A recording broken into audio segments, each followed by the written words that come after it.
Chapter 100. The Awakening of the Queen in the Desolate Underground Parking Lot. Chaos reigns supreme. No one could have anticipated that the frail and powerless girl, who had just moments ago been a victim of torment, would suddenly transform into a figure of deadly prowess. Her golden eyes gleamed with an otherworldly ferocity, and the extraordinary strength she exhibited was far beyond that of an ordinary woman. Even the most robust man from the Ur Nation could not have effortlessly hurled another person away as if they were a mere burden. Moreover, the leader of the gang, known for his formidable fighting skills, was unexpectedly tackled by this woman, who bit into his neck, drawing forth his lifeblood. My heavens, drinking blood, has this woman been driven mad by their cruelty? Succumbing to insanity, how could she resemble a zombie from the Huan Nation, feasting upon human blood? Ah, the madness of a deranged woman. The seasoned members of the underworld, hardened by their tumultuous experiences, were quick to respond. The burly man nearest to the gang leader instinctively swung his baseball bat toward Shui Bian's head. The bat sliced through the air with a chilling whoosh, carrying the frigid essence of an April breeze as it aimed to crush her skull. If it connected, Shui Bian's exquisite head would surely become a shattered watermelon, brains splattered in every direction. However, a light sound echoed, not the dull thud of a heavy blow. The thick end of the baseball bat had been firmly grasped. Indeed, it was ensnared by 3 delicate fingers. Shui Bian slowly lifted her head, her golden pupils shimmering with an eerie light, her chin and lips stained with the warm, viscous blood of the gang leader, droplets cascading to the ground. She appeared both enchanting and terrifying. What a devil! The gangsters recoiled at the sight of Shui Bian's grotesque visage, their bravado crumbling in an instant. A few of them, gripped by fear, turned to flee. The burly man who had courageously attempted to reclaim his bat found himself unable to budge it, despite the fact that this bizarre woman held it with but a few fingers. The bat felt as if it were caught in a vice, immovable. You can have it," he stammered, his bravado waning in the face of such an uncanny, monstrous figure. Like a scalded cat, he released his grip and prepared to flee.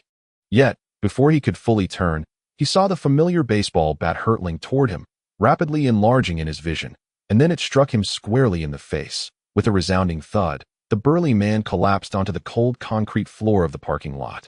Joining the gang leader in his demise, his skull had been shattered by the immense force of the bat, brain matter and eyeballs mingling with the dust beneath him. Anyone daring to lay a hand on the Queen of the Skies would meet their end. Shui Bian gradually rose to her feet, her eyes deep and void of light, the distinctive golden glow of her third tier evolved abilities receding. She recalled her true identity. She was not Shui Bian, but Shen Feifei, the zombie queen from the Ur Nation. The ferocious energy of her third-tier abilities had been suppressed within the amnesiac Shen Feifei for far too long, and once unleashed, it was a force to be reckoned with. Shen Feifei's desire to consume flesh and drink blood was merely a manifestation of this unleashed, primal energy. Had she not been provoked by these elite ruffians, she might have continued her tranquil existence, perpetuating the role of a gentle and industrious woman by the waterside in our country. However, her serene life was disrupted, first by the petty garden, then by that police captain who abused his authority and took pleasure in harassing young women, and further by the cold-blooded gangsters who wreaked havoc. The incessant harassment bombarded Shen Feifei's sensitive nerves. Within the interrogation room of the Affairs Bureau, her fury ignited an awakening of her latent abilities. She transformed, unleashing a variant of her fire powers and electrocuting the lecherous police captain, nearly turning him into a roasted pig. Yet, this transformation was fleeting, interrupted by the throbbing pain of memories, causing her to lose consciousness once more. Her powers retreating into dormancy. This explains why the journalists and the esteemed mayor found nothing amiss during their visit to the interrogation room. Only witnessing the scene of coercive interrogation. No one could have anticipated that the unfortunate police captain's singed state was the result of Shen Feifei's actions. For she had been firmly shackled to the interrogation chair, far removed from him. Moreover, she was unconscious, rendering any act of resistance impossible. As for why the captain appeared as though he had been roasted, the blame was conveniently placed upon the malfunctioning electric baton, presumed to be of substandard quality, which allegedly caused the shocking incident. Upon regaining consciousness, the captain became befuddled, oscillating between lucidity and confusion, often muttering in his dreams about monsters and pleading with a flower maiden not to resist. Ultimately being deemed a lunatic and confined, the police captain, known for his excessive use of capital punishment, deserved his fate. However, the manufacturer of the electric baton faced severe repercussions, as their product was deemed faulty and subsequently barred from police procurement. leading to investigations and fines that nearly drove them to bankruptcy. Meanwhile, Shun Feifei, the girl by the waterside, awoke with no recollection of the events, including her awakened powers and bodily transformation. The only change was an insatiable craving for human flesh and the warm, fresh blood of the living. To suppress her desires, she had resorted to consuming nearly raw beef steaks. Unbeknownst to her, this latest scheme by the gangsters had reignited her latent abilities. This awakening of her third-tier powers struck her brain with ferocity, unlocking the shackles of her amnesia and vividly resurrecting the memories she had forgotten. She was now the girl by the waterside, yet also Shun Feifei, the one who had traversed to her country. In the parking lot, the sound of hurried footsteps pierced the air, capturing the attention of the recently revived girl by the waterside. The gangsters, having been drained of their vitality by their underworld leader, began to flee in terror, almost reaching the light of the first floor of the underground parking garage. Suddenly, a puddle on the ground rose without warning, transforming into countless fine needles that surged toward the fleeing ruffians. Without exception, they all fell victim to the onslaught. Only one, the swiftest of them, endured the sting of dozens of icy needles in his leg, yet persevered through the pain, scrambling his way out of the third level. Behind him, screams echoed incessantly as several individuals collapsed onto the parking lot floor, their bodies gradually seeping with countless tiny droplets of blood, resembling a cold briquette punctured with innumerable stabs, an utterly chilling sight. Twisting their bodies and struggling for what felt like an eternity, these individuals ultimately succumbed to the ground, motionless. Shun Feifei cast a dispassionate glance over the scattered bodies, her gaze lingering near the thief, fixated on her wallet. How audacious to dare steal from the Queen Feifei. Was that not an invitation to death? Chapter 101. Reflection. Shun Feifei picked up the wallet, brushing off the dust with a flick of her hand. Slung over her shoulder, she coldly stepped over the thief's lifeless form and strode out. Outside the parking lot, the bustling thoroughfare thrummed with the movement of vehicles and pedestrians, a scene of vibrancy and prosperity. The warm spring sunlight bathed people in its gentle glow, while trees along the roadside unfurled their green buds, and birds gathered in the woods, joyfully singing. No one noticed the events that had transpired in the abandoned parking lot 3 levels below.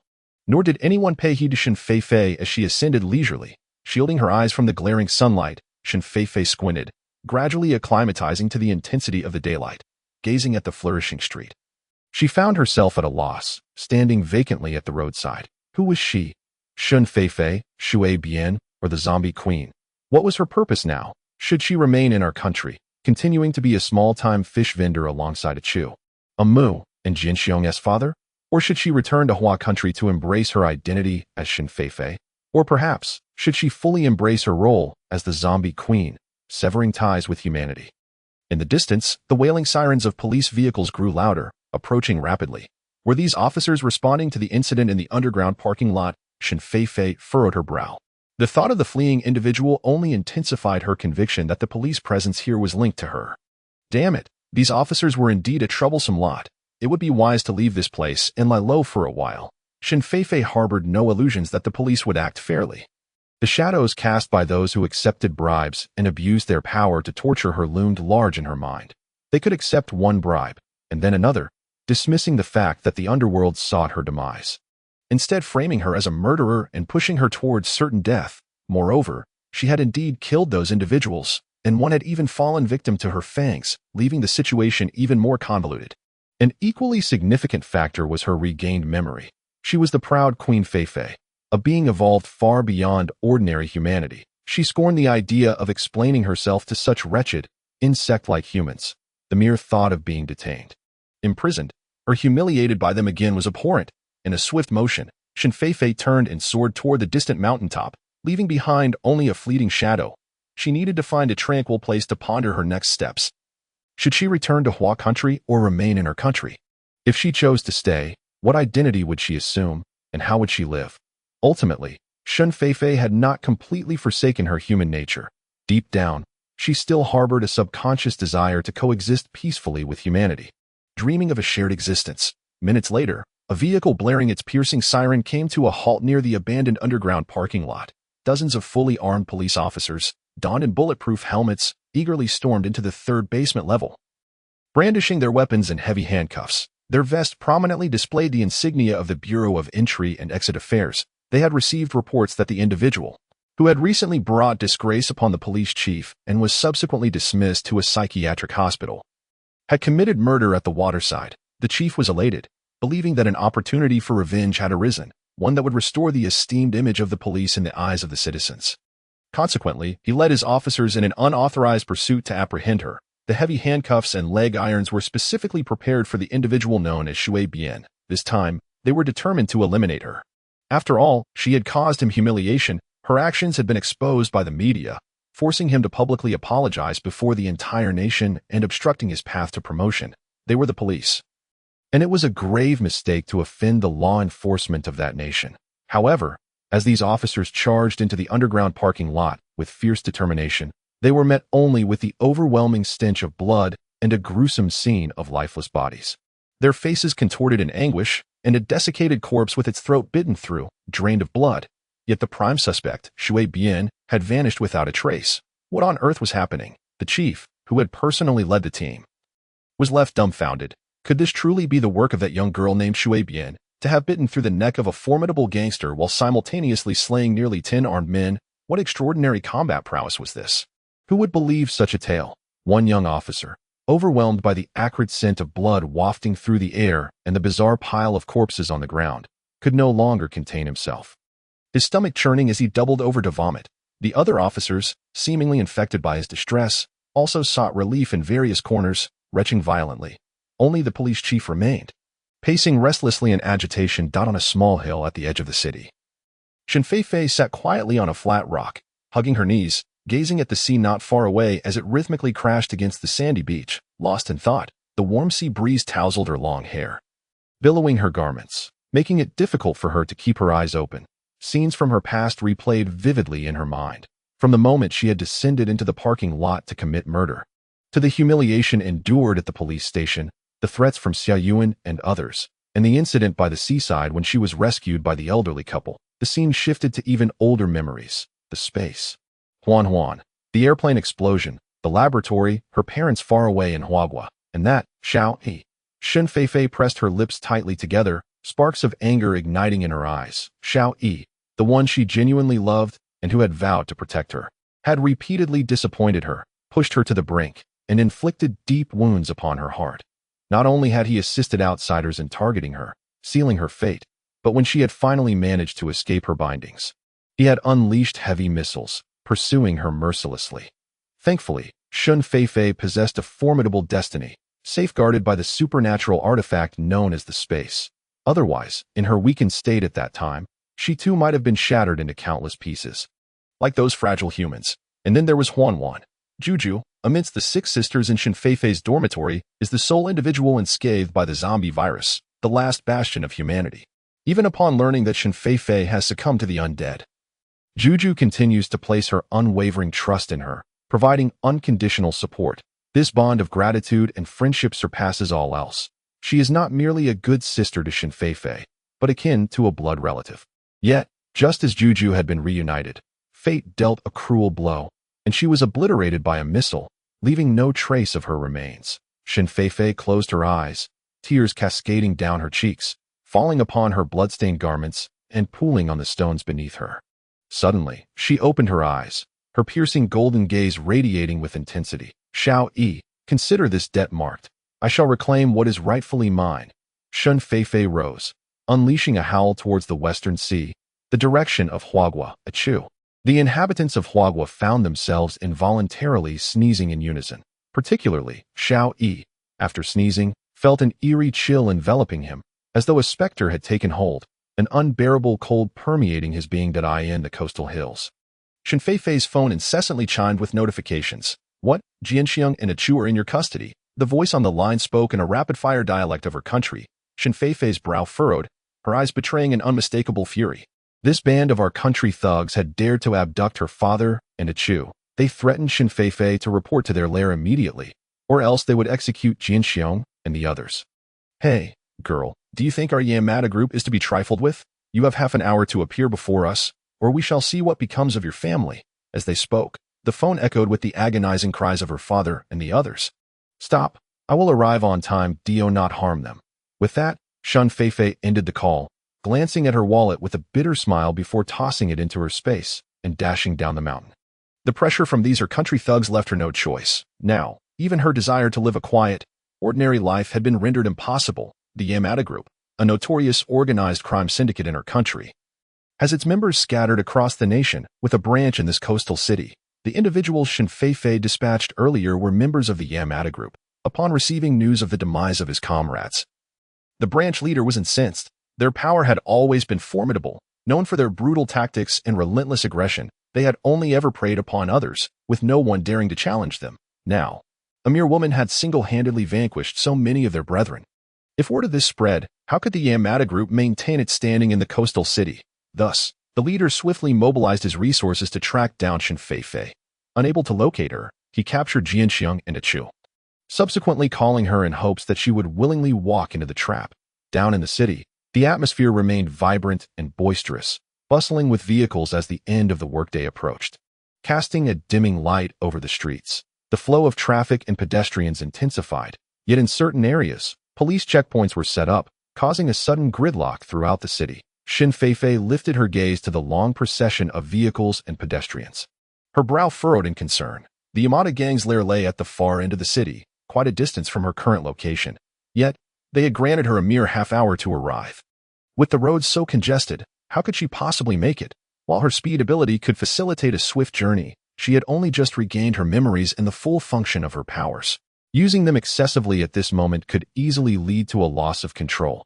Moreover, there might be unforeseen complications awaiting her shortly. As her gaze shifted, Shin Feifei spotted a motorcycle parked at the roadside. "Sir, I would like to purchase your motorcycle," she declared politely, producing a substantial stack of money to offer the owner for his vehicle. "What? Sell my bike? Absolutely not. This is a limited edition Hamlet, even with money." "It's not for sale." The young owner, despite his youth, was remarkably obstinate, gripping the handlebars firmly and refusing to yield. Is this enough? Shin Feifei suppressed her rising anger and produced a gold ingot, pressing it into his hand. "Gold? Is this truly gold?" The young man's eyes widened with greed as he clutched the ingot, his gaze darting back to Shin Feifei's pocket, eager to extract even more wealth from her. "Scoundrel, insatiable wretch!" Shin Feifei's fury boiled over, and without further hesitation, she yanked the young man off the motorcycle and tossed him to the ground, swiftly mounting the bike and speeding away. What is it with these people from her country? All of them seemed to be of the same despicable ilk, rivaling even those wretched individuals from Hua country. Time was of the essence. Shin Feifei paid no heed to any potential checkpoints or inspections as she navigated the motorcycle with remarkable speed, weaving through the traffic like a gust of wind. When the road became impassable, she simply lifted the front wheel and traversed the rooftops of the cars beneath her. "Look, that girl is incredible." Driving on top of the cars, what impressive skills! Onlookers along the roadside began to take notice of Shin Feifei's audacious maneuvers. Officer, we've spotted a girl riding a motorcycle illegally. She appears to be a suspect. Should we apprehend her?" The officers manning the checkpoints were now focused on Shin Feifei. "Damn it, she is moving too fast to catch. Just shoot her down. It doesn't matter if she lives or dies." The police chief, witnessing the unfolding scene, gleefully bared his prominent teeth and issued the order to fire. They had received orders to capture Shin Feifei, yet her speed rendered them utterly helpless. Rather than allow another officer to claim the glory of her capture, it was better to shoot her dead. That way, the credit would be assured. After all, there was no explicit directive from above that demanded her to be taken alive. The sound of gunfire erupted behind Shin Feifei. Several bullets whizzing past, even grazing her scalp. These people from her country truly sought to end her life. Shin Feifei's eyes began to redden, her previously subdued rage flaring back to life. In her country, she was neither a zombie nor the heartless queen of murder. She was merely a humble fishmonger, yearning for nothing more than a peaceful life with her family. Yet, it seemed as though these people from her country were intent on making her life a living hell. First, there were the relentless machinations and obstructions by the individuals from the small garden. Subsequently, the police captain's cruel harassment ensued. Despite their failures to achieve their objectives, they sought the assistance of the Yamada Group, a nefarious organization, to confront her. Now, even the police from the entirety of Haibian City were in pursuit of her. Was she truly so unconventional, so unpalatable to behold? Was she really so distasteful to humanity? Was she, by nature, an adversary to humankind? With a scoff, Shin Feifei executed a sharp turn, halting her vehicle in the center of the road as the police cars blared their sirens in the distance. Closing in, a sinister smile crept across Shun Feifei's face, her eyes glowing with an otherworldly crimson hue. Without warning, the previously smooth and sturdy pavement suddenly bulged, producing several large mounds, the protruding concrete and rebar rising several meters high, resembling irregular walls obstructing the path of the approaching police vehicles. Bang, bang. Those police cars, unable to brake in time, collided violently with the concrete barriers, resulting in a cacophony of crumpled hoods, shattered windows, and some vehicles completely crushed by others from behind. Thick smoke and flames erupted from the wreckage, with several cars exploding like fireworks, scattering debris in all directions. Many of the surviving officers had no time to escape, perishing in the inferno engulfing their vehicles. The highway descended into chaos, filled with screams, cries for help, the blaring of horns, and the explosive sounds of gunfire. Witnessing this scene, Shun Feifei let out a cold laugh and turned her motorcycle to speed away. Anyone who delayed her, the Queen Feifei, deserved death. Section 103. The downfall of the Yamada Group. Shun Feifei glanced up at the two-story building encircled by verdant trees in the courtyard before her. This was the Yamada Group's branch in Haibian City, a spacious, isolated compound, surrounded by tall walls and a gate adorned with simple ironwork. Within stood a two-story structure, occupying a significant area, undoubtedly valuable in the land-scarcer country. One could tell at a glance that those residing here possessed considerable influence. Shun Feifei studied the address, attempting to recall her memories from when she first arrived in the country. Organized crime was sanctioned under the guise of registered associations, and numerous media outlets had reported on these matters, including the specific location in Haibian City, which Shun Feifei had noted during her fervent studies. The entrance was deserted, shrouded in silence. The night had fully descended, and the windows of the small building flickered with scattered lights. Disinterested in ringing the doorbell, Shun Feifei stepped out of her vehicle and boldly approached the iron gate. Seizing one of the bars with authority, in an astonishing display, the seemingly robust iron bar, as thick as an adult man's finger, yielded effortlessly in her grip, bending like soft dough, creating a wide opening sufficient for 3 or 4 individuals to pass through. Only after accomplishing this did Shun Feifei cease her actions and stride confidently inside. Who would dare intrude upon the Yamada Group? A figure emerged from the gatehouse, shouting fiercely, brandishing a gleaming samurai sword. Aimed directly at the back of Shun Feifei's head, the burly man yelled. He suddenly noticed a peculiar shift in his perspective. How was it that he was soaring into the air, and seemingly ascending ever higher? Gradually, he beheld, beneath the dim glow of the ground lights, a headless figure, standing motionless with arms raised high. A woman, wielding a katana, approached with an air of indifference, not casting even a single glance in his direction. With a mundane sound, the head of the doorkeeper fell to the ground behind her. Shun Feifei had now arrived at the entrance of the two-story building. With a decisive push, she opened the wooden sliding door. Dragging the katana she had just seized, and strode boldly inside. Today, even if the Yamada Group had laid out a treacherous path of blades and flames, she intended to venture forth. The expansive hall was dominated by a bald man in a black monk's robe. Kneeling at the far end, exuding an imposing presence, before him lay a tea tray with a small cup of unfinished tea, and in his right hand, he rested a sharp katana, flanking the long corridor of the hall. On either side knelt over 100 members clad in black suits, wielding either katana or robust, hefty baseball bats. Humph, you have finally arrived, the bald man declared, opening his previously closed eyes, emitting a deep nasal sound as he addressed Shun Feifei in an ostentatious manner. Where are Jinxiong and Chu? Shun Feifei cut straight to the chase, without preamble. The bald man casually tilted his head towards his subordinate, standing nearby. Instantly, several individuals scurried to a sliding door behind him. Retrieving 2 flat objects, Shun Feifei's the bald man unconsciously responded, gazing at Shun Feifei's smile, feeling an odd sensation creeping over him. Before his words could fully escape his lips, he caught a flicker of movement before him, and suddenly felt a chill enveloping his body. Astonishingly, Shun Feifei, who had been several dozen meters away just moments ago, now stood right before him. My hand. It was only then that the bald man realized his left hand had vanished, blood gushing from the severed limb, while the tip of Shun Feifei's katana dripped with crimson droplets. A severed arm lying beneath her feet. My hand. Ah, bring me help, the bald man howled, clutching his severed arm, calling upon the hundreds of Yamada members surrounding him for assistance. while simultaneously demanding the death of the audacious Shen Feifei. Yet, he found himself incessantly shifting backward, desperately attempting to escape her reach. Even abandoning the katana he had initially brandished with such poise. Humph, a bunch of cannon fodder. Shen Feifei scoffed disdainfully at the chaotic throng of men in black encircling her. Meanwhile, the katana in her grasp was enveloped by a golden liquid that ascended steadily, swiftly encasing the blade. As if war drums were beating within the blood, Shen Feifei's fighting spirit surged. Her eyes involuntarily transformed into a golden hue as she fixated on the encroaching crowd. Excitement coursing through her veins. It has been far too long since I last feasted. The clashing sounds of metal echoed continuously as Shen Feifei effortlessly spun around, leaving behind a plethora of shattered blades and hilts on the ground. The men in suits, who had once charged forward with murderous intent, now found themselves either wielding bladeless hilts or standing empty-handed. Yet, Shen Feifei's katana remained unscathed. Upon realizing this, the suited men were momentarily taken aback. Wasn't that the katana of that gatekeeper, a rather ordinary weapon? Yet how had it transformed into a divine instrument capable of severing hundreds of their swords in a single stroke?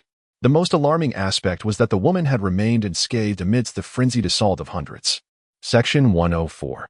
The burning sacrifice in the hall of the Yamada group. The golden blade of the katana flickered with blinding brilliance under the lights, leaving the suited men at a loss as they gazed upon the scattered, broken blades. How can we proceed? Our swords were shattered with just a single clash. How can we possibly contend against her while we are unarmed? They hesitated, knowing that their leader had already lost an arm to her. Allowing this woman to walk away unscathed would mean their disgrace would be insurmountable.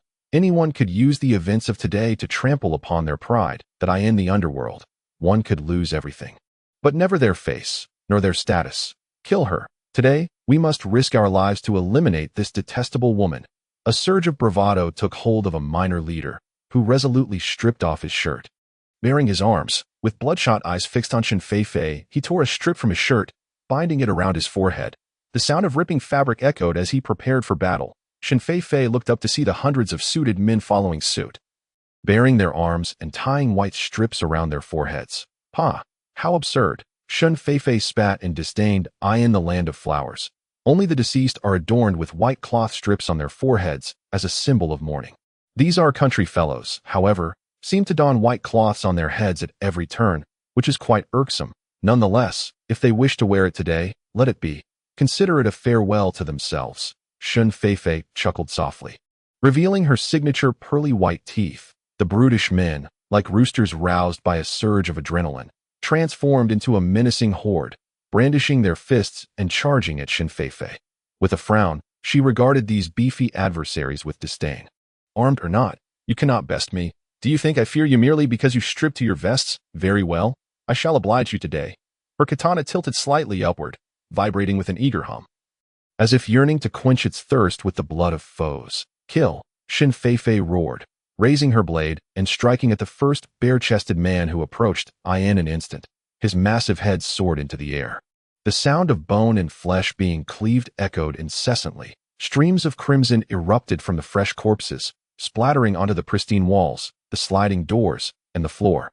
Shen Feifei relentlessly swung her katana, dispatching the thugs that surged toward her. One down, another two dispatched. She showed no mercy as she continued her brutal assault. The more foes she felled, the brighter her golden eyes gleamed, akin to stars twinkling in the night sky. With a resounding thud, the last man to charge was sliced in half, collapsing like two slabs of pork, each tumbling to either side. The ground was awash with blood, littered with severed limbs and disembodied heads, resembling a veritable hellscape of carnage. The pungent scent of blood permeated the expansive hall. No, please, don't kill me. The leader of the Yamada gang, the only one still alive, shrieked in terror, his face ashen as he attempted to flee towards the exit. Shen Feifei turned her head, her luminous golden eyes fixated on him. This man was the architect of the deaths of Jianxiong and Chu. He could not be spared. With a swift motion, her golden-bladed katana shot forth, piercing his heart with a resounding thud, nailing him to the wooden door of the hall. The blade penetrated deep, reaching the hilt, and his head drooped lifelessly, gazing at the lifeless forms of the elderly couple sprawled on the wooden floor. Tears welled up in Shen Feifei's eyes. Upon her arrival in our country, she had lost her memory, and during her moments of solitude and helplessness, it was Jianxiong and Chu who rescued her. They treated her as their own daughter. showering her with love and care, gifting her with the most unforgettable memories of familial affection. Over the past 6 months, Shen Feifei had shared sweet moments with them. Living as a typical girl, despite the constant mischief of individuals like Xiao Yuan. Yet, their lives had been filled with joy and contentment. However, now, her beloved guardians lay dead, brutally slain by the Yamada gang. Shen Feifei wiped her tears, casting a fierce glare at the corpse of the gang leader. How easily he met his demise. It is truly an affront to his memory. Fortunately, the entire room was filled with members of the Yamada group, all of whom fell to the blade of Shen Feifei.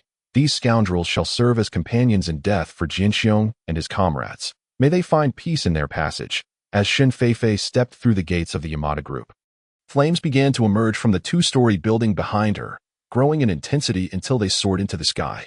The wooden structure ignited with alarming rapidity, crackling and popping as it succumbed to the fire.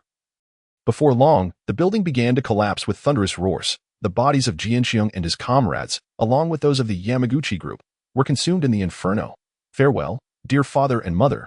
With a swift turn, Shen Feifei vanished into the inky blackness of the night, leaving only the countless stars shimmering above, cool and serene.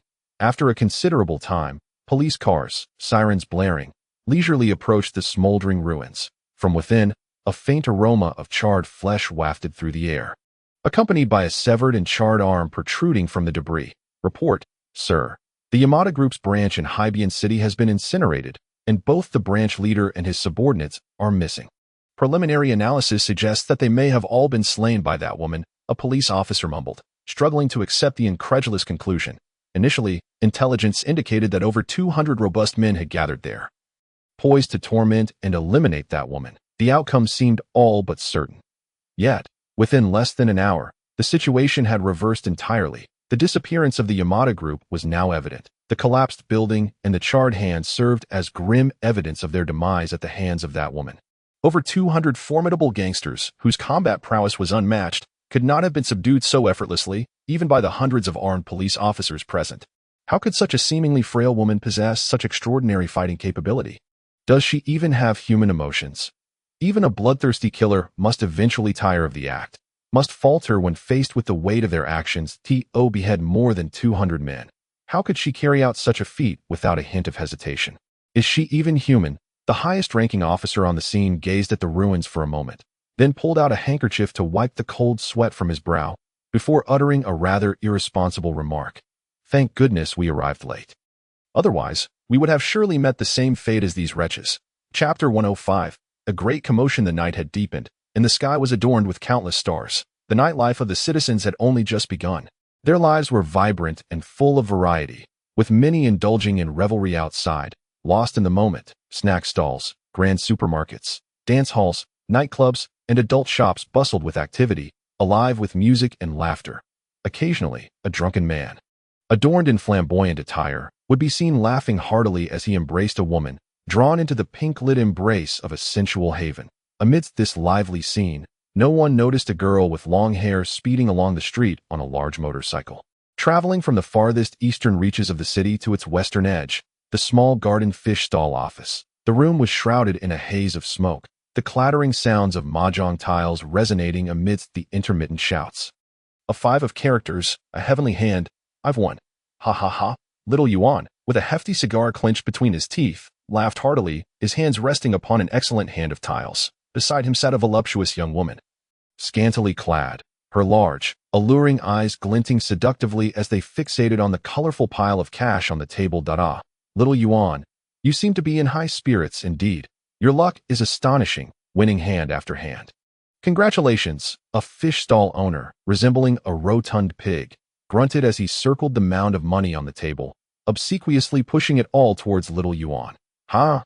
Mutual congratulations. With the downfall of the Shuanshin fish stall, we've removed the thorn from our hearts. Isn't it true that the fish wholesale market by the seaside now belongs to us? Little Yuan leaned back comfortably, reclining in his chair, savoring his cigar.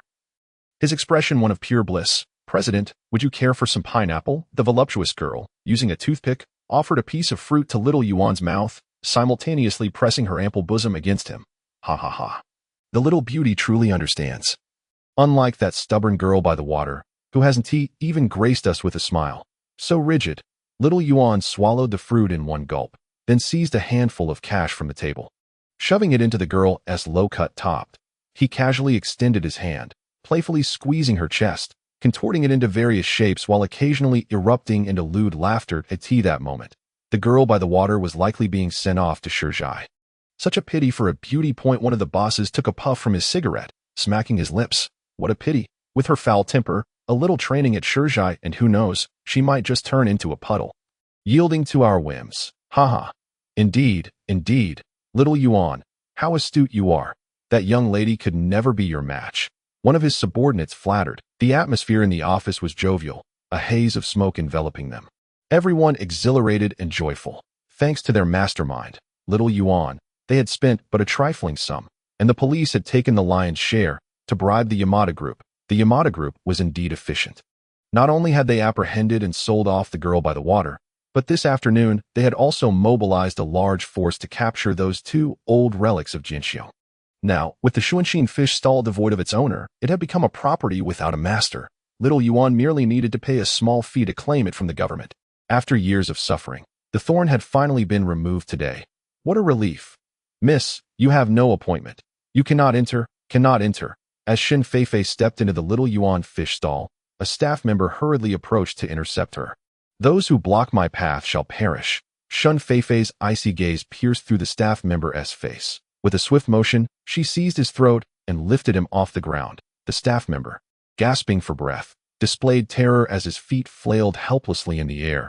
Growing weaker by the moment, in a swift motion, she hurled him against the wall of the nearby sliding door. What on earth is happening? Seated in the office, the carefree Xia Yuan and her companions suddenly noticed the sliding door had been forcefully knocked down. Startled, they immediately sprang to their feet. The fallen door crashed heavily to the ground, raising a cloud of dust, within which lay a writhing staff member. Clutching their throat and coughing violently as the dust settled, a woman emerged before the door. She was splattered with streaks of bright red blood, her long hair billowing in the wind, her complexion a hauntingly pale shade of despair. Water, by the water's edge, weren't you sold to Shizhai? What are you doing here? Xia Yuan gasped in astonishment at the sudden appearance of the girl, her mouth agape in disbelief. What was the meaning of those bloodstains on her? Was it her blood? Instantly, Xia Yuan's mind raced in countless directions, yet she remained bewildered by the situation. Xia Yuan, you have finally confessed. This is all your scheme. Are you feeling quite pleased with yourself now? Shen Feifei accused, her voice laced with fury. Who told you to be so unwise, opposing us? You brought this upon yourselves, Xia Yuan retorted. Yet her bravado faltered as guilt gnawed at her. Her eyes darted nervously, her words becoming disjointed. What am I even saying to such a scoundrel? Shen Feifei chuckled bitterly, shaking her head. Did she really expect him to feel remorse and change his ways? What a waste of time. In an instant, Shen Feifei's demeanor shifted, and when she looked at Xia Yuan and the others, it was as if she beheld corpses. Suddenly, a golden light burst forth from her eyes, and a blade sprouted from her fingertip, extending to 3 feet in length, though only one blade emerged at Yu. Xia Yuan and her companions gasped in terror at Shen Feifei's transformation, unable to articulate their shock. How could a normal human suddenly possess golden eyes and sprout a steel blade from their flesh? A monster. Quick! Flee! Panic ensued as Xia Yuan and her companions scrambled to escape, only to find the exit barred by Shen Feifei. Her gleaming, sharp blade lay horizontally at the entrance, sealing it shut. The group inside the room flailed about like headless flies, even huddling together, yet they dared not approach Shen Feifei by even a half-inch. With a crash, realizing there was no way out, Xia Yuan overturned the mahjong table and hurled it at Shen Feifei, hoping to make her move and escape. However, with a swift flash of cold light, the sturdy wooden table was effortlessly cleaved in two by Shen Feifei's blade, crashing to the ground. Not even half a second had passed before Xia Yuan could take a step towards freedom. Shen Feifei advanced ominously. No, please don't kill me. I am guilty. I am guilty. Xia Yuan, seeing the razor sharpness of Shen Feifei's blade and the blood that stained her, surmised that none of the Yamada group likely remained alive. Faced with such terrifying combat prowess, her frail and feeble body stood no chance. Overwhelmed, she collapsed to her knees, bowing her head in supplication before Shen Feifei. The others, witnessing this, obediently knelt and prostrated themselves in plea for mercy, though a few cast furtive glances towards the door behind Shen Feifei. These people from country are. Their habitual response is to kneel and bow at the slightest provocation, performing this act of contrition daily. Is this truly what repentance looks like? Shen Feifei could hardly believe that Xiao Yuan and the others were genuinely remorseful. Of course, even if they were sincerely contrite now, it was far too late. She expressed her gratitude to all the readers, especially those on mobile devices. She acknowledged that she had seen their messages and thanked them for their unwavering support regarding the issue of additional updates. She mentioned that her health had not improved since the new year. Her vision had deteriorated significantly, compounded by numerous worries, leaving her feeling utterly powerless. She could only extend her apologies in this regard. However, she assured her readers that she would not cease updates. This book would certainly be completed. Once again, she expressed her appreciation for everyone's support, sending a virtual kiss, in the 106th chapter. The foolish police officers, witnessing the swine-like figures on the ground bowing and begging for mercy, made Shen Feifei feel quite nauseated. It was too late for repentance when death was imminent. Was their contrition of any consequence? Could it restore the lives of Jinxiong and the others? Could it return peace and tranquility to the riverside? As she advanced menacingly towards Xiao Yuan, her gaze was filled with hatred and malevolence. Noticing that Shen Feifei was solely fixated on Xiao Yuan, the others hurriedly crawled away, creating a considerable distance between themselves and Xiao Yuan, fearful that Shen Feifei's wrath might be unleashed upon them. Yet, they dared not make a hasty escape through the front door. Wary of drawing Shen Feifei's attention, with disdain, she regarded the bulging, bald head of the one prostrating on the ground, her teeth grinding audibly in agitation. With a fierce shout, she raised her finger knife and thrust it sharply into the soft flesh of Xiao Yuan's back. Then, with a vigorous twist, she crushed his heart entirely. As she withdrew the knife, Xiao Yuan's eyes rolled back in his head, collapsing lifelessly to the ground without even a sound of protest. Blood gushed from the wound on his back, splattering high into the air and staining the pristine wooden floor of the office. There's been a murder. A monster has killed someone. Upon witnessing the blood erupting from Xiao Yuan, the remaining individuals were paralyzed with terror. Unable to bear the horror any longer, they scrambled to their feet, screaming as they rushed towards the exit. Surprisingly, Shen Feifei did not impede their escape. Instead, a strange black mist began to emanate slowly from her palm, ascending into the air before suddenly dispersing into dozens of tendrils, shooting towards the fleeing figures like arrows released from a bow. Moments later, the dark mist infiltrated the bodies of those escaping, leaving not a single one behind. Oblivious to the danger, they continued to howl and flee into the night, disappearing into the shadows. As the neon lights flickered to life, the night blossomed with vibrancy. Many passers-by, startled by the sudden exodus from Xiao Yuan's fish stall, instinctively recoiled. However, upon catching snippets of their frantic shouts regarding monsters and murder, the inherently curious nature of the our-country people drew them closer. Eager to observe the commotion, they gathered around the entrance of the fish stall, pointing and speculating. A few daring souls even leaned in to catch a glimpse inside, only to recoil in horror at the bloodied floor. Shortly thereafter, a handful of nosy individuals began to make phone calls to report the incident. Shen Feifei was acutely aware of the activities occurring outside. She remained unruffled and did not rush to flee. Instead, she nonchalantly settled into Xiao Yuan's luxurious office chair, selecting the finest tea leaves from his collection to savor and appreciate. The chaotic scene within the fish stall and the bustling crowd outside did nothing to dampen her cheerful disposition. A distant wail echoed as dozens of police vehicles, summoned by an urgent alert, sped toward the scene, their sirens blaring and lights flashing. Remarkably, the response time of these officers was quite swift, taking no more than 5 minutes since the incident occurred. A faint smirk curled at the corners of Shen Feifei's lips. Where were these officers when the Yamada gang sought to take her life? Where was the murderer? The valiant and fearless police had arrived, accompanied by a loud shout. A rather bumbling officer was the first to reach the scene. He leaped from his vehicle, hastily brandishing his firearm, and rushed inside. "You there? Are you the murderer?" Upon entering the room, the officer was taken aback to find Shen Feifei calmly savoring her tea. Exuding an effortless elegance, clearly stunned, he had encountered arrogant criminals before, but none so audacious as this one. Was she truly a killer? Why did she not flee? Shouldn't a villain tremble at the sight of law enforcement? You are the murderer?" The bumbling officer, observing the lifeless body of Xiao Yuan on the floor along with the bloodstains, nervously tightened his grip on his sidearm, his finger twitching on the trigger. Shen Feifei ignored him. patiently awaiting the arrival of more individuals to entrap themselves at that moment. Several more officers began to pour into the fish stall, weapons drawn, encircling Shun Feifei's desk. "Come out, hands on your head, and crouch on the ground."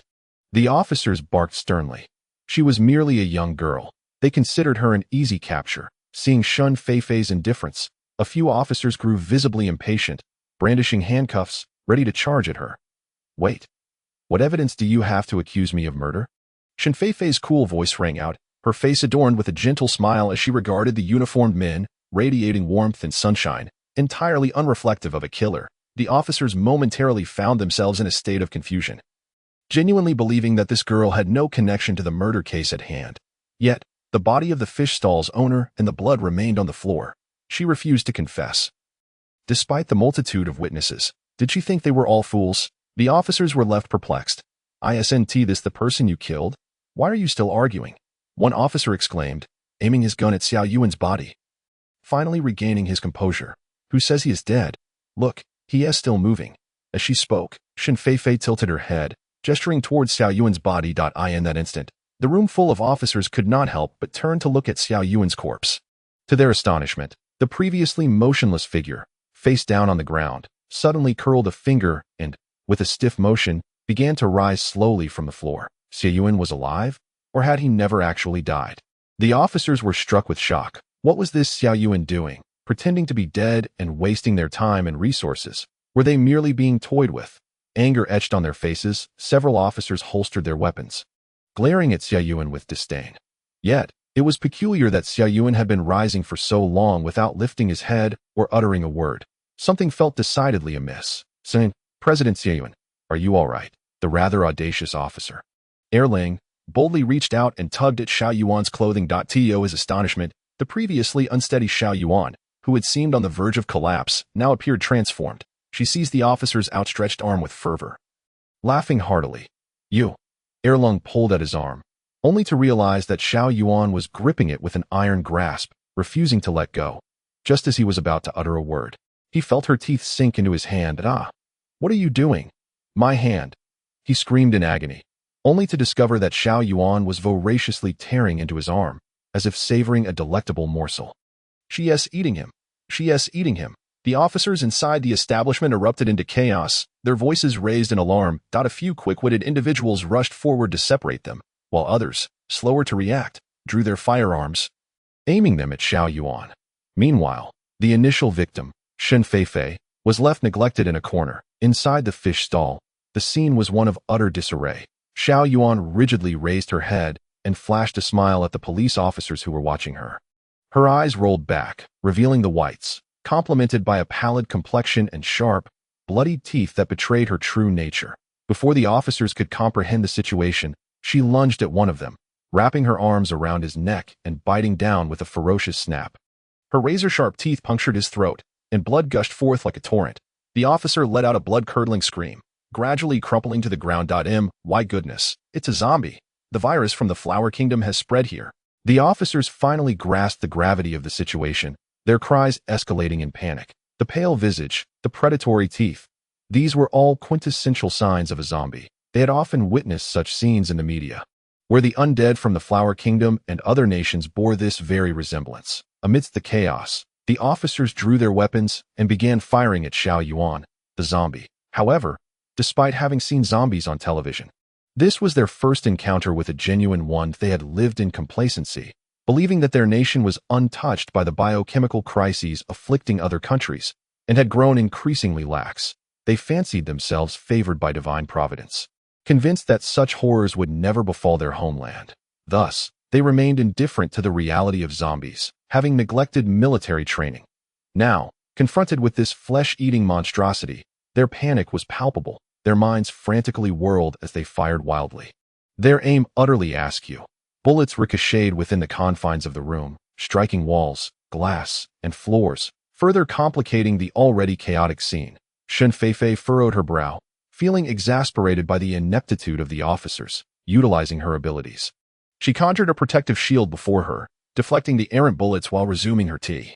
This shield was a new power that had manifested upon her ascension to the third tier. It possesses the extraordinary ability to project the latent energy within the body outward.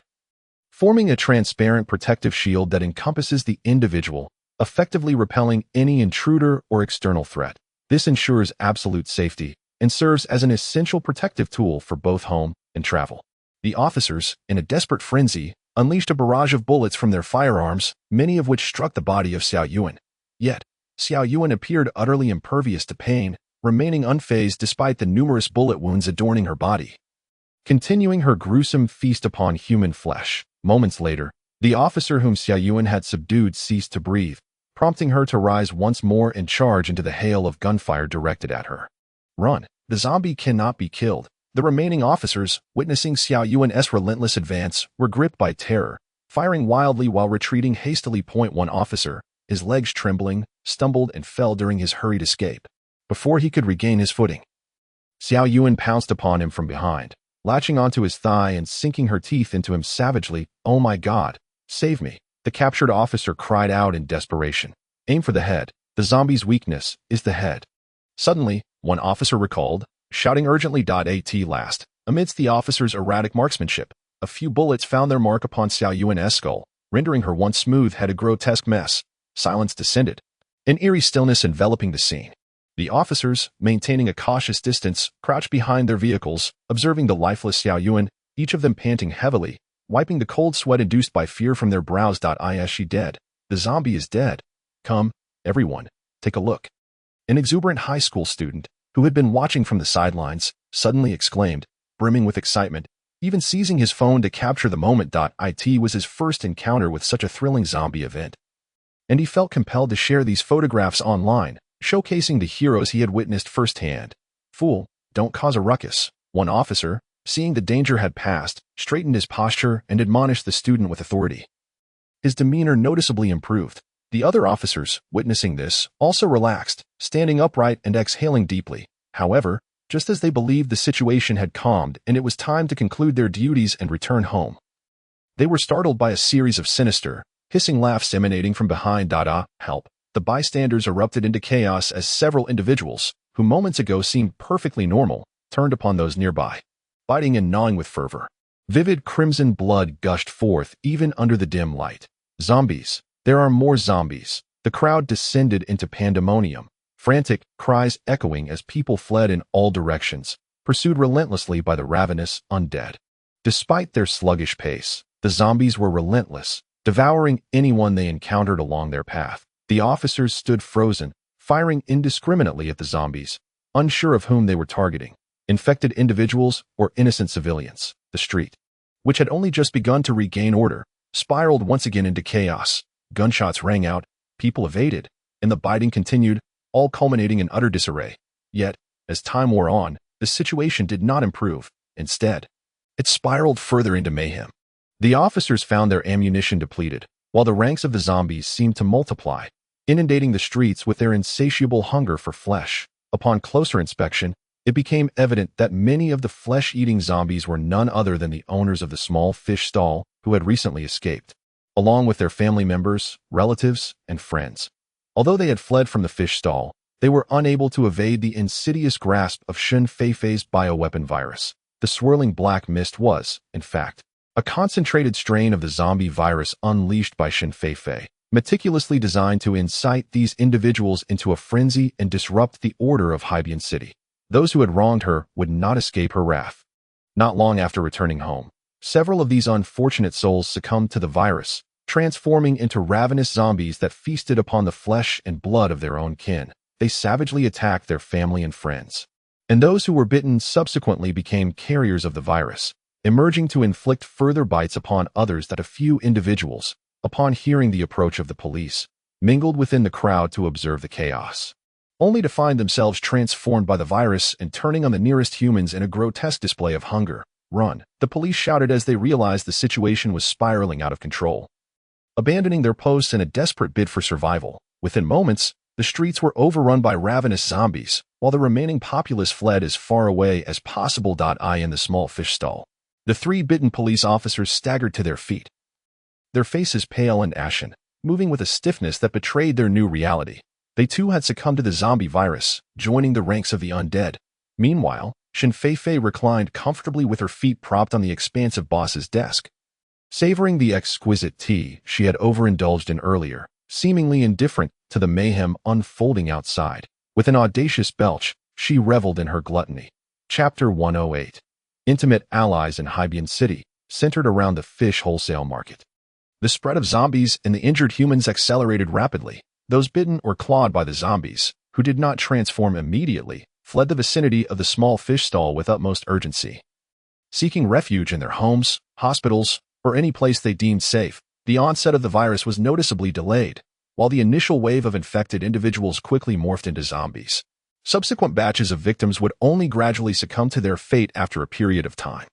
Thus, despite the numerous injuries sustained, the overall order of Hybien City did not collapse instantaneously. Upon receiving reports of the chaos, the mayor, stifling yawns, attended the city council meeting and subsequently issued a decree to mobilize a significant police presence at various intersections to maintain order, instructing them to shoot any zombies encountered on site. Simultaneously, he communicated with the station military forces, urging their cooperation in the eradication of the undead.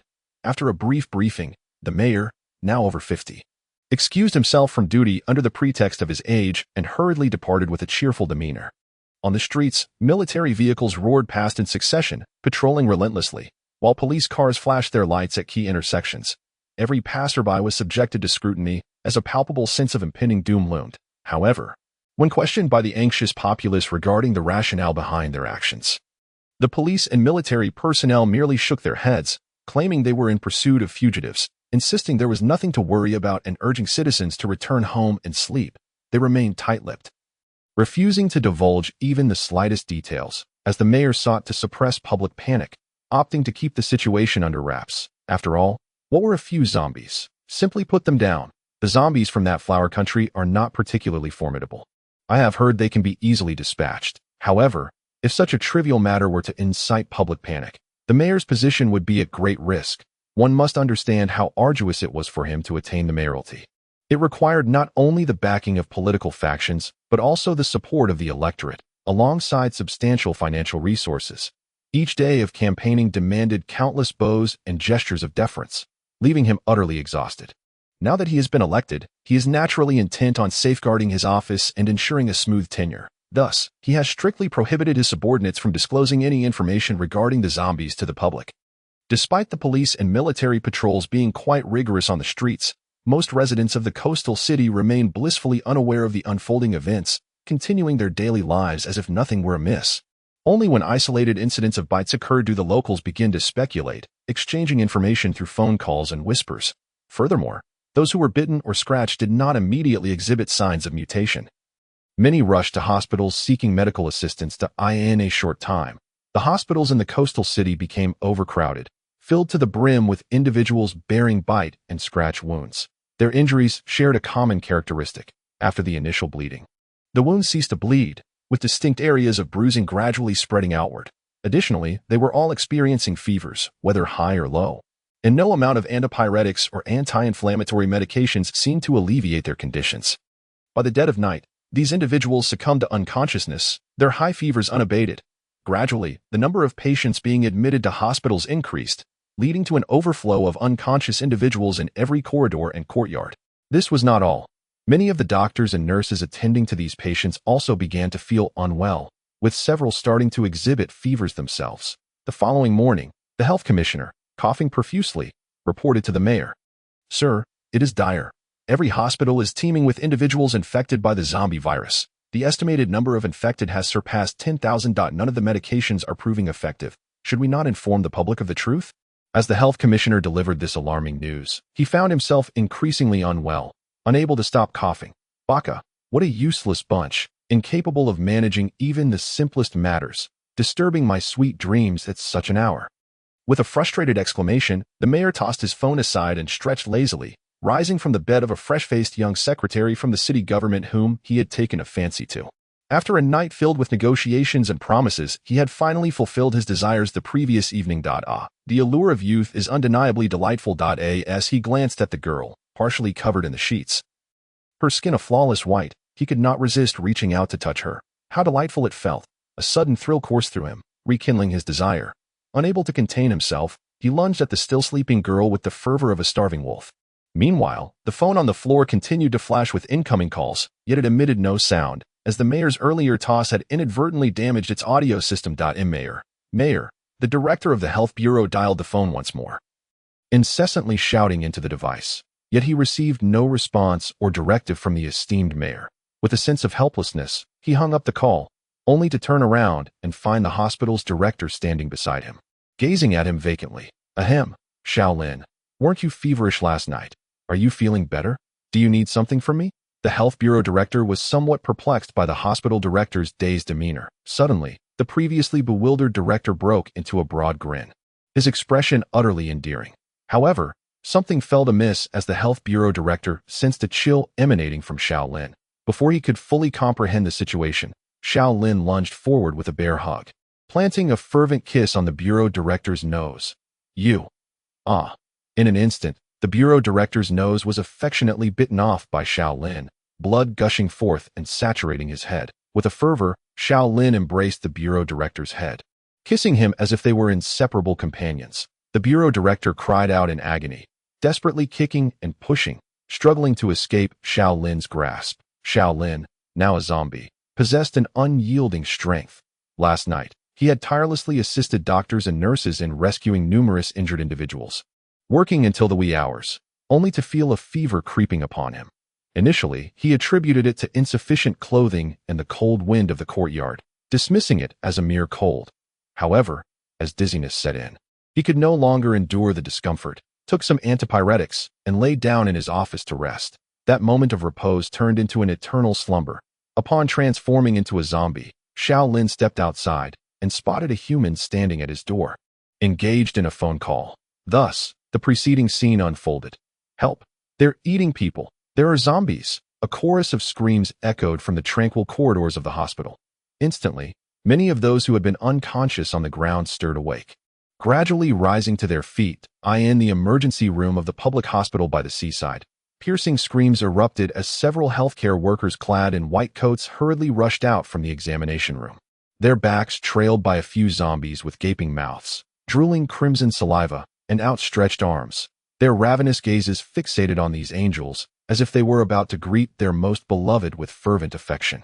Regrettably, these doctors harbored no such romantic notions. Upon witnessing the zombies devouring those nearby, blood splattering, and flesh being brutally consumed, they could hardly bear the gruesome scene. Retching violently, they swiftly fled the scene. Yet, they had forgotten that the corridors, hallways, and courtyard of the hospital were already teeming with patients, all of whom had been infected by the zombie virus. After a night of continuous viral infection, the vast majority had undergone mutation, proudly becoming zombies themselves. The doctor's screams roused those zombies who were still in a stupor. Upon hearing human voices, they staggered to their feet, instinctively lunging toward the newcomers. Screams echoed incessantly, as the unfortunate doctors had just escaped from the emergency room, only to be intercepted by a throng of zombies densely packed in the corridors. They were swiftly besieged, pinned to the ground, and devoured. Layer upon layer of the undead encircled them, relentlessly tearing and gnawing. Amidst the narrow gaps of the corpse horde, a few human figures were gradually diminishing in size. A beautiful woman with delicate legs clad in floral-patterned stockings trembled incessantly, shaking until, at last, her lovely leg vanished from sight. After a while, the horde began to stir, each zombie ambling away, their mouths stained crimson with satisfaction. The ground was left littered with tattered remnants of clothing and a single floral shoe, faint traces of white still discernible. Over 10,000 zombies had ransacked the hospital, traversing every corner where the living once resided. Those who had been seeking medical attention, along with their loved ones, found few who managed to escape. The vast majority were assimilated, devoured by the ravenous horde. Before long, not a single living creature could be found within the hospital's walls, and the zombies swayed their bodies, taking stiff steps, stretching their rigid arms, filled with an insatiable desire to swarm out of the hospital in droves. It must be said, these zombies from our country were born with a certain cunning that surpassed those from each country. Perhaps this was the consequence of the direct release of the advanced concentrated virus by Shinfei. The same grim scenario unfolded in several other hospitals across the city. A multitude of zombies emerged, roaming the streets and alleys of the coastal city. People are being eaten. The zombies are coming. Quick, escape. The streets were rife with chaos as individuals fell victim to the undead, pinned down and consumed. They were everywhere, on buses, in shops. In an instant, the semblance of order that had barely returned to the coastal city was thrown into disarray once more. Zombies feasted on the living, screams of terror filled the air, and gunfire erupted amidst the pandemonium. Police and military personnel, having endured a night of duty, were utterly exhausted, their eyes heavy with fatigue, yearning to return home for rest. Yet, upon witnessing such an overwhelming surge of zombies flooding the streets, they were jolted awake, their drowsiness instantly vanishing. They pulled out their firearms and began firing indiscriminately at the zombies. Bullets struck the bodies of the undead, yet they did not falter, continuing their assault on humanity. Even when their legs were shattered, they persisted in crawling and feeding. Only a shot to their cerebral centers would cause them to stagger and eventually collapse in death. These police and soldiers from her country were soft and untested. Having grown up in times of peace, never having faced such monstrous, flesh-eating creatures, some, unable to withstand the terror, turned tail and fled, abandoning all reason. Run, run, and you won't be turned into a snack for these zombies. Their singular focus was on escape, disregarding the consequences. The sight of some fleeing easily demoralized the ranks, prompting a cascade of military and police personnel to follow suit. Only those with strong mental fortitude remained steadfast in their fight against the undead. Yet, rather than diminishing, the ranks of the living dead swelled as more succumbed to infection. Within half an hour, the number of individuals capable of walking normally on the streets dwindled significantly. The streets are teeming with shambling, crooked zombies, moving with a grotesque stiffness as they groan and lurch toward the fresh flesh of the soldiers and police officers. Retreat, retreat, withdraw to the military camp and secure the electric fence. The commanding officer, sensing the dire situation as his ranks dwindle, hastily issues the order to evacuate, realizing that if this continues, complete annihilation is inevitable. One squad of military personnel collapses under the pressure and retreats, followed by another, until soon the streets are deserted as the officers hastily make their way to the nearest military base. Those unable to escape in time seek refuge in nearby residential buildings or the sparsely populated shopping malls and office towers. Even the mayor, having received the alarming news of the zombie infestation spreading throughout the city, reluctantly emerges from his warm bed, accompanied by his beloved mistress, and joins the fleeing masses toward the safety of the military encampment. Outside, the streets are devoid of normal civilians. Instead, they are overrun by wandering zombies in search of blood. Stretching languidly, Shen Feifei reluctantly rises from her cocoon of blankets, rubbing her sore nose and letting out a tremendous sneeze before contemplating getting out of bed. Who is it that dares to speak ill of her, causing her to sneeze so early in the morning? How vexing! Oblivious to her own culpability, she reflects on the chaos she unleashed by releasing the zombie virus last night. How else could so many have been devoured or turned into zombies in Haibian City? At this very moment, the survivors of the city must be cursing her name. The sun is already high in the sky. Glancing at the brilliant orb above, Shen Feifei ultimately resolves to rise. Although she is no longer human or the girl by the water's edge, no longer bound by the need to rise with the sun and rest at dusk, she is still the zombie queen, required to inspect her minions and assess their performance from last night until this morning. Employing her third-tier abilities, Shen Feifei conducts a sweeping mental scan of the city. Quickly grasping the overall situation, a faint smile curves her lips. Apart from the military camp in the northwest corner, nearly all of Haibian City has fallen under the control of her zombie minions. Of course, there are sporadic, insignificant pockets of resistance, but they pose no real threat. The majority of surviving humans remain hidden within buildings, too fearful to emerge. Haibian City has effectively become a stronghold for zombies, a veritable paradise for the undead and a slaughterhouse for humanity.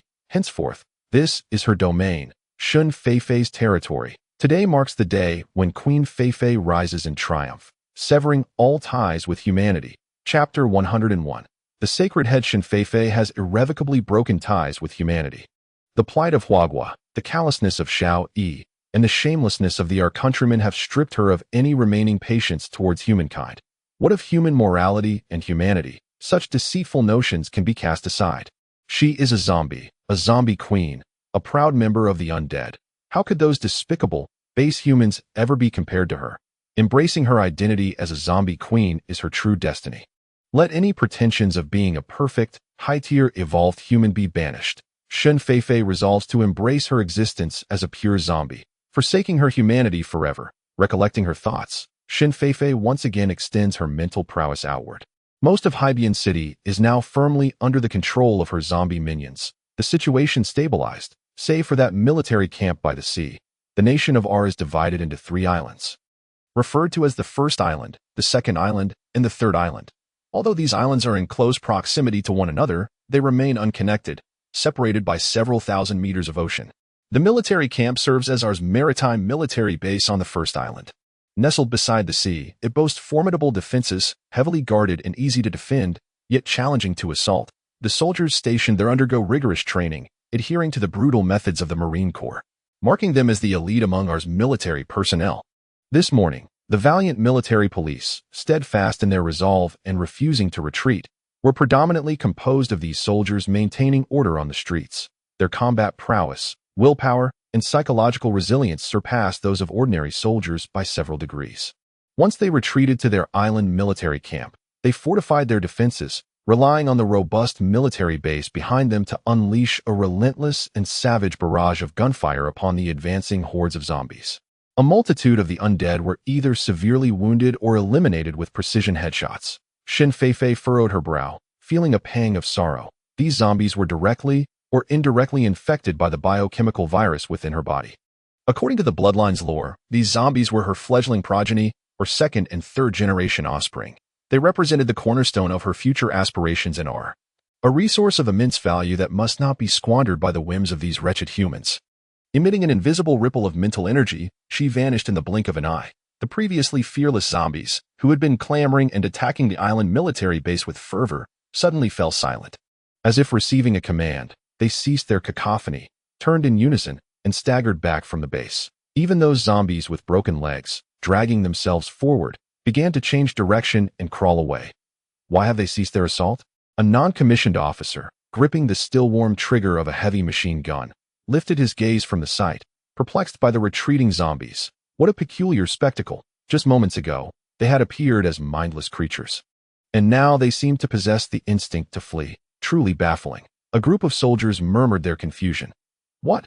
The zombies have retreated a kilometer away. The commander of the island military base, sporting a small tuft of hair resembling nasal mucus on his lip, furrowed his brow in contemplation. His extensive career as both a politician and a soldier had rendered him more perceptive and cunning than his peers. Could there be an ominous plot afoot? Why did it seem as though the zombies had suddenly grown clever? Was there a higher form of undead capable of commanding them? A cascade of questions flooded his mind, deepening the furrow in his brow. He had yet to receive definitive intelligence regarding the emergence of the zombie virus in the tightly secured seaside city. According to the analysis provided by the intelligence room, this biochemical virus appeared to have emerged by chance. It first manifested in the wholesale fish market, where an individual inexplicably transformed into a zombie. Subsequently spreading throughout the city. It was speculated that the source of the virus might have been fishermen who inadvertently caught infected fish, which were then consumed by unsuspecting buyers, triggering the outbreak. Moreover, the mayor of Haibian City mishandled the situation, allowing the pandemic to spiral out of control, resulting in the current plight of Haibian City, where zombies have besieged the military base on the island. Initially, he had not anticipated the emergence of advanced zombies orchestrating the events. After all, less than 24 hours had passed since the outbreak of the biohazard virus. Those mindless zombies, no matter how rapidly they evolved, could not possibly develop the sophisticated intelligence akin to that of the elite zombies from Huagua. However, the unfolding events compelled him to question his earlier assumptions. How could those foolish creatures, driven solely by a thirst for flesh, suddenly cease their assault on the human stronghold and retreat a kilometer away? Unless something far more enticing lay beyond. Yet, there was nothing alive a kilometer away. The unfortunate survivors had long been devoured by these undead fiends. Furthermore, the orderly retreat of these zombies was unsettlingly precise, reminiscent of a well-drilled army, all turning in unison, withdrawing in unison, and even sealing their foul mouths in unison. Could it truly be that a higher order of intelligent zombies had emerged, commanding zombies with strategic acumen? As this thought crossed the island commander's mind, a chill ran down his spine. The appearance of advanced intelligent zombies at the onset of the biohazard crisis posed grave implications for our country. This simply would not do. Verification was imperative if advanced intelligent zombies had indeed manifested. It was crucial to promptly inform the higher echelons of our country, enabling them to prepare accordingly. What should be done? The island commander turned sharply and issued commands to his subordinates standing at attention behind him. On the towering defensive structures of the island base, soldiers with wide eyes, tense and alert, manned their machine guns, fixated on the distant horde of zombies, daring not to show the slightest hint of complacency. Just a quarter of an hour prior, those zombies, a kilometer away, had been clawing and gnashing their teeth, intent on scaling the walls to tear them apart. Were it not for their advanced weaponry, ample ammunition, and rigorous training, they would likely be the ones being devoured as mere snacks by the undead. Even so, the first layer of defenses had been breached, and the brothers stationed there who had not managed to retreat had now become a sumptuous feast for the zombies. Look, the ground littered with bloodied rags, the gleaming white skulls, gnawed to a polished shine, sparkled in the sunlight. Their faith explicitly warned them that the souls of our country's people, beheaded, whether by the sword or by zombies, could not enter the shrine and would never reincarnate. Thus, they harbored a profound dread of meeting the same fate as their fallen comrades, having their heads torn off and consumed. Gripping their firearms tightly, the defending soldiers cast aside their fatigue, ignoring the stiffness and pain in their fingers as they squeezed the triggers. Mustering their resolve to remain vigilant, scarcely daring to blink. Chapter 112, The Devil's Advocate, 1. Afternoon. The warm sun mingled with the characteristic chill of early spring, gently caressing the surroundings. The perimeter of the coastal military base lay in serene tranquility.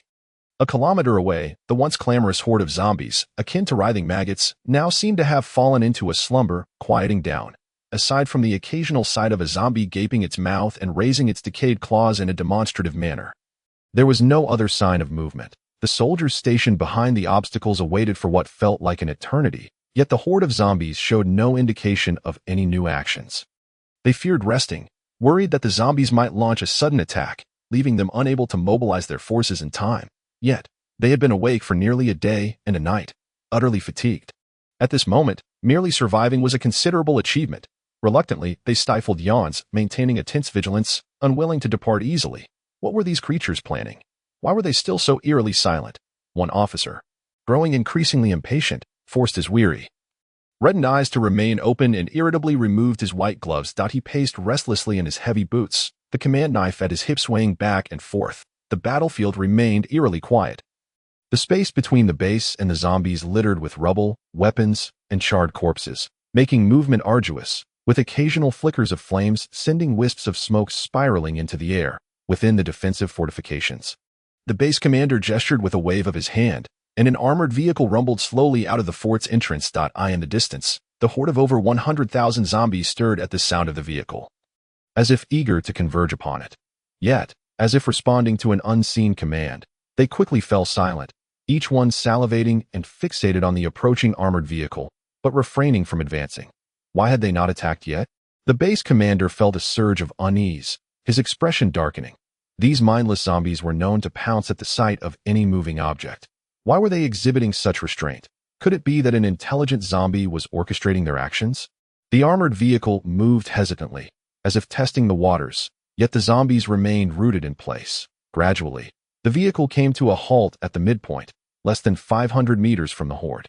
Suddenly, the side door of the armored vehicle swung open, and a fresh carcass, drenched in blood, was unceremoniously tossed out, followed by the loud clang of the door slamming shut. The pungent scent of blood was carried by the sea breeze, wafting over the horde of zombies. The aroma of fresh, sweet blood intensely stimulated the zombies' acute olfactory senses, causing them to lose control. The once orderly mass of corpses became chaotic, pushing and shoving as they surged forward. A few robust zombies broke free from the throng, their stiff limbs propelling them towards the bloodied carcass, claws outstretched. Behind them, the horde followed suit, intent on rushing forward. Humph! Still nothing more than a mindless flock of foolish zombies. Unable to resist the slightest temptation, the base commander scoffed, raising his hand. Within the fortifications, the machine gunners resumed combat readiness, fingers poised on the triggers, waiting for the commander's order to commence the slaughter of these gluttonous undead. Suddenly, a series of muffled thuds echoed. Those few zombies who had eagerly dashed out to seize the fresh meal had their heads obliterated in an instant, collapsing lifelessly to the ground. The splattered remnants of brain matter and blood painted the earth, drenching the advancing zombies behind them in a gruesome shower. Ha! The zombies were taken aback by this tragic scene, their lifeless, fish-like eyes widening in terror as they shrieked and retreated in a frenzy, even their stiff limbs exhibiting a newfound agility. Who fired the gun? Who fired the gun? Witnessing this spectacle, the commander of the base was startled, furiously questioning his subordinates, firing without his command, disregarding military orders, and undermining the operational plan would warrant execution. No one fired, Your Excellency. One subordinate replied with certainty. Oh, the commander's face darkened, his mind swirling with questions. Commander, look over there. There's a person, a woman, Nanny, regaining his composure. The base commander followed the direction of his subordinate's finger. In the distance, the horde of zombies parted, revealing a wide gap. Emerging from the throng was a girl clad in a flowing, pristine white silk gown. Her long hair billowing gracefully. Her hair danced in the wind. Her skin glistened like jade. Her features were exquisitely perfect, and her attire flowed like a gentle breeze, embodying the purity and beauty of a mythological angel. Even more striking was the pure gold crown adorning her lengthy locks, accentuating her noble demeanor. With elegant steps, she gracefully traversed the path cleared by the zombies, approaching the armored vehicle within a mere meter. Faced with the cold muzzle of the armored car, she exhibited no fear, instead offering a gentle, radiant smile, as if basking in the pleasant sunlight, enveloping all in a refreshing warmth. Who is she? Why is she unafraid of the zombies? The soldiers of the Our Nation stationed at the fortifications were astonished. This girl was breathtakingly beautiful, reminiscent of the goddess Athena, particularly captivating with her enchanting smile that was utterly irresistible. Yet, how could she emerge unscathed from the horde? With not a trace of blood upon her, how could those bloodthirsty zombies let her go unscathed? A zombie queen. A clever officer from the Our Nation, after recovering from his shock, stammered out his conjecture. Indeed, the officer's guess was correct. This angelic girl was Shen Feifei, the sovereign among zombies. She had long arrived near the base, biding her time. The zombies had been commanded to retreat by her, aiming to minimize unnecessary losses. Those unruly, robust zombies had been dispatched by her sonic attacks. Disobedient zombies were unacceptable. What she desired were zombies that would absolutely obey her commands, capable of forming a military force. Shen Feifei's earlier sunlight-like smile had undoubtedly conveyed kindness and friendship to the humans within the base. An infinite benevolence. It was merely that the Our Nation officer, dull as a donkey, failed to appreciate this, uttering the aforementioned crass remarks, like a stone cast into a tranquil lake. The officer's words stirred up tumultuous waves within the military. Zombie Queen, Zombie Queen. This shocking title sent waves of terror throughout the ranks. The princess-like, sunlit girl was, in fact, the Zombie Queen. Instantly, the soldiers of the Our Nation were rendered somewhat dazed by this revelation. Had it not been merely a day since the outbreak of the biochemical crisis, and yet, the Zombie Queen had emerged, a sentient being capable of commanding the zombies to advance or retreat at will. The man-eating zombies were already terrifying enough, impervious to blades and bullets, exceedingly difficult to eliminate. Ordinary individuals are utterly no match for them. Only seasoned soldiers possess the capability to confront these fiends. And even then, they must have ample ammunition and maintain a considerable distance. Initially, the personnel at the base believed that as long as their fortifications were sufficiently robust and their munitions plentiful, these mindless, disorganized zombies would eventually be eradicated, restoring the coastal city to humanity's dominion. However, the emergence of a highly intelligent zombie queen has utterly shattered their expectations. How are the people of Our Nation to survive this revelation? This news has severely undermined the confidence of the base's soldiers, and a wave of despondency and despair has begun to permeate the barracks. Gratitude is extended to all those who cast their votes. Your support is cherished. Chapter 113. The Devil's Advocate. 2. At the forefront of the coastal military base, the commander was both astonished and enraged. Astonished by the realization that the advanced intelligent zombies he had suspected were indeed manifesting. And furious at the audacity of this zombie queen to brazenly assault a human military base. Our nation would no longer know peace. Fire! Fire! What are you waiting for? Eliminate her. Seizing the walkie-talkie from his subordinate, the commander, with bulging eyes, immediately issued orders to the armored vehicle situated half a kilometer away. To obliterate a single being with artillery was an act of sheer madness. The gunner of the armored vehicle envisioned the beautiful, flawless girl before him being blown into the air, her body shattered beyond recognition. Such a pity. The gunner hesitated for a moment, yet instinctively chose to obey the command. The armored vehicle buzzed to life, adjusting its sights to prepare to fire upon the close-approaching Shen Feifei. Heedless of her friendly smile directed at them, the armored vehicle was about to unleash its firepower. Shen Feifei raised an eyebrow, and in a flash, as swift as lightning, she dashed forward and grasped the barrel of the cannon poised to fire. What was she doing? Had she lost her mind, attempting to seize the cannon's mouth with her bare hands? Witnessing Shen Feifei's sudden action, not only were the occupants of the armored vehicle taken aback, but nearly 10,000 soldiers atop the fortifications were equally startled. The base commander leaned forward in shock, nearly toppling from his vantage point. The zombie queen truly defied all rational expectations. Buzz, buzz. The armored vehicle began to fire, yet the projectile did not burst forth from the muzzle with the anticipated ferocity, ready to obliterate the zombie queen before them.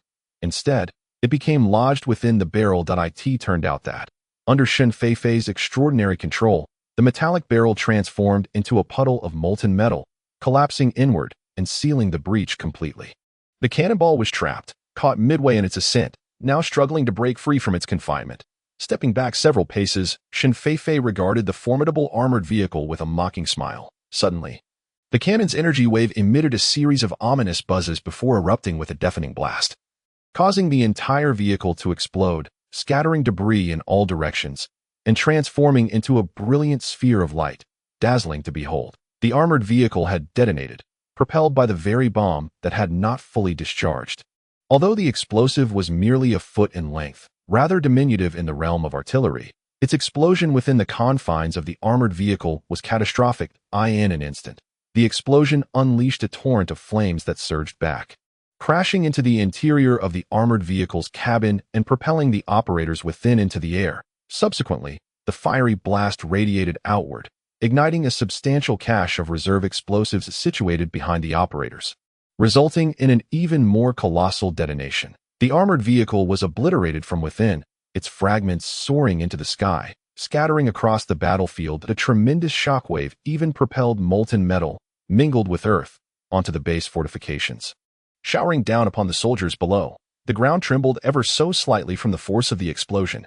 Shen Feifei squinted, tilting her head to evade the blinding brilliance of the blast. Debris of shattered metal and soil splattered just a foot away from her, silently cascading to the ground. The energy shield proved exceedingly effective, as not a speck of dirt touched her. Shen Feifei's garment remained pristine and immaculate, untouched by any filth. How could that wretched woman still be alive? The base commander and his contingent of soldiers from the nation dusted off the debris clinging to them, their astonishment palpable upon witnessing Shen Feifei's unscathed state.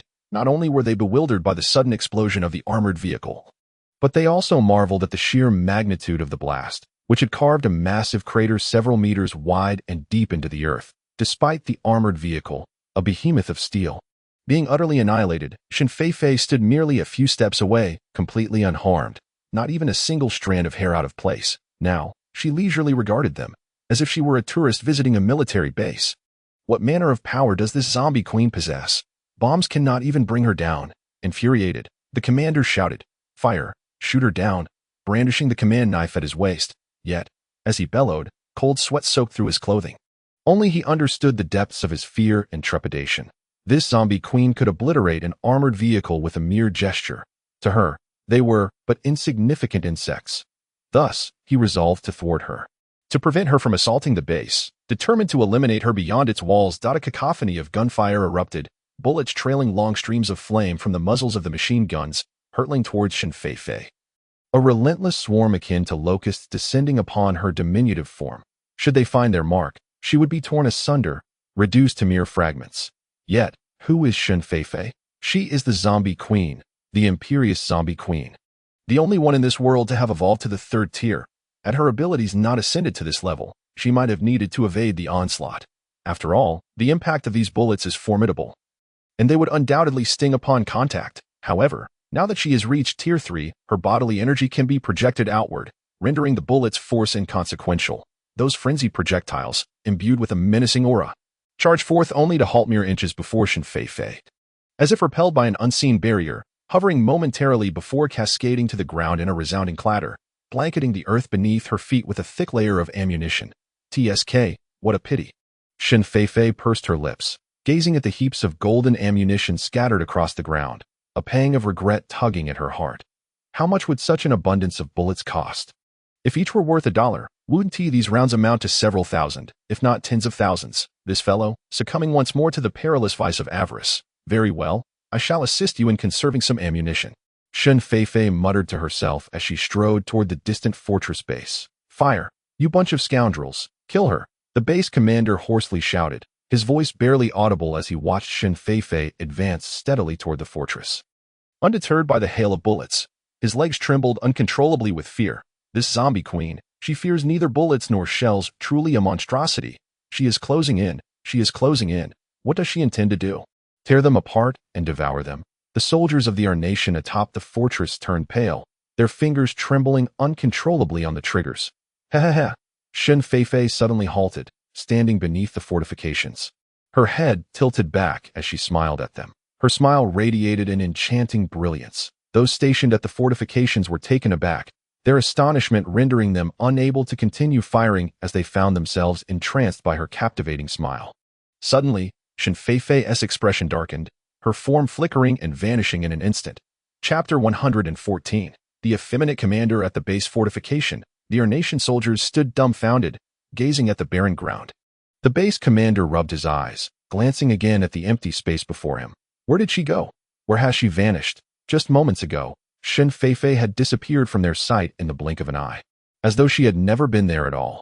This revelation filled him with panic, fear, and a sense of helplessness. He stomped about, roaring at his subordinates, attempting to mask the profound terror that gripped his heart. He was the commander, the leader of this naval base, having weathered numerous fierce battles. Even the brutal naval warfare against the Flower Nation a decade prior had not shaken him to such a degree. Yet now, he found himself engulfed by an unprecedented dread, as if a panic-stricken weed had taken root within his soul. Engaging in combat with humanity, he felt no fear, for they were of the same species. Sharing similar faces and thought processes. No matter how cruel or cunning, they remained within the known bounds of human behavior. But now, he faced a zombie, a highly intelligent zombie queen, no less. Witnessing her effortlessly crush the barrel of an armored vehicle, observing her emerge unscathed amidst a storm of bullets, and seeing her vanish without a trace in the blink of an eye, shattered all human understanding. This reality challenged the very nerves of him and his subordinates, unraveling their fundamental perceptions of the world, as if everything had crumbled in an instant. This zombie queen was akin to a devil from mythology, invincible, and here they were, the soldiers of our nation, engaged in battle against an omnipotent demon, an utterly inconceivable situation. After what felt like an eternity, the base commander, seemingly exhausted from his roaring, leaned against a sandbag, panting heavily, collapsing onto the ground. The fortification fell silent.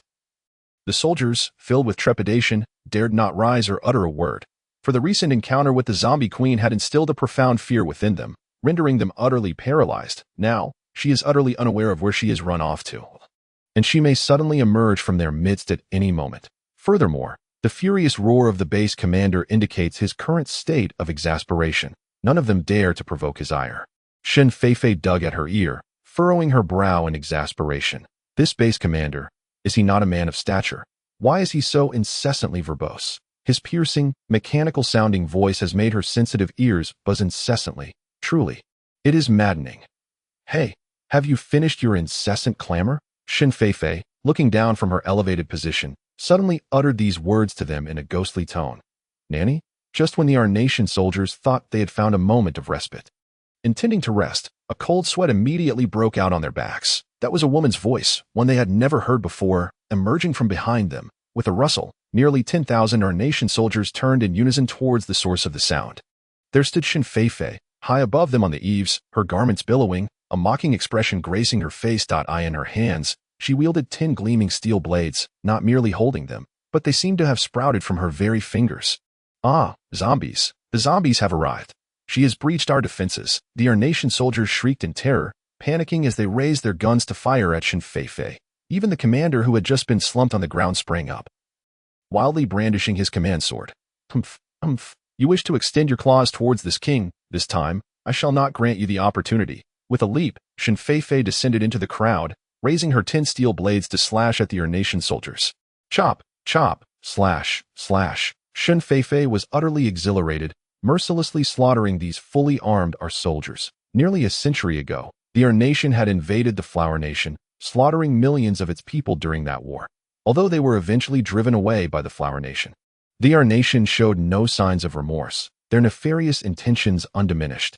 Just over a decade ago, they had even engaged in a grand naval battle against the Flower Nation, harboring ambitions of invasion once more. When Shen Feifei was still human, she despised the militarism of the nation above all else. Now, as a zombie, her feelings towards them remain unchanged.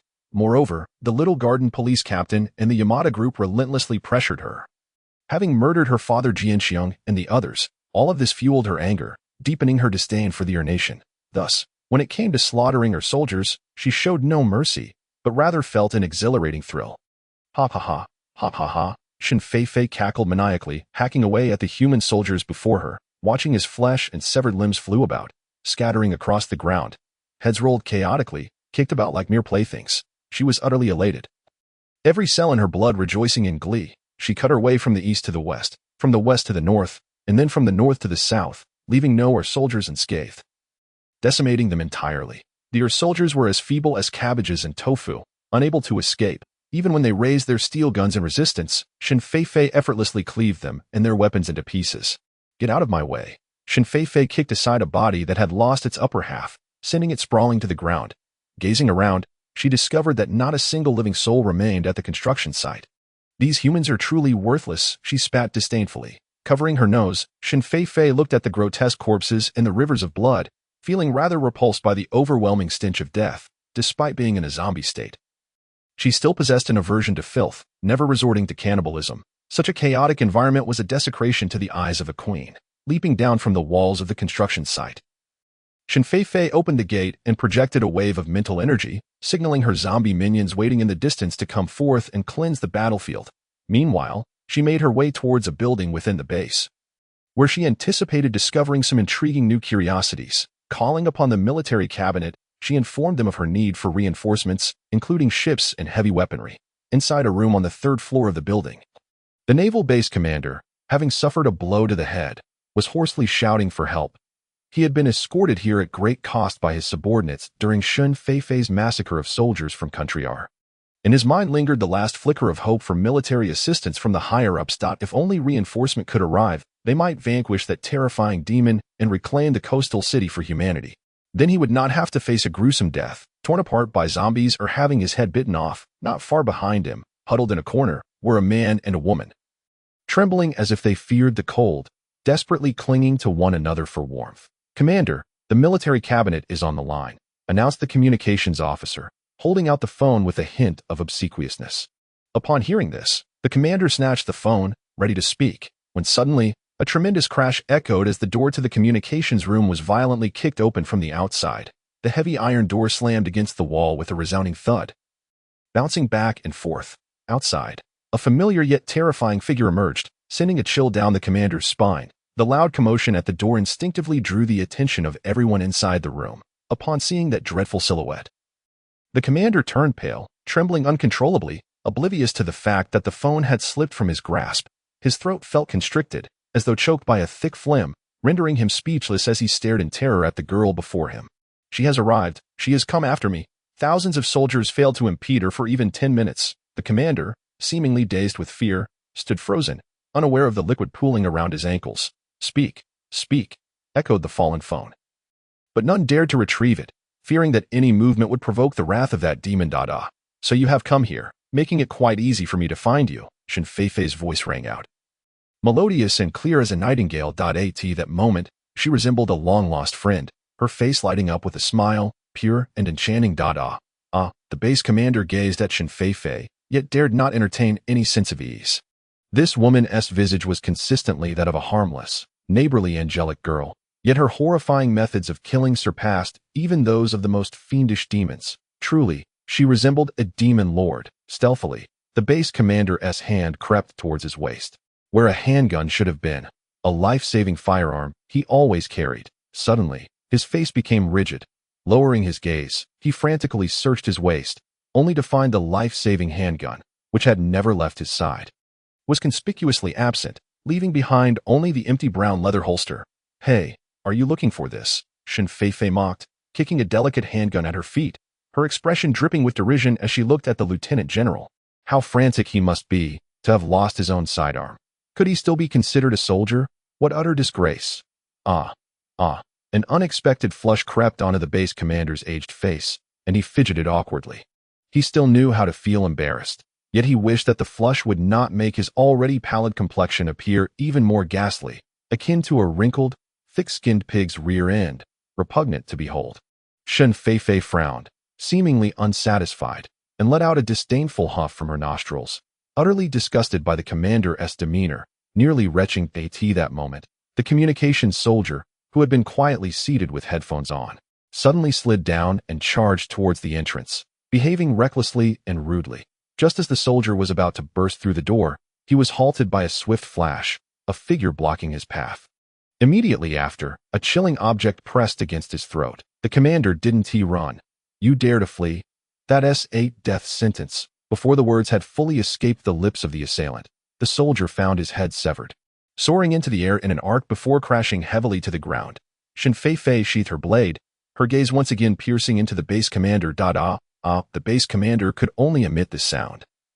Seemingly rendered speechless, he watched helplessly as Shen Feifei dispatched his soldier, then gracefully seated herself in a commanding chair. Kill her. I must kill you. At last, the base commander reacted, yanking the only command knife from his waist, sheath still attached, and swung it towards Shen Feifei. Come on, Shen Feifei chuckled softly. With a mere flick of her hand, the katana was in her possession, while the base commander continued to swing his arm frantically, repeatedly attempting downward strikes, swinging at an opponent without removing the sheath. You truly are a remarkable warrior, Shen Feifei derided the base commander, sparing him no dignity. She had ample time on her hands. Now that she had grown weary from the killing, she sought a bit of amusement, intending to toy with this foolish base commander before resuming her slaughter, much like a cat playing with its prey. One must always have a bit of fun before the final meal. Of course, Shen Feifei did not consume humans. She never partook of flesh. Even when in a state of chaotic energy, she merely sipped the blood of humans occasionally to suppress her urges. Currently, she continued to evolve primarily on crystal cores, while sustaining herself on the food that humans consumed. There is one more thing. That commander is both grotesque and aged, utterly unappetizing. One can only surmise that even his innards are far from tender. She would never stoop to consuming him. Finally, the base commander regained his senses and ceased his futile attempts at hacking away, upon witnessing the katana that once belonged to him in Shen Feifei's grasp. His legs buckled, and with a thud, he collapsed to the ground, utterly drained of strength. He was exhausted, far too weary. This demon was beyond his capacity to confront, and now he could only await his demise. Eyes shut tight, he lay limp on the ground, resigned to the fate of having his head severed by Shen Feifei. Hey, I say, that lieutenant general, do you not wish to preserve your intact corpse? Shen Feifei's tantalizing voice echoed in his ears, compelling him to open his bloodshot, murky eyes involuntarily. You won't behead me, nor consume me, the base commander's voice brimmed with hope. For no one from her nation desired the fate of decapitation and the obliteration of their soul. Of course, only if you can amuse me, Shen Feifei teased, regarding him with a mocking gaze. Yet the subsequent words sent a jolt of terror through the base commander. I wish to witness you commit seppuku. Following this, the katana was tossed before him with a clang. Remember, you must perform each and every standard procedure for seppuku. Insert it here, then pull to the right, and don't forget to twist and sever your intestines. Oh, and here's a towel, white, to staunch the wound. Shen Feifei heartlessly produced a white towel from her space, originating from the Flower Nation, and tossed it into his lap. She then settled into a chair. Retrieving some sunflower seeds, preparing to watch the live performance of a traditional Arnation drama, the general's seppuku, gazing at the katana before him, the base commander knelt, tears streaming down his face. He was to die. Finally to meet his end, not in the naval battle of over a decade ago, but at the hands of a female zombie from the Flower Nation. Such utter humiliation, truly disgraceful. Sobbing uncontrollably, he lamented his fate. What are you wailing about? Hurry up, or I'll eat you. Shen Feifei suddenly shouted at the commander, revealing her sharp, densely packed fangs, her expression grotesquely terrifying. In that moment, she truly resembled a bona fide queen of zombies. The base commander, startled by Shen Feifei's roar, momentarily forgot his tears and hastily grasped the katana, intending to plunge it into his own abdomen. He would rather die than ever lay eyes on this horrifying zombie queen again. As for the role that classmate Piao Xue is to assume in the narrative, I intend to arrange it for the next volume. A northern zombie king with ice-based powers. As for the name, I leave it to classmate Piao Xue to decide. Please inform me in the mobile book review section. Ha ha ha. Thank you for your support. Chapter 116, Becoming a Star. In the communications room. Amidst the chaos, the base commander seized the katana and aimed it at his own belly. However, despite the pain of the blade against his skin, it would not penetrate. Looking down, he realized he had forgotten to remove the sheath. At that moment, he merely created a dent in his abdomen, yet the blade did not enter an inch. Ha ha ha ha, Shen Feifei nearly lost her breath from laughter as she watched. She had encountered foolishness before, but never had she seen a commander so utterly dim-witted. One had to wonder how he attained the rank of lieutenant general. The base commander was momentarily taken aback, his embarrassment overshadowing any sense of modesty as he steadied himself and solemnly knelt down. Methodically, he began to unfasten the buttons of his military uniform, exposing the skin and muscles beneath. Indeed, this time it was for real. Shen Feifei sat upright, cracking sunflower seeds with an audible crunch, eagerly awaiting the unfolding spectacle. The base commander picked up a white towel from the ground, carefully wrapping it around the handle of the katana, then aimed the blade's tip towards his abdomen. After a prolonged moment of hesitation, he steeled himself and shouted loudly. In an instant, the katana plunged into his belly with a swift motion, and a surge of crimson blood bubbled forth from the wound, momentarily contained by the towel. Gasping for breath, the base commander was soon drenched in beads of sweat that formed on his forehead. Oh heavens, how excruciating is this act of seppuku! Had I known, I would never have coerced others into such a fate. This man, who often compelled his subordinates to embrace the spirit of Bushido, demanding that those who erred commit ritual suicide, was now facing the consequences of his own actions. Go deeper, Shen Feifei urged. Not yet satisfied, as she continued to spit out sunflower seed shells. How can this commander be so weak, cutting corners even in death? Unacceptable. With a cry of agony, the commander mustered his strength and thrust the blade further in, finally burying it to the hilt. The entire sharp edge of the katana was now engulfed within his flesh, leaving only the handle protruding from his abdomen. Come on, no dawdling. Shen Feifei spat out another shell, her impatience evident. Yet, the commander was already overwhelmed by pain. The blade, lodged horizontally within him, severed portions of his intestines and organs, draining him of vitality as it extracted half a bucket of blood. With a violent heave, he expelled a mouthful of blood, his wide eyes gradually losing their vigor as he slumped to one side. Hey, keep pulling, pull to the right. Shen Feifei's voice echoed, cold and commanding. However, the commander appeared unresponsive, devoid of the strength to move even a finger. Furrowing her brow, Shen Feifei silently lamented her misfortune at encountering such an inept base commander, unable to perform even a full act. Who will lend him a hand? She directed her gaze toward a trembling man and woman huddled in the corner, their disheveled clothing suggesting a rather dubious situation. I will, Water's Edge girl, stammered the man in his 50s. Recognizing Shen Feifei's attention as a sign of impending doom, he awkwardly crawled from his corner, forcing a smile towards her before inching closer to the base commander, realizing that he was familiar with a name Shen Feifei had once used in her country. She regarded him with a cold detachment, her mind racing to identify him. It's him. A hint of disdainful amusement curled at the corners of her mouth as the realization dawned upon her. At that moment, the man knelt on the floor like a dog, clutching the katana. A sinister expression crept across his face as he forcefully slashed at the commander's right abdomen. A sickening sound erupted, and the sharp blade tore a gaping wound, threatening to spill the innards out. Witnessing such gruesomeness, the man felt a flicker of trepidation. His hand trembled as he turned to glance at Shen Feifei, only to find her still wearing a cold, detached expression. Seemingly enjoying the spectacle, he reluctantly shut his eyes again and drove the blade deeper, severing the commander's intestines. With that strike, the commander was left gasping, collapsing in a heap, his eyes rolling back. It was done, completed. Dear maiden by the water's edge, might you spare us and refrain from taking our lives? The man, now in his 50s, hurriedly crawled forward on his knees, beseeching Shen Feifei. My Lord Mayor, what brings you here? The man, indeed, was the mayor of Haibian City, and the woman beside him was his secretary.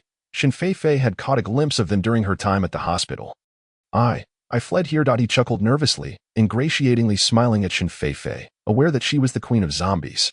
Yet, she could still speak and engage in normal conversation, perhaps retaining some vestige of human thought. Rather than await death here, it was worth a struggle. Perhaps he could elicit her pity and survive, as so many have perished. Why should I spare you? I have contributed. After all, I granted you the status of a formal resident of Haibian City and prevented the military from capturing you. The mayor, with a feigned smile, replied cautiously.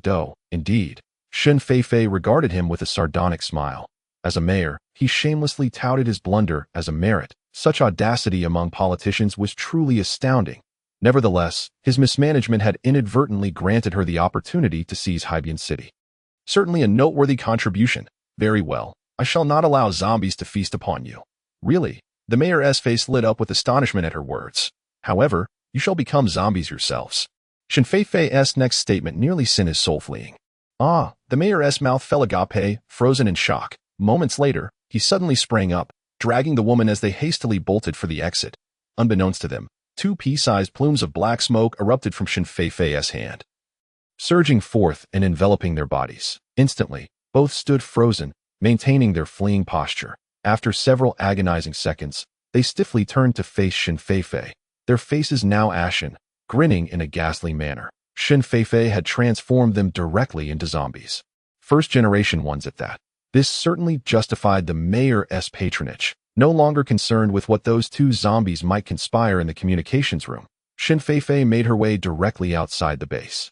Ah, the sky is so brilliantly blue, the sea is remarkably clear, and the air is quite pleasant. Shen Feifei felt elated, leaping atop the highest structure within the base, surveying the entire expanse below. The sea breeze, laced with a hint of blood, wafted towards her as she gazed down upon the entire base. At the construction site over there, the undead minions are voraciously feasting upon the corpses of soldiers from her country. While the ground is stained with semi-dried blood, which they are busily clearing away at their current pace, they are likely to complete the task by tomorrow morning. Beyond lies the vast ocean, with vessels docked at the harbor. Yet they have yet to evacuate any personnel. In the distance, several rescue ships patrol the waters, hesitant to approach. Humph. The coastal city is now entirely under the dominion of Shen Feifei, and those few ships attempting to render assistance pose no threat whatsoever. It is fortunate they remain at a distance. Should they venture closer, she would not hesitate to unleash another massacre. A long, piercing howl erupted from her lips as Shen Feifei stood atop the highest point of a structure. Issuing a stern warning to the vessels in the distance, the crown upon her head shimmered dazzlingly, aglow with golden light. Above in the heavens, satellites traversed the sky, diligently documenting everything and relaying it back to nations around the world.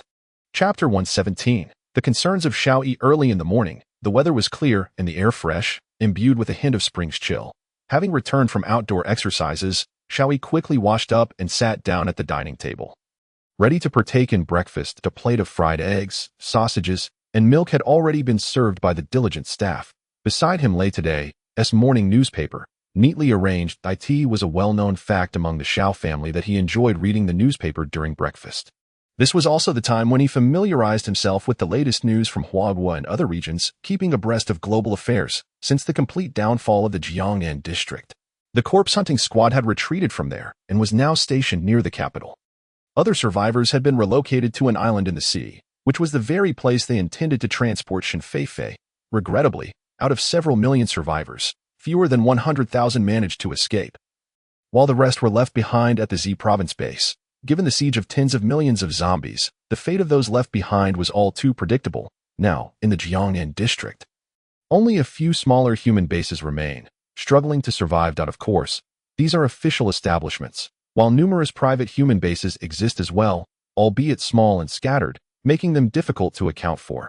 Xiao Yi had been reassigned to the capital, where he served as the deputy chief of staff for the military district and commander of the special operations unit, having been promoted to the rank of lieutenant general.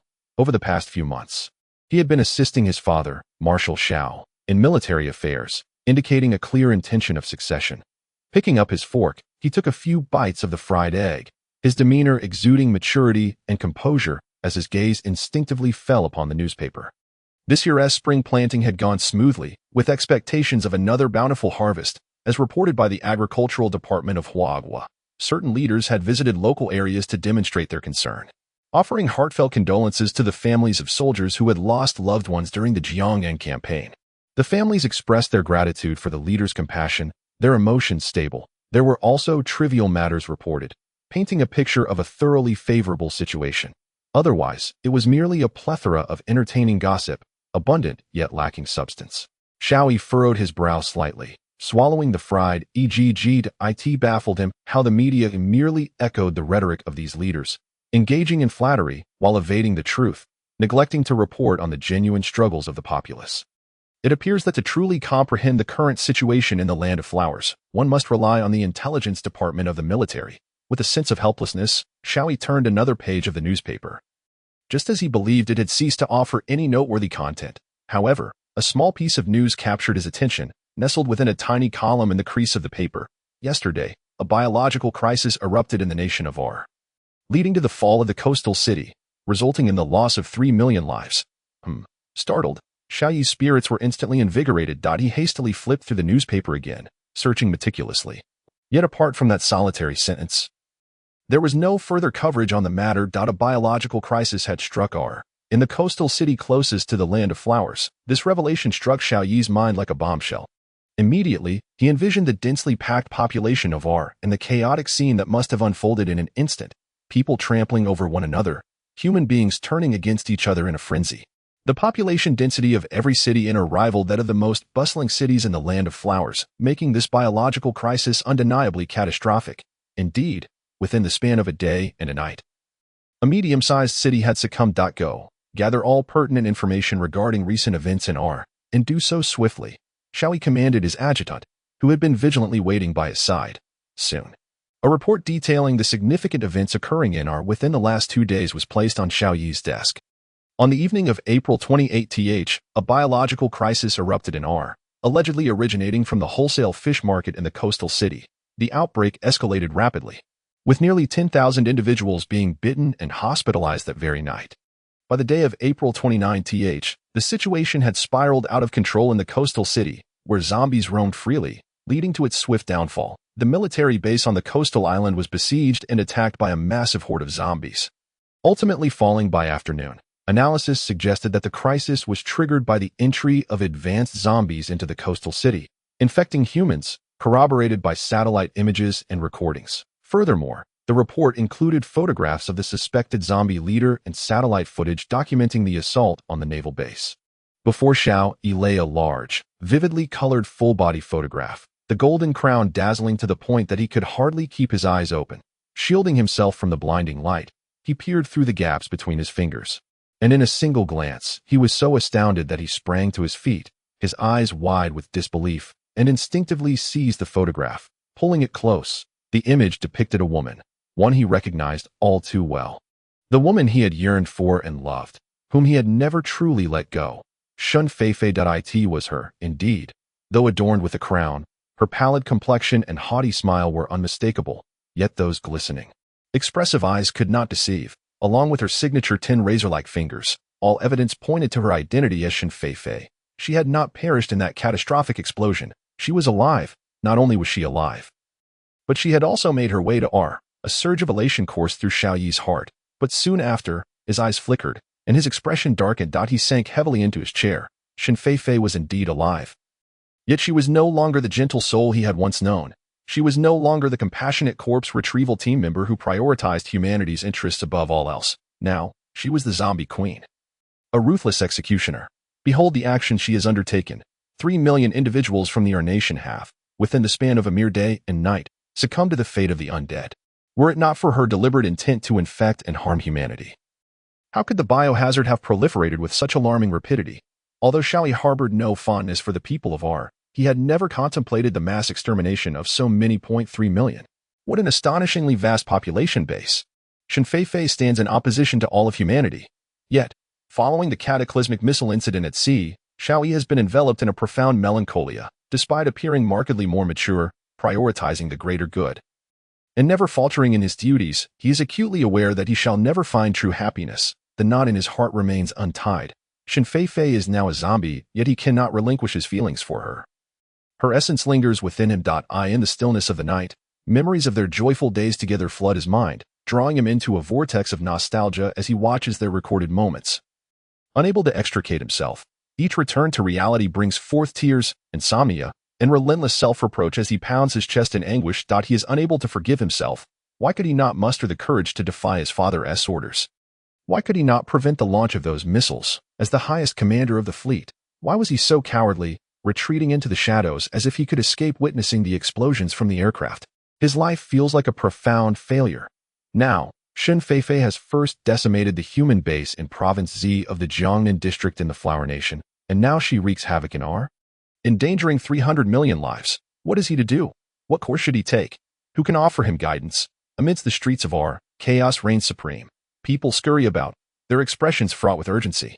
Ever since the outbreak of the biohazard on the shores of the first island, transforming 3 million citizens into zombies, panic has gripped the nation. In the immediate wake of the news, the streets are a cacophony of frantic activity. The citizens of R, accustomed to wealth and a high standard of living, often enjoy lives devoid of worry. Many households rarely ignite their stoves, opting instead to dine out. With pantries bare, they now surge towards supermarkets, clutching wads of cash and cards, scrambling to procure essential supplies to hoard within their homes.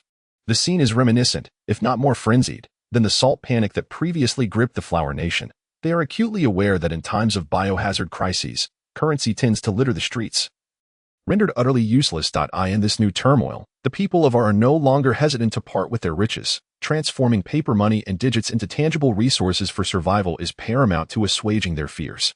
Consequently, clothing and bedding, items once deemed insignificant, have now become highly coveted commodities. Every shelf is besieged by dozens of hands, each seeking the warmest, lightest, and most durable goods for in times of flight. Such items are invaluable. Furthermore, concerning the matter of sustenance, individuals are hastily transporting bags of provisions back to their homes. The moment these items are placed on the shelves, they are immediately snatched away. Additionally, the online ordering services are thriving, with anything remotely related to these necessities being swiftly claimed. The demand for pharmaceuticals and other essential goods is particularly acute. Once, a newly opened pharmacy was besieged within less than an hour, its doors shattered by the overwhelming tide of customers, who drained the shelves of every available medication. Those fortunate enough to secure supplies rushed home, hastily consuming antibiotics in a desperate attempt to shield themselves from the biochemical viruses drifting in from the coastal city. Regardless of the efficacy or suitability of these medications, they indulged in a frenzied consumption. Citizens of our nation were gripped by terror, their fearful gazes fixed upon the distant coastal city, while the night enveloped them in a shivering dread within their homes. All of this starkly illustrates the formidable power of the biochemical crisis, showcasing the remarkable achievements of Shen Feifei.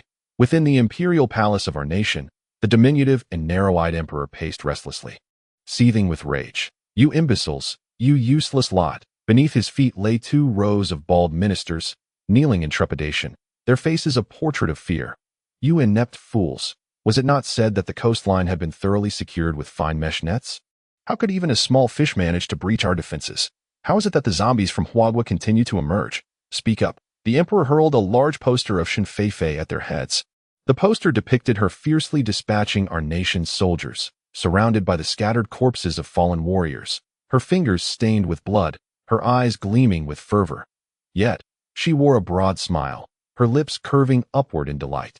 Silence enveloped the room, as the ministers exchanged glances, each reluctant to step forward and bear the brunt of the emperor's wrath. The emperor's face shifted from a deep scowl to a pale hue, then back again, his mouth agape, ready to unleash another tirade. At that moment, one individual was reluctantly pushed forward by the crowd to respond. "I am but a humble servant, and I acknowledge my guilt. It is possible that the nets, having been submerged for many years, have succumbed to oxidation, developing small holes, and due to a lack of funds for repairs, we have inadvertently allowed the zombies of our nation to infiltrate." A bald minister, compelled by the circumstances, stepped forward, bowing deeply in penance. This minister was the head of the Coastal Defense Office, responsible for maritime fortifications. Yet he too shifted the blame onto natural phenomena and financial constraints. "You wretches! Oxidation necessitates repair. The maintenance funds were allocated by my cabinet months ago. Where have they vanished? Where?" I asked. The emperor, recalling the substantial sum he had personally disbursed from his treasury at the behest of the ministers for coastal defense engineering, felt a twinge of pain for the money he had begrudgingly parted with. Had it not been for his desire to cultivate a reputation as a benevolent ruler and earn the affection of his subjects, he would not have acquiesced. The coastal defense minister now felt beads of cold sweat forming on his brow. The emperor, whose memory was notoriously poor, had surprisingly recalled the funding from months prior. What a predicament! This minister had only allocated a fraction of the money towards actual repairs, merely orchestrating a FAA of maintenance for appearances, while the majority of the funds had been clandestinely funneled into his own pockets. Recently, he acquired a Western-style manor, with the funds for its purchase coming from the same source that financed the 3 and 4 wet nurses. If one were to scrutinize this matter closely, the truth would inevitably come to light, along with any remnants of his good fortune. This simply cannot stand. He must find someone to take the blame. After all, Is it not true that the law is lenient towards the many? With a resolute heart, the Minister of Maritime Defense addressed the Emperor. Your Majesty, your wisdom is unparalleled. I indeed utilized these funds for the maintenance of our coastal defenses. However, midway through the repairs, the naval commander informed me that their vessels were outdated and required new supplies, which compelled me to lend a considerable sum, yet it remains unpaid, leaving certain areas still in disrepair. As he spoke, he cast a fierce glare toward the naval commander, hoping to prompt him to speak favorably on his behalf, for it was this very scoundrel who had thrust him into this predicament with the greatest force. You borrowed the funds intended for the maintenance of coastal defenses. The Emperor turned sharply, his small eyes widening in indignation as he glared at the naval commander. It was merely a small amount to purchase ammunition. The Navy's supply of shells was insufficient, and with funding lacking, we had no choice but to shuffle resources around to sustain our routine training. The naval commander hastily continued the charade, knowing full well that he had previously accepted considerable sums from the Minister of Maritime Defense. Both men, entrenched in their positions, were akin to two peas in a pod, their own hands equally tainted with corruption. Liars, fools. This is evidence of your embezzlement from the imperial treasury, and you dare to quibble. As he spoke, the Emperor commanded his attendants to unveil a screen, which displayed incriminating footage of the naval commander and the Minister of Maritime Defense engaging in corrupt practices.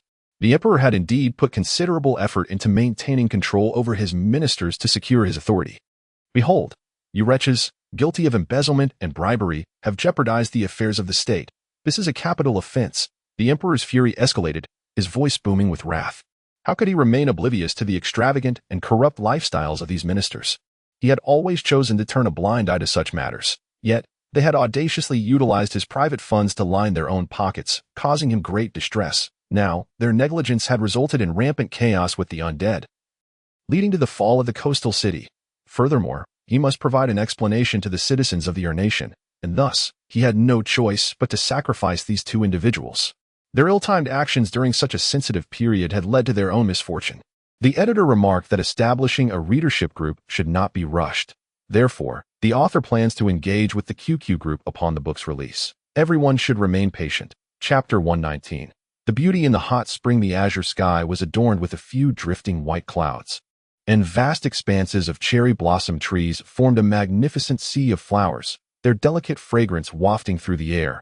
Above the water pool, humid mist rose into the atmosphere, only to dissipate swiftly, before new wisps of white vapor emerged in a continuous cycle. In the coastal city, Shun Feifei luxuriated in the hot spring, reclining upon the natural stone steps. Occasionally, a few cherry blossom petals would flutter down into the pool, landing gracefully upon the water's surface and her skin, creating a sensation of exquisite beauty and comfort. A few small fish darted playfully through the warm waters, occasionally brushing against Shun Feifei's delicate skin with their tiny mouths, enhancing her already fair complexion. With a sigh of relief, Shun Feifei removed the towel draped over her face, exhaling deeply, setting aside human relationships.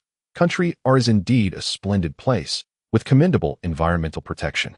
Over 70% of the nation is adorned with lush trees and forests. The scenery is picturesque, filled with the melodious chirping of birds and the fragrance of blooming flowers, while the air remains refreshingly pure.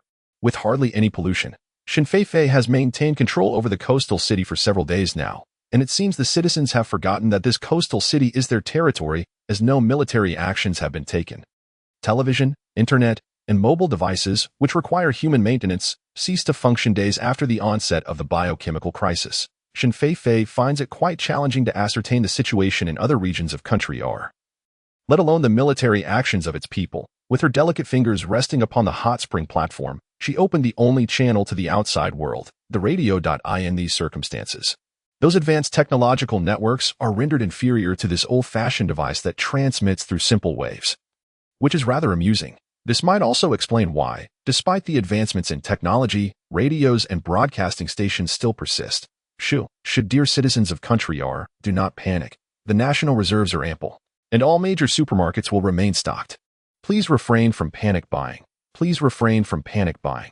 The sweet voice of a female broadcaster echoed through the radio, repeatedly soothing the listeners. Perhaps the enchanting quality of her voice was so captivating that Shun Feifei felt a wave of drowsiness wash over her. It was no wonder the nation chose such a mesmerizing voice for their broadcaster. Shen Feifei chuckled to herself, stifling a yawn, and switched the channel. This time, a male broadcaster's voice resonated, powerful and commanding.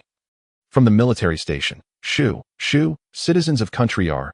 Our esteemed emperor has recently executed 2 corrupt officials who embezzled funds for coastal defense repairs, restoring justice for all. Our emperor is wise and divine.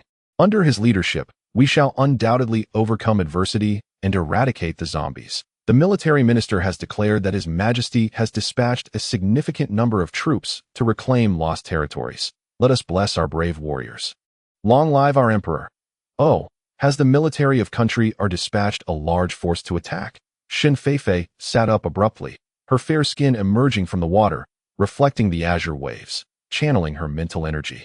Shen Feifei's psychic waves swiftly enveloped the entire coastal city. The zombie minions continued to meander peacefully through the streets and alleys, with no new developments to report. However, a large contingent of military personnel had appeared at the neighboring city of Daki. They arrived in the latest armored vehicles and rocket launchers, along with various military transports, bustling with fully armed soldiers and officers. Strangely, they did not rush to assault the coastal city, but instead set up camp at the border. Gazing at the coastal city teeming with zombies, they refrained from launching an offensive. Instead, they erected layers of protective barbed wire to obstruct the movements of the zombie minions. No assault, no extermination, merely a netting? What was their purpose in approaching the coastal city?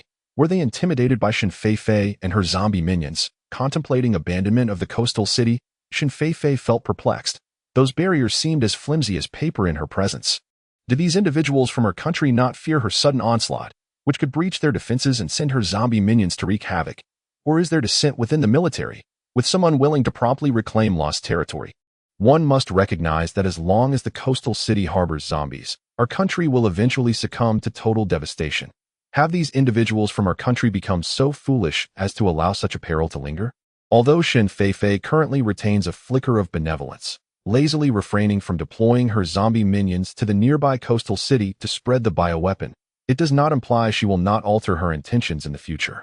The military strategy of merely defending without launching an offensive is untenable, a fact well known to anyone possessing even a modicum of military knowledge. Disregarding them, Shen Feifei withdrew her psychic abilities, seated herself once more, and continued to indulge in the warmth of the hot springs with her eyes closed. As the sun approached its zenith, the air grew slightly warmer under the fierce rays, lulling one into a state of drowsiness. The zombies in the coastal city were mere fledgling undead, having recently emerged, though they are categorized into first, second, and third generations, with varying degrees of evolution. None could possibly evolve to the first tier in such a brief span. Upon sensing the intensifying sunlight, they instinctively quieted and sought refuge in the cool shade. The streets were eerily devoid of zombie activity, enveloped in a profound silence. Suddenly, while Shen Feifei was resting, her ears perked up, and she swiftly opened her eyes, radiating a piercing brilliance. She initially thought the military of our country had abandoned their efforts to reclaim the coastal city, only to discover they were plotting something else.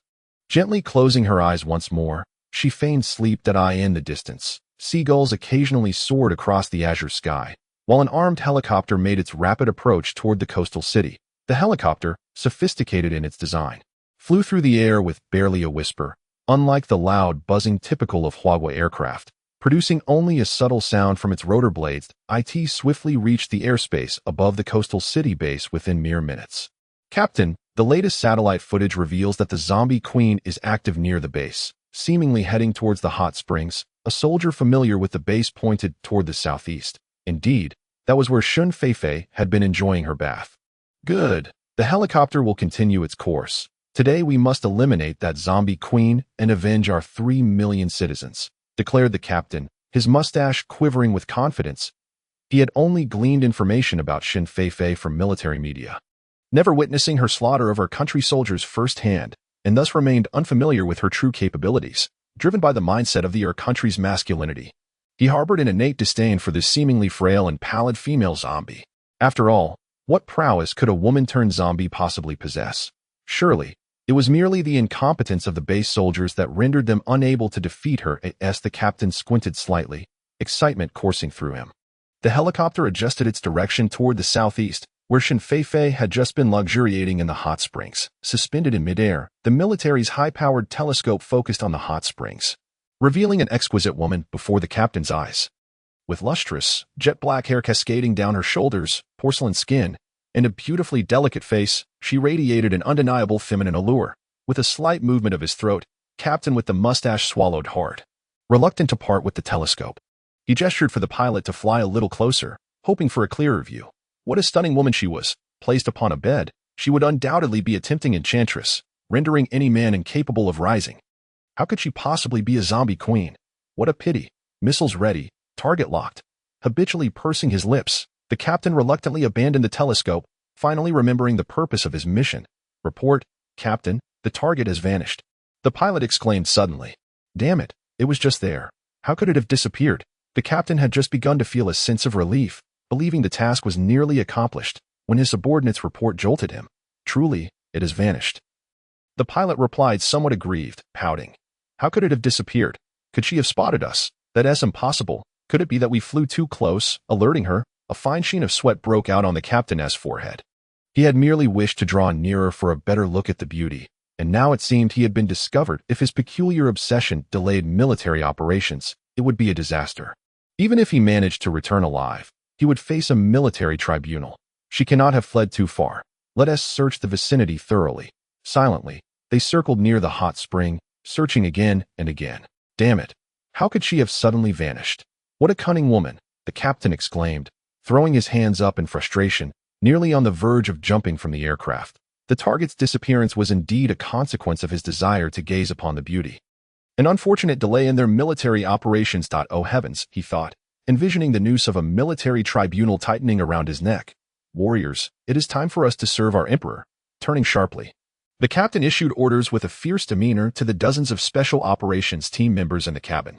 Before their departure, the military of our country had devised two operational plans. Point one involved directly bombing the target with missiles. If that failed, the alternative was to dispatch elite soldiers to locate Shen Feifei and eliminate her.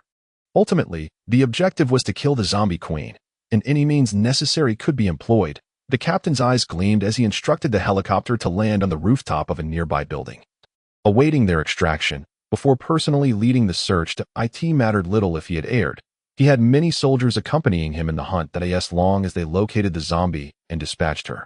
It would not be too difficult for a robust man like himself to deal with a woman transformed into a zombie. Bolstered by confidence, he waved his hand forcefully and charged down the stairs with dozens of expendable soldiers.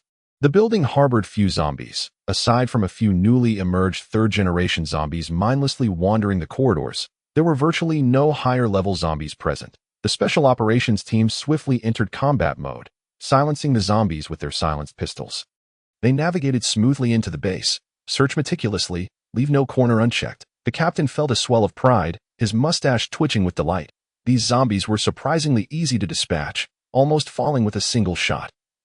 It was hardly a challenge at all. In the past, the soldiers stationed at this base were nothing short of the most abject failures, akin to worthless wretches. The square of the base stood nearly devoid of any zombies. An expanse of desolation. The members of the special operations team searched in vain for any signs, only to find that the place had been neglected for quite some time, shrouded in a layer of dust. Exuding a sense of bleakness. All right, disperse and search, commanded the leader. Signal if you find anything. The captain, sporting a prominent handlebar mustache, was brimming with arrogance. Look at us, such formidable warriors. Even the zombie queen dares not face us. As he mused, he self-importantly stroked his iconic mustache. Under his directive, the soldiers fanned out to scour the various structures of the base, while the captain remained in the square with a few men. Awaiting reports. Report to the captain, no sign of the zombie queen, only a few lesser zombies, which have been dispatched. Report, sir, no sign of the zombie queen, all is normal. Point one after another, his subordinates delivered reports that were decidedly mundane. What? Such a lackluster zombie queen. If that is the case, could I, as captain, led dozens of special operations personnel to reclaim the coastal city?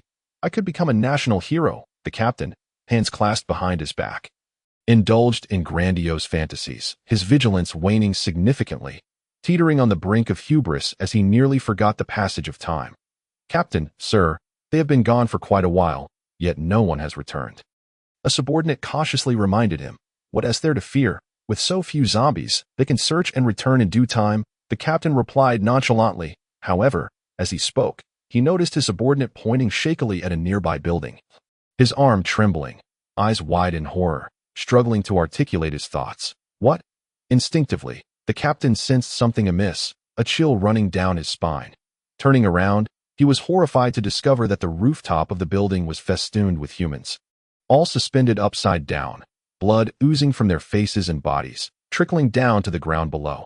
Infuriatingly, many of these individuals were still alive, twitching and coughing, yet utterly powerless to defend themselves. Below them, several filthy zombies circled, cackling grotesquely as they gnawed on the dangling arms of the living, who were resigned to their grim fate. Their expressions twisted in agony. His dismay. These hapless souls were none other than the Special Operations Team he had just dispatched. "Captain, look over there." Following the frantic gesture of his subordinate, the captain beheld that the periphery of the surrounding buildings was similarly adorned with the soldiers of the Special Operations Team. Almost instantaneously, the square was besieged by an overwhelming tide of zombies, their heads emerging in droves, a dark mass encroaching upon them. They were surrounded by the undead. Chapter 121. The Shameless Muscle-Bound Man in the Square of the Base. A dense and oppressive horde of zombies closed in, encircling the captain and several Special Operations Team members with a relentless grip, gazing at the swarm that had materialized in the blink of an eye. The captain and his men found themselves momentarily dazed, caught in a state of shock. In the coastal base, weren't there only a few zombies? Just moments ago, they had searched for quite a while without finding many. How could it have changed so drastically in just a few minutes? Thousands of zombies approached, their mouths dripping with a foul, half-red, half-yellow drool, waving their swollen, putrid claws that glistened with decay. Some even had swarms of buzzing flies circling above their heads. Each one advanced toward them with lifeless, fish-like eyes rolling back in their sockets. The sound of their slow, stiff footsteps echoed ominously, effectively encircling them. Captain Ba Zihu and his team desperately pulled the triggers of their weapons, unleashing a hail of bullets upon the horde. Given the proximity, the rounds struck the zombies, yet due to the rising tide of fear within them, not all bullets found their mark in the critical heads of the undead. Only a small fraction accurately hit their targets, dispatching a few zombies, while the majority merely ricocheted off their bodies. The horde continued to trample over the fallen, relentlessly closing in, showing no signs of retreat. "Captain, we're out of ammo. We're out of ammo," cried a member of the special team, his teeth chattering as he reported the most disheartening news to Captain Ba Zihu. What? What do you mean we're out of ammo? What now?" Captain Ba Zihu frantically pressed the trigger, only to hear the dry click of an empty chamber. His ammunition was depleted as well. "Throw a grenade," he barked through gritted teeth, "but at this distance. The blast could hit us. Damn it, just throw it far enough." With no time to consider the consequences, Captain Ba Zihu fished a sweet melon grenade from his gear, struck it against his thigh, and hurled it into the densely packed mass of zombies. With a thunderous explosion, the grenade detonated, toppling a cluster of zombies. For a brief moment, the horde hesitated. Effective. Excellent.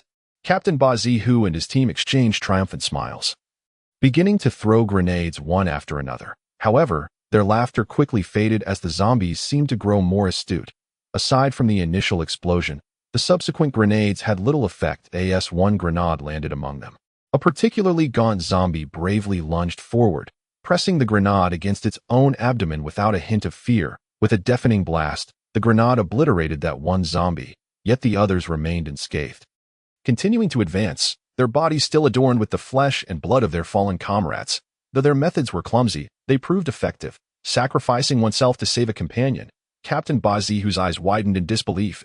When had these zombies become so clever? Rivaling human intelligence, fearless of death and destruction, they exhibited a semblance of teamwork. Humanity was in grave danger. Zombie Queen, I know it's you behind this chaos. Come out and face me. Let us duel.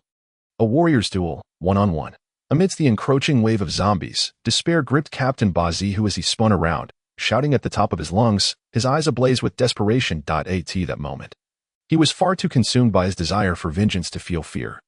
His mind solely fixated on confronting Shen Feifei in a life-or-death struggle. Just based on you. A clear, mocking laughter resonated in the air. A girl descended gracefully from the rooftop of a building, stepping lightly upon the black heads of the zombies, and approached Captain Ba Zi and his team. The newcomer was none other than Shen Feifei, clad in a white casual tracksuit paired with designer sneakers. her hair tied back in a fluffy ponytail, presenting the image of a pure young girl, coolly confronting humanity. "You are the zombie queen." Upon her arrival, the horde of zombies halted their advance. Captain Ba Zi and his companions wiped the cold sweat from their brows, steadying their nerves as they inquired. Indeed, Shen Feifei cast a cold glance at him. These fools were feigning ignorance. Was there a second zombie queen in this place apart from her? I challenge you to a duel. One-on-one. Captain Ba Zi's eyes burned with fury as he glared at Shen Feifei. A mere little girl, just a female zombie, appearing so frail. Perhaps she possessed some human cunning. However, her strength could never rival his own. If he could defeat her and capture her, he might just find a way to escape alive. Very well, if you manage to defeat me, I shall allow you to leave unscathed, preventing the zombies from consuming you. A peculiar smile suddenly graced Shen Feifei's lips. These humans truly underestimated her. Mistaking her for an ordinary woman they could easily bully, daring to challenge her. How utterly foolish. Shen Feifei resolved to seize this opportunity to teach him a lesson and humiliate him in the process. Come on, come on. Upon hearing Shen Feifei's response, Captain Ba Zi was immediately exhilarated. He leaped from the crowd, swiftly shedding his upper garment, resembling a warrior prepared for battle, his bare chest exposed though a bit muscular.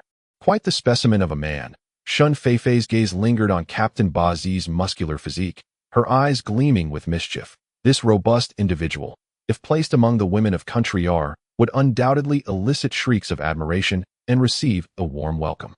Alas, the circumstances and location were far from conducive. Ha ha ha. The zombies began to stir, saliva dripping as they excitedly stretched their arms in the air, eager to pounce.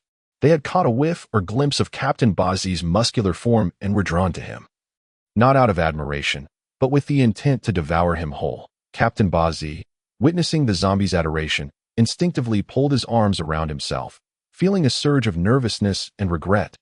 He had forgotten that this place was a hell for humanity, not a stage for him to flaunt his physique. Come on, come and hit me, don't dawdle. Shen Feifei contemptuously beckoned the muscular man with a flick of her finger. Enraged, Captain Ba Zi, filled with humiliation and fury, lunged toward Shen Feifei. In his life, he had never been humiliated by a woman.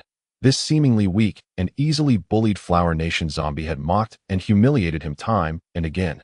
This time, he was determined to reclaim his honor. With a massive fist, propelled by the rush of wind, he aimed a swift strike at Shen Feifei's chest. He was certain of victory upon landing a blow. Yet, in the blink of an eye, she vanished from sight. Where did she go? Where is she? Captain Ba Zi was taken aback, his fist suspended in midair. Hey, I'm right here. Hurry up, the sun is about to set. Shen Feifei mocked him from behind, derisively, even though the sun still hung high in the sky. You, don't run away. Let us have a fair duel. Captain Ba Zi, observing Shen Feifei's seemingly accommodating demeanor, grinned broadly and shamelessly made a request. All right, I will stand here and let you strike. Without dodging. To his surprise, Shen Feifei innocently nodded in agreement, as if she were a mere plaything. Chapter 122. Taking down the strong man. Very well, I will not evade. You may strike me. Shen Feifei smiled sweetly at the bare-faced Captain Ba Zi. With a pout, Captain Ba Zi secretly reveled in his good fortune. What a foolish woman. Standing there inviting him to strike, she was practically courting her own demise with her own strength. As he observed Captain Ba Zi's self-satisfied antics, Shen Feifei chuckled and, with a clever thought, devised a cunning plan. Let us make it a contest of wit. You strike me 3 times, and I shall strike you 3 times, with neither of us allowed to dodge. If you manage to knock me down, I will let you go. Shen Feifei feigned innocence, tilting her head as she proposed her mischievous scheme. Captain Ba Zi regarded Shen Feifei with a mix of wariness and confusion, utterly baffled by her suggestion. This woman dared to propose such a foolish duel that a petite creature like her would surely fall with just one of his punches. Was it not clear that this was to his advantage? What trickery was she playing?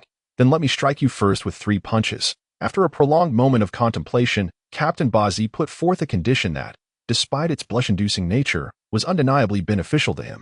All right. Shen Feifei cheerfully acquiesced. Get ready to see what you can do. Upon witnessing Shen Feifei's agreement, Captain Ba Zi was overjoyed. Without waiting for her to assume her position, he surreptitiously launched a punch. In an instant, his massive fist came barreling toward Shen Feifei's face with all his might. How despicable, she thought, angered that he struck without warning, targeting the most precious part of a woman's visage. It was a grave disappointment after her earlier civility towards him. Such an uncouth individual. Shen Feifei scoffed coldly, refusing to budge. With a resounding thud, Captain Ba Zi's fist connected. Shen Feifei did not even flinch. She merely raised the back of her hand to lightly block the blow. A sharp crack echoed as Captain Ba Zi suddenly froze, his arm immobilized, his expression contorted in shock, mouth agape, revealing a set of crooked teeth. Silently screaming in agony. Suddenly, his striking arm bent unnaturally, descending at a right angle. My hand. Captain Ba Zi finally screamed, clutching his bleeding limb in anguish. Cold sweat pouring from his forehead. He had struck Shen Feifei's arm. Yet contrary to his expectations of knocking her down or breaking her nose, his hand had collided with what felt like solid steel, resulting in his own arm being broken by the immense recoil. The sharp crack had been the sound of his bones snapping. With a slight upward curve of her lips, Shen Feifei let out a soft chuckle. After all, she was a third-tier supernatural being. Having elevated her mental abilities to the same level, the previous captain had vastly overestimated his own capabilities. Did he really think she would be so easily subdued? Who would be foolish enough to stand there and allow themselves to be struck without any means of defense? A mere ordinary person facing a third-tier metal ability could easily have their arms shattered. Point two more punches, shall we? Shen Feifei playfully blinked her large eyes at the captain with the mustache and his comrades. A moment of silence fell over the assembled humans, their foreheads adorned with beads of sweat. This queen of the undead had already incapacitated the mustached captain without even lifting a finger. To engage further would be tantamount to offering themselves up for slaughter. With their heads bowed and necks retracted, none of the soldiers dared to meet Shen Feifei's gaze, fearful that this formidable woman might target them next. You. Very well, I shall come again. The mustached captain, displaying some semblance of courage, saw the disheartened expressions of his subordinates, and, gritting his teeth against the pain, readied himself for another assault. Shen Feifei merely nodded in agreement. Remaining still as she awaited his advance, this time, the captain refrained from underestimating her. He circled around her with a serious demeanor, preparing for the confrontation with utmost seriousness, with a determined glint in his eye. He kicked his own thigh in readiness. Adopting the stance of a seasoned warrior, he had resolved to unleash his signature technique, knowing that today would either see them vanquish Shen Feifei or meet their demise here. Yeah, the captain bellowed, launching a fierce flying kick aimed at Shen Feifei's ribs. He was renowned within the military of country or as a formidable martial artist, a ninth-degree master of the leg-slicing technique. His leg was particularly fearsome, capable of shattering bricks and pulverizing thick wooden planks with a single strike. The kick of his caliber could easily break ribs and obliterate internal organs, even piercing through a body. However, alas, he was now pitted against Shen Feifei, a third-tier queen of the undead. In an instant, his foot made contact with her body, and to his astonishment, he felt no pain or sense of fracture. It was as if he had kicked a cloud of cotton. Instead, his leg became ensnared, unable to pull away no matter how forcefully he struggled. Let me go. The mustached captain found himself in a most precarious position. Sprawled on the ground with one leg still stuck to Shen Feifei's clothing, his muscular form now clouded with dust. With a slight frown, Shen Feifei exhaled, releasing the unfortunate man from her grasp. To prolong the amusement and thoroughly humiliate him, she chose not to utilize her supernatural abilities but instead employed the martial arts techniques she had learned from the military of Huagua. Using a softening energy to counteract his fierce strength, due to the ample energy coursing through her, this softening technique magnified exponentially, effectively dissipating the captain's aggressive leg force while simultaneously holding him fast. Unbeknownst to him, his dusty feet had left a large footprint on her attire, tarnishing her clothing, a considerable miscalculation on his part. With a look of disdain, she used her earth abilities to brush away the dirt while casting her gaze upon the captain still sprawled on the ground. Alas, the once arrogant and prideful captain of the 8 characters now lay prostrate on the ground, weeping bitterly. His sobs were heart-wrenching, akin to a delicate pear blossom drenched in rain, as he pounded the earth with his one remaining uninjured arm. His visage smeared with dark, grimy mud. Though he had only attempted to assault Shen Feifei twice and had one opportunity yet to be utilized, deep down he comprehended the gravity of his failure. He had utterly succumbed. This mission had ended in defeat. The female zombie existed on an entirely different plane, and he had squandered every chance to overcome her. Disappointment and despondency enveloped him, extinguishing any flicker of fighting spirit within. Hey, there is still one chance left. Who among you will take it? Shen Feifei extended a single finger, resembling a demon luring humanity into the depths of despair. Her finger gleamed with an angelic purity under the midday sun, radiating a celestial light. Chapter 123. The legend of the celestial deity in the square of the base, Shin Feifei regarded the demoralized humans with malice, contemplating her next move. She had granted them a final opportunity for resistance. Yet they had relinquished even that, abandoning their last chance to strike against her. Stripped of all hope for survival, they merely slumped together in despondency, awaiting their fate, this game of left and right, which she had learned from the historical martial arts of the Flower Nation, was imbued with psychological elements that effectively shattered human willpower. Yet, before she could retaliate, these individuals had already been reduced to a quivering mass of helplessness. How utterly tedious. Were these truly the elite of the Nation's military? Their resolve appeared alarmingly feeble. Should they be valiantly shouting and clashing blades with the zombies, or perhaps wielding explosives to ensure mutual destruction? They were a disgrace to the spirit of the samurai, bringing shame upon their ancestors. Engaging them in this game was utterly dreary. Shin Feifei spat disdainfully at them, her contempt palpable, with a mere wave of her hand. The horde of zombies, who had been eagerly waiting in the wings, surged forth with a deafening clamor, swiftly engulfing the humans. From within the throng of zombies, anguished howls echoed, and then silence reigned once more. Shin Feifei paused momentarily, smiling nonchalantly as she departed the scene. That on the rooftop, a trembling pilot from the Nation knelt beside his aircraft, cradling his head in fear. His body shook uncontrollably, his pallor ghostly. Nearby, several first-generation zombies stood guard, hissing and gesturing at him incessantly, as if mocking his cowardice while simultaneously warning him against fleeing, lest he become their next meal. However, the intelligence of these zombies was exceedingly low. Their filthy, decaying claws were mere centimeters from the pilot, scratching ineffectively at the air. The pilot, paralyzed by terror, remained kneeling and cowered, desperately trying to evade their grasp, fearful of infection.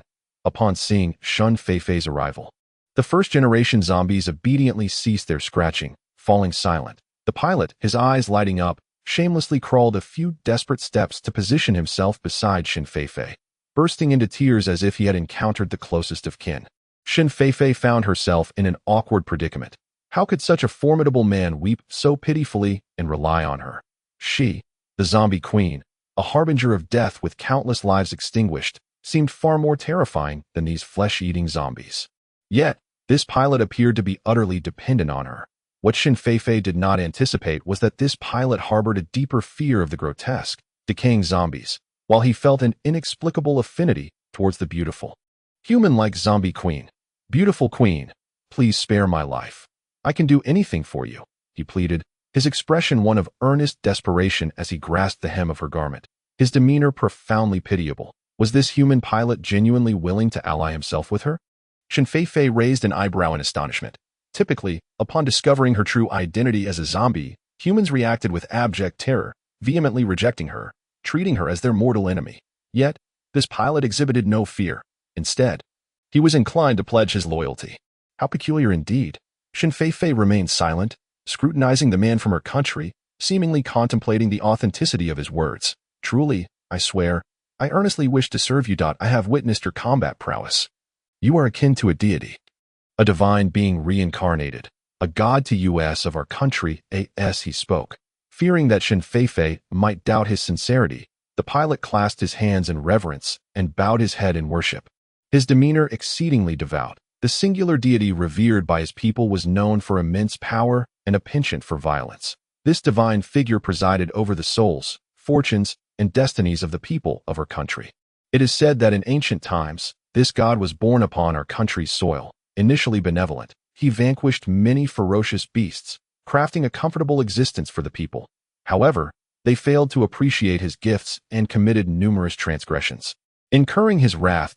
In fury, the deity descended to earth, claiming many lives and casting down punishment upon our country. Since then, the land has been beset by calamities, earthquakes, and tsunamis. Before departing, the deity admonished the people to cherish their lives and refrain from wrongdoing, lest he return to wreak further havoc. Upon reflecting on this, Shin Feifei was momentarily taken aback. Here she was, the zombie queen, a bringer of chaos to our country, being venerated by a pilot as a divine figure. What an unexpected turn of events. However, considering the nature of the people of our country, who have always revered the powerful and sought to align themselves with those they perceive as strong, Shin Feifei felt a sense of clarity. Very well.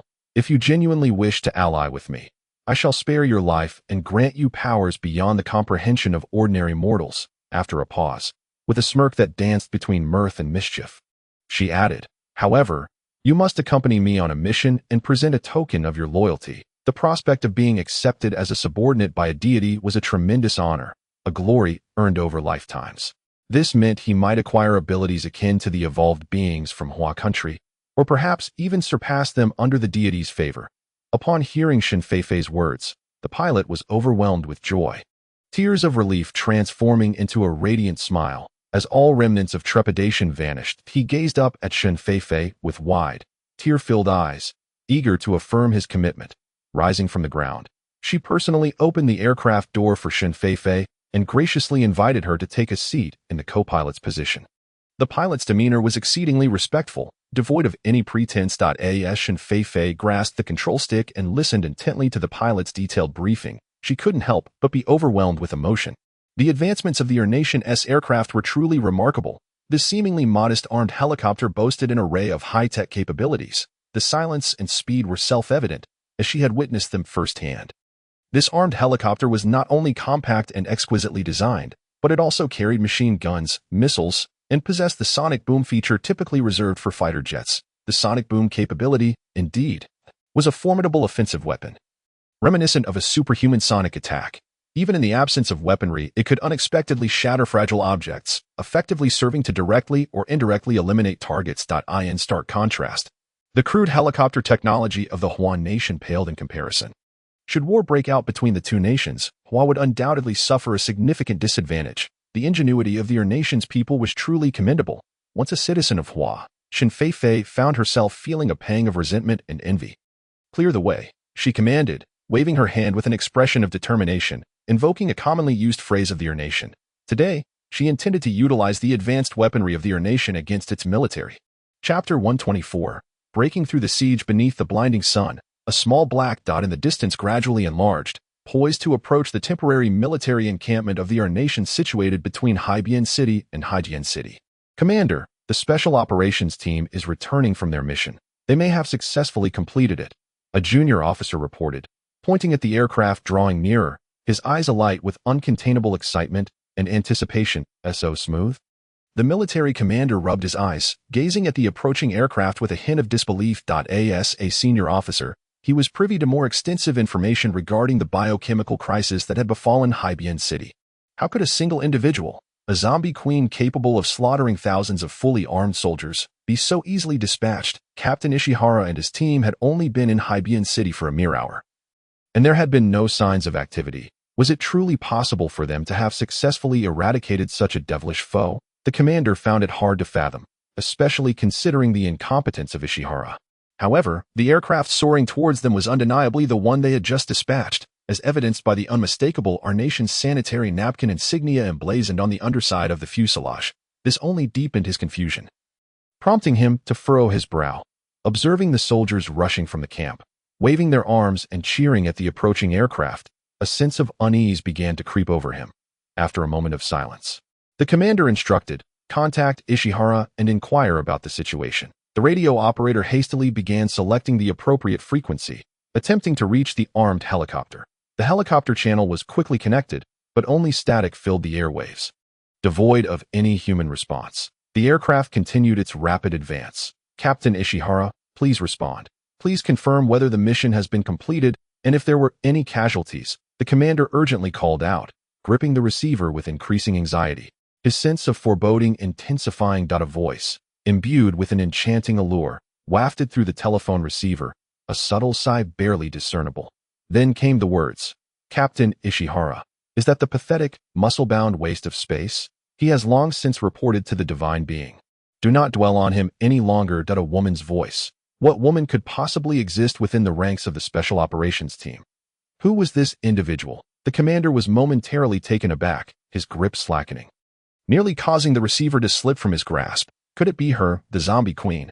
"Caution! All personnel, assume combat readiness, quickly," the commander suddenly bellowed, his gaze fixated in terror upon the armed helicopter hovering ominously above the military camp. This was disastrous. What could the zombie queen possibly want piloting an armed helicopter? Surely, she was not here to solicit a rendezvous. The answer loomed ominously close.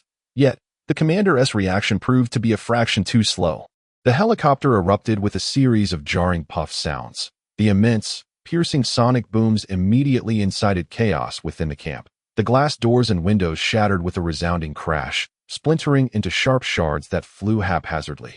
Piercing through the jubilant soldiers and their delicate instruments, soldiers across the camp clutched their ears, writhing in agony, some even bleeding from their nostrils. Others lay strewn upon the ground, their faces marred by shards of glass. The commander was not spared either. The horrific sonic blasts nearly ruptured his eardrums, sending waves of agony through his skull. Aside from crouching in a panicked state, clutching his head, he found himself rendered utterly helpless. The camp descended into utter disarray, with shouts and frantic attempts to evade the chaos. Seeing the turmoil unfold within the temporary military encampment of our nation, Shun Feifei erupted into hearty laughter. How careless these our nation soldiers were.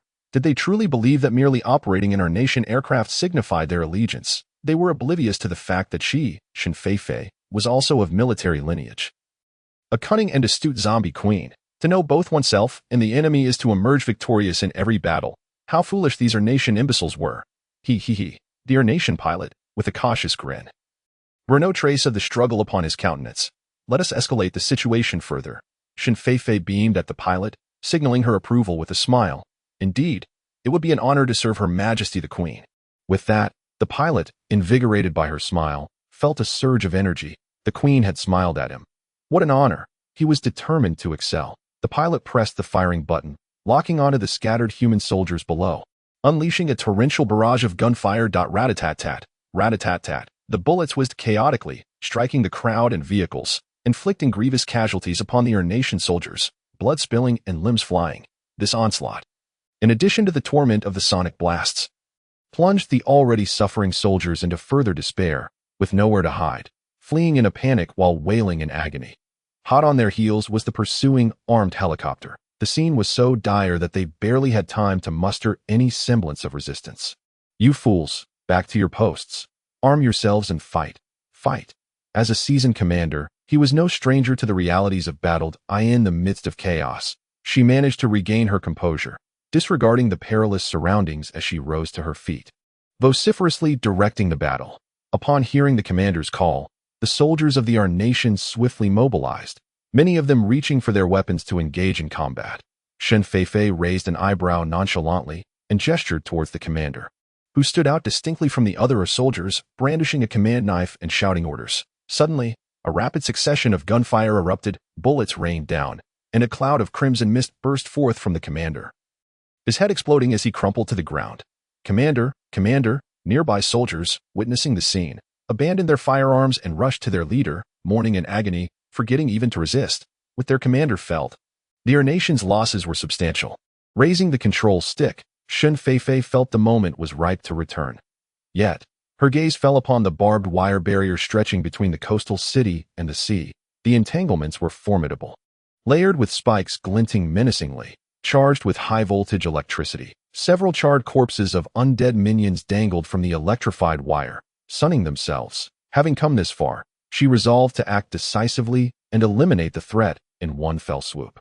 With determination, Shun Feifei pressed the ominous red button. A series of elongated, resonant whistles pierced the air as rockets, trailing long tails of smoke, surged towards the barbed wire. In an instant, the seemingly indestructible barrier was obliterated, along with a multitude of military vehicles and personnel behind it.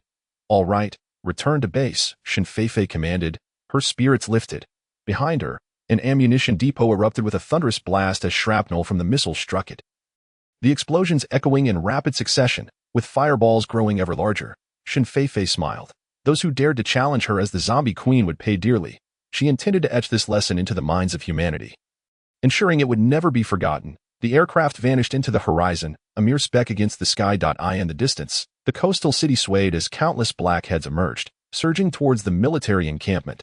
Chapter 125. His Majesty the Emperor with small eyes. The waves crashed against the shore, occasionally accompanied by the cries of seagulls soaring overhead on the sandy beach. Beneath a sunshade, two long, slender legs emerged, pale and glistening. Shun Feifei, donning sunglasses, reclined under the shade, sipping juice and basking in the sun. feeling warm and comfortable that it had been half a month since the biochemical crisis began in the coastal city. And for the same duration, Shun Feifei had maintained control over it. The nearby military base, replete with advanced technology, had become her temporary palace, and the enchanting sandy beach was now her private property. One must reciprocate in kind. No one could bully Shun Feifei and escape unscathed. Just half a month prior, during the border skirmish, their nation's military had suffered grievously. Not only had their decapitation mission failed, but their commander had been eliminated, and ultimately, half a legion of soldiers was devoured by the relentless horde of zombies dispatched by Shun Feifei. The remaining remnants of the defeated forces, bearing grievous wounds and the zombie virus, hastily retreated to Haijian City, pursued by an unrelenting horde of grotesque zombies. Within a week, Haijian City too succumbed, its streets teeming with the mindless undead, their mournful wails echoing through the air. Occasionally, one could spot several zombies donning military uniforms, some even clinging to firearms, though they had long since forgotten how to wield them.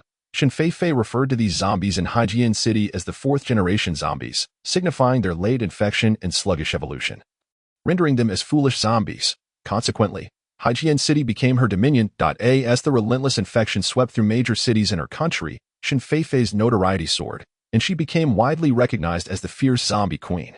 Her striking likeness graced the front pages of journals and media outlets in various surviving nations.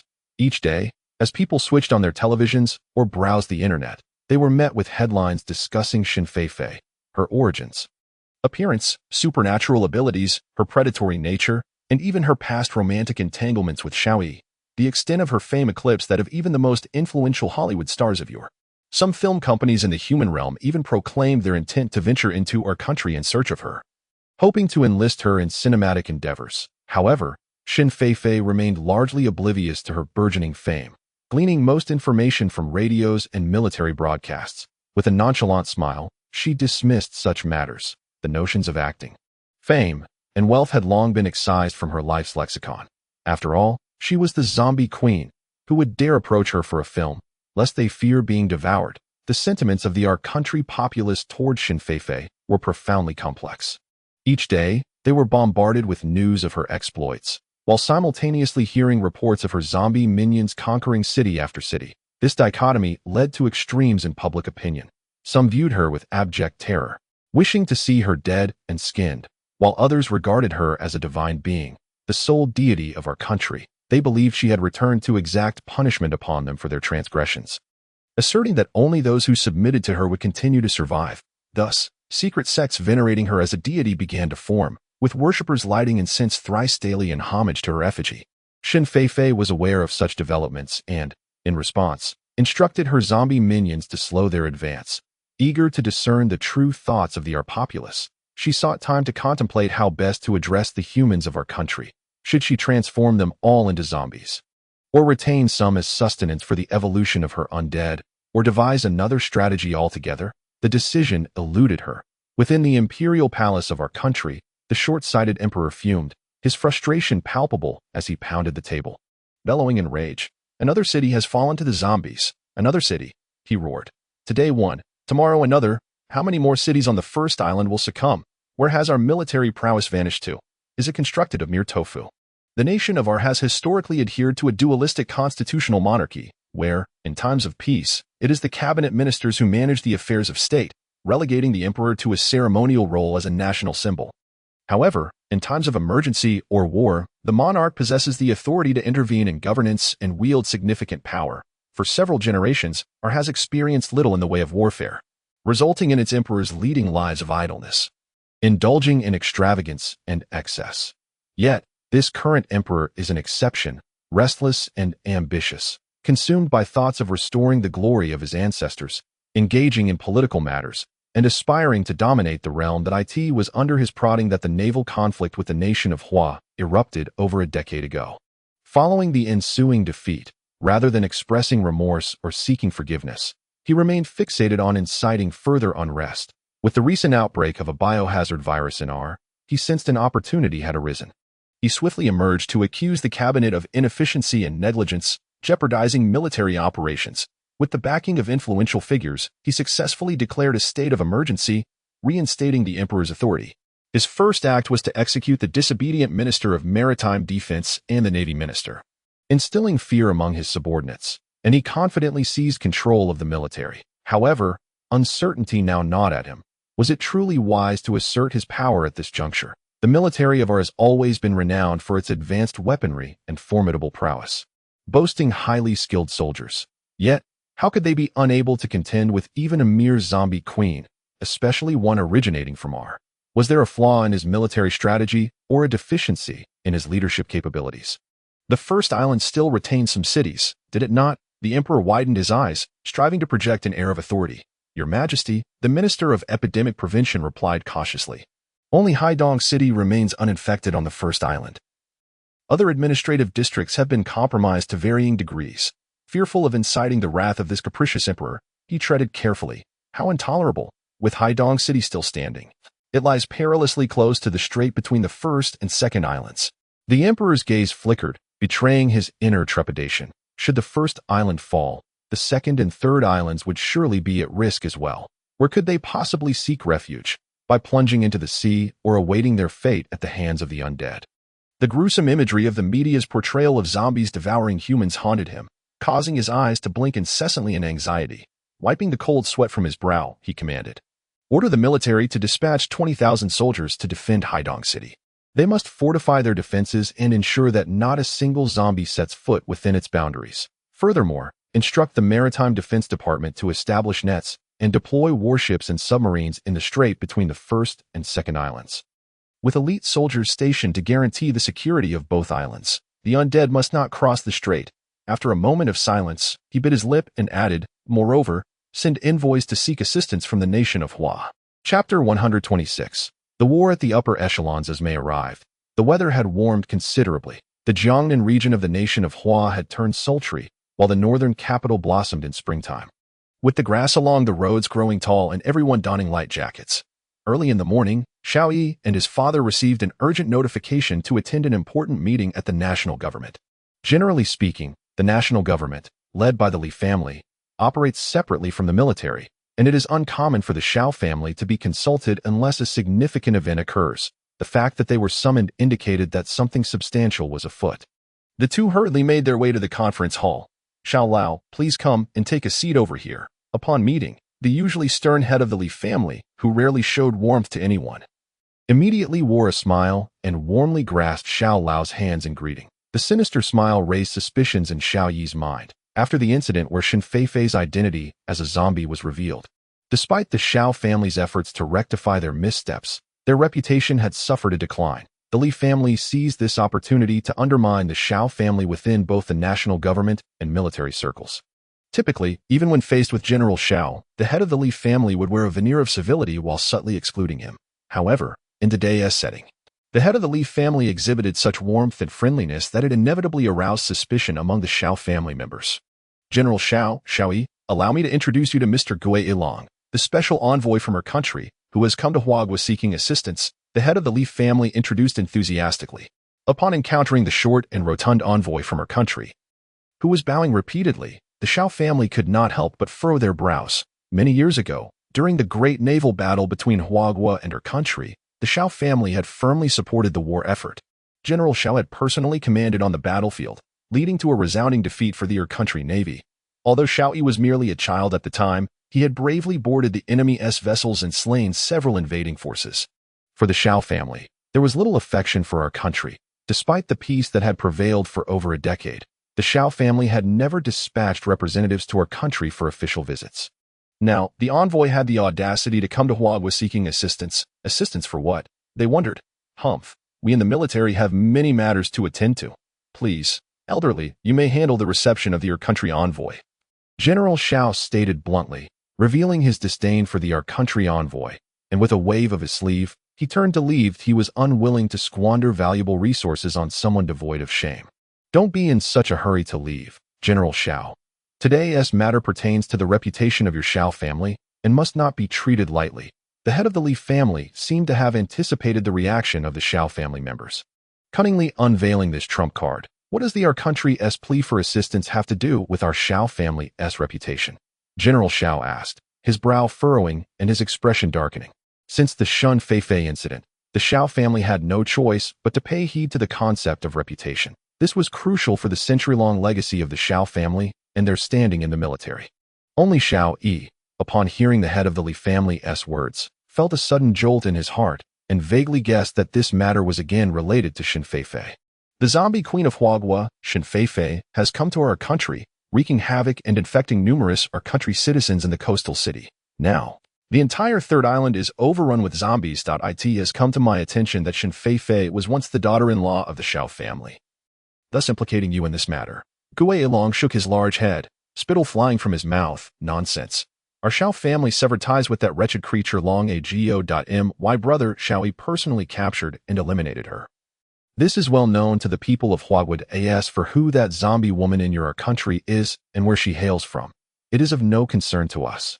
The mere mention of Shen Feifei caused Xiao Shuai's eyes to redden with agitation. The Xiao family has endured considerable pressure from the Li family over this Shen Feifei affair, often having to bow their heads and endure humiliation.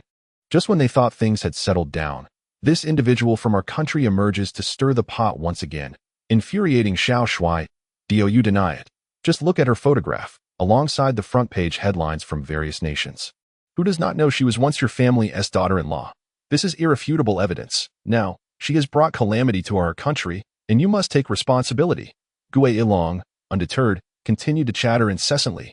After all, what diplomat is not adept at verbal sparring? Observing the round table laden with large photographs of Shen Feifei and gossip about Xiao Yi, Xiao Shuai was seething with rage. The matters concerning Shen Feifei and Xiao Yi have been strictly censored in Huaguo, with very few people privy to the information.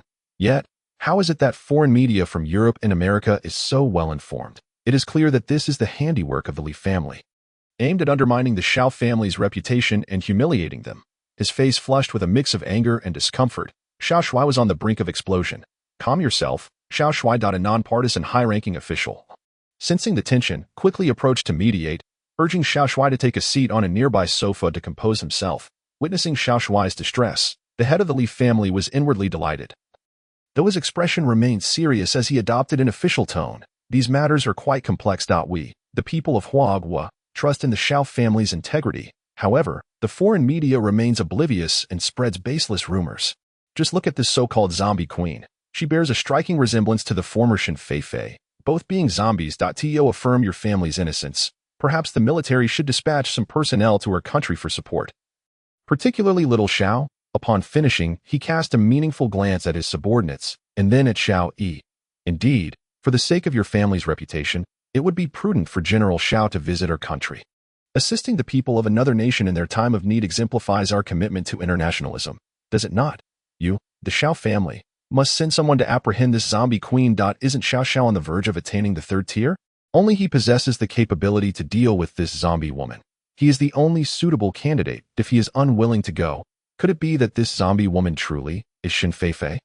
Does Xiao Xiao still harbor feelings for her, entangled in some illicit affair? The cadre of officials from the Li family, seeing their master SQ, hastened to interject, each adding fuel to the fire, insinuating that Xiao Yi might indeed have had a romantic entanglement with Shen Feifei, as if their connection was inextricable, were it not for a lingering apprehension of the Xiao family's formidable influence.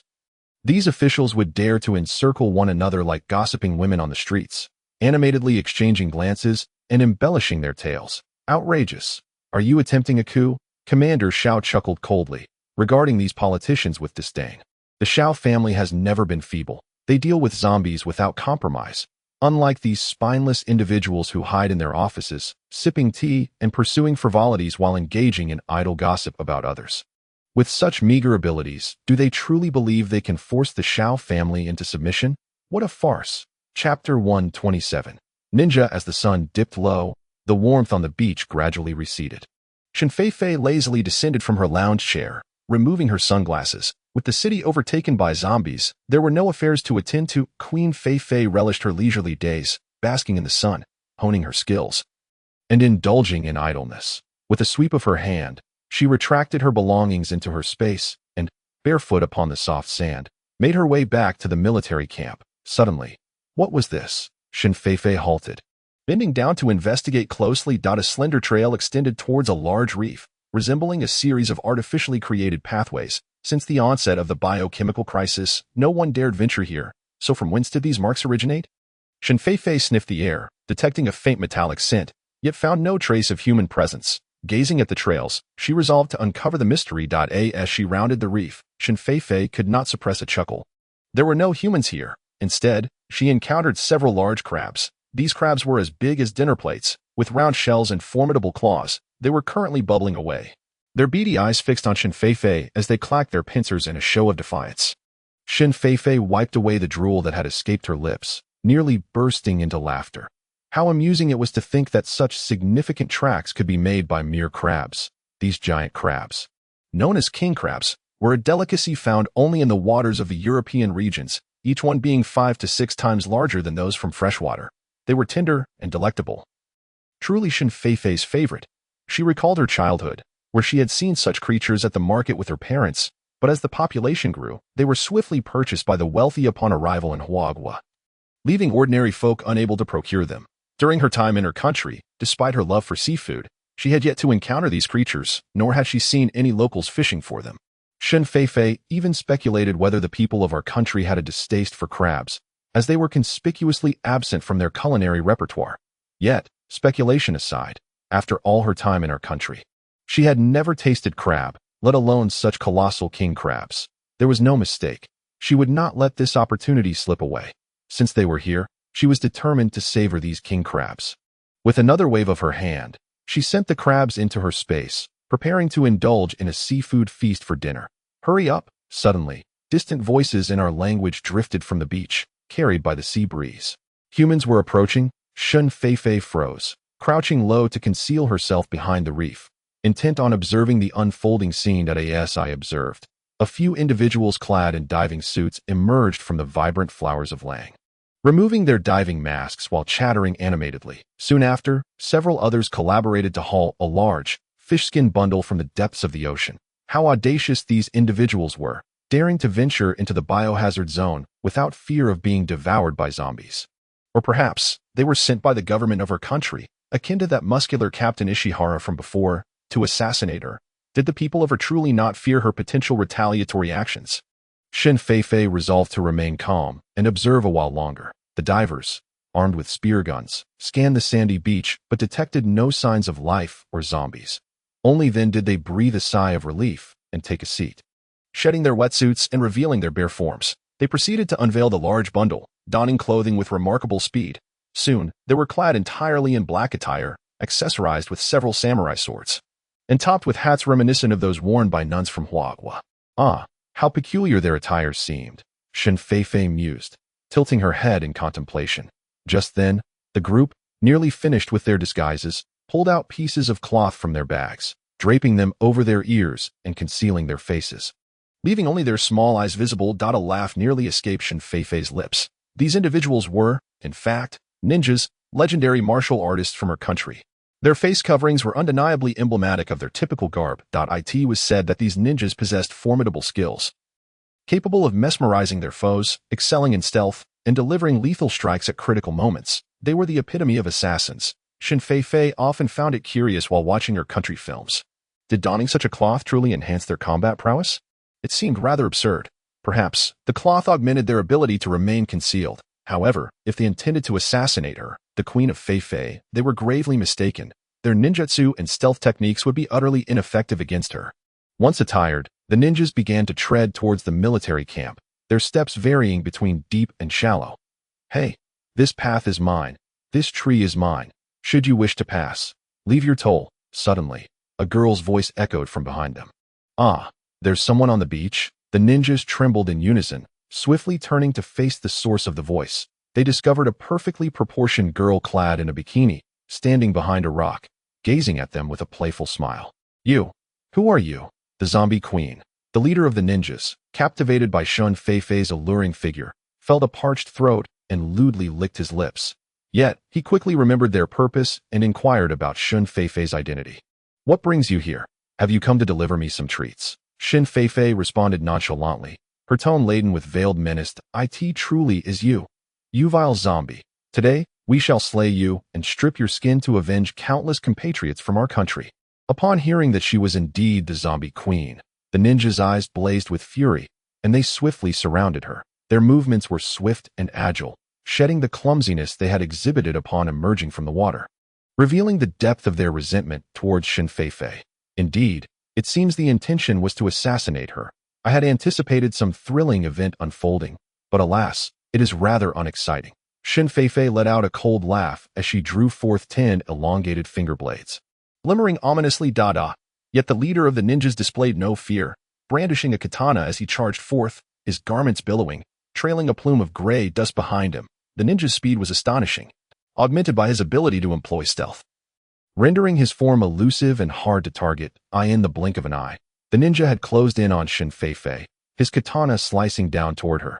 Just as he believed he would surely strike his foe, he was taken aback to find Shen Feifei had vanished without a trace. The sudden pain pierced his abdomen, and he felt several steel blades piercing through his back, penetrating his body. The ninja staggered, and with a resounding thud, his upper half fell away at the waist, collapsing into the sandy pit below. With wide eyes, he beheld Shen Feifei standing behind his lower half, retracting the finger blades still dripping with blood.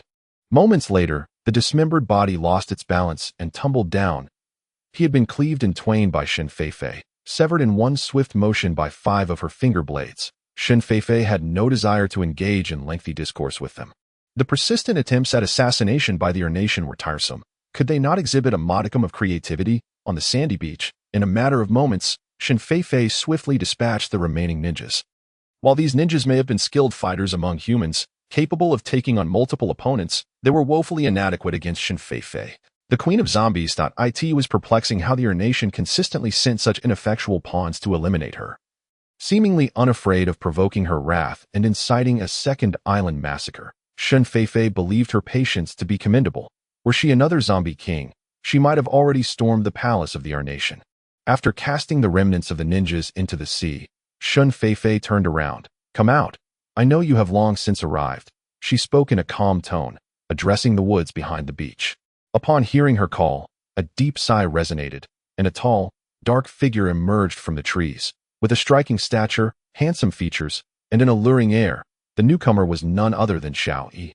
"You have not changed. You remain as enchanting and captivating as ever," Xiao Yi remarked with a faint smile, seemingly lost in reminiscence. What brings you to the nation? Surely you do not intend to play the hero and rescue these people."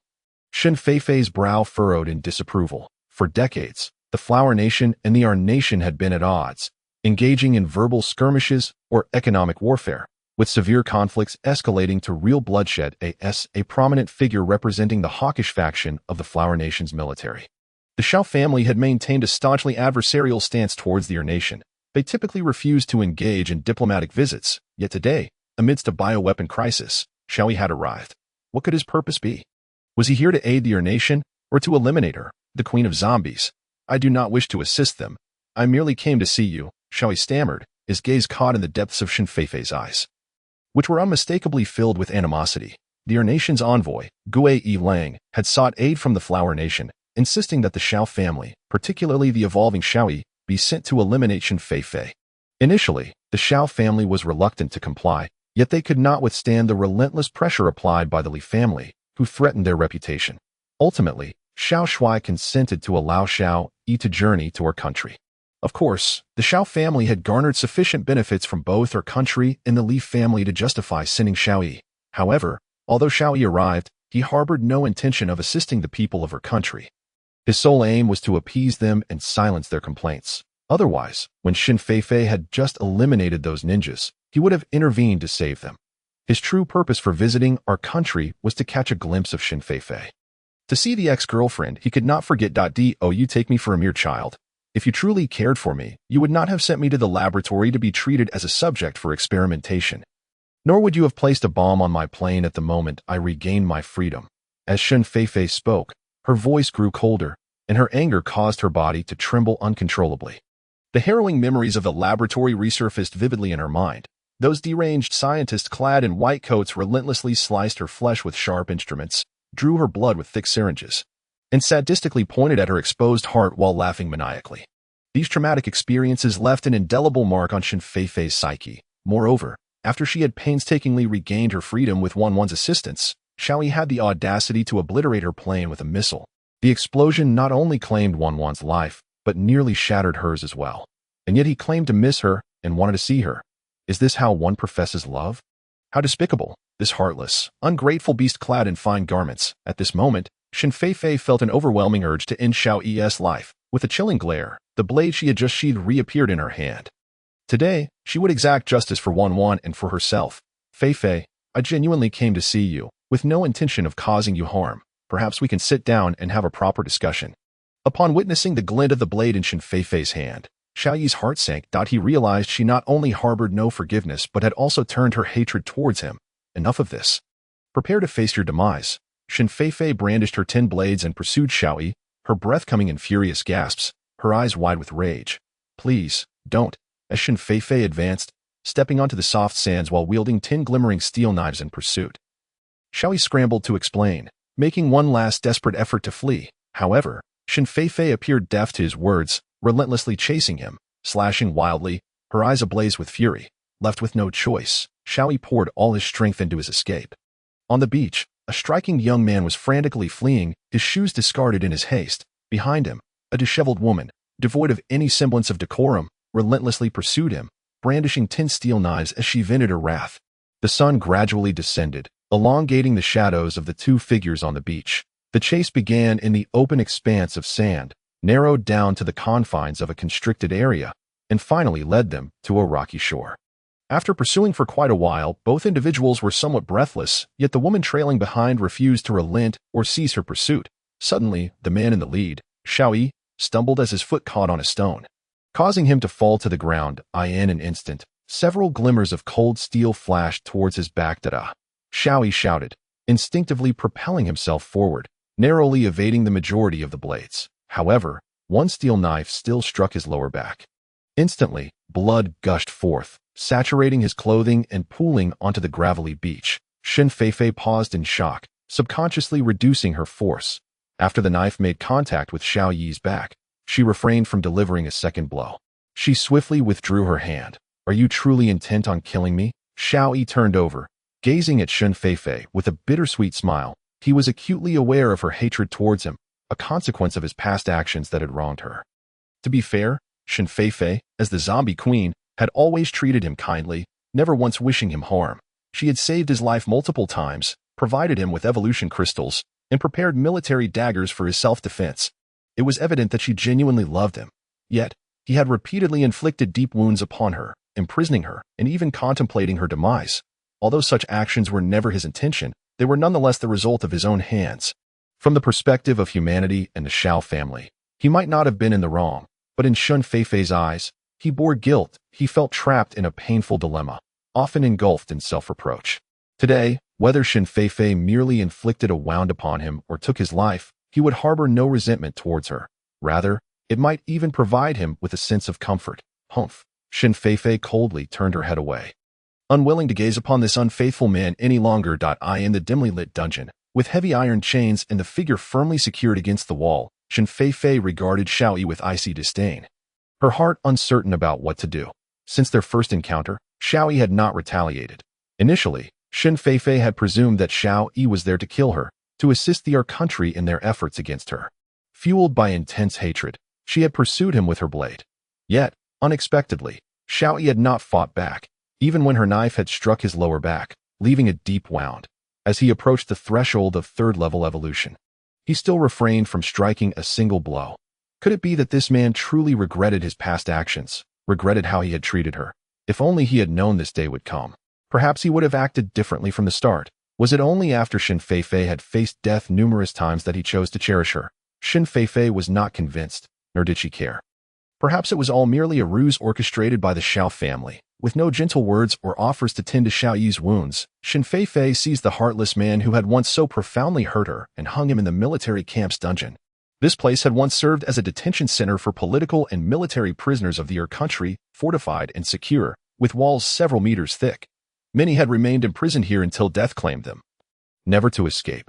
When Shen Feifei first discovered this place, she had even found a decades-old desiccated skeleton embedded within the walls, devoid of any flesh. That moment, her hands and feet were shackled in iron chains.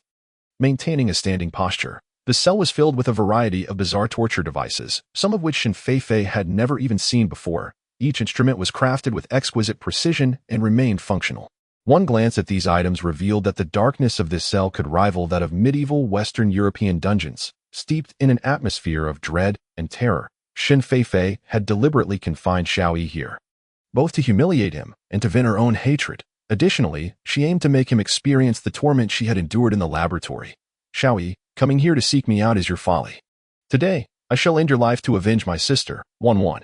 Shen Feifei snarled through clenched teeth, her sharp, ghastly teeth glinting ominously in the light of the glowing embers. Feifei, I know you harbor hatred for me. I was the one who wronged you first, and I do not seek your forgiveness, only that you find your own sense of justice. Xiao Yi sighed, a look of relief washing over his face.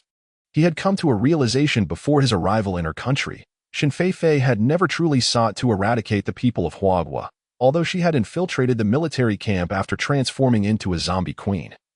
She had not caused a widespread outbreak of the virus within the encampment, nor had she spread the zombie virus upon reaching Jianbei, even during her most tragic days in the laboratory. Her subordinates had not consumed everyone at the human base during their assaults. Now, in the Z province base of the Jiangnan district, many individuals still lived. The zombies had only claimed those who had fired upon them. Sparing the women and children entirely. It was indeed hard to believe that flesh-eating, bloodthirsty zombies would overlook such tender and delectable prey, yet the evidence was undeniable, forcing one to accept this reality. After Lei and her companions seized the Z province base, they refrained from allowing the zombies to devour all the inhabitants, leaving a substantial number of humans free to live their lives. Though they could not stray far from the base, their basic needs were met. In comparison to other territories occupied by merciless zombie kings, where any trace of humanity was met with annihilation. Jiangnan had become a realm ruled by the undead. The military of Huaguo found themselves powerless to intervene or rescue anyone.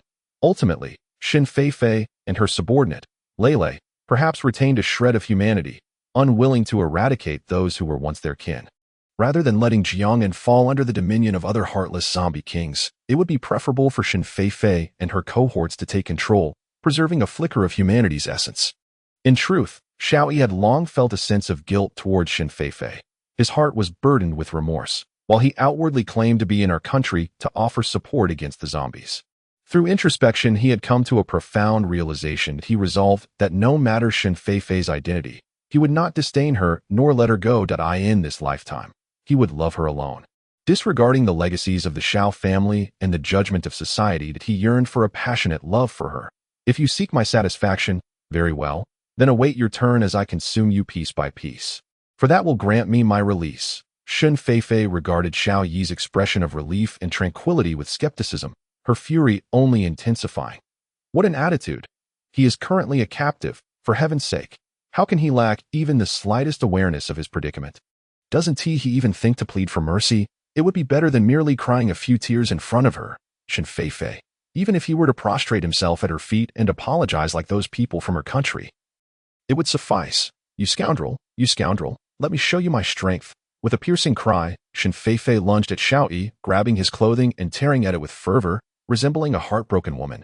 Her sharp nails quickly shredded Xiao Yi's attire, leaving it tattered and hanging from his robust frame, while also marking his body with red scratches. Although not deeply inflicted, the marks were distressingly visible, crossing and intersecting in a shocking manner. Plead for mercy. Cry out, you fool! You scoundrel! Shen Feifei, witnessing Xiao Yi's stoic endurance as he bit his lip in silence amidst her frenzy, was infuriated to the point of wailing. Suddenly, with reddened eyes, she fiercely sank her teeth into his chest. In an instant, a chunk of crimson flesh was torn away, skin and muscle alike, resulting in a gory spray of blood that splattered across Shen Feifei's face and attire. Xiao Yi let out a muffled groan yet remained silent. However, his expression spoke volumes about the agony he endured. But as long as his Feifei could vent her frustrations, what did a little suffering matter? Bah! Shen Feifei disdainfully spat out the morsel of human flesh. Having been the zombie queen for so long, she still found repulsion in consuming human flesh, especially that of Xiao Yi. Upon witnessing the gruesome state of his chest, now a mass of blood and flesh, even revealing the white bone beneath, she turned her head away, unwilling to behold such horror. Just wait. I shall return to feast upon you, a piece of flesh each day, until you are no more. Shen Feifei, with a stubborn resolve, dashed out of the dungeon like a whirlwind. Yet, a solitary tear slipped from the corner of her eye. This scoundrel Xiao Yi truly was her nemesis, despite her deep-seated hatred for him. Why could she not bring herself to kill him? Even a mere bite seemed to cause her heart to ache. How perplexing! With such a soft heart, how could she ever face the memory of the deceased Huan Wan?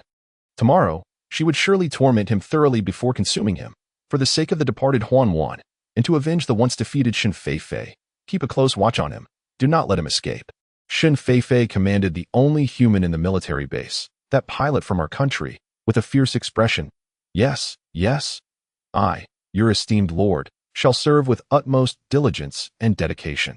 The pilot, witnessing the fury etched upon Shen Feifei's face, bowed deeply in fear, hesitant to rise. Chapter 130.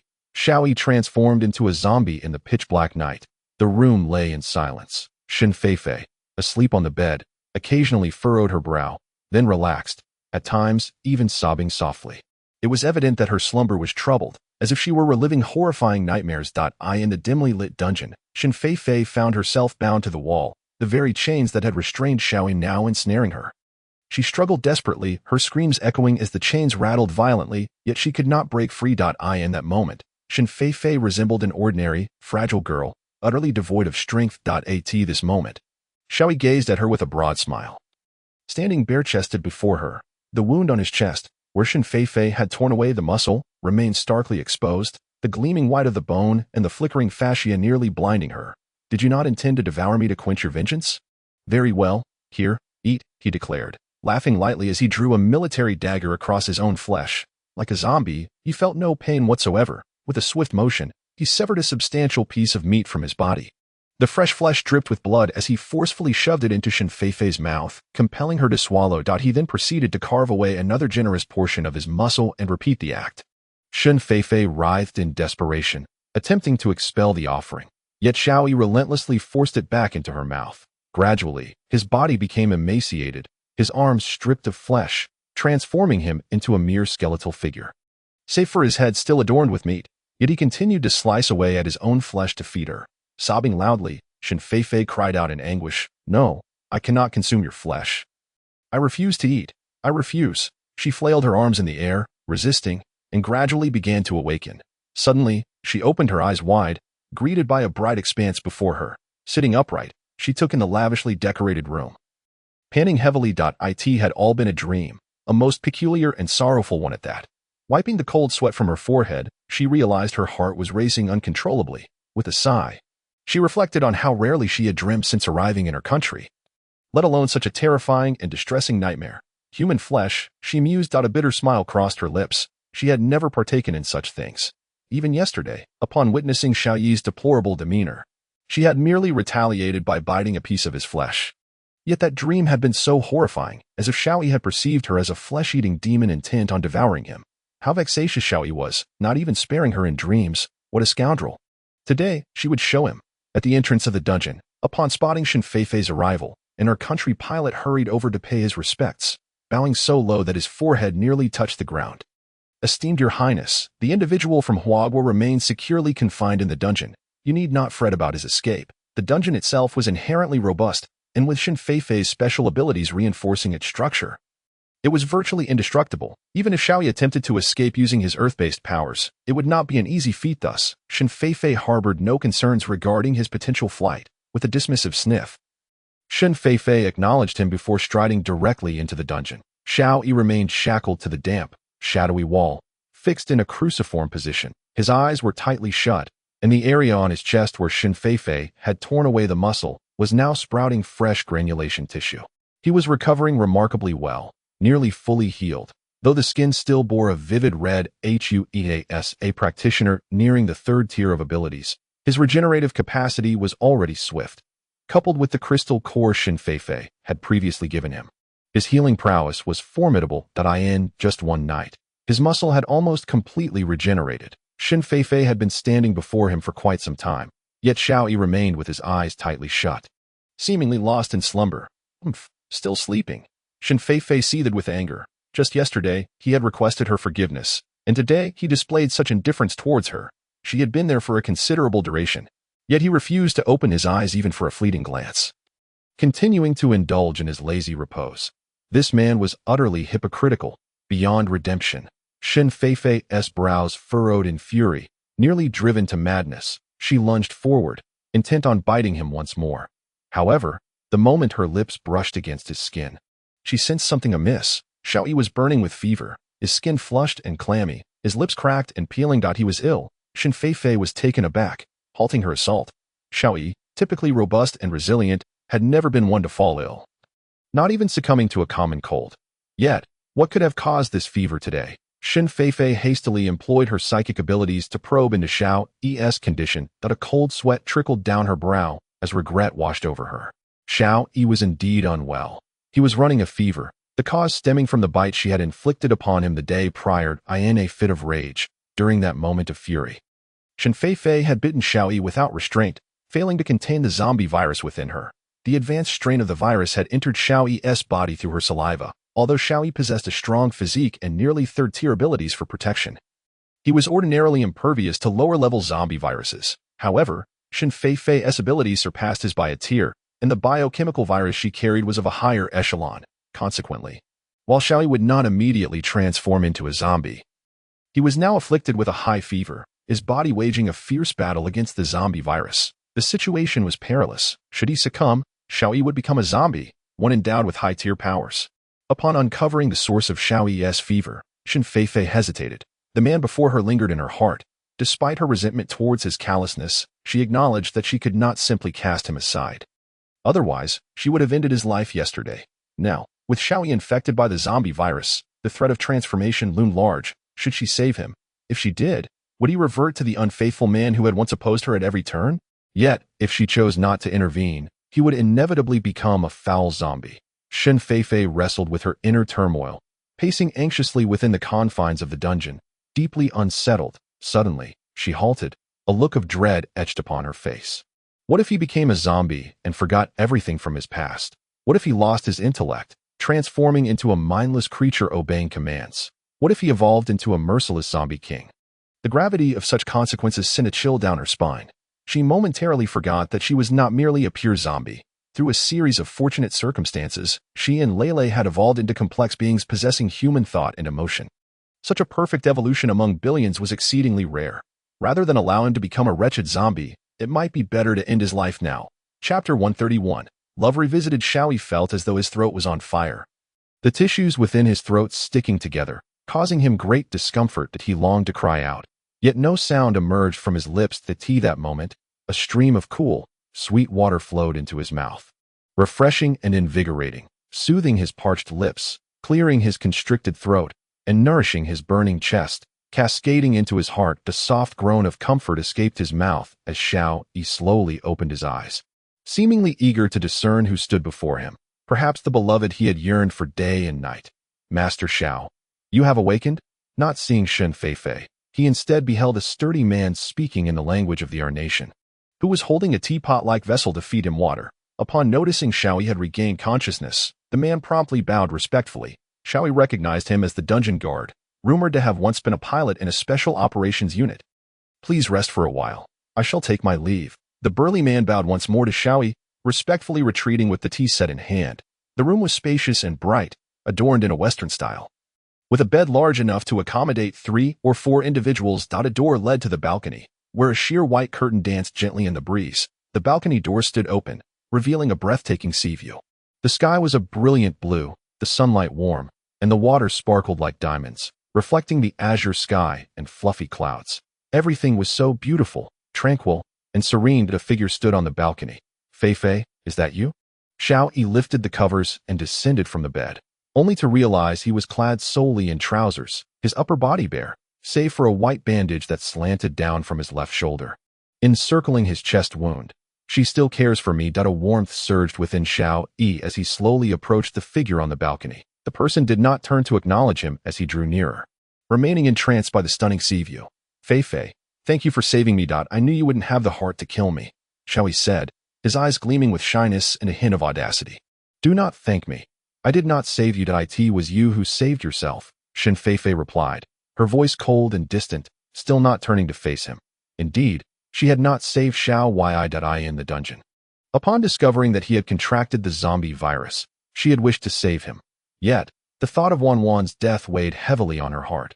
Wanwan could be considered her own sister, and they had only just recognized each other before this scoundrel took her life. How could such hatred be overlooked? Had Shen Feifei not seen Xiao Yi, she could have pretended not to find him and temporarily spared him. Yet, fate had conspired for him to approach her directly. How could she turn a blind eye? How could she allow this enemy to escape? After a fierce internal struggle, Shen Feifei made her decision. She could choose to overlook Xiao Yi's past transgressions against her, considering the lingering feelings she harbored for him as debts from a previous life. However, Wanwan's life must be repaid.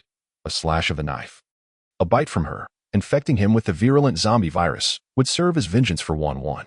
Today, if Xiao Yi could withstand the zombie virus and revive through his own strength, it would be as if he had died once.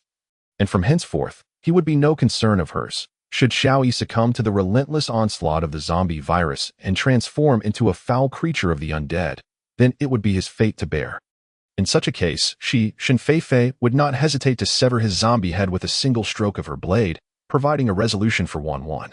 Thus, she refrained from intervening to save him, even though it would have required but a mere gesture. Instead, she carried the delirious and feverish Xiao Yi to this place, entrusting him to the care of that human pilot, ensuring he received intermittent sips of water. Whether he could endure this ordeal depended solely on Xiao Yi himself. Remarkably, he possessed a tenacious spirit, managing to withstand the insidious infection of the zombie virus, emerging from the fever with newfound immunity to the advanced strain. This was his own fortune, unrelated to Shen Feifei. Your life has been returned to me. From this moment forth, you owe me nothing, she declared coldly, gazing intently at the ocean view. Lost in thought, Xiao Yi offered a bitter smile. Knowing that Feifei's words might indeed hold truth, she had refrained from saving him the previous day to settle past grievances. Yet, he was acutely aware that she undoubtedly harbored feelings for him, just as he had always held her in his heart. Despite their tumultuous history of love, conflict, and animosity, they remained unable to let go of one another. Feifei, let us not dwell on the past any longer. Let us start anew. I will love you earnestly. Gently, Xiao Yi approached Shen Feifei from behind, his expression tender and sincere as he reached out to caress her flowing hair. Oh, you not wish to leave me? At his words, Shen Feifei turned sharply to face him, her piercing gaze as sharp as a blade, seemingly attempting to penetrate his chest to discern his true feelings. I am sincere. Let us begin again. Feifei, observing the wounded look of distrust in her eyes, Xiao Yi felt a pang of guilt and sorrow. How could he have been such a scoundrel, inflicting such deep and painful wounds upon his beloved Feifei? Trust you.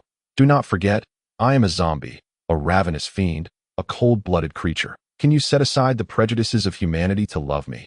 Can you bear to live among a horde of foul zombies every day? How laughable. Shen Feifei pushed him away, regarding him with a scornful expression. Feifei, I recognize the depth of the hurt I have caused you. I was in the wrong. I am willing to remain here, seeking atonement until you are ready to accept me once more. Undeterred by Shen Feifei's rejection, Xiao Yi continued to embrace her gently, striving to warm her heart with his broad, sturdy chest. He understood that Feifei was a person of rich emotions, one who responded better to kindness than to force. As long as he treated her well, she would inevitably fall in love with him again. Moreover, Shen Feifei's parents were still human. They would not wish for their daughter to become a merciless killer, and they would undoubtedly hope for her to find a worthy partner. Gradually, Shen Feifei's once rigid form began to soften in Xiao Yi's embrace, even trembling slightly. What about your father, your family, and humanity? Can you disregard their opinions and live alongside a zombie? Shen Feifei still found it difficult to fully trust Xiao Yi's assurances, considering the divide between their two races. That a human and a zombie are fundamentally sworn enemies. How could they possibly coexist? Although she understands that she is not a true zombie, but rather a perfectly evolved being, she is reluctant to reveal this truth to the person before her. She does not wish to let the one who once wounded her deeply, leaving indelible scars in her heart, know that she still cannot easily forgive him. She intends to discern whether he is genuinely remorseful and sincerely desires to love her for a lifetime. Chapter 132. The male protagonist resilience. The sun continues to shine warmly, and the sea breeze, tinged with a hint of salt, caresses the couple locked in an embrace. Everything appears so harmonious and heartwarming. Suddenly, Shen Feifei forcefully pushes Xiao Yi away. With a face full of malice, Shen Feifei scrutinizes Xiao Yi from head to toe. His broad chest, firm muscles, and sun-kissed skin reveal that the Xiao Yi who nearly succumbed to the zombie virus just yesterday shows no signs of weakness now. Thanks to his newfound immunity to the advanced zombie virus, his physique has evolved to an even more perfect state. At this moment, Xiao Yi's body is proportionate and flawless, with a pair of bright, sparkling eyes reminiscent of the golden ratio of the goddess Venus. Even the white medical bandage wrapped around him cannot conceal the robust masculinity that radiates from his entire being. Do you truly wish to remain here to atone? You have no regrets? Shen Feifei asks with a wicked smile, her tongue playfully darting out to wet her lips. Indeed, I have no regrets. I want to stay here with you, Xiaoyi replies sincerely, despite feeling a tightening in his chest upon seeing her smile. Very well, I am the queen here, and if you wish to remain, you must pay the price. You shall heed my every command without question. Shen Feifei declares sharply, her gaze glinting as if she has spotted a long-sought prey. She, the queen, holds a position of great nobility, while Xiao Yi is no longer the proud prince of the Flower Kingdom. He is now merely her quarry, her possession. All right, but there are no buts. We shall commence now. Shen Feifei decisively interrupts Xiao Yi, pushing him into the room and onto the spacious bed that could accommodate 3 or 4 people. Feifei, what are you doing? Seeing Shen Feifei's fierce demeanor, Xiao Yi retreats to the corner of the bed, gripping the edge with trembling hands, fear evident in his eyes as he gazes at her. What do you think I am doing? Shen Feifei raises an eyebrow, her gaze domineering as a smirk of unmistakable mockery plays on her lips. It has been quite some time since our last encounter, over 6 months. If I recall correctly, throughout this duration, I, Queen Feifei, have remained virtuous. Even in a world rife with romantic entanglements, I have never felt the slightest inclination towards another man. Today, Xiao Yi has come to me, seeking atonement and yearning to touch my heart once more. How could I possibly let him slip away? Therefore, let the atonement begin on the bed. With a swift rip, Shen Feifei tears the white medical bandage from Xiao Yi's chest, exposing his newly healed muscles. She murmurs, her eyes filled with a mischievous glint as she caresses Xiao Yi's chest, her expression lewd and provocative. Upon gaining immunity to the biochemical virus, Xiao Yi appears to have undergone significant transformations in both physical strength and physiological functions. Remarkably, even his skin has become smooth and delicate, reminiscent of that of a child. The sensation of touching him is unparalleled, akin to caressing soft, lustrous satin. This ignites an overwhelming desire for conquest within Shen Feifei, her restless hands exploring Xiao Yi's skin with a fervor that quickens her breath, her eyes reflecting a deep, yearning crimson. Fei, the window is ajar. Pay it no mind. Fei, the door is not properly closed. Ignore it. Fei, silence. This is my domain. Like a famished wolf, Shen Feifei forcefully pushes Xiao Yi down, capturing him beneath her. Her delicate kisses rain down upon his freshly washed body, still exuding a hint of refreshing moisture, trailing downward until they linger on his lone pair of trousers. With an air of audacity and unrestrained wildness, she extends a slender finger, glinting like a blade, and with a fierce, terrifying expression, she makes her cut, eliciting a startled scream from Xiao Yi as he tightly shuts his eyes, beads of cold sweat forming on his forehead. He fears that Shen Feifei, still harboring resentment, intends to sever his lineage. This could spell his doom. Yet, after a moment, he feels no pain. A melodious laugh, akin to the sound of silver bells, breaks the tension, prompting Xiao Yi to slowly open his eyes. He discovers Shen Feifei gazing at him with a mischievous grin, while his lower half remains unscathed, save for the belt and a portion of his trousers that have been neatly sliced. Fei, you nearly gave me a heart attack, he says, wiping the cold sweat from his brow, embarrassment flushing his cheeks. Humph, look at your pitiful state. This is merely the beginning. Shen Feifei snorts, her gaze still fierce. With a swift motion, she rends his trousers into a flurry of fragments. Almost instantaneously, she produces handcuffs from seemingly nowhere, snapping them onto Xiao Yi's wrists, securing him to the headboard of the iron bed. Thanks to Xiao Yi's status, she has endured a prolonged period of being restrained in such a manner, confined to that iron bed for months on end.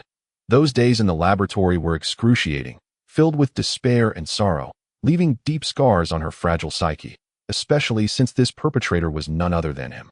Today, binding Xiao Yi serves as a means of collecting her dues. Under Xiao Yi's terrified and bashful gaze, Shen Feifei methodically removes his coverings, exposing him entirely to the air, subjecting him to the bracing sea breeze and her audacious scrutiny. Fei, please release me, Xiao Yi stammers, unable to acclimate to Shen Feifei's predatory gaze and bold actions. He appears to be a man, yet this time he finds himself overpowered by Feifei, who, despite being a woman, has him restrained beneath her and handcuffed to the bed. He is on the brink of enduring her torment and degradation. How has he fallen to such depths, subdued by a woman, and unable to retaliate? Oh, how humiliating. How utterly terrifying. Silence. I have declared myself the sovereign here, and you shall obediently serve as my slave, my cherished captive. No resistance is permitted. Queen Shin Feifei exudes an imposing presence, leaving no room for negotiation with Xiao Yi. Bargaining? Do not even entertain the thought. Since you have willingly lingered here, you must pay the requisite price. Her eyes glimmer with a bloodthirsty red light as Shin Feifei ferociously lunges at him. She intends to shatter him, to dismantle this wretch who once betrayed her. If he seeks her forgiveness, he must atone, and the cost will not be trivial. It will demand everything, even his heart. Chapter 133. The Robot Brigade. The summer sunlight streamed through the spacious, open balcony, illuminating the scene within. Shin Feifei picked up a slice of freshly baked strawberry cake, savoring its delightful sweetness, perfectly suited to her palate. With a smile, she glanced towards the makeshift kitchen not far away, where a man was busily toiling. Xiao Yi, clad in an apron, was diligently preparing a sumptuous breakfast for Shin Feifei. Cake, soy milk, fried dough sticks, eggs, sushi, pancakes. A general, who typically never laid a finger on household chores, was now bustling about like a devoted house husband, laboring throughout the morning to create a feast. Although Shin Feifei could scarcely consume such a bounty, Xiao Yi remained resolute in his efforts, eager to enhance his culinary skills and bring her satisfaction. Over the course of a month, Shin Feifei had experienced tremendous growth. Transforming a proud general into a tender and considerate lover is no small feat yet. It required Xiao Yi's unwavering willingness to achieve such remarkable results. Fei, breakfast is ready. Let us dine together. Xiao Yi removed his apron and gently took Shin Feifei's hand, their movements intimate and their gazes tenderly affectionate. Shin Feifei allowed herself to be drawn into his broad embrace, her lips brushing fleetingly against his cheek before she swiftly darted away to take her seat at the dining table. Xiao Yi watched her playful antics with a bemused smile, shaking his head in gentle resignation. His efforts over the past month had not been in vain. Initially, Shin Feifei had resisted him vehemently, treating him with hostility and undermining his masculinity. Her temper had been fierce, and on their first day together, she had tested him thoroughly, nearly breaking him. Yet, Xiao Yi remained undeterred, steadfastly refusing to abandon Shin Feifei. Despite her queenly demeanor, she was still a woman, prone to occasional whims and a penchant for vengeance. Beneath her strong exterior lay unresolved emotions. Seeking an outlet for her past grievances, he met her moods with a smile, patiently enduring her tantrums and accommodating her every whim, even cooking and doing laundry for her. He cherished her as a devoted husband would, showering his beloved Feifei with affection. Xiao Yi was acutely aware that Shin Feifei would undoubtedly be moved by his gestures. Every instance of Xiao Yi lowering his own stature had not escaped Shin Feifei's notice. Just as Xiao Yi had surmised, Shin Feifei was a kind-hearted and endearing girl, one who responded to gentleness rather than harshness. Throughout the month of their intimate coexistence, living in a state of blissful companionship, Shin Feifei found herself once more touched by Xiao Yi's genuine affection. Although she still exhibited a semblance of aloofness on the surface, deep down she recognized that she had once again fallen into the emotional snare woven by this man, helplessly falling in love with him and becoming his captive. Observing the flicker of love that danced in the corners of Xiao Yi's eyes, Shin Feifei let out a silent sigh and handed him a fried dough stick. How long could this idyllic existence possibly last? It felt as though they were living in a dream. Shin Feifei was uncertain whether this dream might suddenly shatter. All she wished was to remain in this state of slumber alongside Xiao Yi indefinitely. Suddenly, a series of thunderous booms resounded in succession, shaking the very ground beneath the building. It was the sound of explosions. Shin Feifei froze for a moment before quickly rising to peer out the window. In the distance, plumes of smoke billowed from several structures, flames leaping forth as half of a building crumbled to the ground, sending clouds of dust swirling into the air. From the wreckage emerged several staggering zombies, desperately struggling to extricate themselves. Some were grievously injured, missing limbs, while others were ablaze, smoke billowing from their backs. A truly harrowing sight. What in the world was happening? Shin Feifei was consumed with rage. Could it be that these clumsy zombies had inadvertently ignited a gas line, causing the buildings to collapse? Impossible. In a seaside city lacking human maintenance, how could the gas supply still function normally? The place where she and Xiao Yi resided relied on gas canisters or charcoal for energy. Moreover, the explosions had occurred in multiple buildings simultaneously. What a remarkable coincidence. Without needing to exert much thought, Shin Feifei deduced that once again, it was the handiwork of those our-country humans. Truly insufferable miscreants. Shin Feifei's fury ignited like a raging inferno. Ever since Xiao Yi had come into her life, her heart had gradually softened under his gentle influence. Captivated by his tenderness, that it is often said that women are emotional beings. And Shen Feifei was no exception. Throughout this month, she had been immersed in the ocean of love, unable to extricate herself. She had begun to care little for seizing the territory of our country or exterminating those humans. Consequently, whether the zombie minions chose to conquer the city or not was of little concern to her. She would not force their hand as long as the our country humans did not intrude upon her cherished dreams. She would refrain from seeking trouble with them. She preferred to let things unfold naturally. However, now these our country fools had the audacity to encroach upon her territory, obliterating the military base in the seaside city, her chosen palace during this period. This was intolerable. The tranquility that had momentarily settled in Shen Feifei's heart was now swept away by a tide of murderous intent. Fei, I believe there must be a misunderstanding. Allow me to investigate. Xiao Yi felt a tremor in his heart as he witnessed the fierce glimmer of murderous intent rekindling in Shen Feifei's eyes. He had invested so much effort to help Feifei rediscover her humanity, to transform her back into the lovable and kind-hearted willow leaf she once was, relinquishing the path of slaughter and conquest. If he could just muster a little more strength, Feifei would become a normal girl, living a blissful life alongside him. Perhaps it could also contribute to the containment of the zombie virus's spread. However, why must these individuals from our country be so troublesome? Bombarding the base at such a critical moment only serves to complicate matters.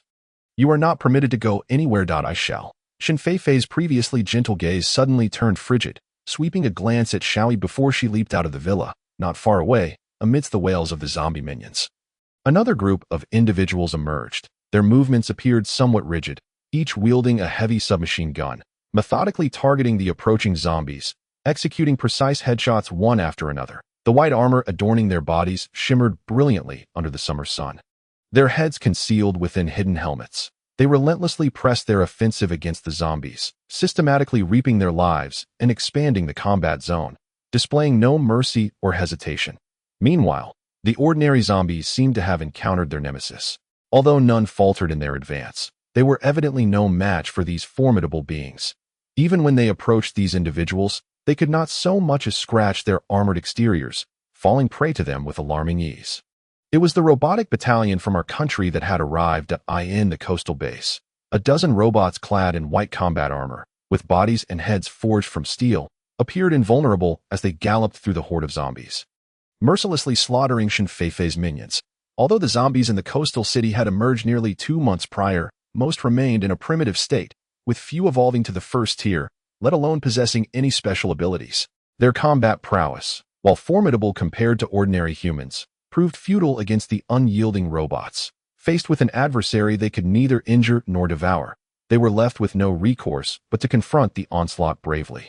Enduring the blows, the few zombies that had evolved to the first tier could do little more than hasten to their demise in proximity to the robots. The red lights within the robots' visors flickered incessantly, locking onto the advancing zombies and unleashing a barrage of gunfire. With each resounding report, more zombies fell, their blood and brains splattering across the robots' pristine white armor, staining them thoroughly.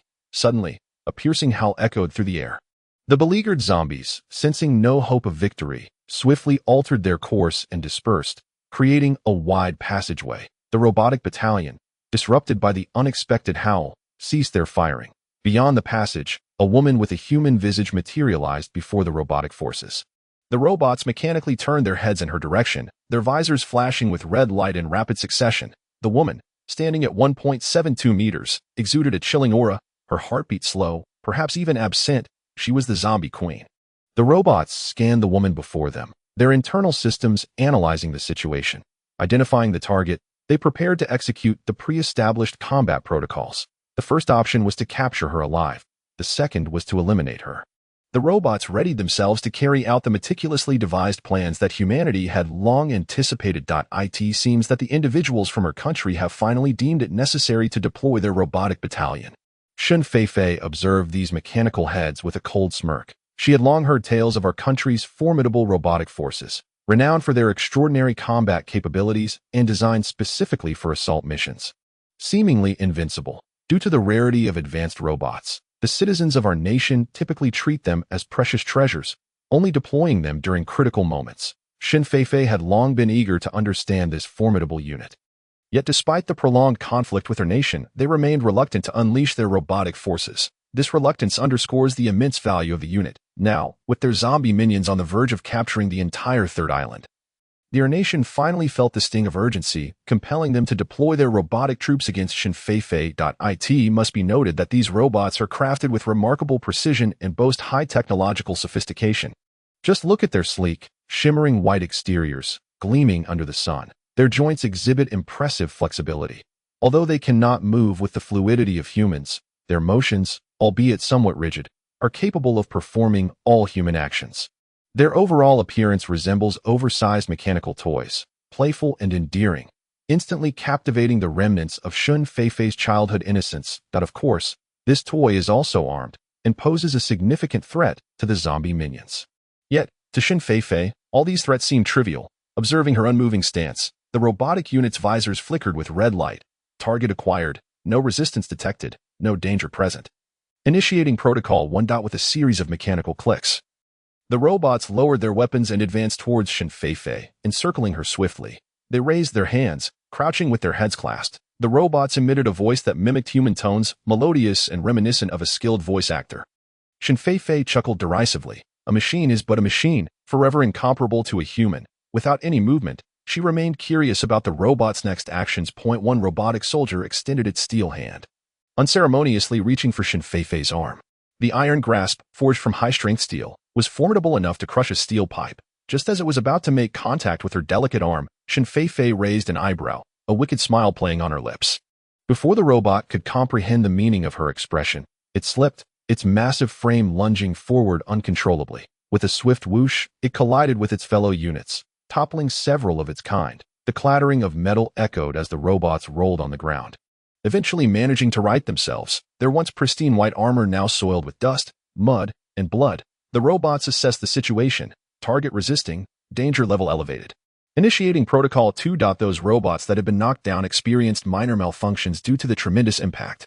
However, being high-tech products built with considerable investment, their quality remained intact, suffering no substantial damage. Soon, their systems rebooted, and they were ready to resume combat. With renewed determination, the robot within the mechanical minds of the machines. The commands inputted by humanity offered them but two choices: to seize Shun Feifei or to eliminate her. In any case, these were the only options available. However, before the machines could execute any tangible actions, Shun Feifei nimbly vanished in a flash. The target had disappeared, the target had vanished. The machines stared blankly at the vacant space before them, their processors working tirelessly in an attempt to analyze the data. Utterly perplexed as to how the target could have suddenly vanished, unbeknownst to them, a figure had already taken position behind them, advancing forward.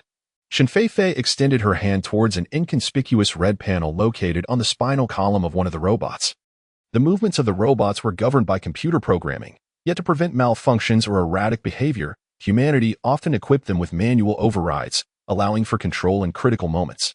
Having previously scanned with her psychic abilities, Shun Feifei was well aware of the robot's vulnerabilities. Just beneath the nape of their necks lay a small red door, within which resided a button.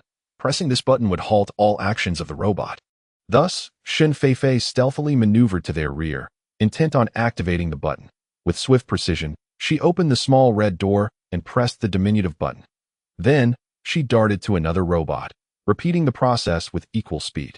Time and again, she executed this maneuver, and soon the machines stood bewildered and motionless. Some remained poised with weapons drawn, others twisted their heads in search, while the red lights within their visors ceased to flicker. These formidable robots, feared by adversaries far and wide, had succumbed to Shun Feifei's prowess. In the expansive square of the base, a dozen silver-armored robots stood frozen in place, their switches deactivated by Shun Feifei, effectively halting their programming. At that moment, they were no more than scrap metal. Shun Feifei chuckled, effortlessly sweeping the robotic warriors into her spatial pocket.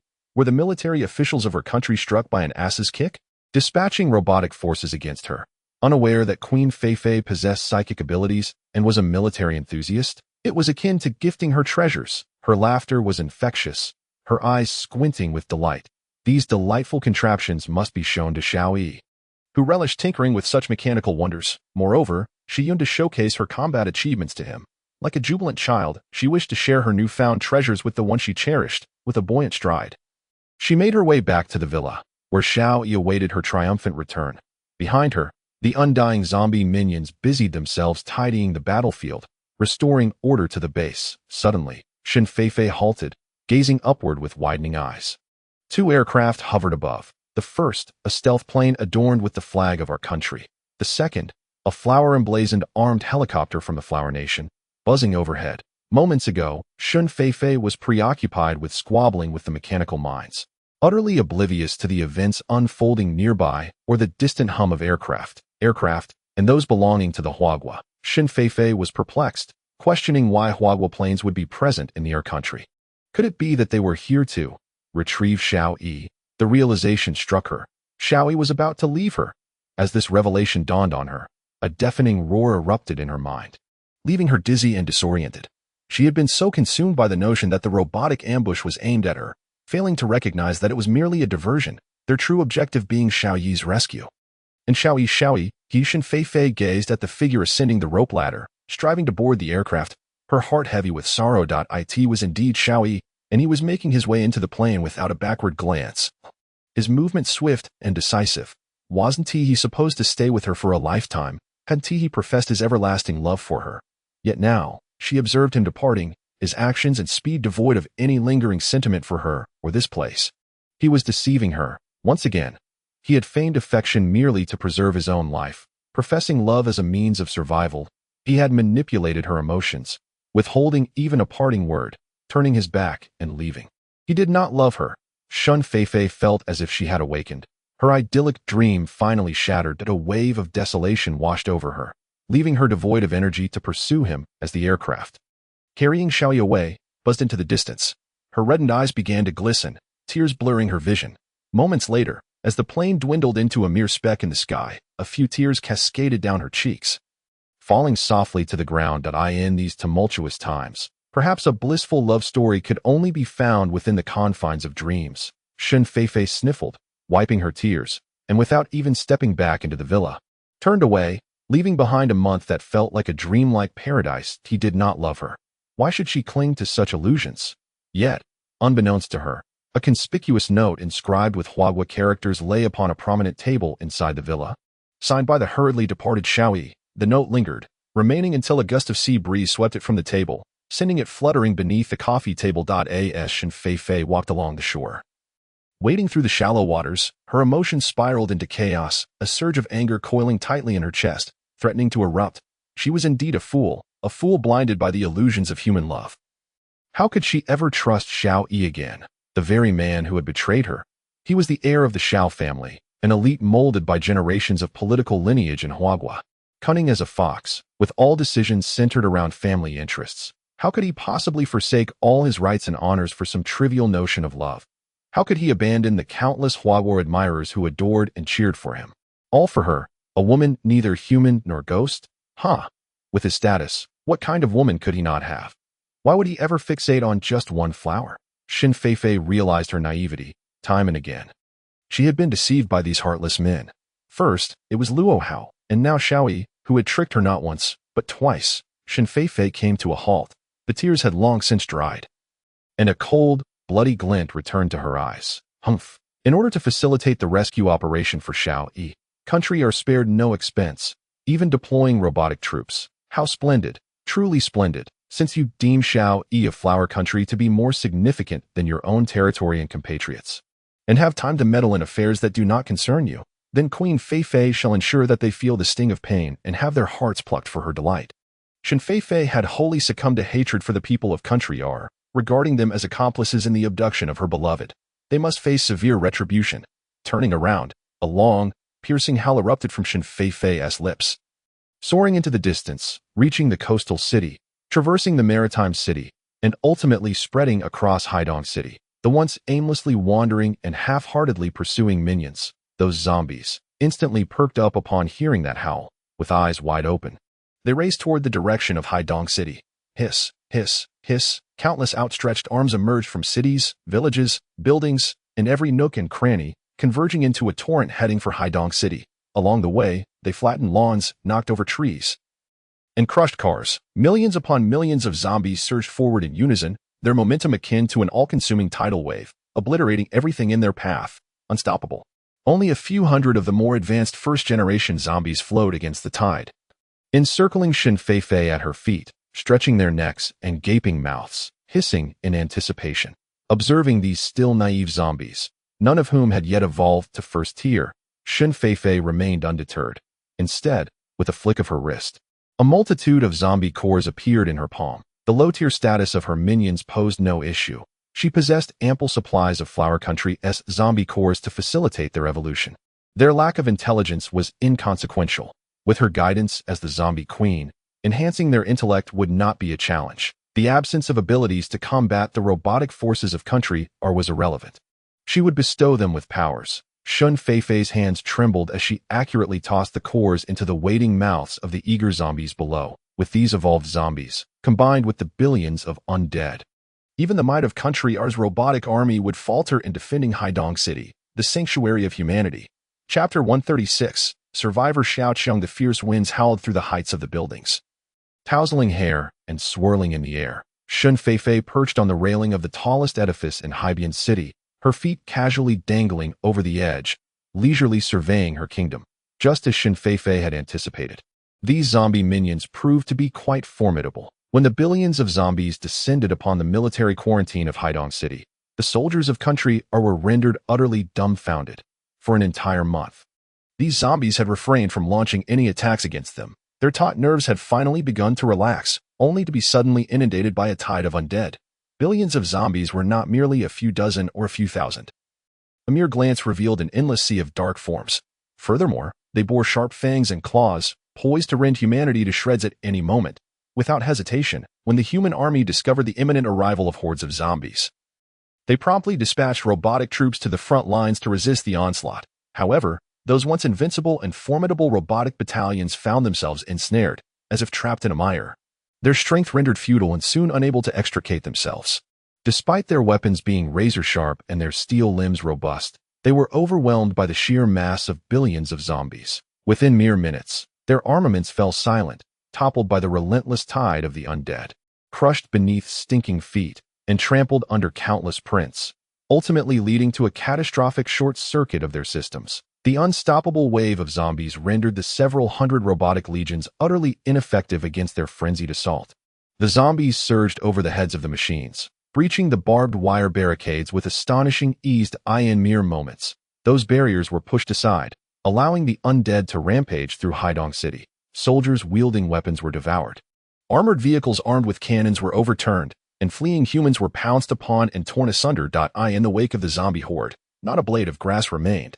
The ground was littered with stark white bones, battered military vehicles, and the smoldering remains of civilian homes. Days and nights passed, leaving Haidong City in a deathly silence. Apart from the roaming zombies and debris, no trace of humanity remained.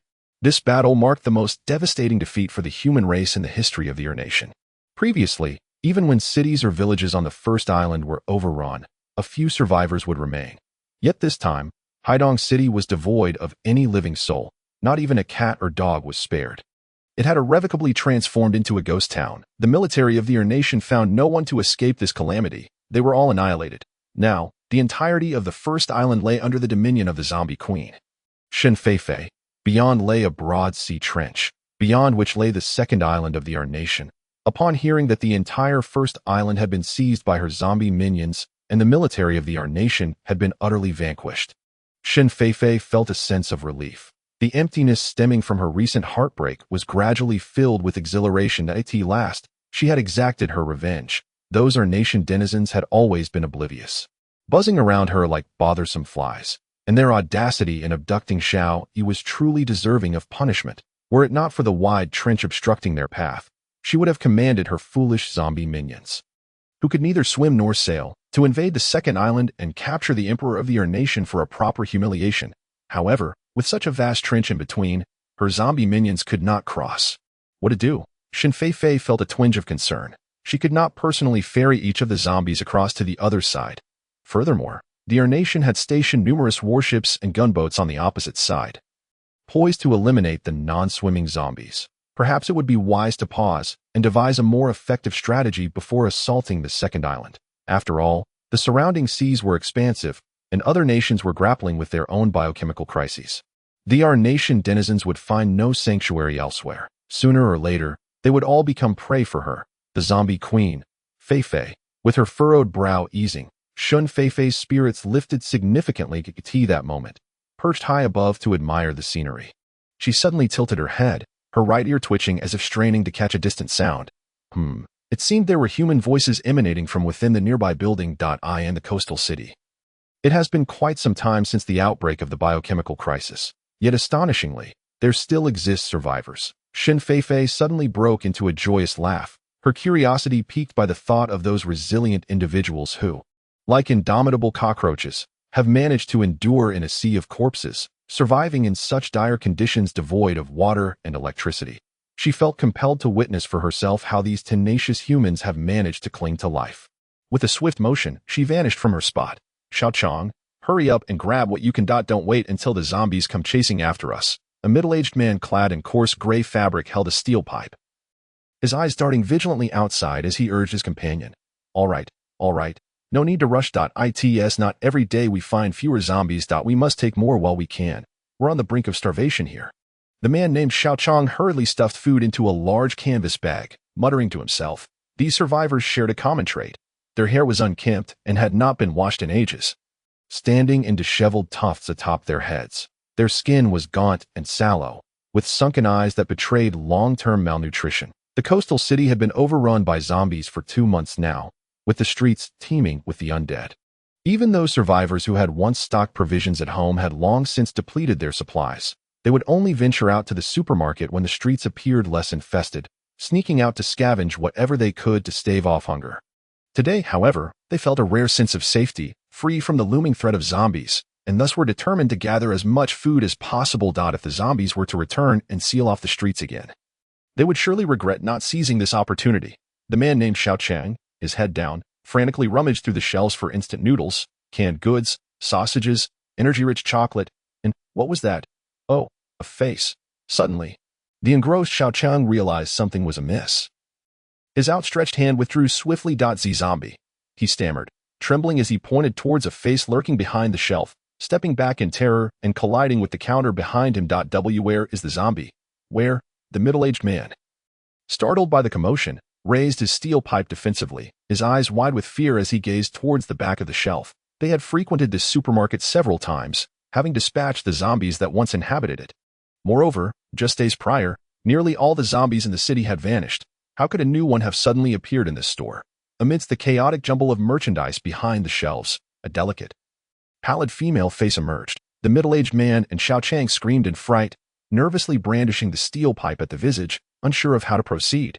Should they charge forward to confront the threat, risking injury, or should they flee, reluctant to abandon the hard-won provisions? Xiaochang began to regret not bringing a sharp steel knife with them. After all, that knife could at least sever a zombie's neck. Could it not? Suddenly, the face behind the shelf blinked and offered a friendly smile. Do not be afraid. I am merely hiding here to grab a few things, and I shall leave shortly. A zombie spoke. This question lingered in Xiaochang's mind, but he soon exhaled deeply, feeling a wave of relief wash over him. Clearly, the girl behind the shelf was no zombie but a human. You are a person. You nearly frightened us to death by hiding behind the shelves, Xiaochang muttered with a hint of dissatisfaction, patting his chest. He stepped forward to ascertain the situation regarding the girl, the middle-aged man. Upon recognizing that the girl was human, also relaxed and turned his attention back to the outside of the store. The girl was clad in casual athletic wear, carrying a denim bag similar to theirs, filled to the brim with various food items that seemed on the verge of spilling over. Excuse me, miss, I don't believe I've seen you before. Where do you reside? Xiaochang inquired curiously, positioning himself beside the girl behind the shelf. Her attire was clean and refreshing. Her complexion, though fair, was round and plump. When she smiled, 2 dimples appeared at the corners of her mouth, exuding a gentle and charming allure that evoked an instinctive fondness. She appeared to be well-fed, evidently having avoided hunger and hardship during this tumultuous period. I live in the high-rise of the Ginza building. I rarely come down. I only ventured out now because I had completely run out of food. The girl replied, her lips pouting in a way that suggested her eyes were brimming with unshed tears. Please don't cry. Quickly take as much as you can. You're fortunate that there are no zombies here at the moment. If they return, you might not have the chance to gather anything. Xiaochang said sympathetically, eyeing the girl with compassion as he helped her stuff more food into her already stuffed bag. The two, being of similar ages, began to converse, and Xiaoqiang swiftly learned a few details about the girl. She was the archetypal homebody, having stockpiled a considerable amount of food while isolating herself at home when the biochemical crisis first erupted. When chaos ensued outside and zombies began to prey on the living, she had not dared to venture out, instead hiding at home while awaiting governmental rescue. She managed to survive for 2 months on her supplies. Eventually, when her provisions ran low and she noticed a dearth of zombies in the streets, she mustered the courage to come down in search of food, fortuitously encountering Xiaoqiang and his companions. "How many survivors are left in your building?" Xiaoqiang asked her. "That I do not know. Did I haven't seen anyone else alive. Perhaps I will not be able to return," she replied with a shrug, appearing somewhat resigned. "What happened? When I came out, I saw several neighbors transformed into zombies. They have been wandering within the building without venturing into the city. Just earlier, they blocked the stairway and pursued me. I am too frightened to return alone." Her eyes shimmered with unshed tears once more. "If you cannot go back, then join us. We have many people together. There is strength in numbers, and we need not fear the zombies," Xiaoqiang said. Feeling a surge of joy at her words, he quickly raised his arm, which still bore some muscular definition, as if to assure her that he could protect her. Shen Feifei smiled mischievously, deciding to accompany this naive young man to witness the surviving humans. The three of them, laden with their substantial bags, remained vigilant of their surroundings as they made their way towards a nearby building. The towering edifice, soaring to a height of 20 or 30 stories, presented a formidable sight. Under the guidance of Xiaoqiang and his companions, Shen Feifei navigated through a labyrinth of corridors, climbing over 10 flights of stairs before finally reaching their destination. The entirety of the 12th floor was their dominion, a sanctuary for the moment. The zombies within the building had either fled or met their demise at the hands of the group, while a portion remained confined within their respective floors and rooms, unable to escape. With heavy breaths, Xiaoqiang and his party knocked on the door to the 12th floor. "Who is it?" came a tense voice from within. "It's us, Xiaoqiang and Jin Hu." Upon hearing the response, a small door in the larger entrance swung open, revealing a rugged face peering out cautiously. After a careful verification, the main door was slowly opened just wide enough for them to slip inside, only to be slammed shut with a resounding thud behind them. Inside, several burly men armed with various weapons awaited at the entrance, their faces lit up with warmth upon seeing Xiaoqiang and his companions return safely, embracing them in celebration of their successful return. However, Shen Feifei couldn't help but furrow her brow slightly, harboring doubts about the authenticity of their camaraderie. Shouldn't these robust men be akin to ferocious beasts, seizing the food Xiaoqiang and the others had procured, rather than greeting them with such friendliness? "Who is she?" inquired a tall leader, his expression darkening slightly at the sight of an unfamiliar woman among them. "She is Miss Fizi, residing in the Inju building. The path back was blocked by zombies, so I brought her along," Xiaoqiang explained, gesturing towards the large sack brimming with food that Shen Feifei had carried. The tall leader's demeanor softened somewhat upon observing the bounty of provisions, his furrowed brow relaxing as he appraised Shen Feifei with a gentler gaze. "Still able to procure food? I see. Very well, since you are here, you may stay and join us in our endeavors. However, let it be known that we cannot support those who do not contribute." With that, the leader resumed his duty of guarding the entrance, mentioning that a few others had yet to return from their food-gathering expeditions. Delighted by the leader's acceptance of Shen Feifei, Xiaoqiang bowed respectfully to the tall man before ushering her into the corridor. This floor housed dozens of rooms, most occupied, with only a few cluttered with debris and uninhabited. Xiaoqiang and his friends assisted Shen Feifei in organizing a room for her, explaining that they would form a team moving forward, venturing out together to gather food and confront zombies. They eagerly shared the histories of the building's survivors and the situation within. These individuals were a collection of survivors from various locales, united in their struggle for survival after the onset of the biohazard crisis. Approximately 100 to 200 souls resided here, encompassing men, women, and children. The tall leader, though sharp-tongued, was a man of compassion, always looking out for his subordinates. Food was shared amongst all, ensuring that no one, including the women and children in the building, ever went hungry. In essence, aligning oneself with this tall leader seemed a prudent choice. However, as the availability of food dwindled and life grew increasingly arduous, the sense of harmony among them seemed precarious, leaving many to wonder how long they could sustain this fragile balance. Chapter 138, A Cozy Scene. How much longer can it last? Upon hearing Xiao Chang's words, Shen Feifei smiled with a hint of malice. How long can they endure? That depends entirely on the whims of her, Queen Feifei. Should these individuals align with her desires, she would grant them an extension on their lives. But should they displease her, today would mark their demise. Look, we've been chatting so much that we've forgotten it's mealtime, she remarked. Let us proceed to the dining hall. Xiao Chang cheerfully gestured to the mechanical watch on his wrist, inviting Shen Feifei to join him. Mealtime? Perfect timing, she replied, eager to observe how these humans maintained their harmonious existence under such dire circumstances. The dining hall was situated on the 12th floor. It was a spacious room, featuring a long table arranged in a hollow circular shape, a typical dining style of her country.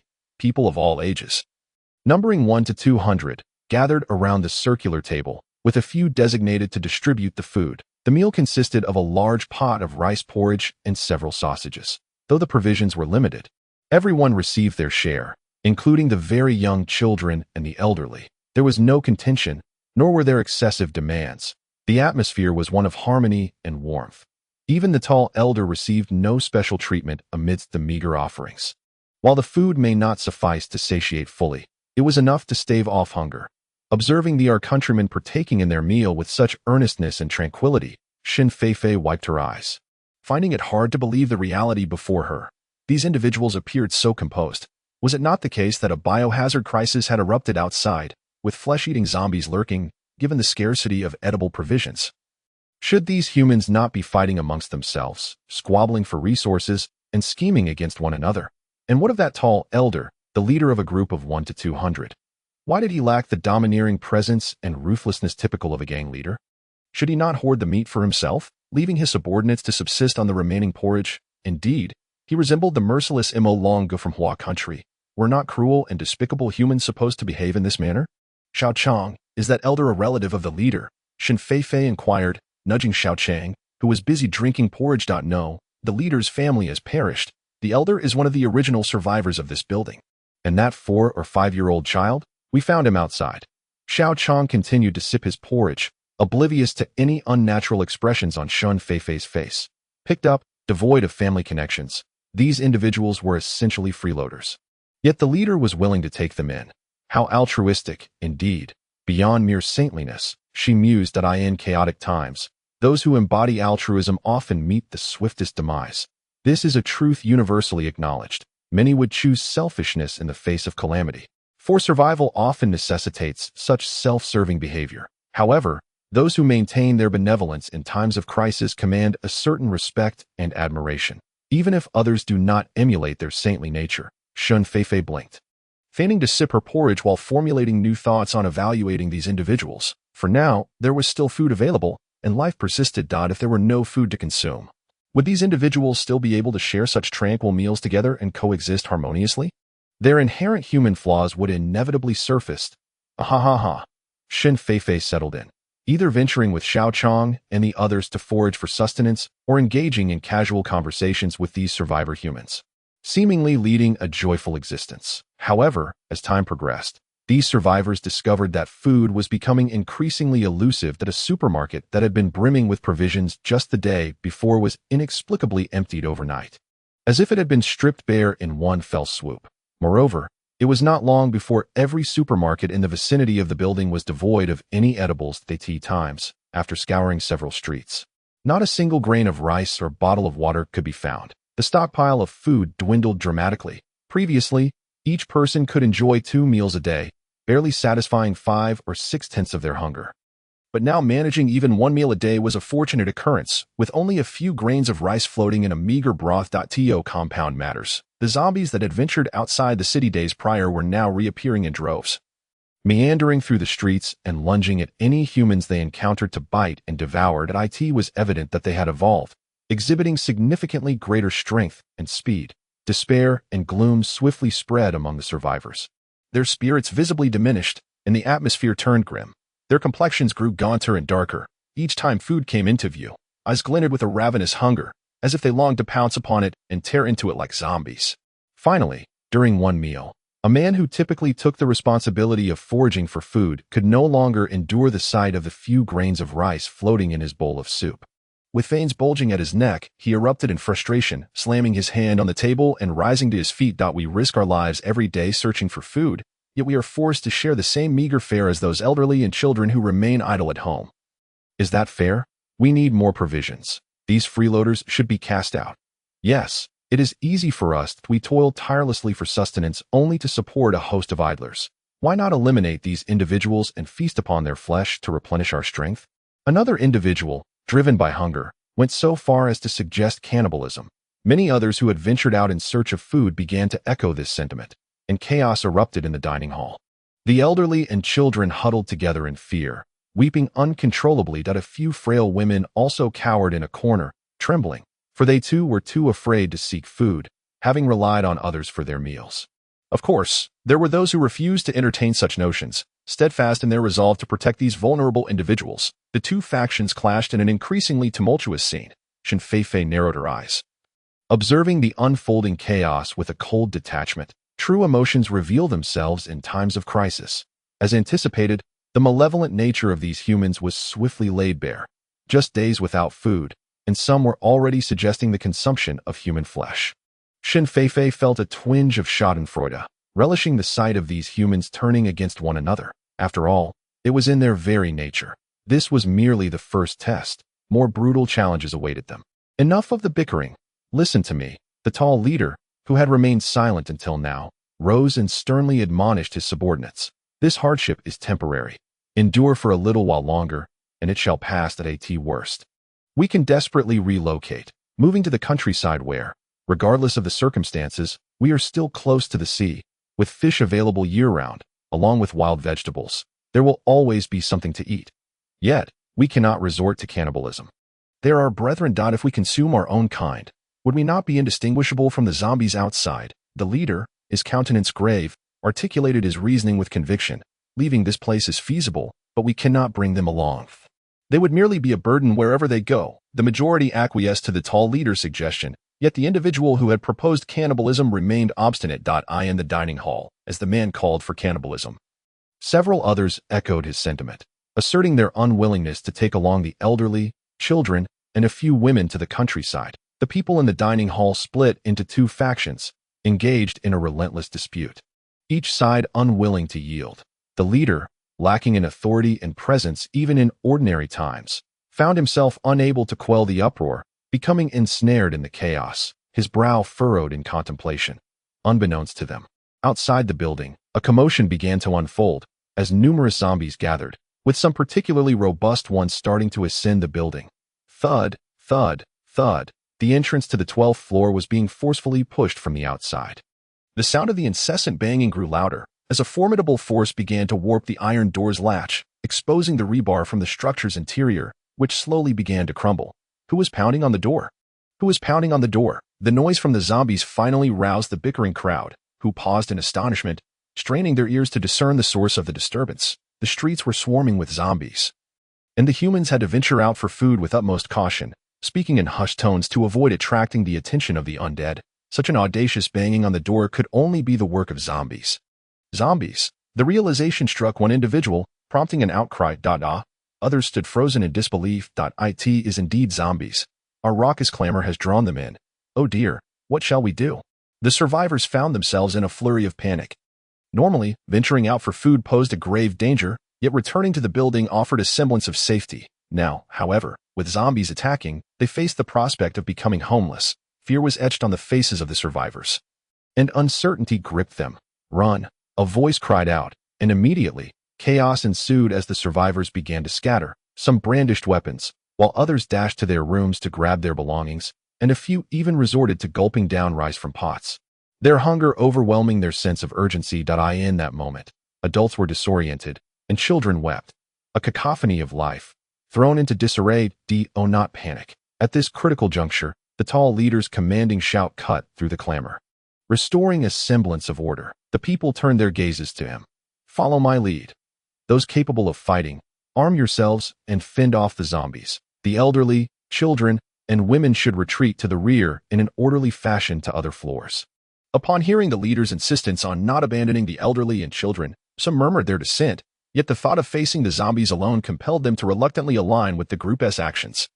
Nearly 200 individuals began to withdraw in an orderly fashion. Shen Feifei, mingling amongst the crowd, feigned retreat alongside them. A resounding crash echoed as the building's entrance was finally breached by the relentless horde of zombies. The grotesque figures surged in, their emaciated arms reaching out as they trampled through the threshold. Zombies, zombies. As the horde poured in, the survivors were engulfed by sheer terror, hastily fleeing towards an alternate corridor on another floor. That passage held an emergency exit, a temporary refuge to escape to higher ground. However, upon arrival at the corridor, they were met with a grim discovery. It had been sealed shut with a tangle of steel rebar, welded securely in place. This was undoubtedly an additional iron gate bolted from the outside, an impenetrable barrier. The rationale behind this fortification was to thwart any zombie incursions, a precaution taken long ago. Now, only one entrance remained, the very one through which the zombies had just entered. Behind the iron door lay the escape route. Yet the survivors found themselves trapped. Damn it, damn it, damn it. Who the hell welded this so tightly? The tall leader, with bloodshot eyes, bellowed in frustration, unwittingly uttering a curse from the land of flowers. A moment of realization struck Shen Feifei. Was this towering figure indeed from the land of flowers? She lifted her gaze, scrutinizing the leader's features. Tall and somewhat resembling, yet distinctly bearing the traits of an our-country native, perhaps a hybrid, endowed with some characteristics of the land of flowers, capable of uttering a few phrases in their tongue. Shen Feifei shifted her attention away, awaiting the reactions of those around her. As the corridor filled with the shuffling undead, fear rippled through the group of 1 to 200 individuals. They pressed against the sealed iron door. Huddling tightly against the walls, those in the front, desperate for safety, scrambled into the throng, while others used their companions as human shields. The man who had earlier clamored for human flesh seized a small child, thrusting the innocent before him as a barrier. But the tall leader caught sight of this cowardice, swiftly delivering 2 resounding slaps to the man and rescuing the child. He then shielded the child behind him, weapon drawn, ready to fire upon the encroaching zombies. Witnessing the leader's decisive action, others found their courage and bravely joined in the defense, including a fellow named Xiaoqiang. Shen Feifei observed the tall leader closely.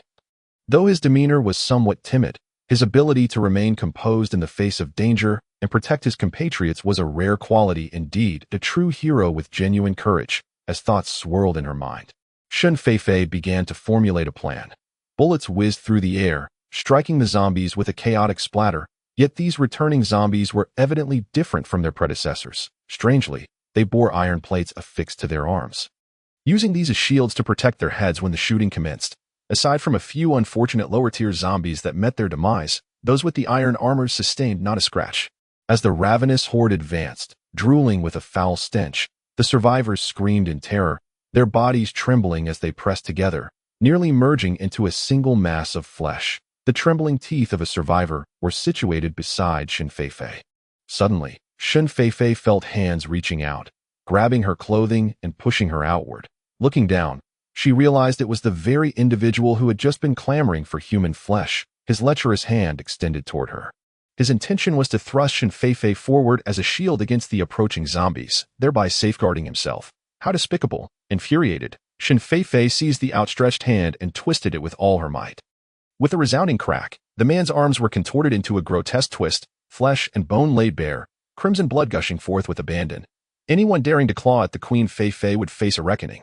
A few moments after the shattering of his hands, a piercing wail erupted from his lips, a sound so harrowing that it sent shivers down the spines of the other survivors, who recoiled in terror. Their gazes toward Shen Feifei were now laced with fear, astonished by the strength she had displayed in so effortlessly snapping the limbs of a robust man. The scent of blood invigorated the attacking zombies, who, in a frenzy, extended their arms and lunged forward in the corridor of the grand building. The tall leader gasped upon witnessing the blood-soaked arm of the man, taken aback by Shen Feifei's brutal act. He hastily inquired, confusion and shock etched across his face. In his mind, this girl named Feifei, though capable of foraging for food like any man, had always been gentle and kind-hearted. Never had she exhibited such violence, especially not with a cold indifference while breaking the arms of a brawny individual. This was utterly extraordinary. Humph! Shen Feifei offered no response. Instead, with a graceful flick of her wrist, she hurled the lecherous man into the air, sending him crashing into the encroaching horde of zombies. The swarm of wretched creatures momentarily halted, encircling the man as they pounced upon him, swiftly engulfing him like a tidal wave. He barely had time to scream before the ravenous zombies tore him apart, feasting on his remains. Limbs were pulled in every direction, some gnawed at his thighs, while others twisted his head, and within moments, his ribs lay scattered across the ground. The zombies, clutching their fresh morsels, feasted gleefully, while those deprived of human flesh circled around, eager to partake in the carnage. This gluttonous fiend, who had sought to devour others, met his own grisly end at the hands of the undead. Truly, he got what he deserved. The gruesome spectacle unfolded before the eyes of the survivors, who blinked in disbelief, pressing themselves backward in a desperate attempt to escape. Some even turned away, their faces buried in the ground, bottoms raised high, as though this position might offer them some semblance of safety. You, the tall leader stammered, his gaze fixed upon the horrifying scene, pointing shakily at Shen Feifei, at a loss for words. What of me? Should I allow him to push me out as fodder for the zombies? Shen Feifei retorted, a cold smirk gracing her lips, showing no trace of fear. Yet, the tall leader felt an unsettling dissonance. Despite Shen Feifei's actions being undeniably reasonable, he sensed something amiss. The despicable character of that man has just been witnessed. Having already pushed a child away, he now seeks to cast her out to feed the zombies. Such a person truly deserves no pity. Yet, this girl is remarkably fierce. With a mere flick of her wrist, she can snap a person's arm and send them to the undead. Her ruthlessness surpasses that of any man. How is it that she possesses such ferocity? Ha ha ha. The zombies have finished their meal, wiped their mouths, and are now advancing towards us. 50 meters, 40 meters they draw ever closer. The tall leader, witnessing this dire situation, can no longer ponder any inconsistencies with Shen Feifei. He raises his gun, preparing to unleash a torrent of bullets. It has not been easy for him to survive until now, and he refuses to be devoured by zombies. Nor does he wish for the hundreds of people he desperately protects to meet the same fate. However, the zombies seem undeterred by the survivors' bullets, their heads shielded by iron plates. They continue to close in, almost unscathed. 20 meters. Click, click, click. The survivors incessantly pull the triggers, having exhausted their ammunition. Yet still they anxiously squeeze the triggers as the clawing horde of zombies approaches. The tension mounts to a breaking point. Finally, one individual can no longer bear the oppressive atmosphere. Eyes reddened with fury, wildly wielding a machete as he charges at the zombies. He is prepared to fight to the death, fueled solely by a surge of primal instinct. He swings his blade furiously amidst the throng of undead. Were he among human adversaries, he might have felt several, perhaps even carved a bloody path to safety. Alas, he is plunged into a swarm of zombies, and those of a higher caliber at that. In terms of strength, they surpass him. Their skin is resilient, and they are unflinching in the face of pain or death. After a few wild swings, his machete is knocked from his grasp, and he is seized by the zombies. Dozens of gaping maws ready to devour him. However, just as the words leave his mouth, the tall leader, unable to bear the sight of his comrade being consumed, shouts and plunges into the horde with his firearm. Oh, Shen Feifei observes this tall leader. His speed and strength seem quite remarkable, akin to a potential evolved being. No wonder such a seemingly timid individual could lead a group of over 200. At that moment, the tall leader valiantly wields his gun, striking left and right. He finally manages to free a few zombies clutching Hao-Er, pulling him to safety. Hao-Er, are you all right? The survivors gather around, anxiously assessing their injuries. Hao-Er is in a dire state, a chunk of flesh torn from his arm, and deep claw marks mar his face, blood and flesh grotesquely exposed. Boss, you are injured too. Xiao Chang exclaims in horror, pointing to the tall leader's back. There, the fabric is torn, revealing several distinct claw marks stained with blood. Upon hearing Xiao Chang's words, the tall leader's face pales drastically. After the bioweapon crisis in Haibian City, many have been infected by the airborne zombie virus, transforming into the undead. Those who have not been infected by the viruses in the air possess a modicum of resistance. Living in the city poses no significant problems. Yet should one fall prey to the grasp of a zombie, it is an absolute certainty that they would succumb to the zombie virus and transform into a foul creature. In essence, it is merely a matter of time before Hao-Er and his transformation into a zombie becomes inevitable. The tall leader glanced at the more than 200 individuals behind him and the encroaching horde of zombies ahead, offering a wry smile before settling cross-legged upon the ground. Today, none of these survivors, who had endured countless hardships to stay alive, would escape. They were destined to become the main course for the zombies. At this juncture, there was no need to concern themselves with injuries, for the transformation into a zombie loomed. Under the curious gaze of Shen Feifei, the tall leader sat down, hands clasped together, lips moving in silent prayer. Observing their leader's demeanor, the other survivors appeared to shed their fear, mimicking his actions by sitting cross-legged, hands joined in prayer. They seemed to be solemnly engaging in some final religious rite, praying at such a moment. Was it a form of mental anesthetic? Though Shin Feifei held some reservations, she understood their behavior. Facing imminent death, perhaps finding solace in mental oblivion was a blessing in disguise. Supreme God, Shin Feifei raised an eyebrow, noticing the sensitive term among their chants, and leaned in to listen intently. O Supreme God, our Lord, please forgive the transgressions of your humble servants. I come to you to cleanse our sins. The survivors repeated these prayers, their expressions gradually softening and tranquilizing, the initial fear dissipating. Indeed, most of these individuals from our country revered the Supreme God, regarding the afterlife as a return to his embrace. By praying in such a manner, they acknowledged their earthly faults. Believing they were punished by divine wrath, consumed by the zombies, such unwavering devotion to the Supreme God, perhaps these humans could evade death. Shin Feifei smirked wickedly, halting the zombies' advance. She nudged the tall leader, exclaiming, "You need not face death. The examination is over." Chapter 141. Coexisting Humanity. Queen Feifei's temporary palace at the coastal military base. From her lofty throne, she surveyed the pious figures kneeling before her, a hint of a smile playing upon Shin Feifei's otherwise solemn visage. These few hundred individuals were the survivors she had gathered from that towering edifice. Initially, when she first encountered these humans, Shin Feifei had entered with a mindset of amusement, eager to observe how they would act selfishly and engage in mutual slaughter in such a dire environment, only to subsequently eradicate them as the embodiment of righteous power, much like the extermination of the despicable beings from the Mo Long and Huagua bases, treating them as mere ants or repugnant flies to be crushed. However, upon entering the building, she discovered that these individuals from her country were far from the malevolent and despicable beings she had anticipated. In times of food scarcity, they shared their rations. The elderly and children, unable to forage for food, were not cast aside but instead cared for. They coexisted harmoniously, fostering mutual support and benefit. The basest instincts of humanity were scarcely evident in their interactions. In truth, these individuals embodied a saintly nature. Leaving Shin Feifei, who had long suffered from human indifference, utterly astonished. However, their unwavering resolve commands profound respect, stirring a deep resonance within Shin Feifei's soul. Yet, she remains unconvinced, firmly believing that humanity is inherently selfish and self-serving. The reason these individuals are able to uphold noble qualities is that their environment lacks true hardship and cruelty, still providing sustenance. Shin Feifei is acutely aware of humanity's remarkable endurance, yet she harbors the conviction that she can dismantle their fragile perseverance. Thus, she deliberately depletes all food and drinking water in the vicinity of the building, gradually eradicating supplies day by day.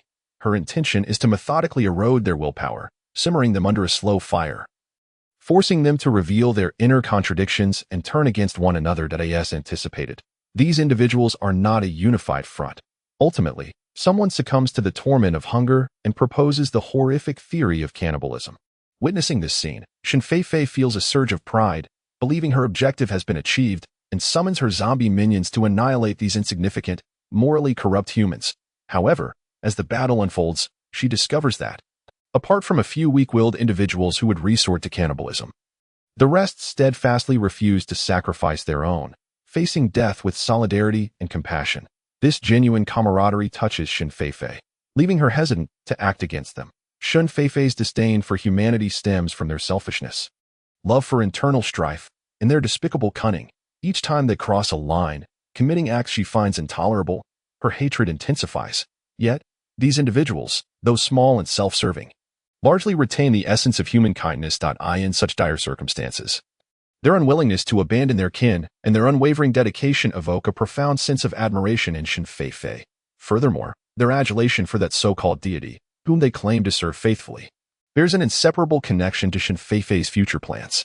Consequently, Queen Feifei resolves to grant them a chance at rebirth, an opportunity to navigate freely among the zombies without fear of being preyed upon. She administers the zombie crystal core to them, akin to the one she previously provided to the trio from the Flower Kingdom. Consuming it endows them with evolutionary potential while granting immunity to most zombie viruses. Crucially, it engraves a profound mental imprint within their minds, ensuring absolute obedience to Shin Feifei's commands. Thus, she no longer fears rebellion or opposition from these humans. These individuals from the Our Nation, already revering the deity, now regard Shen Feifei as their divine figure. Pledging unwavering loyalty, Shen Feifei surveys the Arn nationals kneeling before her in the Grand Hall, feeling a sense of satisfaction. They are obedient, conscientious, and remarkably astute, with merely a brief outline of her intentions. They grasp the nuances and execute her directives with exceptional diligence, far surpassing the ineptitude of her zombie minions. This alleviates much of her burdens. How's the plan progressing? Shen Feifei inquires amiably. Tossing a substantial document to the pilot beside her, addressing the more than 200 individuals gathered within the building, the pilot swiftly extended his hands to respectfully bow before Shen Feifei.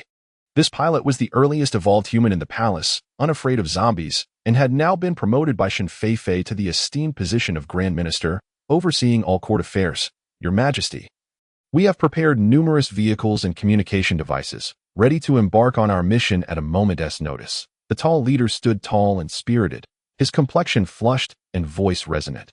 The despair and weakness that once marked his countenance had vanished.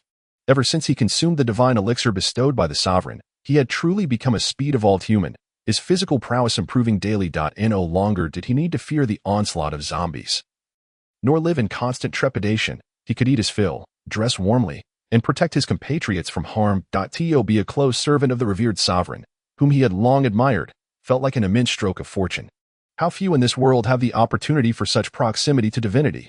What a glorious life this is. He now felt an overwhelming sense of happiness. The task ahead was imbued with profound significance: to rescue the surviving humans, granting them the chance to become cherished followers of the sovereign and bask in divine favor. Perhaps, many years hence, their noble deeds as the progenitors of a new era of humanity would be celebrated widely, passed down through generations, and etched into history. The mere thought of this sent his blood surging with fervor, brimming with inexhaustible zeal. His gaze towards Shen Feifei sparkled with admiration and devotion. Excellent. Once prepared, let us proceed boldly. Shen Feifei acknowledged him with a nod of approval. It is often said that the environment shapes the character of individuals. This tall leader, once marked by a degree of timidity, had struggled to maintain his composure. It was the bleakness of being ensnared by zombies, devoid of hope and prospects for survival, that had led him to resign himself to a day-to-day existence. However, having escaped the clutches of crisis and returned to bask in the sunlight, he had emerged like a phoenix reborn from the ashes. He approached every task with fervor and diligence, exhibiting a decisive and reliable approach. There was an unmistakable hint of commanding authority in him, a burgeoning aura of leadership. Shen Feifei was highly satisfied with his efficiency and methods, already grooming him as a human official within the zombie empire. With a wave of her hand, she dismissed the others from the palace, allowing her solitude for contemplation. Shen Feifei was not a malevolent tyrant. From the outset, she had no intention of annihilating humanity. The bioweapon crisis in our country had been a necessity driven by circumstance. Yet, she had never contemplated the complete extermination of the nation's 400 million citizens as long as they did not trouble her and acknowledged her divine status. She could extend a measure of tolerance, allowing them to coexist with her zombie subordinates. Chapter 142. Summoning the survivors on the bustling streets of various cities along the seaside, the call resonated. Dear compatriots of our country, the great sovereign calls upon you. Simply step out of your homes and follow our vehicles, and you shall be spared from the clutches of zombies. Dear compatriots of our country, the great sovereign beckons you. Walk with us, and you shall no longer endure hunger or live in fear. Dear compatriots of our country, the great sovereign summons you. Join us, and together beneath the sovereign's protection, we shall rebuild our homeland. One can also receive the patronage of the supreme deity, gaining extraordinary evolutionary abilities. Trucks and buses incessantly traverse the streets of the seaside city, blaring loudspeakers that proclaim the aforementioned slogans. Vibrant banners emblazoned with eye-catching slogans flutter atop the vehicles, making the message immediately clear. Furthermore, various wireless channels in the seaside city broadcast news regarding the supreme deity, the origins of the supreme deity, the journey of the supreme deity cult in the Ur nation, and the announcement of the supreme deity's return to the seaside city. It goes without saying that this is part of Shen Feifei's grand plan. She does not wish to eradicate all of humanity in the Ur nation. Just look at these people from our nation. They readily bow in respect, kneel in homage, and their servitude is second to none. Moreover, their intrinsic nature is to worship and obey the strong as long as one possesses power that far exceeds theirs.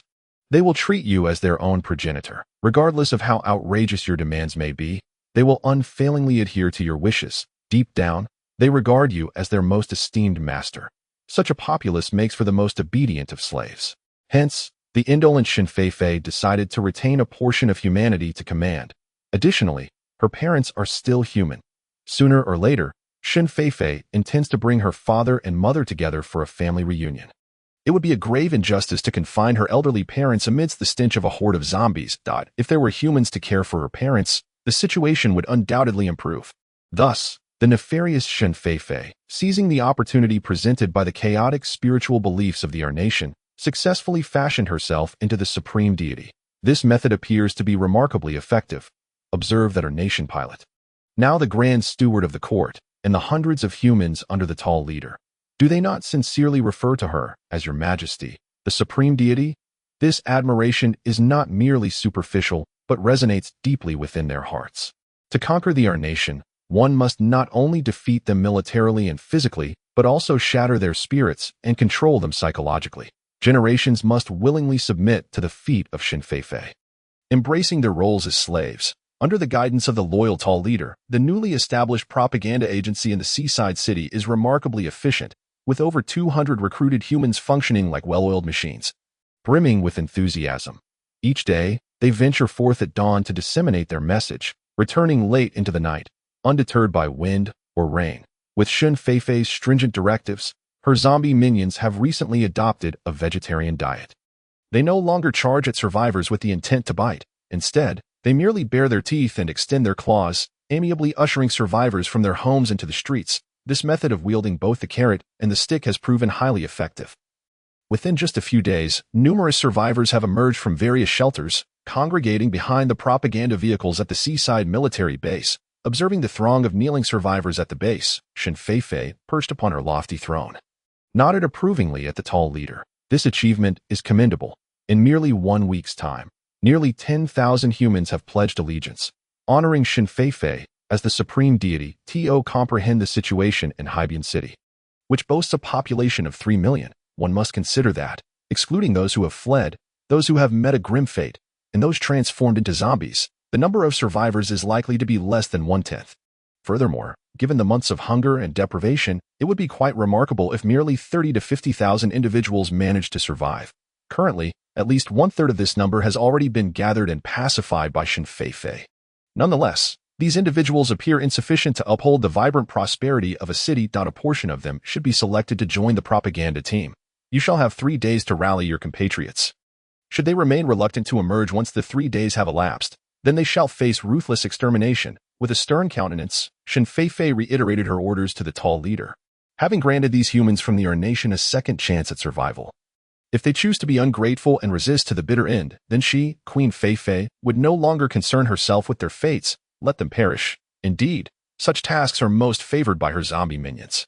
After delivering this decree, Shin Feifei leisurely returned to her palace to continue her cultivation. In the palace ahead, the pilot's chief steward and the tall leader were engrossed in their tasks, diligently arranging accommodations for the survivors, providing them with sustenance, and selecting capable individuals to partake in the restoration efforts. Among these nearly 10,000 individuals from the nation, there was a diverse array of former occupations: mechanics, tailors, chefs, television staff, farmers, and soldiers. Apart from a portion designated for the propaganda team to continue rescuing their compatriots, the remainder commenced their respective duties, working to restore the city's infrastructure and basic operations. Each of these individuals sported a white armband on their left arm, emblazoned with the image of a bloodied longsword, signifying that they had been marked by the divine and were thus recognized as humans under divine protection.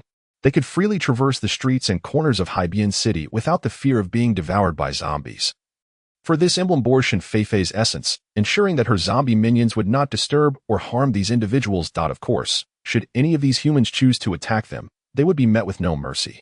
It is often said that the power of example is boundless, and indeed it proved to be so. After 3 days, the base was once again teeming with new arrivals. These newcomers, witnessing their compatriots surrendering to the divine while enjoying safety, ample food, and comfortable lodging without the dread of being consumed by zombies, eagerly emerged from their hiding places to join the ranks and submit to the divine. Shin Feifei, of course, welcomed all who came. The current circumstance necessitated an increasing number of humans, facilitating the smooth execution of her forthcoming divine plans. However, 3 days had passed, and those unwilling to surrender were the forsaken by the divine. Extermination was imperative. With a grim expression, Shun Feifei issued a command that filled those bowing beneath her with trepidation. She had no need for those who indulged in petty schemes and disobedience, neither now nor in the future. As the divine of the Our Nation, every word she uttered was a decree. Those who defied the divine command could only meet one fate: death. Chapter 143. The Nuclear Storm. 1.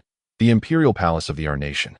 What is happening? What is this? The Emperor of the Our Nation, characterized by his small eyes, incessantly pressed the channel-switching button on the remote, his frustration evident as he bellowed at his media minister. The television screen repeatedly showcased news from Haibian City. Beneath a cerulean sky and radiant sunshine, a group of laborers, dressed in traditional attire, toiled diligently in the fields. They worked cheerfully, engaging in lively conversation and laughter.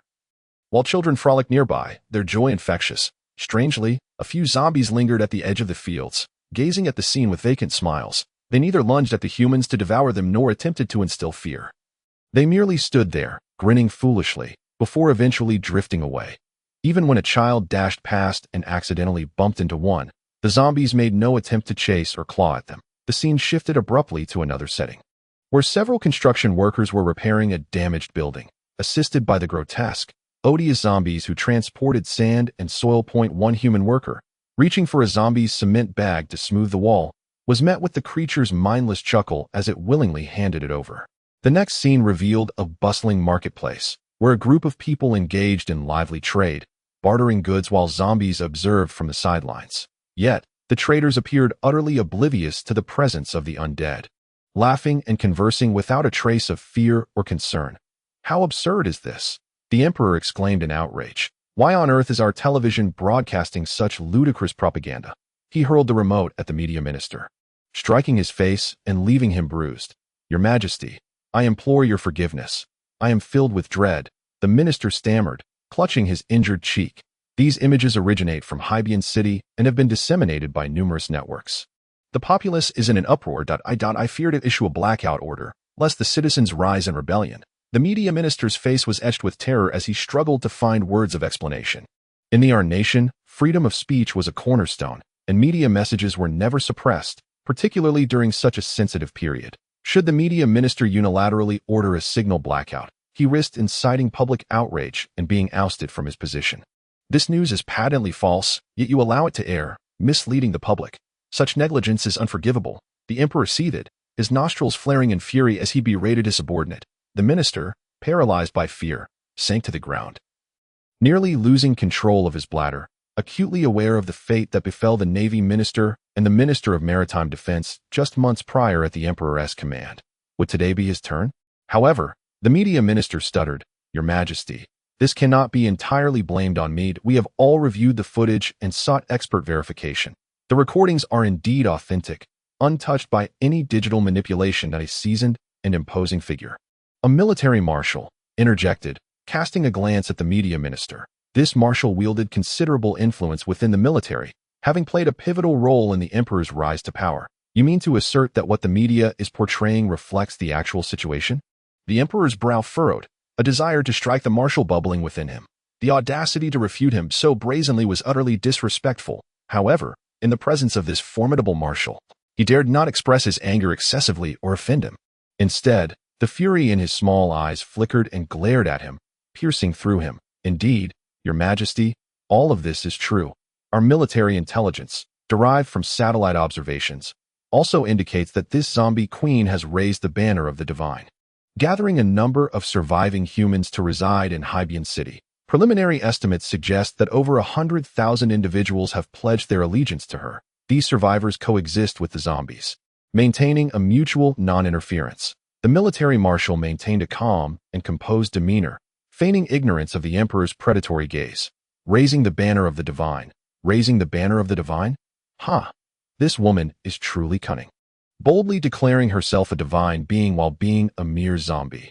How shameless. The Emperor, in a fit of rage, paced restlessly within the palace, cursing Shun Feifei. The Emperor of Our Nation is said to be the earthly representative of the divine, and the populace has long believed in venerating the divine. thus sustaining the royal family in splendor, allowing them to rule for millennia. Yet now, Shun Feifei audaciously claims to be the divine, suddenly appearing in Haibian City. Their royal family, supposedly the representatives of the divine, remains oblivious to the divine's arrival, repeatedly opposing her. If Shun Feifei is indeed divine, what then are the members of the royal family? Mere deceivers of the people of her nation? Are they nothing but parasites? This cannot continue. Such rhetoric must be quashed. Should it persist, the people of our nation will inevitably rise against their royal rulers and seek out that wretched zombie. Our great divine sovereign has descended upon our nation once more. As long as the populace ceases their resistance and wholeheartedly venerates the divine sovereign, they shall have no fear of the zombies. Our entire nation can evolve, becoming loyal followers of the divine sovereign. What are we waiting for? Let us act swiftly. At that moment, the television displayed Shun Feifei, solemnly seated upon a throne, receiving the adoration of the survivors. The resplendent crown atop her head and the majestic yet exquisitely handsome visage were so dazzling that they nearly blinded the emperor and his ministers. Scoundrel! Fraud! This is all a fabrication. Do not believe it.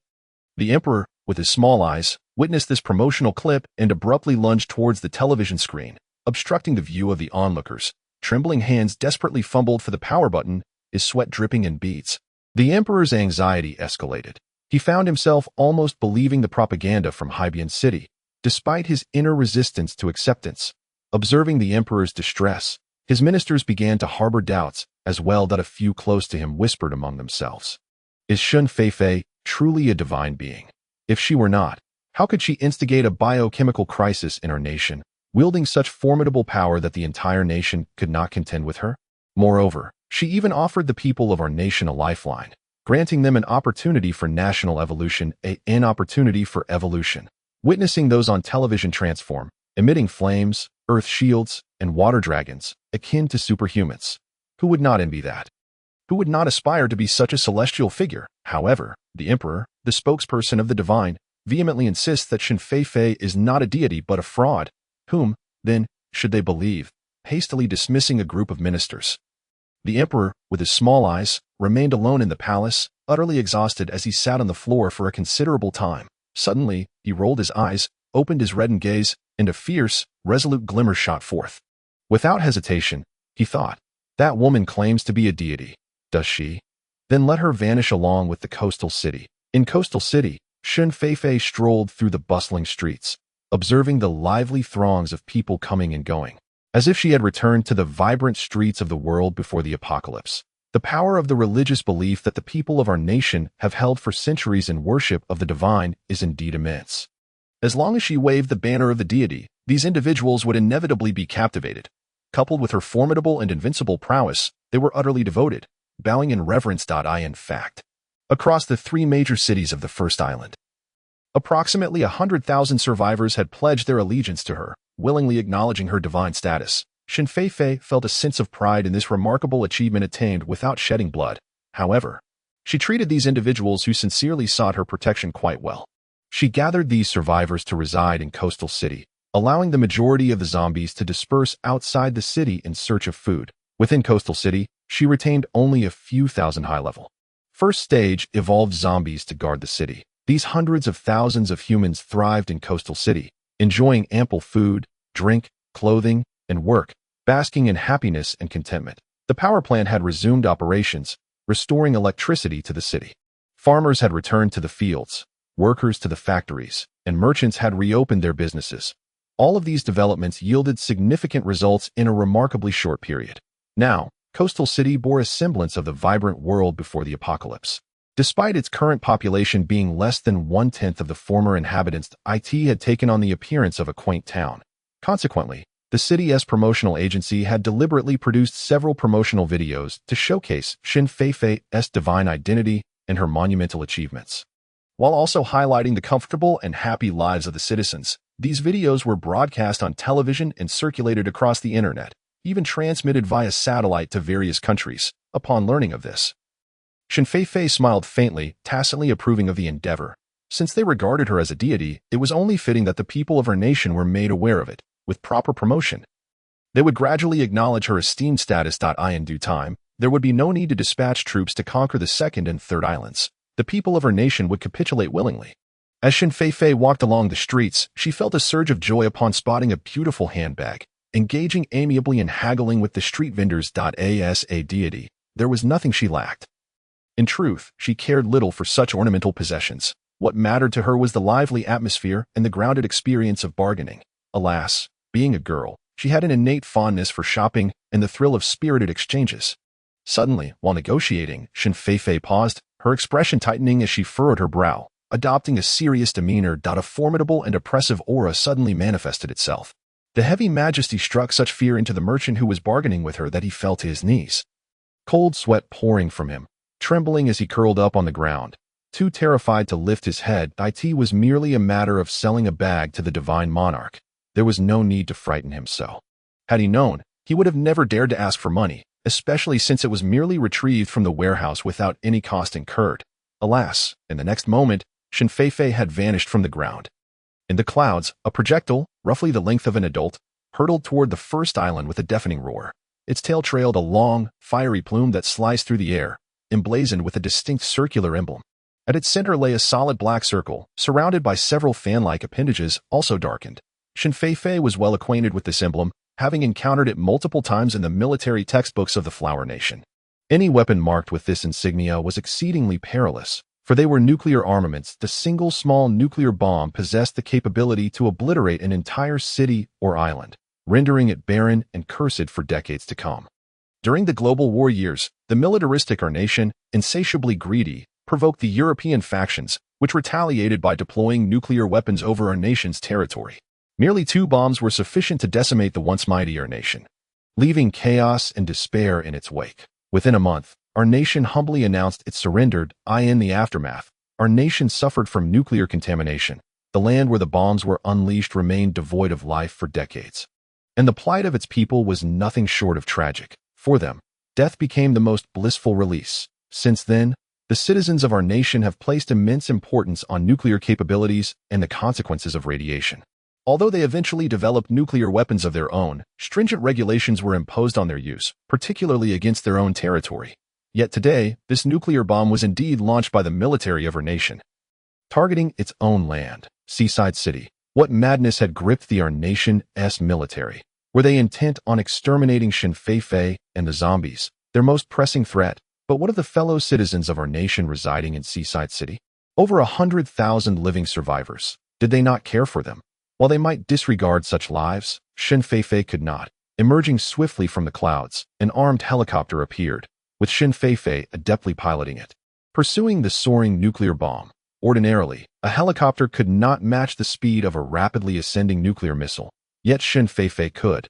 Endowed with the power of the metal element, she could harness the aircraft's potential to unimaginable velocities. The nuclear bomb was exceedingly dangerous, with significant radiation that a moment's inattention could lead to her obliteration, reduced to ash. Shin Feifei could have easily flown away from Seaside City, escaping the bomb's reach, for her nation was not her homeland, and the zombies and survivors were not her kin. She could have chosen to turn a blind eye.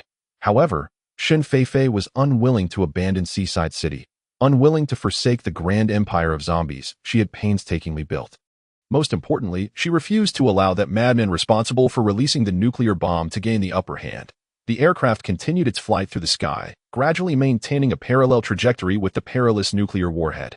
Shin Feifei cautiously leaned out, extending her hand to gingerly touch the dangerous missile. Suddenly, a smile graced her lips, a beguiling expression that instantly alleviated the tension etched upon her brow. In a flash of blinding light, the ominous nuclear bomb, trailing a fiery tail, vanished into thin air. Breathing a sigh of relief, Shin Feifei retreated into the cockpit, deftly maneuvering the aircraft toward the strait connecting the first and second islands.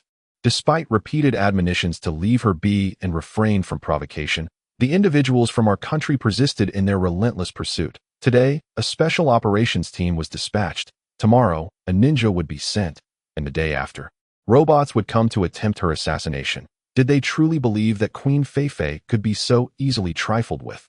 Today, she would ensure that these our nationals remember her benevolence and greatness for a lifetime.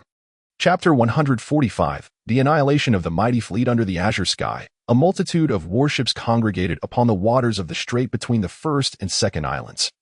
Their cannons, all meticulously aimed at the harbor of Haidong City on the first island. On board the flagship, Inuyasha Daroku, attired in traditional, our country monk robes, knelt behind a low table, his gaze fixated on a go-board left in a state of disarray. Lost in contemplation, he absent-mindedly neglected to place the white stone held between his fingers. It had been several months since he assumed the role of fleet commander, yet today marked the first instance of such restlessness. Once merely a minor officer within the naval department, he had led a life of obscurity until his sister's unexpected connection with His Majesty the Emperor turned their fates entwined, resulting in her bearing a royal heir.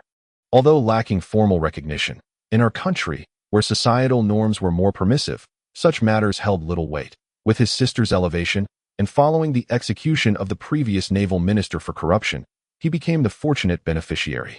Receiving an extraordinary promotion to naval minister by the emperor himself, grateful for this elevation, he vowed unwavering loyalty to His Majesty, dedicating himself wholeheartedly to his service. Thus, he took residence aboard the warship, overseeing the fleet's engagement against the zombies on the first island. Months passed without any confrontation with the undead, and the crew enjoyed a life of indulgence and leisure. Inuyasha Daroku thrived in this period of prosperity, reveling in his newfound authority as the youngest naval minister and supreme commander of the fleet. However, this morning brought an unexpected turn of events. He received a secret decree from the emperor commanding the immediate launch of a nuclear missile to obliterate the zombie queen and her minions in the coastal city. The order was issued with a tone of fierce resolve, leaving no room for dissent. Although taken aback, Inuyasha Daroku instinctively complied with the emperor's command, promptly instructing his subordinates to launch the fleet's sole nuclear weapon. Yet, as soon as it was fired, regret washed over him. A nuclear missile was no trifling matter. Our country had previously endured a harrowing incident involving a nuclear attack, leaving an indelible scar upon its history. Consequently, the authorization to launch a nuclear strike necessitated the approval of the emperor alongside several military and political leaders. Moreover, the target of this missile was to be our country's own territory. He had been preoccupied with thoughts of how to repay His Majesty the Emperor for his benevolence, completely overlooking the necessary protocols. If the other ministers were to discover the incident involving the nuclear missile attack, his position as Minister of the Navy would be irrevocably jeopardized. Inui Daroku was plagued by a throbbing headache. The hard-won title of Minister of the Navy was on the verge of slipping away. Alas, at that moment, he had no inclination to engage in a game of chess. Report to Lord Inui, the satellite has just detected that the nuclear missile vanished suddenly above Haijian City, and the target city by the sea has sustained no damage. The voice of his subordinate echoed from outside. What? The nuclear missile did not strike Haijian City. Splendid. Upon hearing the report, Inui Daroku was instantly invigorated. With a decisive clap, he placed a white go piece onto the board, his face alight with joy. As long as the nuclear missile had not impacted Haijian City, nor landed on the soil of her country, he had no qualms about its disappearance. This way, he had neither defied the emperor's orders nor inflicted nuclear contamination upon our country. Leaving both parties unoffended, no one could hold him accountable. He had successfully preserved his position as Minister of the Navy and Supreme Commander of the fleet. Inui Daroku leapt to his feet, barefoot, and began to dance exuberantly, performing the traditional dance of her country. Clad in traditional attire, his rotund figure swayed awkwardly, resembling a sow with a bag over its head in a fit of spring fever. While he reveled in his delight, none noticed an armed, stealth helicopter silently approaching their fleet. From above, Shin Feifei surveyed the size of the fleet below. Dozens of large warships were meticulously arranged on the surface of the sea, their cannons uniformly directed toward the direction of Haidong City. Surrounding these formidable vessels were hundreds of smaller ships, densely clustered in front of them. The naval formation of her country was indeed substantial, with formidable firepower that nearly filled half the strait. Shin Feifei smirked, thinking to herself how wealthy these our country folks must be, boasting such a plethora of high-tonnage warships in a modest fleet. Yet, was the commander of this fleet a novice? Shin Feifei couldn't shake the feeling that their formation was rather peculiar. With such a large fleet, arrayed so closely together, they seemed oblivious to the threat of an attack. If dozens of missiles were to rain down at that moment, half of the fleet would be obliterated in an instant. Little did Shin Feifei realize that the commander, Inui Daroku, truly was a naval novice. Though he had once served as a junior naval officer, he had always been a desk-bound bureaucrat, utterly unfamiliar with military formations. Moreover, he believed that zombies could not swim, lacked intelligence, and with the strait being so deep, the undead would never proactively assault their vessels far from shore. It was only the humans of her country who would dominate the zombies. The notion of being overpowered by them was unfathomable. Thus, the closer he clustered his ships, the more secure and at ease he felt. Unbeknownst to him, however, he was pitted against Shen Feifei, a ruthless and vengeful adversary trained in the special forces of Huagua. And renowned as the ingenious zombie queen, Shen Feifei piloted the armed helicopter, circling above the fleet, releasing her psychic abilities to search for traces of energy emitted by the recently launched nuclear missile. Soon, she ascertained that the nuclear missile had been launched from the largest flagship. Behold that flagship. Although it is not an aircraft carrier, its tonnage exceeds 1,000 tons, its paint gleaming with a pristine luster that unmistakably reveals it as a newly commissioned vessel. Furthermore, the mast is adorned with a plethora of vibrant flags and streamers, particularly eye-catching, were it not for Shen Feifei's discovery of the unmistakable signs of nuclear energy leakage at its missile launch port. She might have believed this to be merely a luxury vessel. However, this also implies the presence of high-ranking officials from our nation aboard, likely at least of general rank. Hehehe, Shen Feifei chuckled coldly. Despite having taken down numerous generals during the prolonged conflict, she had yet to eliminate one of the rank of lieutenant general. Today would be a delightful indulgence, raising the aircraft's control stick. Shen Feifei swiftly elevated the plane to greater heights, the delicate wrist extended from the aircraft window, and a pristine white missile suddenly emerged from thin air, plummeting eagerly downwards from the heights. Just 1,000 meters below the aircraft lay the flagship adorned with colorful streamers and flags. Upon completing this act, Shen Feifei executed a graceful maneuver, swiftly departing the scene. The nuclear weapon, a force of great potency, warranted respect. Even her evolved Queen Feifei at Tier 3 should not underestimate it. Better to keep a safe distance to avoid the repercussions of the shockwave. Section 146. The great eight-headed serpent behind the aircraft. A black mushroom cloud with fiery red edges ascended into the sky, gradually rising and expanding, enveloping the entire strait, lingering for an extended period, under the shockwave of the mushroom cloud. The armed helicopters swayed momentarily but quickly regained stability. Hastily retreating from the nuclear radiation zone, observing the exquisitely beautiful floral spectacle behind her, Shen Feifei smirked wickedly. Letting your nation perceive me as a soft target, easily manipulated. You dare to unleash a nuclear strike upon me? I shall return the favor, allowing you to experience the flavor of this dark mushroom for yourselves. Ha ha! On the surface of the sea, those densely packed vessels resembled a steel steamer, as the superheated radiation from the nuclear explosion caused human flesh and blood to rapidly vaporize into ashes, leaving even the bones unscathed. The celebratory figure of Inuyasha, rejoicing in the preservation of his position as Minister of the Navy, was instantaneously incinerated. Leaving no trace behind. One cannot help but acknowledge the advanced technology of our nation. The potency of this nuclear weapon far surpasses the cumulative effects of several bombs from the previous world wars. With but a single strike, it annihilated all life aboard the multitude of vessels. Even fish residing several dozen meters beneath the surface of the sea perished. The steel ships melted rapidly under the intense heat, dripping molten iron, and some even vaporized. Soon, hundreds of vessels were reduced to puddles of viscous sludge, sinking into the boiling waters, forever vanishing beneath the depths. Within less than half an hour, not a single ship remained on the surface of the strait. Only the still unfurling black-edged mushroom cloud stood resiliently amidst heaven and earth. Frozen in place. Your Majesty, what is happening? Why did the First Fleet launch a nuclear missile, and how were they attacked by one? The aged General Wuxiang, with an air of authority, stormed into the palace accompanied by a multitude of high-ranking military officials, brandishing documents and confronting the diminutive-eyed emperor. He had learned through military intelligence within the fleet that Inuyasha, the admiral, had clandestinely launched a nuclear missile at a coastal city under the emperor's secret orders, only for the missile to mysteriously vanish midway. Subsequently, all communication with this intelligence source had been abruptly severed. Upon receiving this alarming news, General Wuxiang was consumed with fury. The launch of a nuclear missile necessitated the emperor's signature alongside those of the marshals.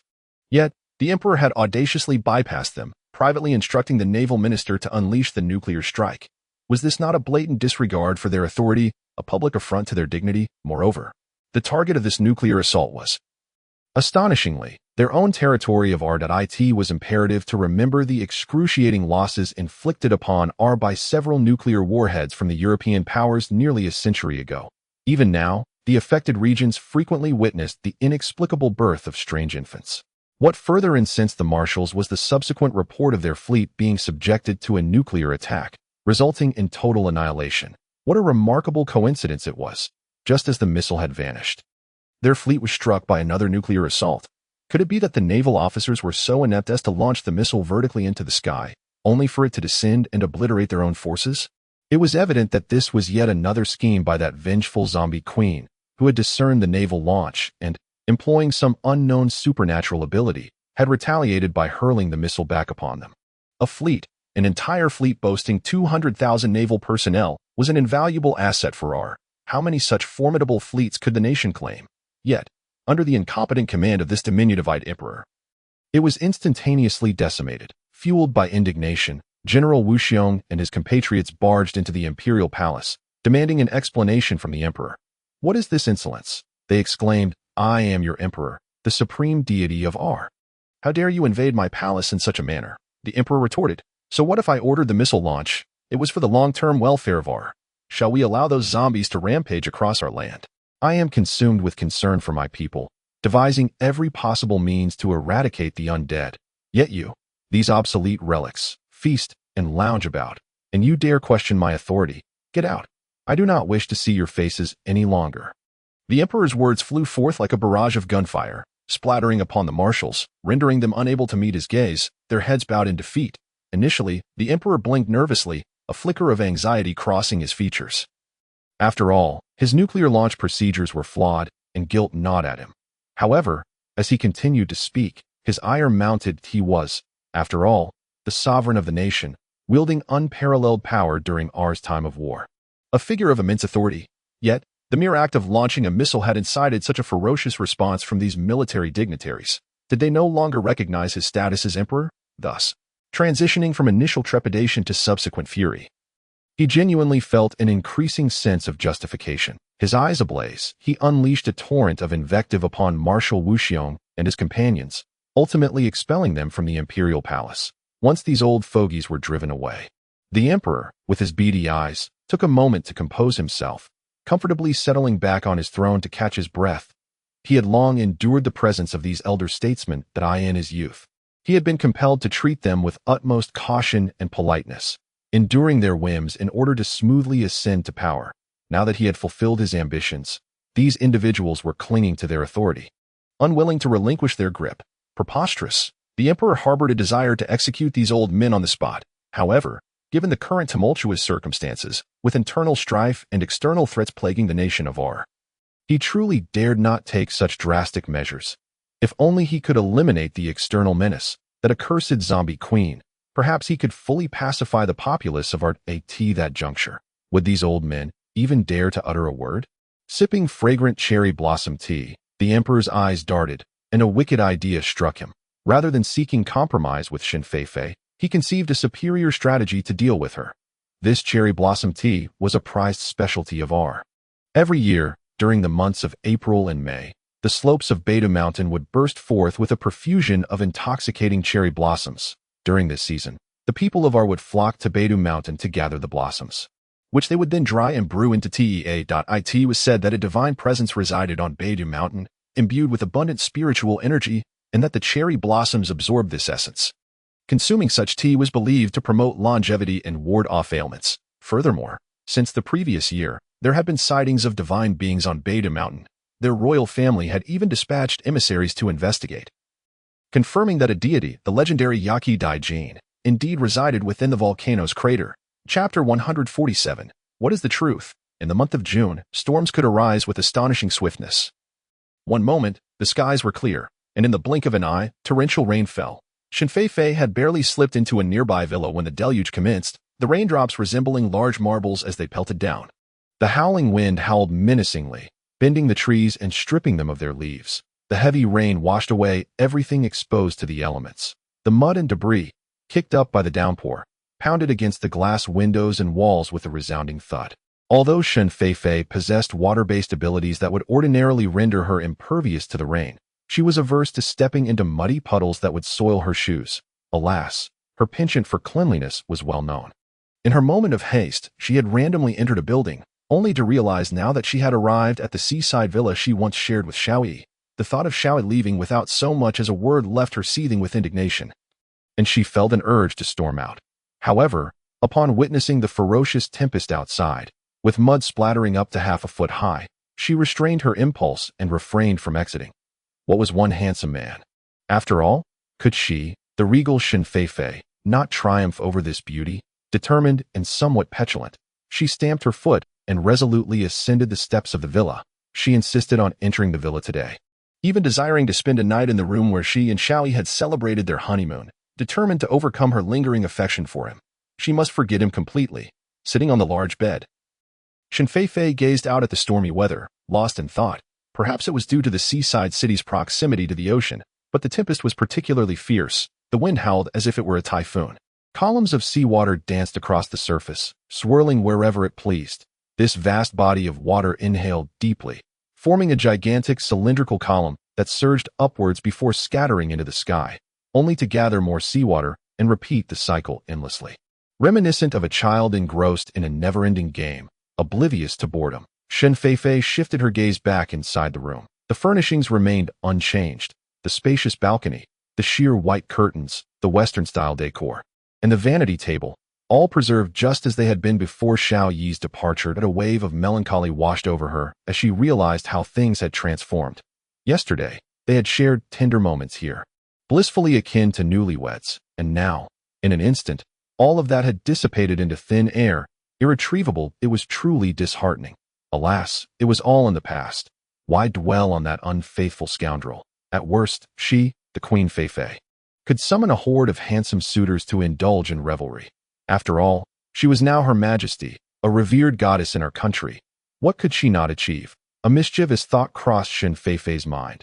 Perhaps she could assuage her feelings for Xiao Yi by surrounding herself with the charming young men of her country.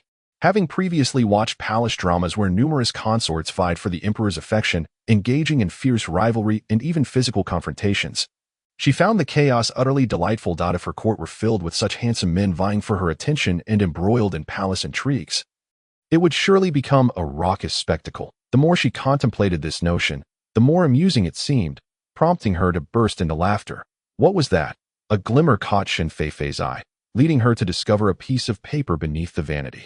The page bore faint characters of Huagua. This was her country, and the former owner of the villa had been a resident of her country as well. If there was a piece of paper left behind, the writing should have been in our country's script. So why were there Huagua characters? Moreover, Shen Feifei distinctly remembered this villa had been meticulously cleaned. Not even a scrap of paper could have remained. Could it be a note from Xiao Yi? What could it mean?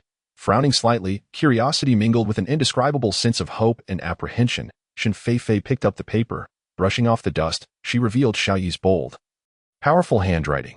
The family is in distress. I must return. I leave without a word, burdened by guilt. If there is a next life, I shall be bound to you for eternity. Damn. Xiao Yi was quoting classical literature to her, employing an ambiguous style that left much unsaid. Which family is in distress, burdened by guilt? Why did he leave without clarifying anything? In the next life, perhaps his sister. Clearly, he is plagued by his own conscience. Having healed and indulged enough, he seeks to abandon her at the opportune moment. How detestable, how loathsome, this scoundrel, this unfaithful wretch. Shen Feifei furiously crumpled the piece of paper into a tight ball, yearning to tear it apart. Yet for some inexplicable reason, she hesitated. Ultimately, she cast it onto the floor, stomped on it in anger, and kicked it out the window before she was satisfied. In a fit of pique, she turned and seated herself on the large bed, brimming with indignation. Yet her mind involuntarily pondered the truth behind this incident. Could it truly be that the Xiao family faced an enormous calamity, compelling Xiao Yi to depart without bidding her farewell? However, the Xiao family is a prestigious lineage in the Flower Kingdom, historically the leaders of the military, their forces teeming with talented individuals. Such a family would not easily encounter disaster. Could it be that zombies had invaded Jiangbei? But that seemed implausible. According to the satellite imagery from recent days, the zombies in the Flower Kingdom were still concentrated in the Jiangnan region, having yet to cross the river. Moreover, Lei and her companions would not recklessly assault Jiangbei without a significant enhancement in their strength. Furthermore, they were well aware that Shen Feifei's parents resided there, making an attack on Jiangbei even less likely. After much contemplation, Shen Feifei found herself with a headache, unable to fathom what catastrophic event might have befallen the Xiao family that would drive Xiao Yi to forsake her so resolutely. Yet, if Xiao Yi's words held truth, then he would not be an unfaithful man after all. A glimmer of hope ignited in Shun Feifei's eyes, a warm current flowing through her heart.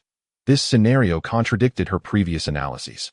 Despite the myriad uncertainties, she found herself inclined to believe in Xiao Yi. Wait, earlier, Xiao Yi had mentioned the next life. What could that signify? Had the Xiao family truly reached a perilous juncture? Shun Feifei abruptly rose. Disregarding the torrential downpour as she leaped through the window, she wished to retrieve the crumpled paper once more, seeking to ascertain whether Xiao Yi was genuinely in mortal danger and had left her for unavoidable reasons.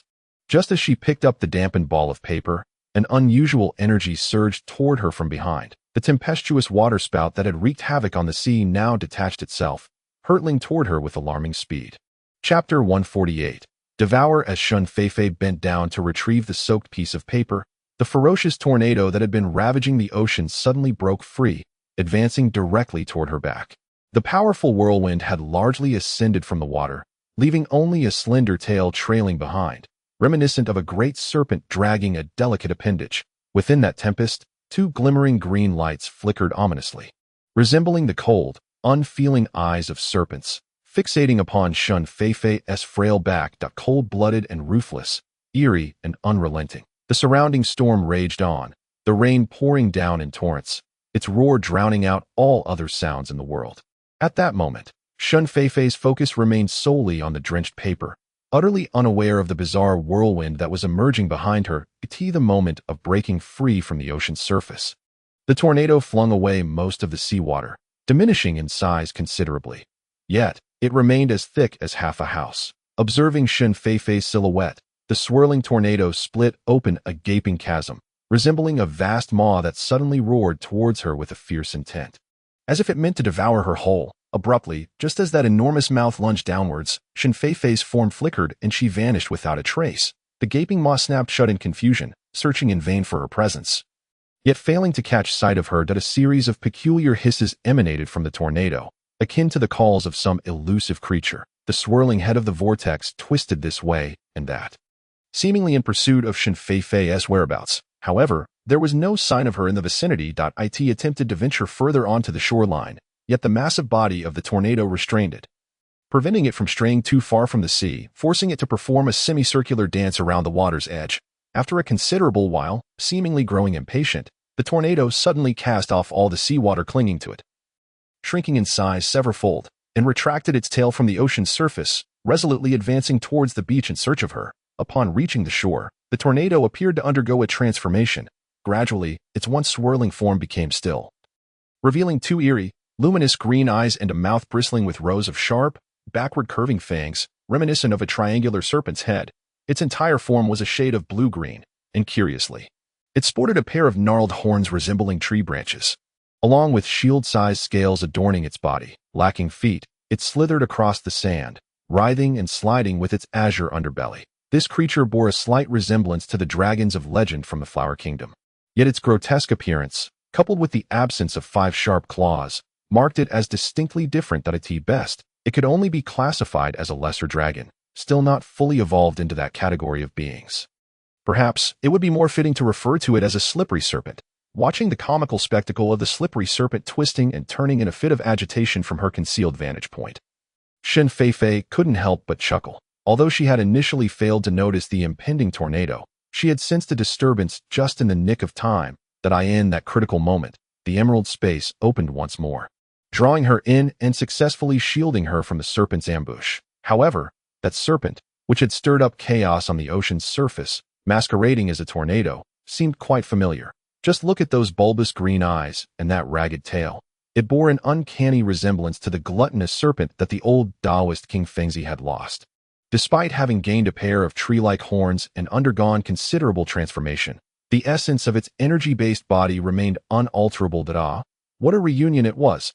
This slippery serpent had once been scorched by Shun Feifei's high-temperature abilities. Charred and disheveled, its scales singed and its tail scorched, leaving it in a pitiful state. Later, it had been further driven away when human snipers shattered its refuge, forcing it to abandon King Fengzi in its flight. Little did it expect to find itself in Country R, launching a sneak attack on Shun Feifei. Shun Feifei pursed her lips with a light laugh, resolved to teach this slippery serpent a lesson. Of all the beings it could provoke, it had chosen to challenge her, the Queen Feifei. With that, Shun Feifei emerged from the space, appearing on the beach. "Hey, slippery serpent. Were you looking for me?" Hearing a voice behind her. The cunning serpent remained motionless from the waist down, abruptly twisting its neck. Its two bulbous green eyes glinted ominously, cold as ice, as they fixed their gaze upon her. Hiss, hiss, hiss. The serpent incessantly flicked its crimson tongue, drool trailing long, seemingly ravenous as it prepared to devour this delectable morsel that had presented itself. Suddenly, it froze, its large eyes ceasing to blink. Dai recognized her. She was the woman who had once been the adversary of the master of King Fengzi, the one who had nearly sent it into oblivion. How could this be her? Wasn't she merely a minor zombie with a hint of capability? That infernal little-eyed emperor from our country had deceived it. A reckoning was in order upon its return. Casting a wary glance at Shun Feifei, the serpent recoiled slightly, stealthily shifting its belly backward, coiling to conceal its tail. Even now, its tail occasionally throbbed with pain. The might Shun Feifei had wielded left an indelible psychological scar upon it. Had King Fengzi still been alive, it might have found solace in that, feeling less apprehensive towards Shun Feifei. Yet now, King Fengzi lay deceased, and it found itself face to face with her. The serpent longed to weep. If only it possessed a corporeal form and tears. In a moment of panic, it stiffened its neck and shook its head, suddenly noticing the shadow of a branch above it. Indeed, it had evolved. It was no longer the tiny spirit confined to King Fengzi's bowl. Now it was the great deity Yaqi of our country, capable of commanding storms, a being second only to the divine. Could it truly fear this diminutive human? With this realization, the serpent felt a surge of vitality and confidence, its emerald eyes radiating an eerie glow. Straightening its neck, it instantly expanded in size, its neck flattening beneath its head. With a powerful thrust of its tail, it lunged towards Shun Feifei. Its wide, gaping maw, stretched to the limit, displayed rows of sharp teeth, accompanied by strands of viscous liquid, shooting towards Shun Feifei like an arrow. The serpent's head, already large, grew exponentially larger as it opened its mouth, becoming several times its original size. Its dark maw resembled a deep, bottomless cavern, descending upon Shun Feifei. Snakes possess not only the ability to pounce upon their prey, but also to generate an immense suction force while consuming. They can ensnare prey from a distance, rendering escape impossible, forcing them to struggle helplessly in place, awaiting the arrival of the serpent's true form to swallow them whole. Now, this colossal serpent unleashed its sucking magic upon Shun Feifei. Chapter 149. Captured alive on the beach. The wind howled fiercely as the serpent's massive airflow drew everything around Shun Feifei into its gaping maw. Leaves, sand, crumpled paper, even the tiles from the villa's roof rattled and flew towards the serpent's mouth. Yet, Shun Feifei remained as if rooted to the spot, neither hurriedly fleeing the scene nor hastily resisting. Merely standing in place, she strained against the force pulling her backward, her hair and clothing billowing in the opposing direction towards the gaping maw of the colossal serpent. The muscles on her face quivered in the wind, as if engaged in a final desperate struggle, her expression one of barely contained despair. Hiss, hiss, hiss. There was no escape, was there? Observing Shun Feifei's weary and frantic attempts to break free, the serpent was filled with exhilaration, its massive jaws snapping shut with a sudden ferocity, swiftly closing to prevent her from fleeing once more. It seemed that before savoring any flavor, this woman had already been swallowed whole. Perhaps the earlier suction had been too powerful, combined with her diminutive stature, allowing the serpent to consume her in an instant. The serpent smacked its lips, its crimson forked tongue licking the smooth azure edges of its mouth several times, as if relishing a lingering taste. With a sense of accomplishment, the serpent's emerald eyes gleamed with excitement, and it twisted its massive form before leaping back into the depths of the ocean. Shun Feifei had been devoured by the insatiable serpent. She had indeed been consumed. Within the serpent's belly, a human silhouette appeared. She lay with her eyes tightly shut, winding along the serpent's undulating abdomen, seemingly ensnared. Yet, her garments remained impeccably intact, showing no signs of disarray. A faint, translucent white glow enveloped her form, hovering 2 centimeters away, encasing her from head to toe. Suddenly, Shun Feifei opened her eyes, surveying her new surroundings with keen awareness. A seasoned veteran of countless battles, how could she be so easily defeated and consumed by a cunning serpent? She had deliberately allowed herself to be swallowed, intent on exploring the creature's soft insides for its vulnerabilities. The serpent had proven formidable even when residing in King Fengzi's bowl, and now it was evident that it had encountered some fortuitous event, evolving significantly. Just look at the prominent horns sprouting from its head. hinting at a transformation towards that of a dragon. It could wield formidable powers, capable of stirring tempestuous seas. Should she confront it directly, Shen Feifei, a mere zombie queen, would surely be no match for such a beast. As the saying goes, one cannot catch tiger cubs without entering the tiger's den. To vanquish this great serpent, she needed to carve out an alternative path, relying on cunning instead. Thus, Shen Feifei resolved to willingly enter the serpent's belly today, seeking to discern its weaknesses. Therefore, when the cunning serpent came to engulf her, she purposefully refrained from dodging, merely activating her energy shield to protect her entire being. The moment of entering the serpent's mouth, she exerted a sudden burst of power, swiftly plunging into its belly, leaving the serpent no time to bite down. As she surveyed the various detritus inside the serpent's belly, Shen Feifei pinched her nose in disgust. This gluttonous serpent was truly indiscriminate in its appetite. It had consumed everything from old cattle and rotting fish to corpses. There lay half a tattered bamboo mat, along with sand, stones, and seaweed, all jumbled together inside its belly.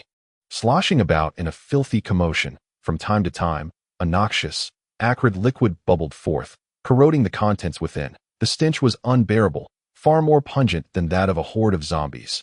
Had it not been for Shen Feifei activating her energy shield to block most of the foul odor, she would likely have been rendered senseless by the overwhelming stench. Nevertheless, she still had to endure the repulsive atmosphere, retching profusely, and resorted to stuffing 2 pieces of ginger up her nostrils to alleviate the foul smell. The delicate, thin membrane likely represents the intestines of the enormous serpent, while the bag-like structure, slightly wider and filled with corrosive liquid, presumably serves as the creature's stomach. Within this gastric pouch, there are writhing, circular pads of flesh, seemingly aiding in digestion. Moreover, surrounding the intestines, the rhythmic, pulsating, peach-shaped entity in a vivid red hue is probably the heart of the cunning serpent. This peculiar object is tangible, composed of matter rather than merely energy. It is evident that this is a vital area of the serpent. Additionally, various strange and grotesque formations can be found elsewhere, likely corresponding to the serpent's internal organs. When touched, these structures feel soft and fleshy. Shen Feifei couldn't help but chuckle. She had not anticipated that beneath the serpent's exterior, composed of energy, lay such a complete set of internal organs, although they were not entirely corporeal like those of a real animal. These energy-simulated organs were remarkably realistic, possessing nearly identical tactile sensations. It is often said that the most formidable fortresses are most easily breached from within. Today, Shen Feifei intended to commence her assault from the serpent's belly, ensuring it would be an unforgettable experience for the creature. A 3-foot-long blade emerged, gleaming with a dark luster, as Shen Feifei drew it towards the serpent's intestines with a swift motion. She tore out the cunning snake fiercely coiled around the enormous boulder, shifting from its belly to its stomach in a relentless pursuit of relief. The pain was excruciating, and despite exerting all its strength to entangle the rock, the discomfort remained unabated, with a resounding rumble. The steadfast boulder could no longer withstand the snake's incessant pressure and ultimately collapsed. Fragments of stone shattered and tumbled down, creating murky plumes in the water that dissipated into the ocean depths. The crafty serpent, now bereft of support, slid off the crumbling stone and landed with a thud in the muddy water. However, before it could regain its composure, a surge of agony gripped its abdomen once more. Hissing in distress, the massive serpent thrashed its lengthy tail violently, stirring up the ocean floor into a swirling tempest of murky silt. The tumultuous waves generated by the serpent formed a colossal vortex, drawing in numerous unsuspecting fish, which were tossed about mercilessly before being expelled.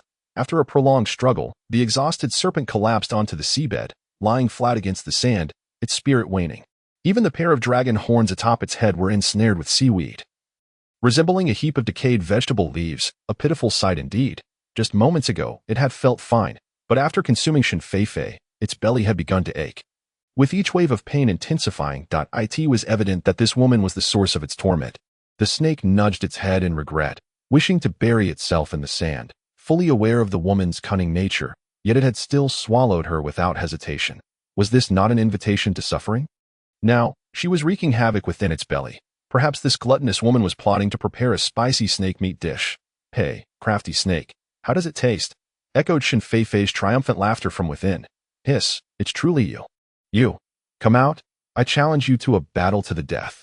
The snake, having evolved into a jiao, was now capable of articulating human language, though it preferred silence as no one wished to converse with it. Encountering humans, it still resorted to hissing. Come out and fight, What a hassle. Don't be so full of yourself. This queen has taken residence in your belly and intends to savor a heart hot pot. TSK to SK. Look at this heart. It's large enough to fill a pot. Shun Feifei's unscrupulous voice resonated from within. And to consume your heart. This woman seeks my very life. I am an energy entity. Having cultivated for millennia to finally manifest a corporeal heart. If she devours it, I will lose all my power and revert to being a mere insignificant snake spirit. I cannot allow this. I cannot allow this, my queen. Whatever you desire, merely tell me, and I shall fulfill it. Please, do not consume my heart. The crafty snake wept, genuine tears streaming from its large eyes, only to be washed away by the sea. You devoured me in one bite. Now, reclaiming your heart is merely a matter of balance. Wouldn't you agree? Shun Feifei taunted, playfully bouncing the corporeal heart in her hands. No. As long as you spare me, I shall sign a contract and acknowledge you as my master. How about it, my queen? The cunning serpent, writhing in pain, curled its body once more, continuing its pleas. A contract. How intriguing. Shun Feifei raised an eyebrow, finding this proposition rather appealing.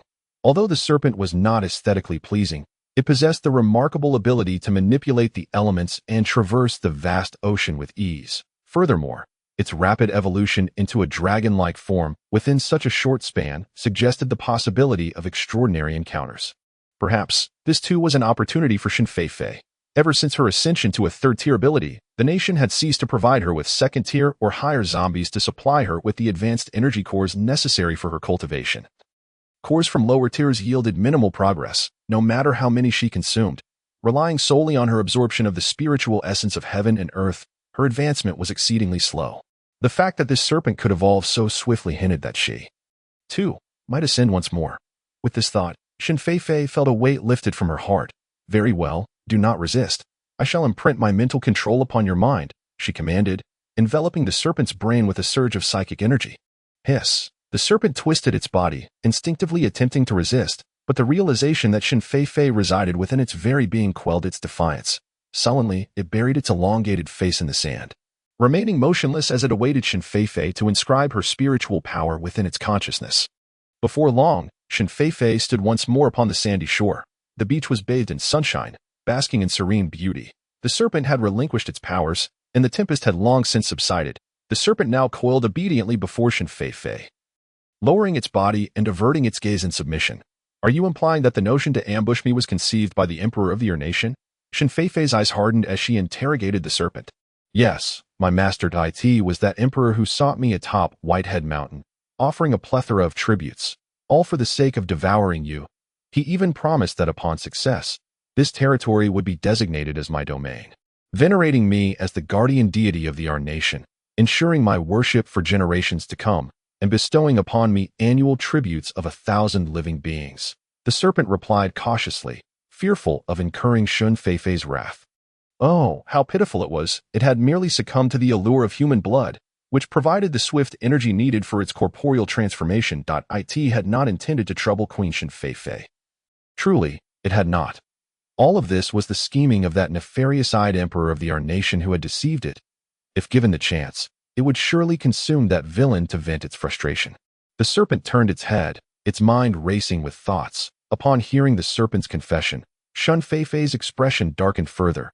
Indeed, it was yet again that emperor of our nation stirring trouble. Did this emperor have a vendetta against her? He had repeatedly dispatched assassins to take her life, bombarded her with nuclear strikes, and now resorted to summoning the eight-headed deity against her. What an insufferable meddler! Did he presume her temper was lenient, and that she could be easily intimidated? Previously, Shun Feifei had only intended to teach the people of our nation a minor lesson, never contemplating the destruction of the emperor.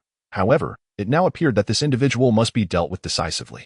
Time was of the essence. She ought to teach him a lesson post-haste. Shun Feifei, with her impetuous nature, sought immediate retribution for her grievances. The adage of a gentleman waiting 10 years for revenge was utterly unsuitable for her. Moreover, she was no gentleman. She was simply a woman who would repay grievances with an equal measure of spite. With a swift leap, Shun Feifei had already ascended to the nape of the rascal serpent. Her objective set on the imperial palace of country R. Time was of the essence. Chapter 151. The dragon emerges in the marshal's mansion of the capital of country R. The vicinity was teeming with fully armed soldiers engaged in cross patrols. As one squad of soldiers had yet to withdraw, another was already on their rounds. Several heavy armored vehicles stood guard outside the grand entrance, creating an atmosphere thick with tension and gravity. This was intolerable. The young emperor had grown too bold, disregarding us venerable figures. A middle-aged man, holding the rank of vice-marshal, slammed his wine bowl onto the wooden table with a resounding thud, venting his frustration with a loud outburst. Indeed, how dare he circumvent us and unilaterally launch a nuclear strike? What place does that leave us in? This was merely his first step towards usurpation. The second would be to extinguish the lives of us old-timers. Did you not witness his arrogance and disrespect that day, as he brazenly drove us out of the palace? If we continue to tolerate this, we might as well forfeit our lives. The high-ranking military officers present began to voice their discontent, unanimously condemning the emperor's actions. Yet, at the head of the table, Marshal Wuxiong remained silent, nursing his drink. His brow furrowed in contemplation. The emperor was a product of their own making, having been nurtured and elevated to the throne by their hands. They had once seen him as a man of resolve, capable of leading country towards rapid advancement while respecting the wisdom of his elders. Little did they know, he was but a fade of strength, lacking true capability, only adept at stirring trouble. Since ascending to power, his arrogance had swelled, dismissing even those who had once supported him. However, he was now the Emperor of Ar, the divine representative in their realm, whose slightest whim could upheave the entire nation. Thus, it would be unwise to dispose of him recklessly.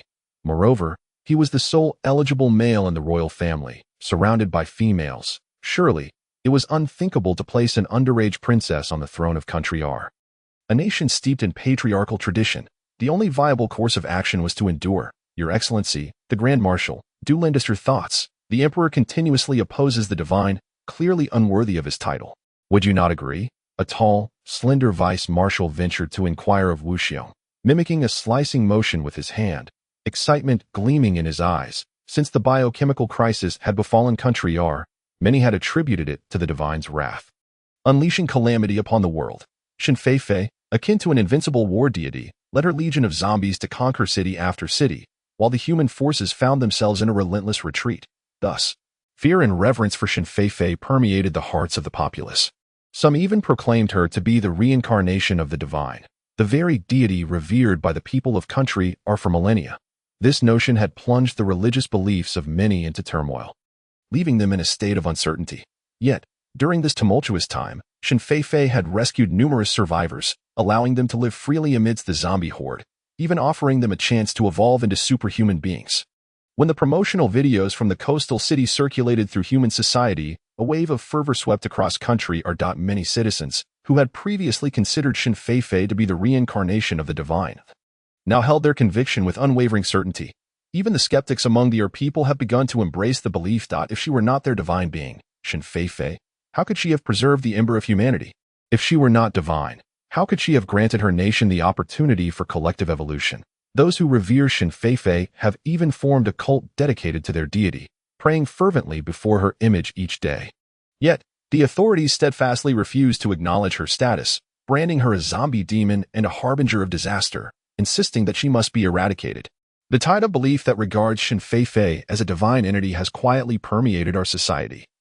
Though it has yet to erupt into open rebellion, the tall and slender vice-marshal is a devoted admirer of Shen Feifei, secretly participating in the cult. The recent nuclear assault on the coastal city ordered by His Majesty the Emperor of Ar has incited his utmost fury. Consequently, he has begun to seriously question the Emperor's competence and whether he truly serves as the divine representative of Shen Feifei on Earth. He now believes that overthrowing this Emperor and ending the standoff with the divine Shen Feifei is an urgent necessity. As Wuxiong's cup of wine trembled, spilling some of its contents, he pondered the thoughts of those around him. The cult views Shen Feifei as a deity and has long sought to bring her into their fold. However, the Emperor's lineage has been established for millennia. How could it be so easily shaken? Moreover, Shen Feifei is, after all, not of their bloodline. With a sigh, Wuxiong glanced at the vice-marshal. There is no need for haste. Shen Feifei is, at the end of the day, a creature of the undead. We cannot readily accept her as a deity. Let us observe the situation further. Just as he spoke, a cacophony erupted from outside. The noise so tremendous that it nearly drowned out their conversation. What is happening? Go and see. Wuxiong furrowed his brow, concerned that those troublesome individuals had taken to the streets once more. These people, much like the Emperor, certainly know how to cause distress. The duty officer hurried away, soon returning in a fluster. Report, Grand Marshal, esteemed officers. Outside, there is a divine dragon circling above the palace. A dragon, the duty officer gasped, struggling to articulate. Excuse me, a dragon? Wu Xiong and the others sprang to their feet, exchanging incredulous glances as they hurried toward the door to witness the spectacle. A dragon. They had never encountered such a creature before. How could dragons possibly exist in this world? Above the palace, a magnificent dragon, adorned with shimmering green scales and crowned with majestic horns, twisted and turned in the sky, occasionally peering down at the diminutive humans below. A dragon, a real dragon. Although our people do not revere dragons as their ancestors like the Hua people, dragons hold significant stature in our folklore. For instance, the steed of their deity is said to be an azure dragon, possessing unparalleled power. The appearance of this azure dragon in the sky left our people awestruck, followed by an eruption of joyous clamoring as countless individuals rushed to photograph the majestic creature. Some even knelt before it, bowing their heads in reverence. Only a few palace guards remained steadfast in their duty, trembling as they aimed their weapons at the dragon's head. In a moment of panic, one guard's hand slipped, and a volley of bullets erupted toward the soaring dragon. Upon witnessing someone daring enough to fire upon the divine dragon, the surrounding crowd was left in stunned silence, instinctively holding their breath while gazing skyward. The act of shooting at the divine dragon was beyond their wildest imaginations. The bullets, propelled with fervor, sped toward the majestic creature, seemingly poised to pierce its formidable form. Many individuals fixated on the trajectory of the bullets, eager to witness this momentous occasion, an ultimate confrontation between humanity and the divine. In the 152nd chapter, titled Capturing the Emperor of Our Nation, the relentless barrage of bullets was on the verge of breaching the divine dragon's skin. Should the dragon sustain an injury and flee, it would signify humanity's invincibility and supremacy over the world. The streets were filled with our nation's citizens, their necks craned in anticipation of this divine showdown. But if the dragon were to falter, they would undoubtedly revel in the opportunity to strike down a fallen adversary, an inclination emblematic of their character. Yet, as the bullets made contact with the dragon's armor, sparks erupted, and the projectiles plummeted to the ground.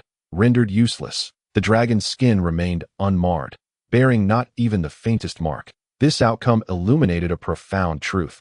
The divine dragon harbored no fear of humanity's weaponry, rendering them utterly powerless. Disappointment washed over the crowd, their eyes wide with disbelief. The thunderous roar reverberated through the air, signaling the dragon's wrath. How dare these insignificant, wretched humans fire upon it? With a sudden, powerful motion, the dragon raised its colossal head, and its long tail swept through the air, striking the palace guard who had dared to shoot. The guard was sent soaring, a mere speck against the sky. Before vanishing from sight, the residual force of the tail crashed against the palace walls, causing a significant section to collapse with a resounding rumble. In response, the onlookers recoiled in terror, retreating hastily to avoid the chaos. Some sought refuge in nearby shops, peering out cautiously, while others pressed against the walls like husks. Meanwhile, the guards wielding firearms discarded their weapons, collapsing to their knees in a state of utter panic, hands clasped in fervent prayer for the dragon's mercy. "Look, there is someone atop the dragon," exclaimed a sharp-eyed citizen of our nation, pointing at a figure seated on the dragon's head from a high window. Upon hearing this, the crowd collectively gazed upward. Indeed, there sat a person of striking beauty and commanding presence, a woman exuding an aura of cold elegance. Her long hair billowed in the wind, and her flowing robes shimmered ethereally. Her piercing gaze surveying the crowd. "It is the Divine One, Her Majesty." The citizens of our nation recognized her instantly. The figure perched upon the divine dragon was none other than Shen Feifei, the deity they revered daily. The Divine One has arrived. At the sound of this proclamation, the crowd fell silent, their attention fixated on the woman. It was she, the very same Shen Feifei featured in promotional materials from Coastal City, their revered deity. Moreover, according to legend, the Divine One appeared riding the Azure Dragon, and today, Shen Feifei had manifested before them astride the very same creature. In a wave of reverence, those who had previously been snapping photos, watching in excitement, or hiding in fear, suddenly knelt in homage to their revered deity, Shen Feifei.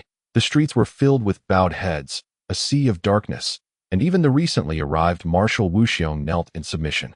Just moments ago, he had questioned the legitimacy of Shen Feifei's divine identity, Yet upon witnessing her majestically seated upon the mighty azure dragon before the gates of the Archkingdom's imperial palace, he was reminded of the legendary descent of a deity.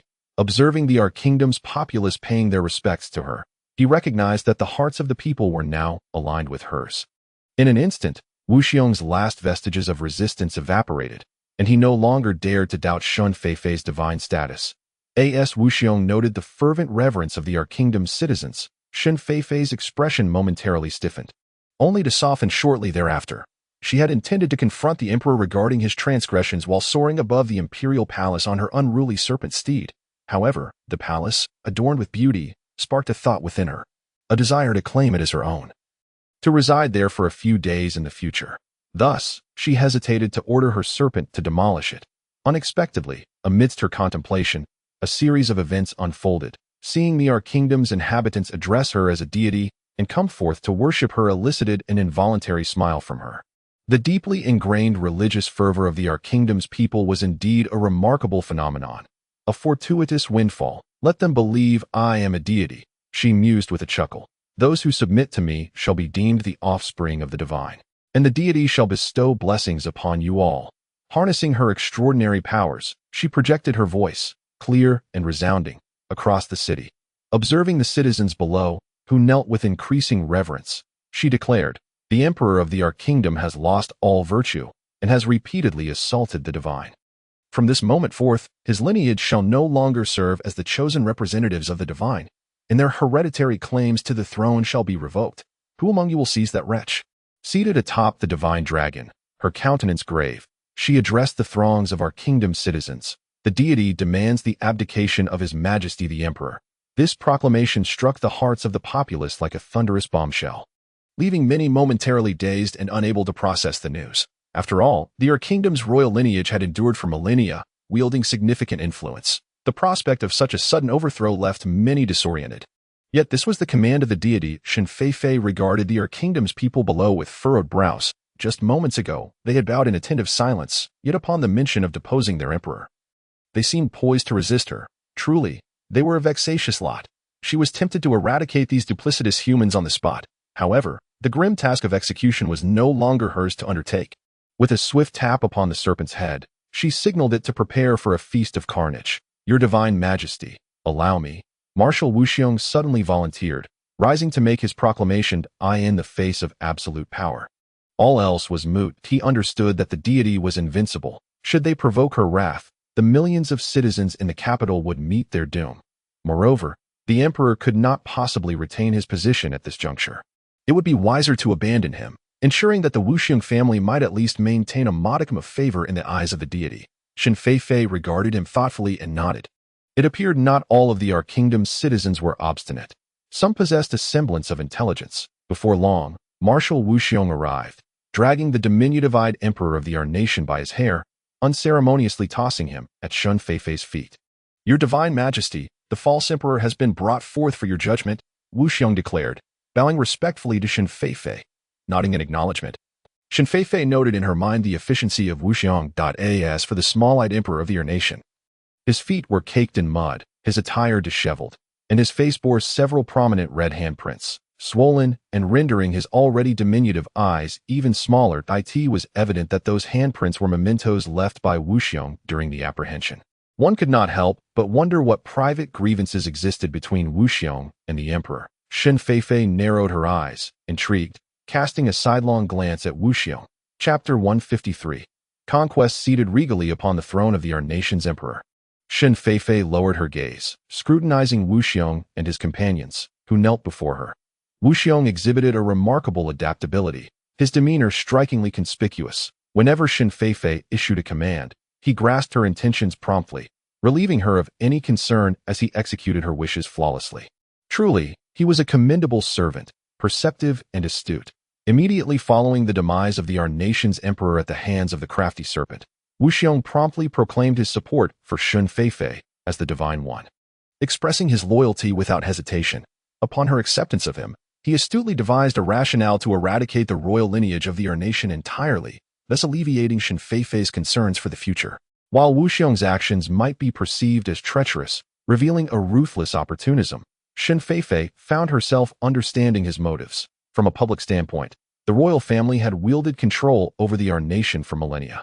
Deeply ingrained in the populace's psyche, should they remain alive, they could seize any opportunity to resurge, posing a significant threat to the stability of our nation that on a personal level, having personally delivered our nation's emperor to her, Wuxiong would undoubtedly incur the wrath of the royal family, who would loathe him to the core. While they could not harm Shen Feifei, they might seek vengeance against Wuxiong. Thus, allowing any potential threats to survive would leave him in perpetual unease.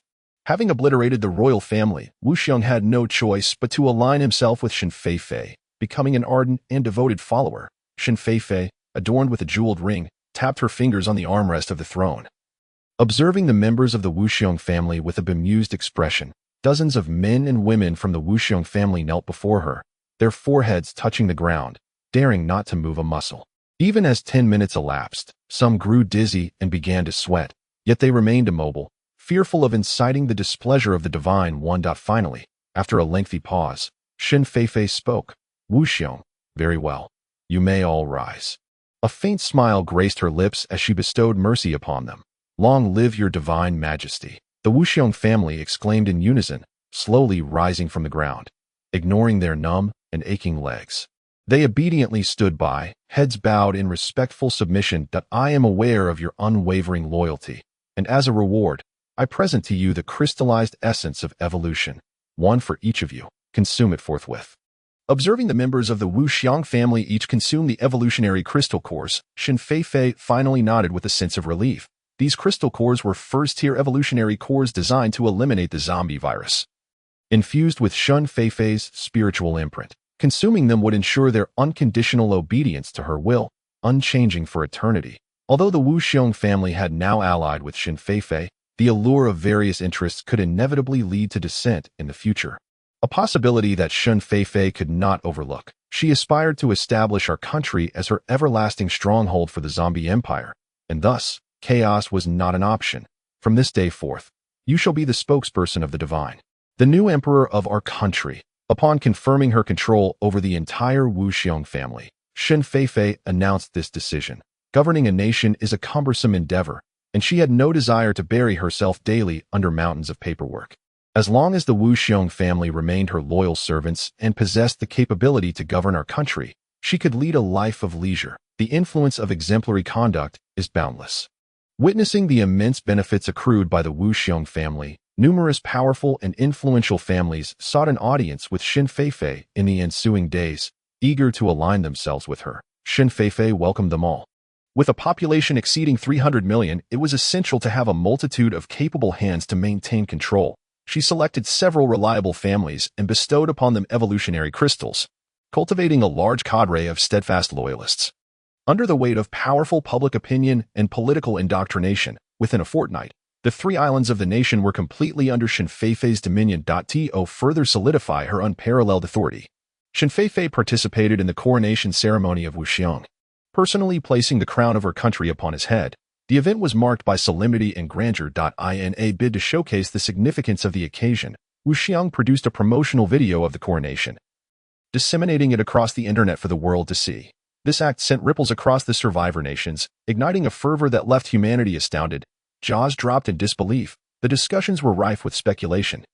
How could a zombie queen, who refrained from consuming humans, successfully reclaim and govern a nation with a rich history spanning thousands of years? The prospect of coexistence and mutual non-aggression between humans and zombies was nothing short of a marvel.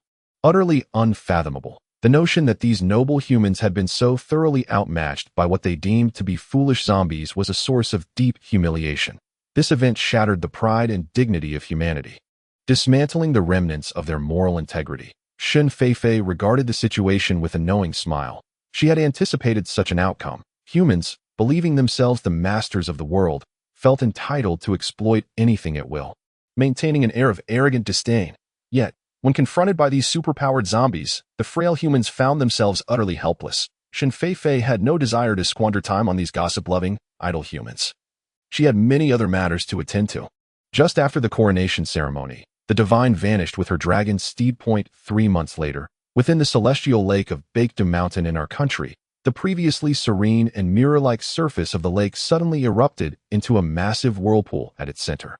The colossal vortex churned rapidly, its swirling motion drawing the water downward as if the lake bed possessed an insatiable siphon, causing the water's surface to plummet, accompanied by a thunderous and deafening roar. The ground within a several-kilometer radius trembled incessantly. This sudden upheaval instilled panic among the tourists visiting Baekdu Mountain, who, in a state of alarm, shrieked and fled down the slopes. Although Baekdu Mountain is perpetually blanketed in snow and harbors a celestial lake within its circular caldera, it is, in fact, a volcanic crater, poised for potential reawakening to spew forth torrents of scalding magma. Faced with geological calamities, frail humanity is rendered utterly powerless, left with no recourse but to flee behind them. The waters of the heavenly lake had ceased their descent, and after a brief moment of tranquility, a towering column of water erupted from the lake's surface, reaching dozens of meters in height. This was soon followed by the emergence of a colossal, fearsome dragon's head alongside the surging waters. In a matter of moments, a dragon, measuring several dozen zhang in length, soared forth, its claws outstretched as it ascended into the heavens. This magnificent creature, adorned in azure, boasted the legendary five-pronged dragon horns, long flowing whiskers, azure-scaled shield-like plates, dark fish-like fins, and four formidable eagle-like talons. That it was a sight that could rival the divine dragons of Huagua folklore. The dragon soared majestically across the sky, weaving effortlessly among the clouds, instantly propelling itself several thousand meters away. Atop the grand head of this illustrious dragon sat a girl, poised and composed, grasping its magnificent horns, deftly guiding and commanding its flight. 3 months prior, led by the cunning snake, Shen Feifei had ventured to Baekdu Mountain in our country, diving into the celestial lake. This location was the fabled treasure trove discovered by the snake after its escape from the old Taoist King Fengzi. Within the lake, it encountered serendipitous fortunes nourished daily by the ambient spiritual energy, which facilitated its rapid evolution into a dragon. As the new master of the cunning snake, Shen Feifei was naturally compelled to investigate further, as she had long harbored aspirations for advancement. In a secret cavern at the lake's bottom, the snake, with great reluctance and palpable regret, relinquished its cherished treasures. It was then that Shen Feifei uncovered the remarkable artifact that had accelerated the snake's evolution, a resplendent, multicolored energy orb, as large as a basketball, radiating a kaleidoscope of brilliant hues. This enchanting light illuminated the dark depths of the water, revealing the cavern in all its glory, akin to a grand hall. Clearly, this was a rare and extraordinary treasure. Moreover, the orb contained immense energy. Unlike ordinary spiritual energy, this orb housed a rare five-colored energy, embodying the pure essences of the five elemental properties: metal, wood, water, fire, and earth. The snake, being a creature of avarice, was initially ecstatic upon its discovery, eager to refine it at once. However, it soon found itself disheartened, realizing it could not fully harness this vibrant energy.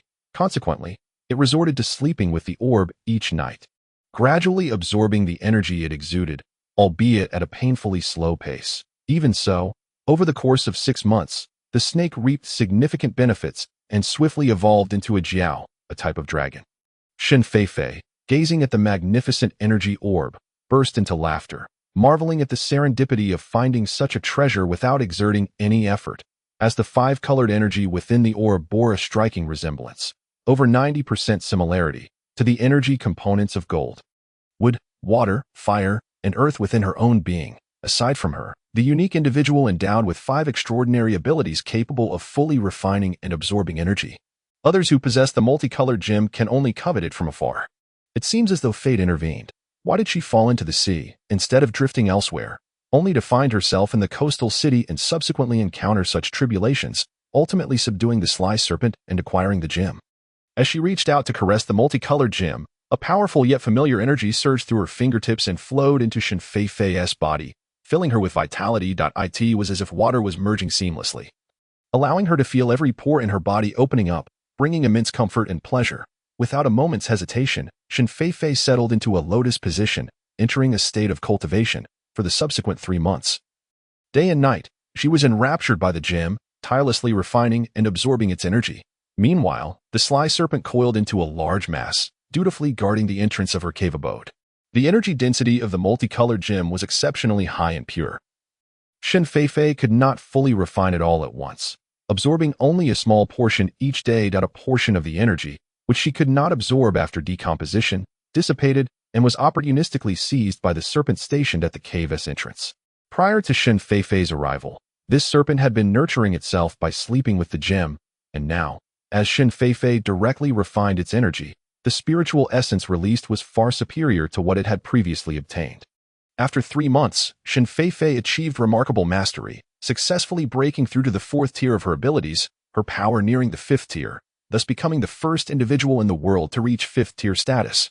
The Sly Serpent, having benefited greatly from its proximity to Shen Feifei, successfully evolved into a dragon. However, its innate qualities were somewhat lacking, resulting in an imperfect transformation, as it bore only 4 claws instead of the expected 5. Even so, its evolution was unparalleled, becoming the sole dragon to emerge on Earth in millennia. All of this was a result of aligning with Shen Feifei, the formidable boss, upon reaching the 5th tier. Shen Feifei finally opened her eyes, eager to survey her surroundings within the cave. This cave was nestled within the mountains of Baekdu Mountain's heavenly pond, and unlike the aquatic realm outside, it was devoid of water. It seemed to possess an invisible, mysterious barrier. Although the water from the pond flowed right before the cave entrance, it could not infiltrate the cavern. Stalactites of various beautiful forms adorned the cave ceiling, while the ground was remarkably flat, appearing as if meticulously polished. To Shen Feifei's astonishment, there were even tables and chairs fashioned from stalactites inside the cave, despite being uninhabited for a long time. The cavern remained orderly and pristine, suggesting the presence of some enchantment. The only irregularity was a heap of white bones in one corner, a collection of dragon bones with horns. The location where the Sly Serpent discovered the multicolored gem was adjacent to these bones. The cave, along with the pile of bones, exuded an aura of mystery. Shen Feifei speculated that long ago, a powerful being may have resided here, perhaps even a legendary immortal. Reflecting on the divine beings of her country in the tales of the Azure Dragon, Shen Feifei could not help but believe that this cave had once been the dwelling of such a deity. The resplendent gem, perhaps, is indeed the dragon pearl of the Azure Dragon. Presently, the divine being has mysteriously vanished. Yet the dragon pearl has conferred great fortune upon Shen Feifei and the cunning snake. With solemnity, Shen Feifei meticulously gathered the remnants of the colossal dragon bones for burial, regardless of whether this truly belonged to the Azure Dragon. The benefits bestowed upon her by the iridescent dragon pearl warranted her kindness and gratitude. Having completed this task, Shen Feifei jubilantly stored the nearly complete colorful energy dragon pearl within her spatial realm. Preparing to cultivate with it once more in the future. One must say, this dragon pearl is indeed a remarkable treasure. The energy density is exceedingly high. After 3 months of relentless refinement, she had only managed to absorb a small fraction. The remaining energy would sustain her for an extended period, and it is speculated that even upon reaching level 10 and beyond, a substantial amount would still remain, once all matters were settled. Shen Feifei soared into the sky upon her newly evolved divine dragon. Soon, they arrived at the capital of country, Argap. There, Shen Feifei leisurely assumed the role of the supreme deity and the revered emperor within the palace for several days. Observing the political landscape stabilize without any lingering concerns, she then rode the divine dragon back to the coastal city, the stronghold of the zombie empire, to take a look. By the time everything was resolved, it was already December, marking a year and a half since the outbreak of the biohazard crisis. Countless times had she come into contact with the note tucked within her pocket, as she gazed longingly at the expanse of the sea, the land that nurtured her. The Flower Kingdom. It had been nearly a year since she departed from the Flower Kingdom, and the cultural customs of this land were vastly different from her own, as were the languages spoken. Even someone like Shen Feifei, who frequently ventured forth, would occasionally dream of her hometown and think of her aging parents, their hair graying with time. Moreover, the Flower Kingdom held the presence of someone she had always cherished. Chapter 155. Return to the Flower Kingdom. A distant black but on the ocean gradually approached, flying towards the coastline of the Flower Kingdom. Shen Feifei commanded the divine dragon, cutting through the waves with her long hair billowing in the wind as she glided over the surface of the sea. Joyful laughter mingled with the white splashes of water that occasionally fell upon the divine dragon's form. The divine dragon was indeed capable of soaring through the clouds, carrying Shen Feifei to the Flower Kingdom, yet she preferred not to fly at such heights. She relished the vastness of the azure sea, where the sky meets the water, and the exhilarating sensation of soaring freely above the waves, sending sprays of water dancing into the air. With her abilities having evolved to the 5th tier, she was now the foremost expert in this realm. Her temperament, too, had been refined alongside her powers, rendering her heart immensely expansive and unencumbered. She acted upon her desires with abandon, living each day joyfully. This was her current philosophy of life. Before long, the divine dragon descended upon the fertile lands of the Flower Kingdom, landing in a verdant field. Upon touching down, the divine dragon swiftly shrank in accordance with Shen Feifei's instructions, reducing to a diameter no thicker than a finger. Coiling gracefully around her wrist, its tail seamlessly connecting to its body. To the untrained eye, it resembled a lavish dark green bracelet adorning Shen Feifei's wrist. This land was the Jiangnan region of the Flower Kingdom. Situated closer to the south, though it was December, with heavy snow and biting winds in the Jiangbei region, here it was as warm as spring, with lush greenery flourishing vibrantly. The place where Shen Feifei had descended was once a stretch of farmland, and the remnants of raised ridges could still be faintly discerned beneath her feet. However, due to prolonged neglect, the land had long since fallen into disuse. The weeds flourished abundantly, towering to heights surpassing that of an average person. To peer outside, Shen Feifei had to rise onto her tiptoes. "Damn it," she exclaimed, lamenting the unyielding nature of the persistent snake, which had veered away from the main road and burrowed into the underbrush. After scolding the brazen serpent, she reluctantly set off towards the nearby highway.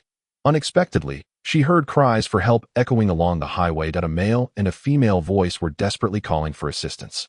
Upon hearing the shouts, Shen Feifei quickly discerned the genders of the voices. Yet, in this desolate wilderness, it seemed implausible that humans would be present had they encountered zombies, just as she contemplated venturing out to investigate.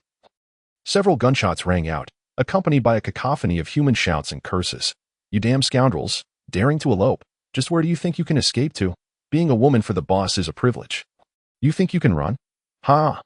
Do you think your legs can outrun bullets? I'll break them for you." This was followed by a barrage of taunts and kicks, interspersed with cries for help. Taken aback by the violent commotion, Shen Feifei paused, refraining from rushing out, and instead sent out her psychic energy to probe the situation. On the grassy highway, a ragged boy of about 18 or 19 lay sprawled on the ground. A gunshot wound in his calf, bleeding profusely. A group of armed men relentlessly kicked and berated him. Nearby, a similarly aged girl, also in tattered clothing, knelt on the ground. Her lip was split and bleeding, and her hands were bound. She wept pitifully, pleading with the men to cease their brutal treatment of the young boy. Yet, the assailants remained unmoved, intensifying their assaults on the boy. With laughter, they raised the butt of their guns to cruelly strike him, continuing their merciless torment. Upon witnessing this scene, Shen Feifei furrowed her brow, feeling a twinge of disappointment. She had hoped that the citizens of Huaghua, following the catastrophic bioweapon disaster, might have shed their selfish tendencies and united to overcome adversity. However, it appeared that many remained vile, eager to trample over others and enslave them. In her former demeanor, she would have undoubtedly intervened to champion justice. Yet, after all she had endured, her perspective had shifted. The law of nature dictated that the weak would inevitably be subjugated by the strong. Those who could not save themselves were destined for tragedy. Such occurrences transpired daily, and Shen Feifei felt ill-equipped to intervene. Moreover, her current public identity as the leader of the zombies rendered her involvement in these human conflicts inappropriate and unjustifiable. Retracting her poised leg, Shen Feifei resolved to wait until the humans had exhausted their tumult before stepping in. However, what she overheard next compelled her to reconsider her decision. Sengu, the boss, remarked that these despicable individuals, for the men, they would be killed, skinned, and sliced into shreds to accompany their drinks. As for the women, they would be given to us for our unrestrained pleasures. One fellow came rushing over, panting heavily, with a lascivious grin plastered across his face, conveying the news to the burly men who were binding the captives. "Ah, splendid. It has been ages since I've savored braised pork ribs. This time we shall feast on this lot for several days." The leader of the group kicked a boy at his feet with forceful laughter. "What? Braised pork ribs, and more? These people are cannibals, having indulged in human flesh more than once." Hearing the words of the brutish men, Shen Feifei felt a wave of nausea wash over her, quickly followed by a surge of anger that ignited within her.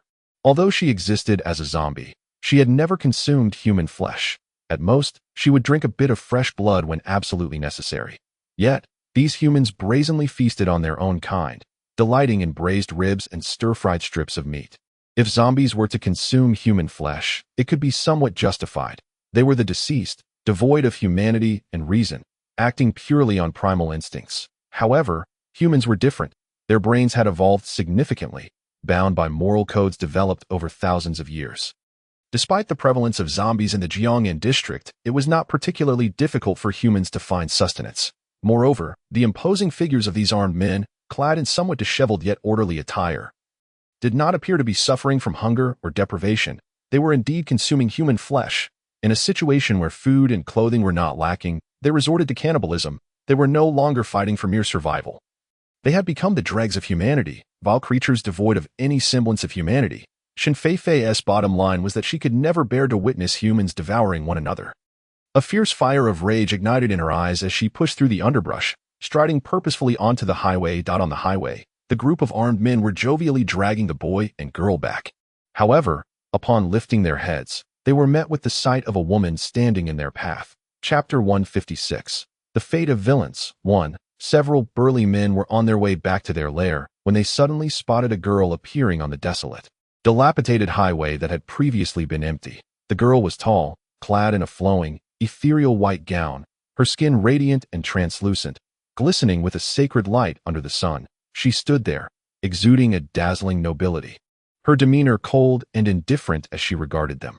Upon seeing the girl materialize silently, the men were momentarily taken aback, and the leader furrowed his brows deeply. Sengu, a beauty has been delivered to us.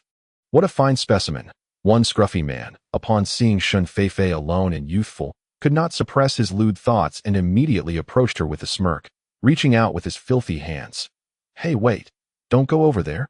Sun Gu snapped back to reality, hastily attempting to thwart the scruffy man's advance, but he was ultimately a moment too late. As the man lunged forward, Sun Gu, having gained some insight to become a small leader among these ruffians, understood that in the wilderness, it was rare for a beauty to appear out of nowhere. Moreover, the girl stood alone, displaying no fear in the face of these bandit-like men, her gaze directed at them with chilling indifference. That frigid stare was akin to gazing upon a corpse. As he pondered this unsettling thought, Sun Gu couldn't help but shiver. He was on the verge of rushing forward to grab Lai Tu, hoping to thwart his reckless actions. Before he could act, however, the indifferent girl suddenly flashed a peculiar smile at Lai Tu, raised her arm high, and delivered a swift strike down upon him as he lunged forward. With a resounding thud, Lai Tu was struck on the head by Shen Feifei. He abruptly halted in his tracks, only to collapse sideways onto the highway a moment later. As the onlookers followed the trajectory of Lai Tu's fall, they were horrified to discover that his head had seemingly vanished. No, it had not disappeared. Rather, it had been thrust deep into his chest cavity, leaving only the top of his bald head exposed. It became evident that Shen Feifei's blow had been immensely powerful, snapping Lai Tu's neck and forcing his head into his torso. After a considerable pause, blood began to seep slowly from his chest, pooling onto the asphalt of the highway. Witnessing Shen Feifei's brutal ruthlessness, silently dispatching one of their own, left the burly men in a state of shock. They hastily raised their weapons, aiming them at Shen Feifei. Wait, do not fire. Sun Gu suddenly seemed to remember something, quickly reaching out to prevent them from pulling the trigger. This young lady must be an evolved being. Our previous actions were truly disrespectful. We humbly beg for your forgiveness and hope you will not take offense. Sun Gu profusely apologized, cupping his fists in a gesture of contrition. Shen Feifei continued to remain silent, her gaze fixed on him, as if she were discerning Sun Ji's ulterior motives. Ha ha. It seems you were traveling alone, young lady. This area is quite desolate, rife with zombies, and certainly not safe. Why not come to our stronghold for a brief respite? It's just a short distance ahead. Sun Gu beamed a disingenuous smile, attempting to engage Shen Feifei in conversation. She cast a glance in his direction, gesturing toward the boy and girl, yet remained silent. Oh, I see. Perhaps you know these two. That simplifies matters. We shall release them. Sun Gu, perceiving Shen Feifei's intentions, promptly instructed his subordinates to untie the children. Sun Gu, if we release them, won't our efforts be in vain? One of his men voiced his reluctance. Fool, is it more crucial to retain 2 leeches or to recruit an evolved individual? Sun Gu whispered reproachfully to his subordinate, then turned back to Shen Feifei. Wearing a facade of congeniality, Shen Feifei smirked disdainfully. It was amusing to her that Sun Gu was so polite, clearly with designs on recruiting her. Nevertheless, she decided to play along and explore these individual stronghold. After a cordial invitation from Sun Gu and his companions, Shen Feifei nodded in agreement and followed them to their hideout. The survivors' stronghold was indeed situated within the mountains. However, these hills were rather modest. Rising only a few dozen meters high, a cluster of 2 or 3 peaks formed a range known as Cat Poop Mountain, aptly named for their diminutive stature resembling the excrement of a cat. The leader of this gang was known as Knife, a former bully from a nearby town. After the world fell into chaos, he had fought fiercely to carve out a territory for himself. Amassing a group of survivors to reign over this humble domain, the mountains are desolate, characterized solely by grasses and trees, with sparse human presence and an even scarcer number of zombies. The nearby undead have been thoroughly cleansed, allowing the survivors to establish their home amidst the peaks. Residing here proves to be remarkably safe, and with an abundance of wild resources, a modest cultivation of grain suffices for sustenance throughout the year. Alleviating concerns of hunger and clothing, truly an idyllic refuge. Over the course of a year and a half, a gathering of survivors has amassed, numbering around 500 to 600, forming a modest yet significant enclave of resilience. If the tyrant known as Kanda were to manage affairs judiciously, implementing lenient governance and treating the survivors with kindness, this place could indeed be likened to a paradise. However, Kanda has always harbored malevolent intentions. A nefarious character of notorious reputation, following the outbreak of the biohazard crisis, the local government disbanded, rendering the law obsolete, thus liberating him from any semblance of restraint. Now, as the self-proclaimed ruler of the mountain, his word reigns supreme, and he wields unchecked authority. Initially, Kanda maintained a semblance of order, refraining from excessive tyranny, but as time progressed, his true nature as a bully gradually emerged. Today, he may strike someone for trivial grievances, and tomorrow, he may abduct a beautiful maiden simply for his whims. That he acts as he pleases. And for the survivors, securing a safe haven is no trivial matter, as long as survival is assured. None wish to abandon this sanctuary, despite Kanda's brutality. The survivors' quiet endurance only serves to embolden Kanda and his ilk, who, with increasing audacity, instituted a system of slavery, positioning themselves as masters. To enforces rule. Kanda has enlisted dozens of burly men as enforcers, utilizing severe punishments to suppress any dissent among the survivors. Any sign of resistance is met with brutal beatings, and those who resist fiercely may even meet a gruesome fate. As time passed in the mountains, the survivors grew weary of the wild game, and Kanda's gaze shifted towards humans. Anyone who dared to offend them would be mercilessly beaten to death, their skin stripped, bones carved, and flesh sliced into pieces for consumption. Occasionally, they would indulge in culinary variations, such as salt-ed liver or skewered meats, employing methods that were both savage and gross. Even the bones had been scraped more than once. In that instant, as Shin Feifei gazed upon them again, their expressions had transformed into a visage of extreme indifference and cruelty. These chefs had already been condemned to death by her decree.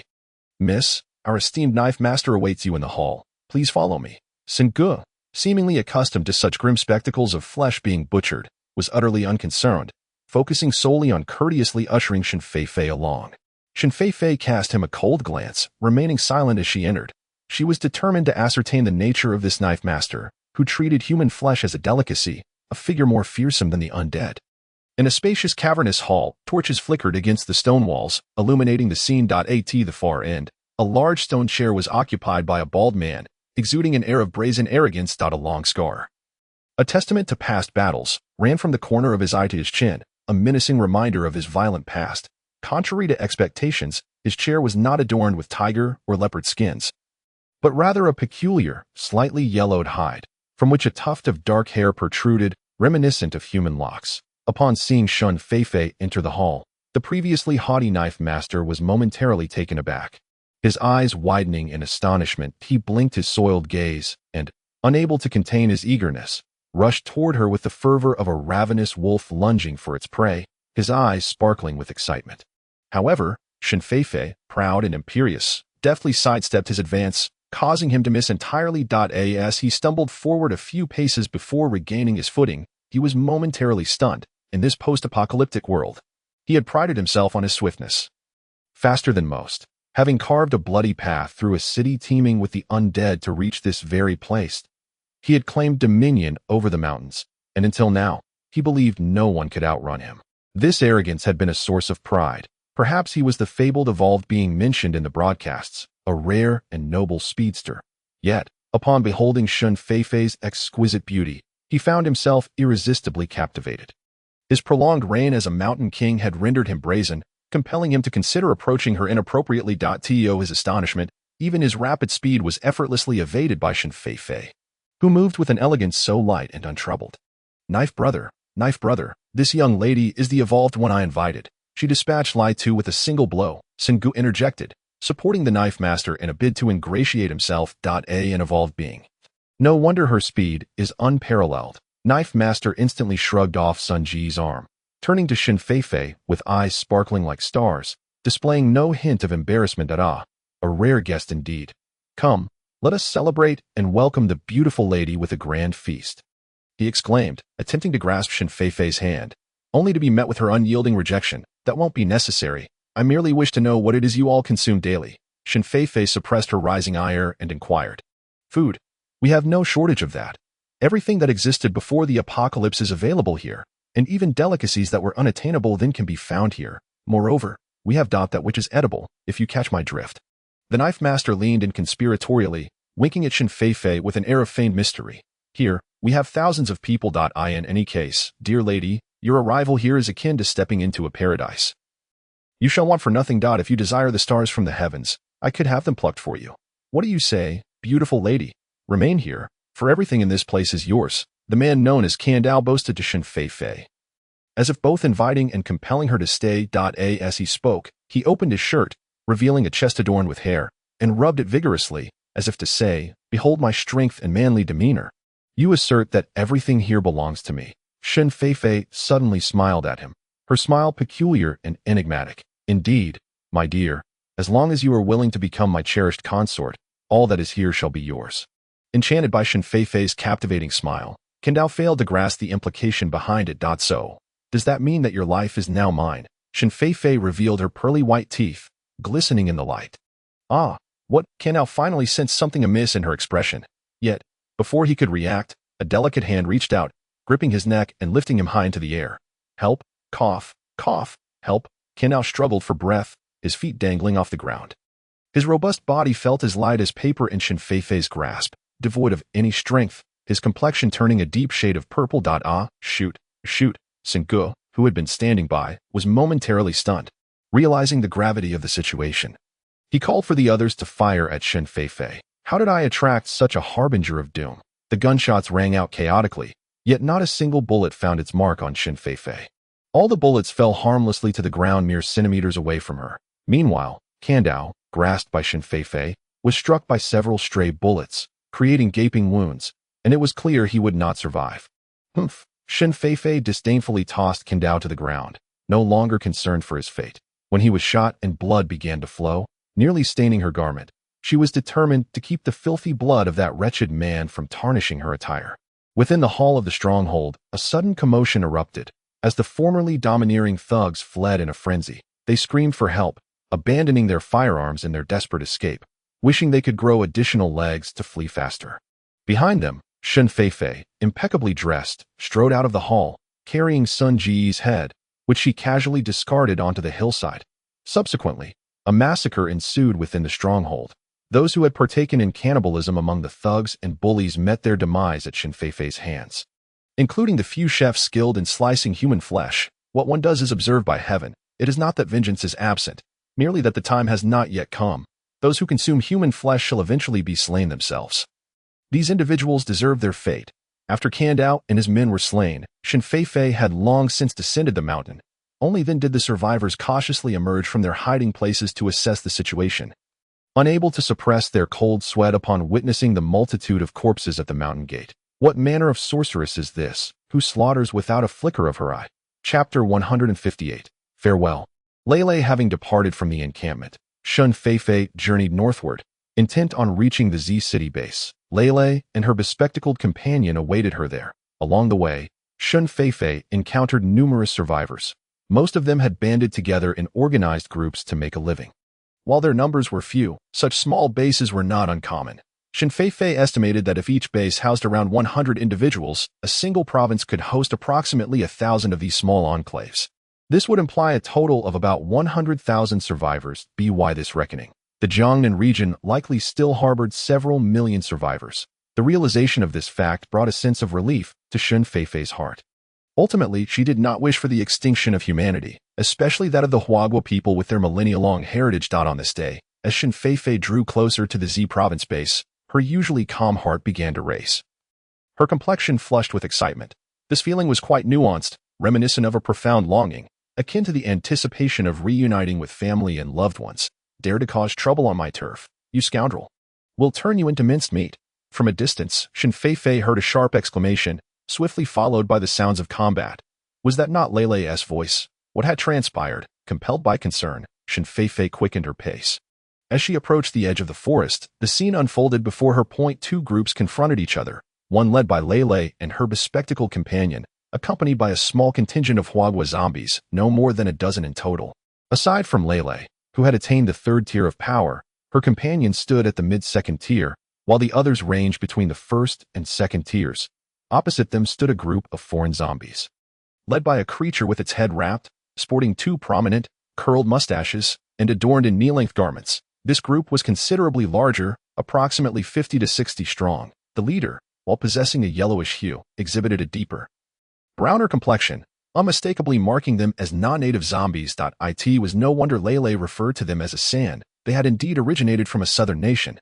These Asan zombies were tall and robust, exuding a fierce demeanor, their bare arms glistening, with bloodshot eyes fixed menacingly upon Lei Lei and her companions, as if they were ready to devour them at any moment. The leading zombie also wielded third-tier prowess, while the majority of its cohort remained within the first and second tiers. In stark contrast, Lei Lei's group appeared to be at a distinct disadvantage. Moreover, the Asan zombies exhibited an unsettling peculiarity. Beneath their feet swarmed a multitude of bizarre black chitinous insects. Occasionally, these insects would raise their hard, sharp pincers, producing a clicking sound. Amongst the fallen, numerous corpses littered the ground, both Huagua and Asan alike. From their decaying forms, sporadic small insects would emerge, scuttling about the black chitin, only to flit into the hollow eye sockets and flesh, continuing their gruesome feast. The rate at which they devoured was alarming. Several corpses had been reduced to mere skeletons, their flesh caved in. The third-tier leader was locked in a fierce struggle with Lei Lei, its fierce gaze fixed upon her, as it swung its long arms in wild arcs, generating gusts of wind, its ferocity suggesting an intent to overpower the petite Lei Lei in a single blow. However, Lei Lei was not one to back down. Her agile body evaded each of Asan's ferocious assaults, rendering him unable to find a foothold. How did the zombies from Asan country make their way to the land of flowers? Shen Feifei found herself perplexed. Could it be that the humans of Asan were insufficient sustenance for them, prompting them to venture into the land of flowers to feast upon humans? Traversing countless mountains and rivers, they certainly did not seem deterred by distance. It was evident that their journey from Asan to this place would have led them past numerous survivor bases. Yet throughout Shen Feifei's travels, she had not heard a single mention of the Asan zombies from any human. What could this mean? Did these foreign zombies harbor ulterior motives? Lost in thought, she suddenly caught sight of a few glossy black beetles stealthily crawling out from the sleeve of the third-tier Asan. Appearing intermittently in a most peculiar manner, they navigated around the scattered bones on the ground, quietly making their way toward Lei Lei's feet. If these strange insects were to crawl onto Lei Lei, their lethality would surely be considerable, and Lei Lei might end up like the lifeless corpses strewn about, riddled with insect bites. To ambush a girl in such a manner. How despicable of this Asan. Shen Feifei's brow furrowed, her powers coalescing and ready to strike. Should Lei Lei find herself overwhelmed, Shen Feifei was prepared to intervene. Just as those little insects were about to ascend Lei Lei's shoes, she saw Lei Lei, amidst the fray, suddenly extend one hand, a brilliant flame erupting from her palm, which flew towards the ground. A series of explosive sounds rang out as the beetles released by the third-tier Asan were incinerated by Lei Lei's intense heat, wafting the scent of charred flesh into the air. Lei Lei's combat experience had indeed flourished significantly. Shen Feifei couldn't help but smile with delight. At that moment, the Asan staggered back a few steps, a grimace on his face as he clutched his chest and spat out a mouthful of black blood. "You wretched woman, how dare you burn my precious insect? Despicable and shameless. Today, I shall settle this with you. Leave no survivors. Charge, brothers, leave not a single one." The Asan, inverting black and white, grimaced as he waved his arms, rallying his subordinates to assault Lei Lei and her companions. The horde of zombies responded with a chaotic roar, surging toward Lei Lei and her friends. The black beetles scuttled along with them, closing in on their position. This was dire. Lei Lei and her companions were severely outnumbered, as the Asan's forces were at least 3 times their own, not to mention the multitude of flesh-eating insects aiding them. If this continued, Lei Lei and her friends would surely suffer a loss. In this critical moment, Shen Feifei was poised to step forward. Just then, Lei Lei withdrew and joined forces with her glasses-wearing companion and the others. Forming a circular formation, they unleash their abilities to fend off the onslaught of the Aeson zombies, a third-tier expert wielding fire abilities. Lele was exceptionally formidable. Her mastery of the fire abilities was nothing short of extraordinary. The Aeson zombies had barely approached before being engulfed in flames, turning blackened. Many of the small beetles met a similar fate. The glasses-wearing girl was equally undaunted, casting forth a multitude of glimmering metal needles, skewering numerous small insects and wounding several of the advancing zombies. The other lower-tier zombies from the Land of Flowers also utilized their skills to resist in that moment. Although the Aeson zombies were fierce in their assault, they gained no advantage, suffering significant losses instead. The leading zombie suddenly halted, pulling a metallic needle from its head. So many individuals besieging Lele and her companions, yet they have not gained any advantage. Instead, they have been met with the humiliation of being struck by a steel needle thrown by the girl with the piercing gaze. Ashen, filled with frustration, stamped his foot and shouted, XX insect, XX insect. What mischief is this Ashen concocting? Shen Feifei temporarily halted her steps, eager to observe his intentions. In the 159th chapter, titled Great Victory, Shen Feifei lingered behind the trees, refraining from emerging, intent on discerning Ashen's plans. She watched as the group of Ashens, upon hearing the lead zombies roar, swiftly turned around, wriggling their hips, and gathered behind him. Strangely, they raised their arms, swinging their long, wide sleeves. Then, a multitude of black objects tumbled forth from their sleeves, cascading chaotically onto the ground. Upon closer inspection, Shen Feifei realized these were countless small beetles. Once they touched the earth, they began to roll about, quickly expanding in size after coming into contact with the soil. In a short span of time, they grew to the size of fully formed adults. Clad in black exoskeletons, with sharp foreclaws, they appeared insatiably hungry, vigorously rubbing their blade-like claws together, and with a buzzing of their wings. They surged towards Lele and her companions. Their speed was akin to a torrent of black iron, intent on overwhelming everything in their path. Lele and her companions, upon witnessing this, paled considerably. However, none abandoned hope or hesitated. They swung their arms, intensifying their defensive abilities. In a brief moment, they succeeded in vanquishing thousands of the carnivorous beetles. The lead Ashen zombie, realizing the dire situation, grimaced beneath his unkempt beard and let out a frantic howl. Upon hearing his cry, the zombie minions trembled, shaking their sleeves once more. A new wave of small beetles surged forth from their garments, landing on the ground. This time, the number of insects exceeded the last. Appearing even more grotesque, dry and numerous, they charged toward Lele and her companions. The sheer quantity of insects was overwhelming. Despite their valiant resistance, two of the lower-tier zombie sisters sustained severe injuries and were rendered defenseless. The defensive perimeter of Lele and her companion shrank once again. After considerable effort, they ultimately eliminated all the beetles. However, following this encounter, their abilities were significantly depleted, and the power of their subsequent abilities diminished greatly. Lacking the necessary strength, had they not been zombies, endowed with robust physiques, they likely would have collapsed from exhaustion by now. The Ashen zombie cackled upon witnessing the plight of Lele and her companions. Shaking his head in amusement with great satisfaction, with a sweeping gesture, he unleashed several glossy black beetles, each larger and with even sharper claws than before. Upon landing, they emitted sharp, piercing sounds, leading the Ashen zombie minions in a relentless assault toward Lele and her companions. The situation was perilously dire. The previous exertion of their abilities had already left Lele and her companions significantly weakened, and this new wave of insects was far more formidable than the previous encounters. Outnumbering them by several fold, the swarm of insects blotted out the sky, descending upon Lele and her companions with overwhelming force. As they appeared on the verge of being engulfed by this horde of carnivorous beetles, escape seemed impossible. Suddenly, a chilling aura emanated from the center of Lele and her companions, spreading outward in all directions. Wherever this chilling air spreads, everything becomes encased in frost. The world transforms into a realm of cold rigidity. Enveloped in a blanket of white frost. In an instant, those overwhelming black insects are frozen into crystalline blue blocks, cascading to the ground in a tumultuous shower. Subsequently, they all shatter, scattering into fragments of ice. The chill does not relent. It relentlessly expands towards the Aeson. The leading Aeson, perceiving the dire situation, leaps back in haste, only pausing after sprinting several dozen meters to glance behind. Upon this gaze, a surge of fury wells up, causing it to spew forth several mouthfuls of dark blood. gradually collapsing to the ground in weakness. As a high-tier zombie, endowed with boundless stamina, it would not ordinarily succumb easily to injury, nor would it fall like a mere human. Yet, having engaged in continuous combat and unleashed countless abilities, coupled with the injury inflicted by Lele on its vital goo insect, it now lies gravely wounded. The goo insect, concocted from its essence and abilities, has been frozen and shattered, delivering a profound blow to its spirit. Upon turning back, it is struck with despair at the sight of its hard-won high-tier subordinates being reduced to ice, only to burst into powder. This revelation hits it hard, causing its recently awakened intellect to throb painfully. Slowly, it collapses, unable to rise. Boss, Fei? Is that you? Is that you?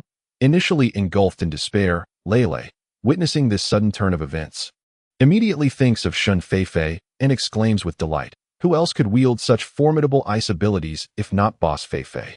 It is I. Shun Fei emerges slowly from the woods, a smile gracing her face as she approaches Lele and the others. Boss, you have finally returned. Lele and the bespectacled girl rush forward, arms wide open, enveloping her in a warm embrace. It has been over a year since Shun Fei left them, 500 days and nights filled with longing. After the outbreak of the biochemical crisis, their previous kin had vanished without a trace, leaving them in a fog of uncertainty. Yet, they held on to the memory of Fei with clarity. They regarded Shun Fei as their closest kin, their leader, their sole sovereign worthy of loyalty. As long as Boss Fei remained, they could live with peace of mind. Her presence ensured their safety, shielding them from harm. Boss, just moments ago resolute and exuding the aura of a strong woman, Lele now finds herself weeping on Shun Fei's shoulder, her tears soaking the fabric of her clothing. Overjoyed to see Boss Fei again, she cannot help but express her pent-up sorrow from the hardships endured during this time. Do not cry, am I not back now? Look at you, weeping like a child. Shun Fei gently wipes away Lele's tears, smiling as she comforts her. Boss, the bespectacled girl, too, has reddened eyes, choked with emotion and unable to articulate her feelings. Though she cannot recall events from before the apocalypse, she has always known, since her earliest memories, that Shun Fei is her kin, her beacon. The deep-seated affection and trust she harbors for Shun Fei surpasses that for anyone else. Upon entering the second tier of awakened intellect, she gleaned further insights from Lele regarding the events surrounding the outbreak of the biohazard. She realized that had it not been for the fearless efforts of Boss Fei and Lele, who persevered in escorting her, injured and unconscious, she might have long since been devoured to the last morsel. The notion of becoming a high-tier zombie, evolving beyond the second tier, seemed utterly far-fetched. While the identity of a zombie may lack appeal, she found solace and indifference under Boss Fei's leadership. With a mere command from Boss Fei, she would be willing to undertake any perilous task, unhesitatingly facing flames and blades. No tears, ladies, from this day forth. I, Hu Han-san, have returned. With my presence, none shall dare to bully you. Shun Fei chuckled heartily, grasping their hands and leading a group of young women towards City Z, blissfully unaware of the lingering threat behind them. Behind, the A3 zombie swayed unsteadily before ultimately succumbing to exhaustion, collapsing to the ground in a faint. Chapter 160, Sisters reunited in City A of Province C. The blood station remained as pristine and radiant as it had been a year prior, a sight that brought comfort and joy. Shun Fei and her companions returned to a grand welcome. From afar, Lele let out a long call to notify the ones left at home, Yin and Xian. Instantly, they led a throng of high-tier zombies rushing forth. Numerous yet remarkably orderly and disciplined. It was evident that these advanced zombies had undergone meticulous management and training. With warmth and solemn respect, they paid homage to Shun Fei, their queen, upon her return.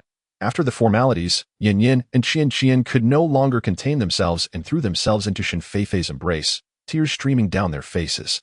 Their bond with Shun Fei was profound, forged through years of shared learning, transformation into zombies, and their collective quest for dominance, akin to the closest of kin. Amidst the outpouring of nostalgia, the scene was undeniably poignant.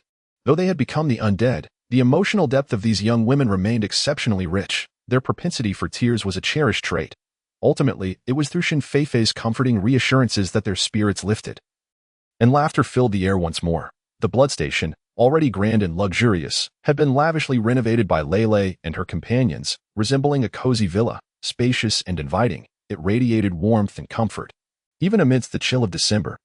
The surroundings were lush and vibrant, as if summer had not yet relinquished its grip. Seated in the plush rocking chairs, They exchanged queries with Shen Feifei regarding her whereabouts during her absence, expressing subtle grievances over her neglect. As the conversation progressed, their expressions soured, eyes reddening with unshed tears. Even the bespectacled girl removed her glasses to dab at the corners of her eyes, sensing the shift in mood.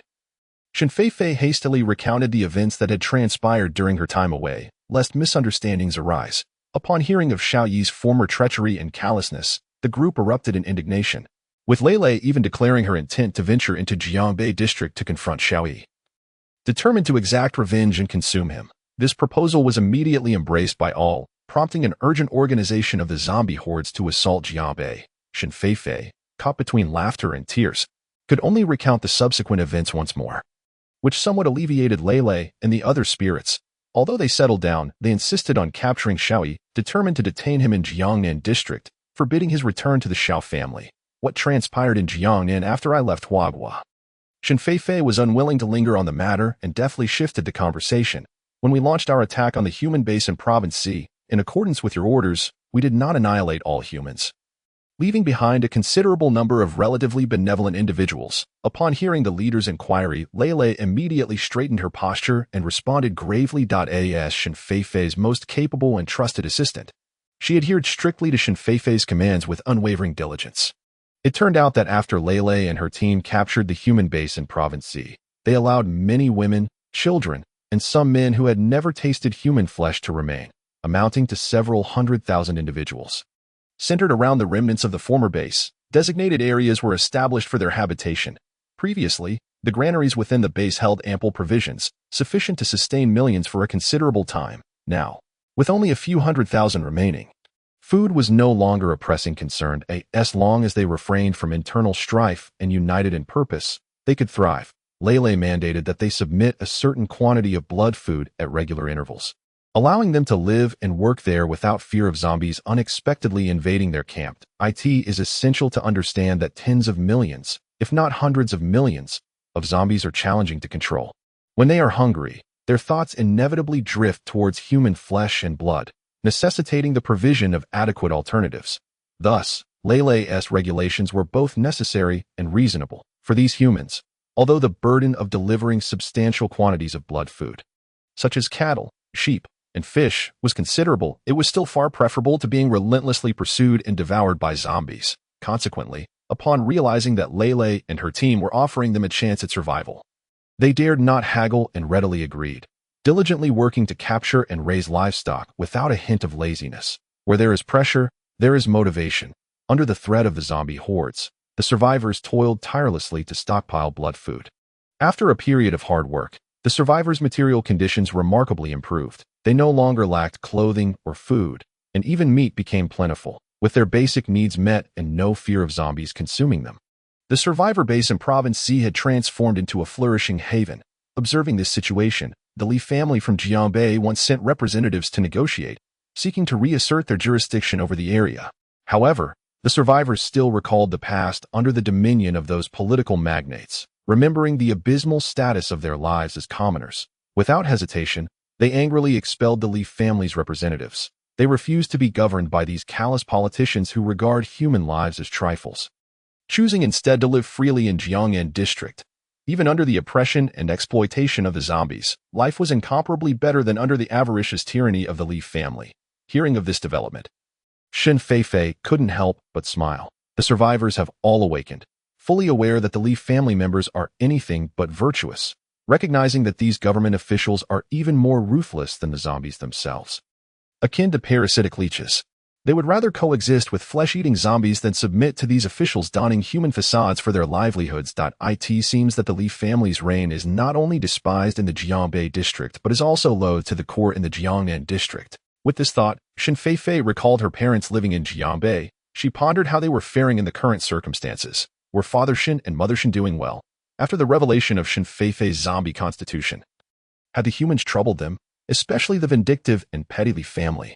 Although Xiao Yi had previously assured Shen Feifei while in her country that he had dispatched personnel to protect her parents and that they were living quite well, her concern for their safety remained, given the Li family's notorious methods. Furthermore, was Xiao Yi's hasty return to Jiangbei also related to the Li family? Shen Feifei resolved to stay here for a few days before embarking on her journey to Jiangbei. With her determination set, she assisted Lele and the others in resolving some cultivation challenges, enabling them to evolve to above the third tier in a short span of time. Taking a moment, Shen Feifei visited the Z human survivor base, where she encountered numerous familiar faces. Li Zhong and his adorable little nephew were thriving there. The base indeed resembled Lele's description, lacking neither food nor clothing. With everyone living in peace and contentment, this brought Shen Feifei a sense of relief. It is said that she would never shortchange anyone who followed her, be they zombie or human. Having accomplished all these tasks, she felt no regrets. It was only then that Shen Feifei rode her divine dragon towards Jiangbei on a beautifully sunny day. Chapter 161. The dashing northern zombie king snowflakes danced in the air, blanketing the earth in a pristine white. Despite the mere river separating Jiangnan and Jiangbei, the weather was strikingly different. Jiangnan basked in spring-like warmth, while Jiangbei was engulfed in a flurry of snow. Sitting atop the divine dragon, Shen Feifei felt no chill due to her constitution. However, she still activated her ability shield, enveloping herself to fend off the snowflakes melting upon her face. The divine dragon soared through the clouds, and upon crossing the river, Shen Feifei observed a noticeable decline in the human population of Jiangbei from the sky, eliciting a profound sense of sorrow. The Li family's blood-sucking, high-pressure regime might endure for a few more years in a stable and harmonious society. Yet in this era of sharp contradictions and social unrest, such a method was evidently untenable. Notably, merely a year had passed since Shen Feifei's last visit to Jiangnan, and the area had already descended into pronounced desolation. People were increasingly reluctant to venture outside. Perhaps it was more accurate to say that many had perished unnaturally as the divine dragon continued its flight. It soon arrived above the capital from a distance. Shen Feifei noticed that tall walls had been erected around the capital, encircling the city like in ancient times. The battlements were strikingly conspicuous and blinding. Shen Feifei was taken aback, questioning what had transpired to prompt the resurgence of walls long relegated to history. Could it be that something earth-shattering had occurred in Huaguo, compelling the populace to once again enclose themselves within high walls for a semblance of security amidst the swirling snowflakes? Shen Feifei observed two factions confronting each other beyond the city walls, the sounds of their shouts and skirmishes resonating intermittently. One group was notably numerous, comprising perhaps over 10,000 individuals, clad in an array of peculiar garments, their bodies emanating a palpable aura of extraordinary abilities. From whence did these individuals originate? Each possessing an energy level exceeding the first tier. The few in the forefront boasted a cultivation level exceeding the third tier, their presence exuding formidable strength. Particularly striking was the powerful figure seated upon a great tiger, who was at least at the mid-third tier of cultivation. When had the Flower Kingdom suddenly been graced with such an abundance of adept warriors? Shen Feifei was perplexed as the clouds descended lower. Her perspective sharpened. Wait, a frown creased Shen Feifei's brow. These beings were not merely people, but rather, they were corpses, foreign zombies. To be precise, that a legion of nearly 10,000 foreign zombies had descended upon the Flower Kingdom. What could their purpose be? And from where had those leading third-tier zombies emerged? Lost in thought, a human's furious shout pierced the air. A zombie engaged in combat was kicked away, tumbling to the ground and rolling amidst the snowflakes. The disgruntled zombie righted itself, intent on rejoining the fray. Get lost, worthless creature. The commanding zombie atop the tiger barked, lifting its nostrils in haughty disdain as it regarded the human before it. Xiaoyi. Is it? I have heard you are the most formidable among your kind, having reached the third tier of evolution. Let us have a contest today. Should you lose, you shall humbly surrender and hand over all the inhabitants of the Flower Kingdom. If you prevail, I shall lead my forces away and never again set foot upon Flower Kingdom soil. Xiaoyi. So it was he who was battling the zombies. Moments ago, he had been entirely swathed in thick clothing, even his face obscured by a heavy hat. Shen Feifei had failed to recognize him from her vantage point in the sky. No wonder he could effortlessly vanquish a zombie nearing the third tier. He had evidently advanced to that level himself. That a swirl of emotions stirred within Shen Feifei. Whether joy or bitterness was uncertain, yet an undercurrent of melancholy and sorrow washed over her. She also felt a twinge of irritation at Xiao Yi's abrupt departure. Contemplating this, she refrained from descending hastily, allowing the divine dragon to hover aloft while she observed the unfolding battle. Come forth if you wish to challenge me. Xiao Yi confronted the foreign zombie leader, his demeanor unyielding and devoid of emotion. Regardless of the outcome, he could not allow this horde of zombies to breach the capital, nor would he surrender the entirety of the Flower Kingdom's populace. Behind him lay the lives of millions, and he would fight to the death to protect them. Furthermore, His beloved Fei Fei's parents and kin were also at stake.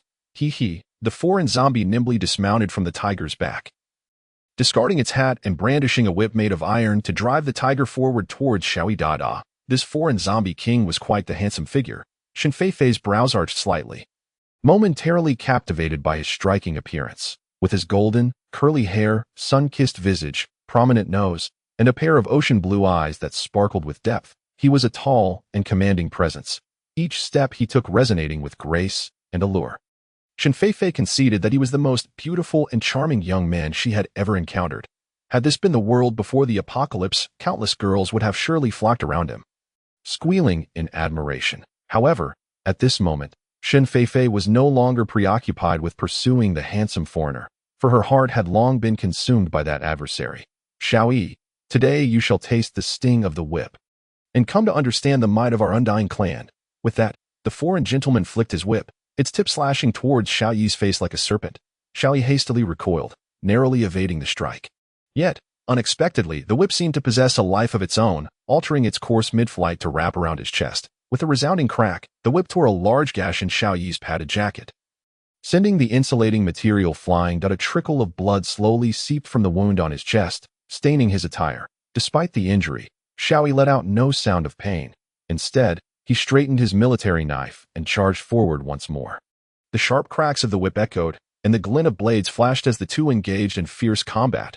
They exchanged blows, grappling and striking until, suddenly, they both retreated a few paces. The foreign gentleman stood firm, still wielding the tiger whip, appearing unscathed save for a tear in his clothing from a knife at his waist. In stark contrast, Xiao Yi's attire lay tattered and torn, riddled with welts from the whip, even his wrist bearing deep lacerations. Yet, his grip on the military knife remained steadfast, trembling but refusing to relinquish it. Furrowing his brow, Xiao Yi met the zombie leader's gaze with defiance, taking 2 resolute steps forward and declaring, "Come again. How stubborn you are, like an unkillable cockroach. Today, I shall crush you." The zombie leader replied with a sinister smile, his foot twisting on the ground in a show of strength. As a creature of the undead, his body was naturally formidable. Having evolved to the 3rd tier, his physical prowess and agility far surpassed that of Xiao Yi, who was merely human. Moreover, he possessed a cultivation level that was significantly higher than Xiao Yi's. Engaging in combat with him was akin to a one-sided slaughter, devoid of any suspense. Chapter 162. Snow falling over the city outside the capital city. Xiao Yi's eyes burned crimson. Yet he remained unyielding against the zombie king, gripping his knife tightly, ready to fight once more. The zombie king, seemingly unfazed, continued to chuckle, while secretly gathering a massive amount of ice elemental energy in his hands, preparing to swiftly dispose of this nuisance. All he desired were countless human morsels and slaves from the Flower Kingdom. Yet this Xiao Yi's tenacious resistance was proving to be quite bothersome.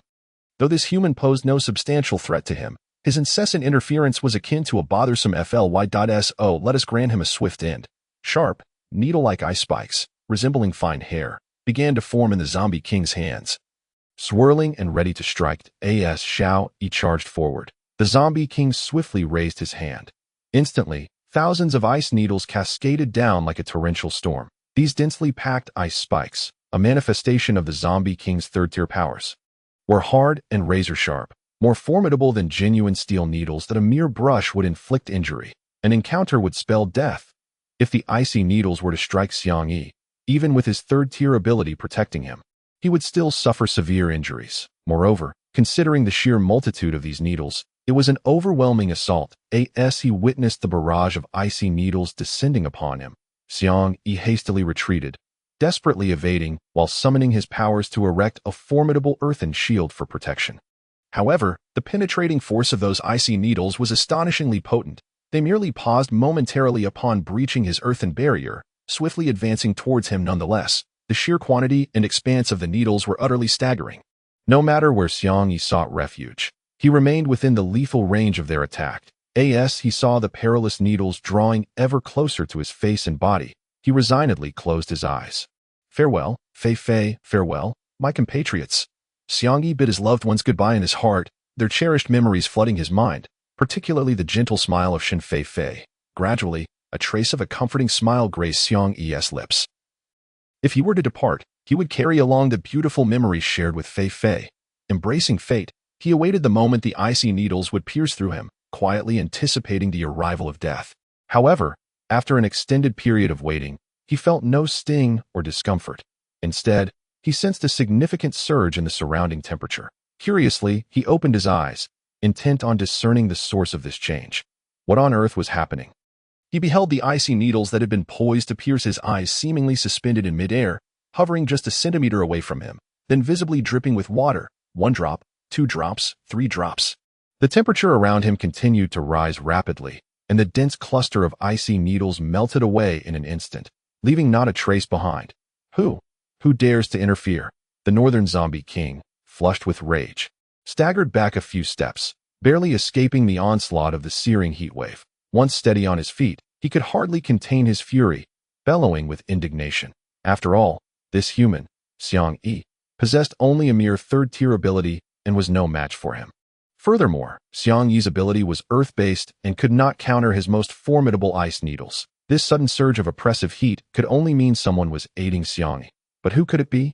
"It is I." A melodious voice rang from above. No sooner had the words been spoken than a colossal creature with azure scales descended from the heavens, upon which sat a delicate young girl clad in a white gauzy dress. A dragon, a divine dragon, before the Zombie King and its minions could even react. The countless soldiers stationed atop the city walls erupted in jubilant cheers. The warriors shouted with excitement, waving their arms, even chanting the slogan, "Long live the divine dragon," their voices thunderous, startling the townsfolk and instilling fear in the Zombie King and its cohorts. The dragon, the totem of the Flower Kingdom, the deity revered by its people. The dragon, regarded by the Flower Kingdom as their ancestral spirit, with its citizens often calling themselves descendants of the dragon, a legacy passed down for millennia. A dragon. The Zombie King eyed the towering beast before him with suspicion. Observing its fearsome fangs, elongated whiskers, and shield-sized scales, alongside its 4 stout, eagle-like claws, the aura it emanated was enough to terrify even the smallest of zombies. Howl, howl, the mount of the Zombie King, a formidable tiger, buckled under the overwhelming pressure exuded by the divine dragon, collapsing to the ground in a feeble heap, paralyzed and motionless. In a retreating manner, the horde of zombies quaked with trepidation, instinctively backing away from the dragon's intimidating presence. Only the foreign Zombie King remained steadfast, though his pallid complexion grew increasingly ashen as his body stiffened with tension. Shen Feifei gently patted the dragon's head, prompting it to swiftly diminish in size until it transformed into a slender creature, akin to a delicate worm, which then coiled around her wrist like a vibrant emerald bracelet, motionless and resplendent. "Was it your fiery supernatural ability?" the foreign Zombie King inquired, observing the dragon's diminutive form with a semblance of relief. Freed from the dragon's oppressive influence, his ghastly pallor gradually regained a measure of his former handsome composure. "Indeed, it was," Shen Feifei replied with a smile, contemplating how best to handle this foreign charmer. To eliminate him seemed a pity. Such a striking young man was hard to bring herself to harm. Yet, the thought of sparing him raised concerns about potential future disturbances. Shen Feifei found herself in a quandary. It must be acknowledged that she harbored a genuine fondness for this foreign youth. At merely a decade and a half of age, he had attained the mid-tier of the 3rd stage of supernatural abilities, promising a remarkable future ahead. Furthermore, the legion of zombies that had accompanied him had refrained from devouring humans, undoubtedly a reflection of the boy's influence. Thus, it became apparent that he was not a monstrous fiend, but rather a being of good heart. "You are a zombie, yet why do you assist humanity?" the zombie boy queried, his expression one of genuine curiosity. Boss, At that moment, a 3rd-stage zombie emerged from the throng, its head clumsily wrapped in tattered cloth, cautiously leaning closer to the boy to whisper something in his ear. Observing this, Shen Feifei refrained from immediately answering the boy's question, instead watching the duo intently. Recognizing the familiar figure of the foreign zombie leader who had previously ambushed Lele and her companions in the Jiangnan district, Shen Feifei had, regrettably, allowed it to escape, forgetting to deal with it at the time. To her surprise, it had now reappeared as the subordinate of the handsome youth. "So you are the renowned zombie queen, Shen Feifei. Greetings, I am Wei Chengpiaoxua." Upon hearing the words of the zombie leader, the handsome boy did not respond with indignation, but instead extended a hand toward Shen Feifei in a gesture of camaraderie. Chapter 163. Reconciliation. Wei Chengpiaoxua extended his hand with a respectful and friendly demeanor, hoping to reconcile with Shen Feifei. One does not truly know another without first clashing. He mused, as a zombie, he inherently held reverence for the strong, Since the dawn of his consciousness, he had encountered images and reports of Shen Feifei in the European media. Recognizing her as a formidable zombie queen, aware of her human boyfriend, and informed of her subsequent rise to power in our country, these attributes inspired both admiration and envy within him. Tio speak candidly.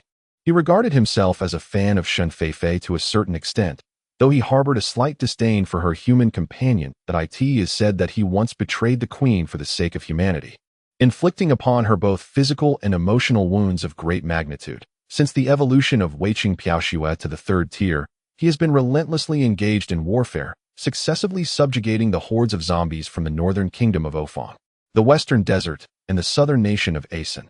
Having made ample preparations, he intended to lead his forces eastward to explore new territories. Upon arriving in Huagua, he dispatched Asen to attack the zombie-infested Jiangnan region in a bid to unify the realm of the undead.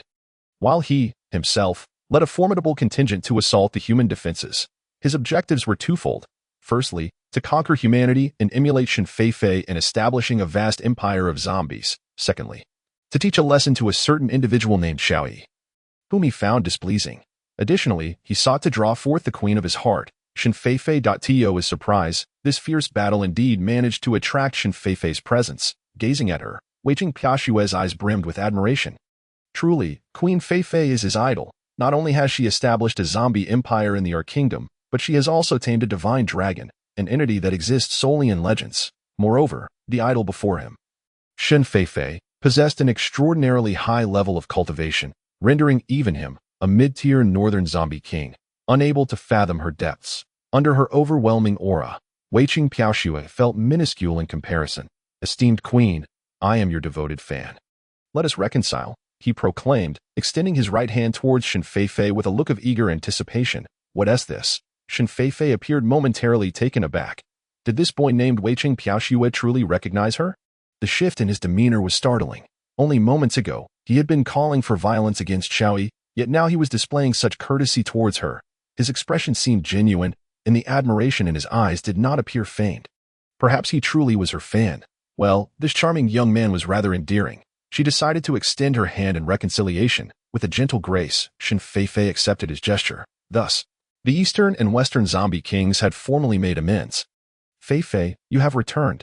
From behind, Xiao Yi called out Shen Feifei's name with evident delight.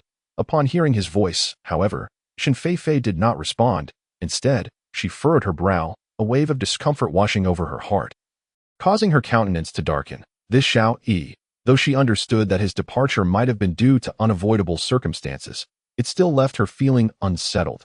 Consequently, she had no desire to engage with him at that moment. Hey, that human, Xiao Yi, our queen does not wish to speak with you. Kindly step aside. Noticing Shen Feifei's expression, Weiqing Piaoxue discerned her displeasure towards Xiao Yi. He stepped forward, barking at Xiao Yi, even exposing his sharp, fine zombie teeth in a display of intimidation. When did Shen Feifei become the queen of Weiqing Piaoxue? Why was he defending her so fiercely? Shen Feifei was amused by this charming young man's antics and couldn't help but let out a soft laugh. Feifei, Xiao Yi attempted to approach Shen Feifei to clarify matters, but upon seeing her turn back, he found himself blocked by the northern zombie king, who obstructed his path.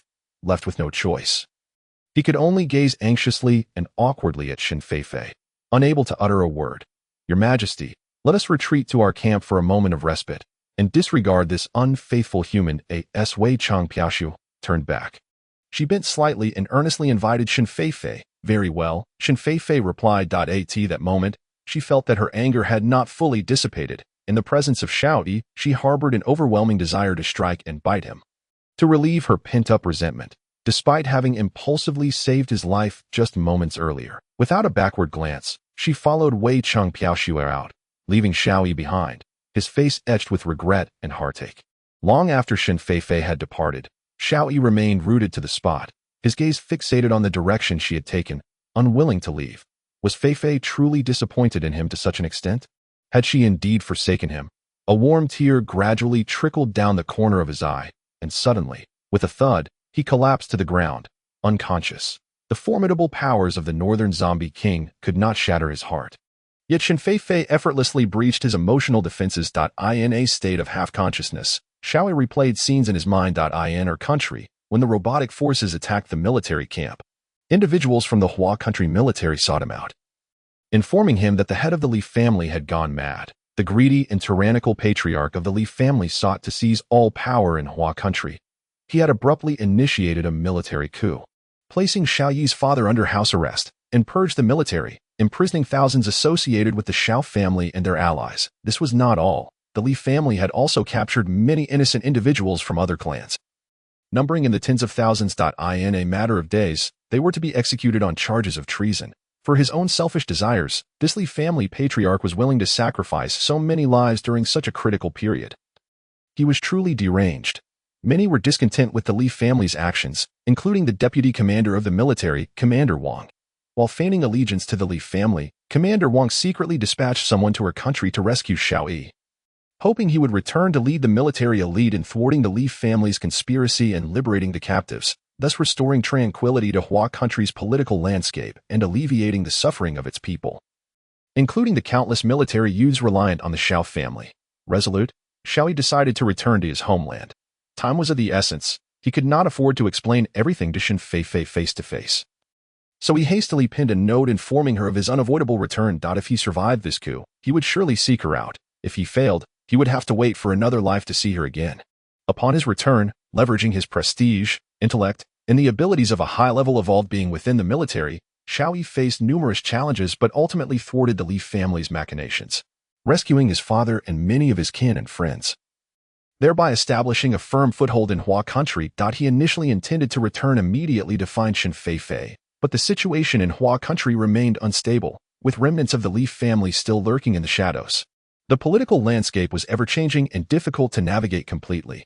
Xiao Yi's father had sustained injuries during the coup and was in a precarious state. At that moment, he could not afford to leave Hua country. Little did he know that months would slip by in the blink of an eye.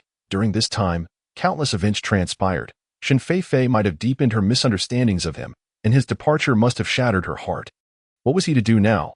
Chapter 164. The Union of East and West. As dusk descended, within the tent, a voice inquired, "You wish to regard me as your king?" Shen Feifei gazed, somewhat astonished, at Wei Cheng Piaoxue amidst the falling snow, nearly causing the wine glass in her hand to tumble to the ground. Before her stood a handsome young man who not only welcomed her as a distinguished guest back to the camp, but also proposed the merger of the Eastern and Western zombie empires, offering her the esteemed title of queen.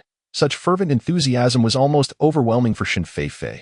Wei Cheng Piaoxue, the northern zombie king, had conquered the zombie hordes of northern Europe, the western desert, and the southern Asian country, commanding no fewer than 10,000 high-tier zombies of the second rank and above. He was a formidable warlord, a sovereign of the West. Yet now, he sought to place himself beneath Shen Feifei, willing to be but a humble attendant. Shen Feifei, perplexed, cast a scrutinizing gaze upon Wei Cheng Piaoxue, eager to discern the sincerity behind his demeanor. "I am genuinely devoted to your cause," he declared, resolute in his promise.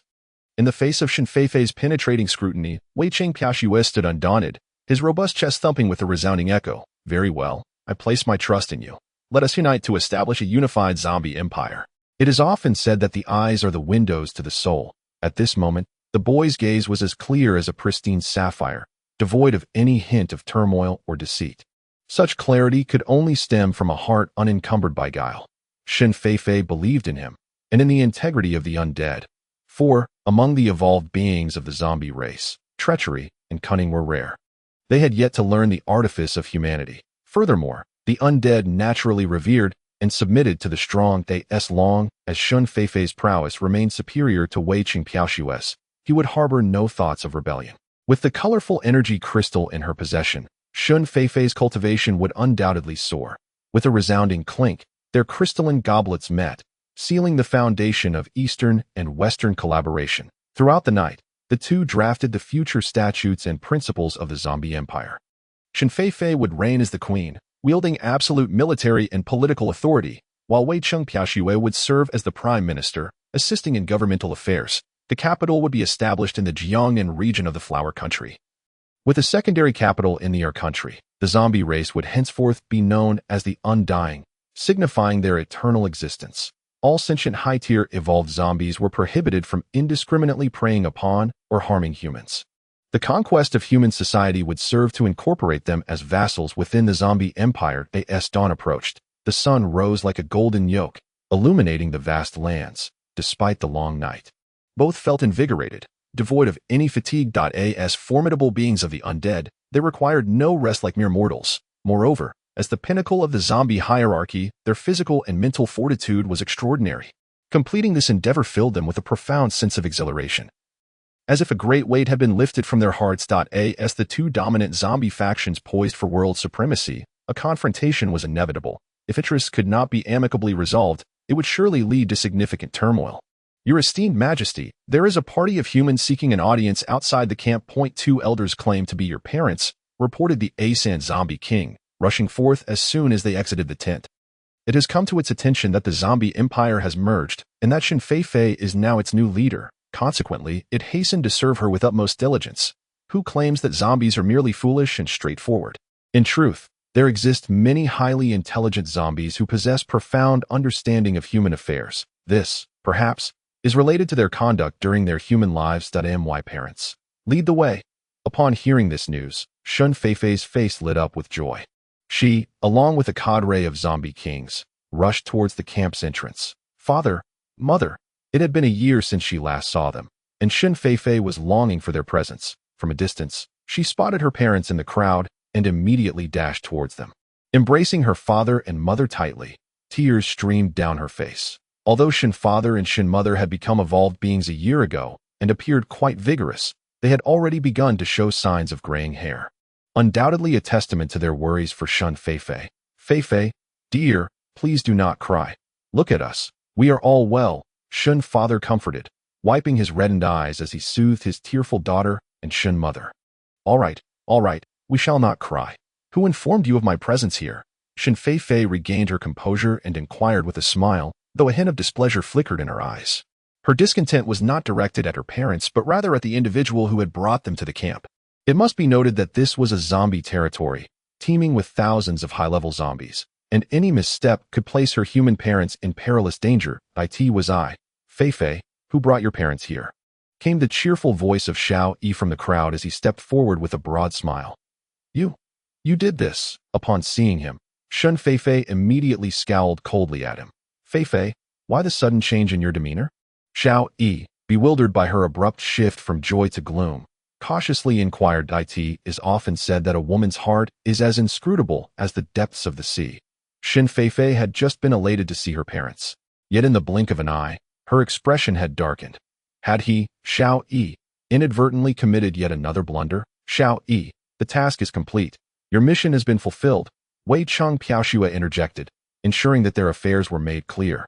Urging them to be more cautious in the future, Shen Feifei shot a resentful glare at Xiao Yi and, taking her parents by the hand, turned to leave. Leading her parents into such a perilous environment deserved punishment. She was determined to ensure that this scoundrel, Xiao Yi, would suffer some consequence.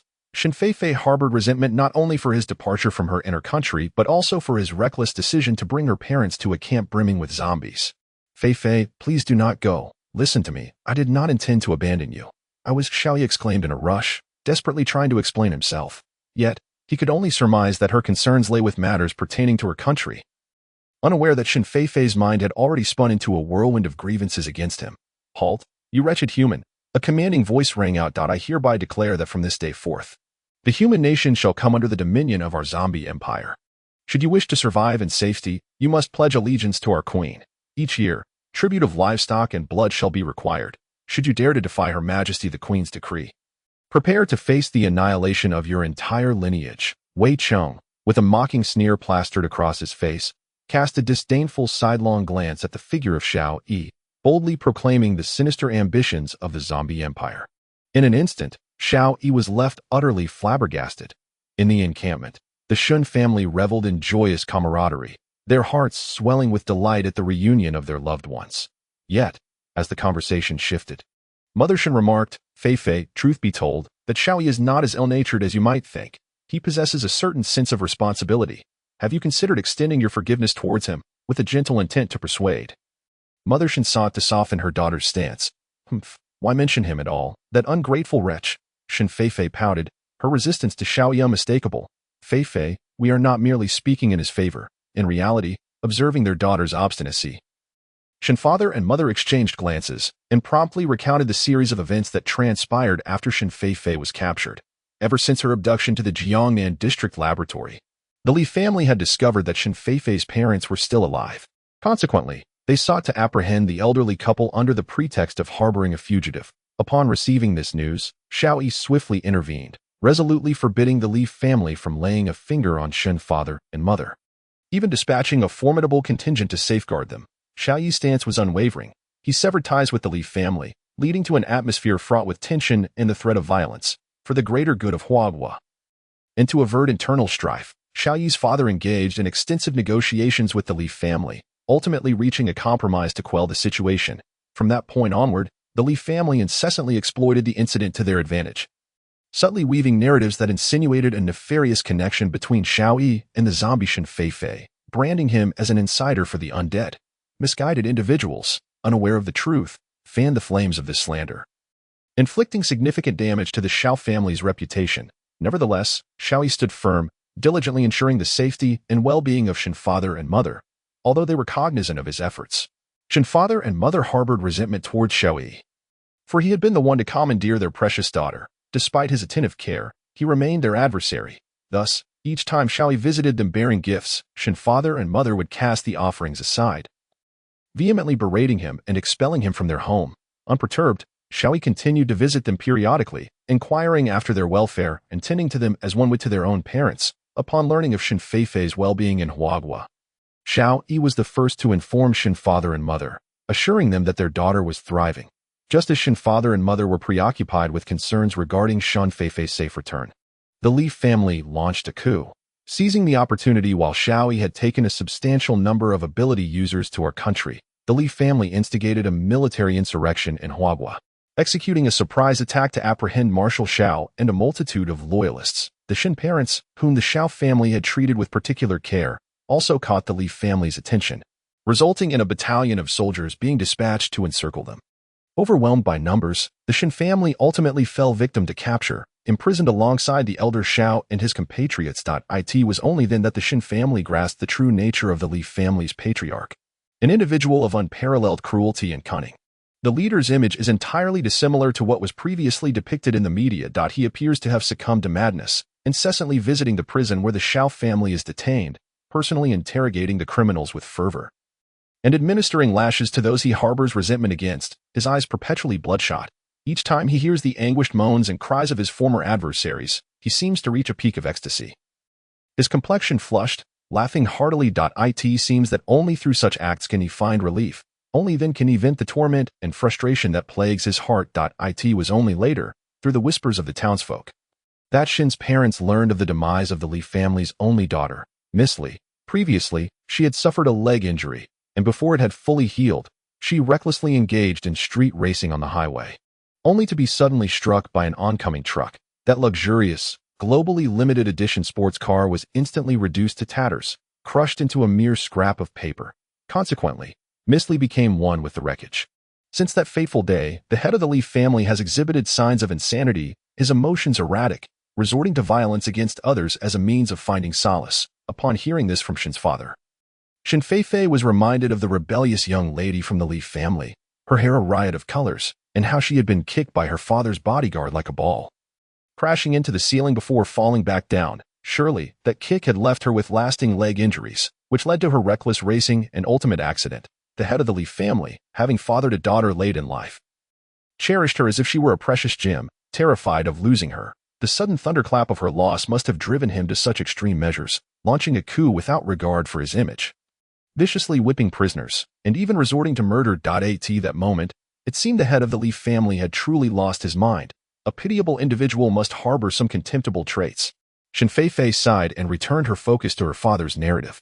The head of the Li family wreaked havoc daily, and on that particular day, he fixated on Shen's parents, storming in with fury. In a pivotal moment, Zhao's father stepped forward, fiercely defending Shen's parents, refusing to allow the head of the Li family to take them away. In a fit of madness, the head of the Li family opened fire, gravely wounding Zhao's father. After incapacitating him, he lunged at the Shen family with malevolence. At death's door, Xiao Yi descended with a special forces team, eliminating the head of the Li family and rescuing them. The Xiao family re-emerged, seizing control of the political and military power in Huaguo at this juncture. Shen's father concluded his tale, observing the fluctuating expressions of anger, concern, and furrowed brows on Shen's father's face as he recounted the events. Shen Feifei understood that the situation had been perilous indeed. Thankfully, all had passed, and Shen's parents were safe, their family reunited. With this knowledge, Shen Feifei felt a measure of forgiveness towards Xiaoyi. Well, although he had wronged her in the past, witnessing his unwavering support for Shen's parents and his timely return to save them warranted a moment of leniency. Upon hearing Xiaoyi's name, the frown that had been etched on Shen Feifei's face finally relaxed. Feifei, are you a perfect evolved being? Her mother inquired, holding her hand and scrutinizing her closely, suddenly uttering such a question. How did Shen's mother and the others come to know about this matter? Old Man Yao and the chubby fellow had been keeping it a secret all along, even from Xiaoyi.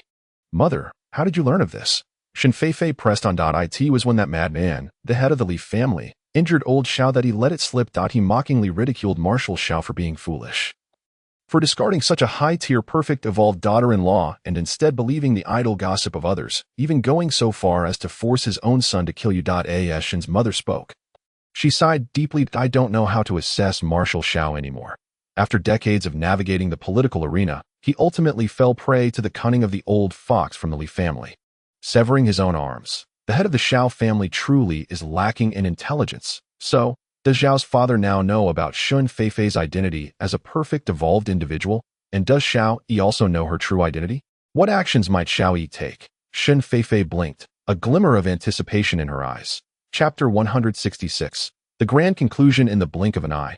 The zombie empire had been established for over 20 years.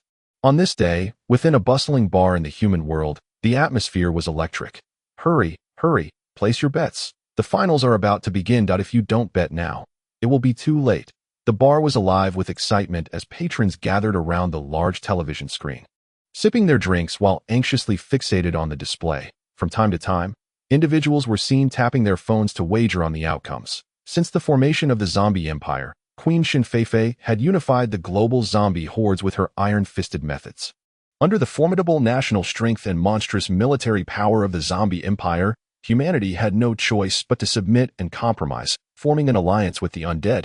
The highest evolved human, Xiaoyi, also entered into matrimony with Shen Feifei, becoming a prince under the reign of Her Majesty the Queen of the Undying. Thus, the world was divided into two major powers, one led by Shen Feifei at the helm of the zombie empire, and the other by Xiao Yi at the forefront of a unified human nation. The surviving nations of the world relocated near Huaguo, forming a unified human state with Xiao Yi as its leader.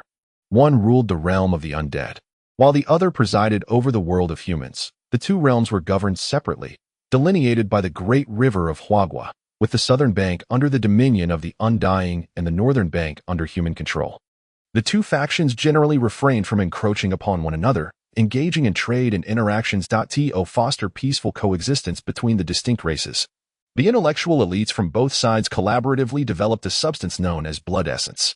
As long as the Undying consumed a vial of blood essence periodically, they could suppress their insatiable desire to feast upon humans. This resolution alleviated the pressing issue of the Undying's hunger, allowing humanity to breathe a sigh of relief, no longer fearing sudden incursions by zombies seeking to feast upon them. As time passed, the number of evolved beings among the Undying continued to grow. Along with their intelligence, many high-minded zombies began to develop more complex thoughts, no longer confined to simplistic notions. Though the majority of the Undying dared not consume humans openly under Shen Feifei's strict orders, those who had tasted human flesh knew all too well that the delicacy of human meat could not be compared to that of any animal. Consequently, some noble Undying secretly raised human slaves. At times, unable to resist, they would indulge in the blood of humans to satisfy their cravings. Of course, this cleverly circumvented the laws of the zombie empire, which prohibited the consumption and killing of humans, yet did not explicitly forbid the drinking of human blood, did it? Regarding these matters, Shen Feifei and her companions are indeed aware. However, the zombies have all tasted human flesh, and it is exceedingly difficult for them to completely renounce the allure of humanity, especially with vibrant humans prancing before them daily. For the sake of harmony between the two races, Shen Feifei had no choice but to take a step back.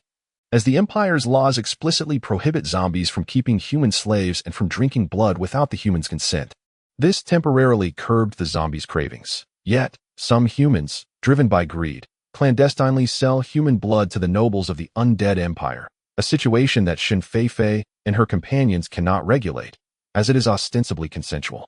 Over the course of several decades, humanity has undergone significant physical evolution, with many individuals becoming evolved beings. Numerous skilled fighters have emerged, fiercely defiant against the oppressive weight of the zombie empire. Discontent has brewed among humans, particularly upon learning that the undead nobles continue to keep human slaves and partake in their blood.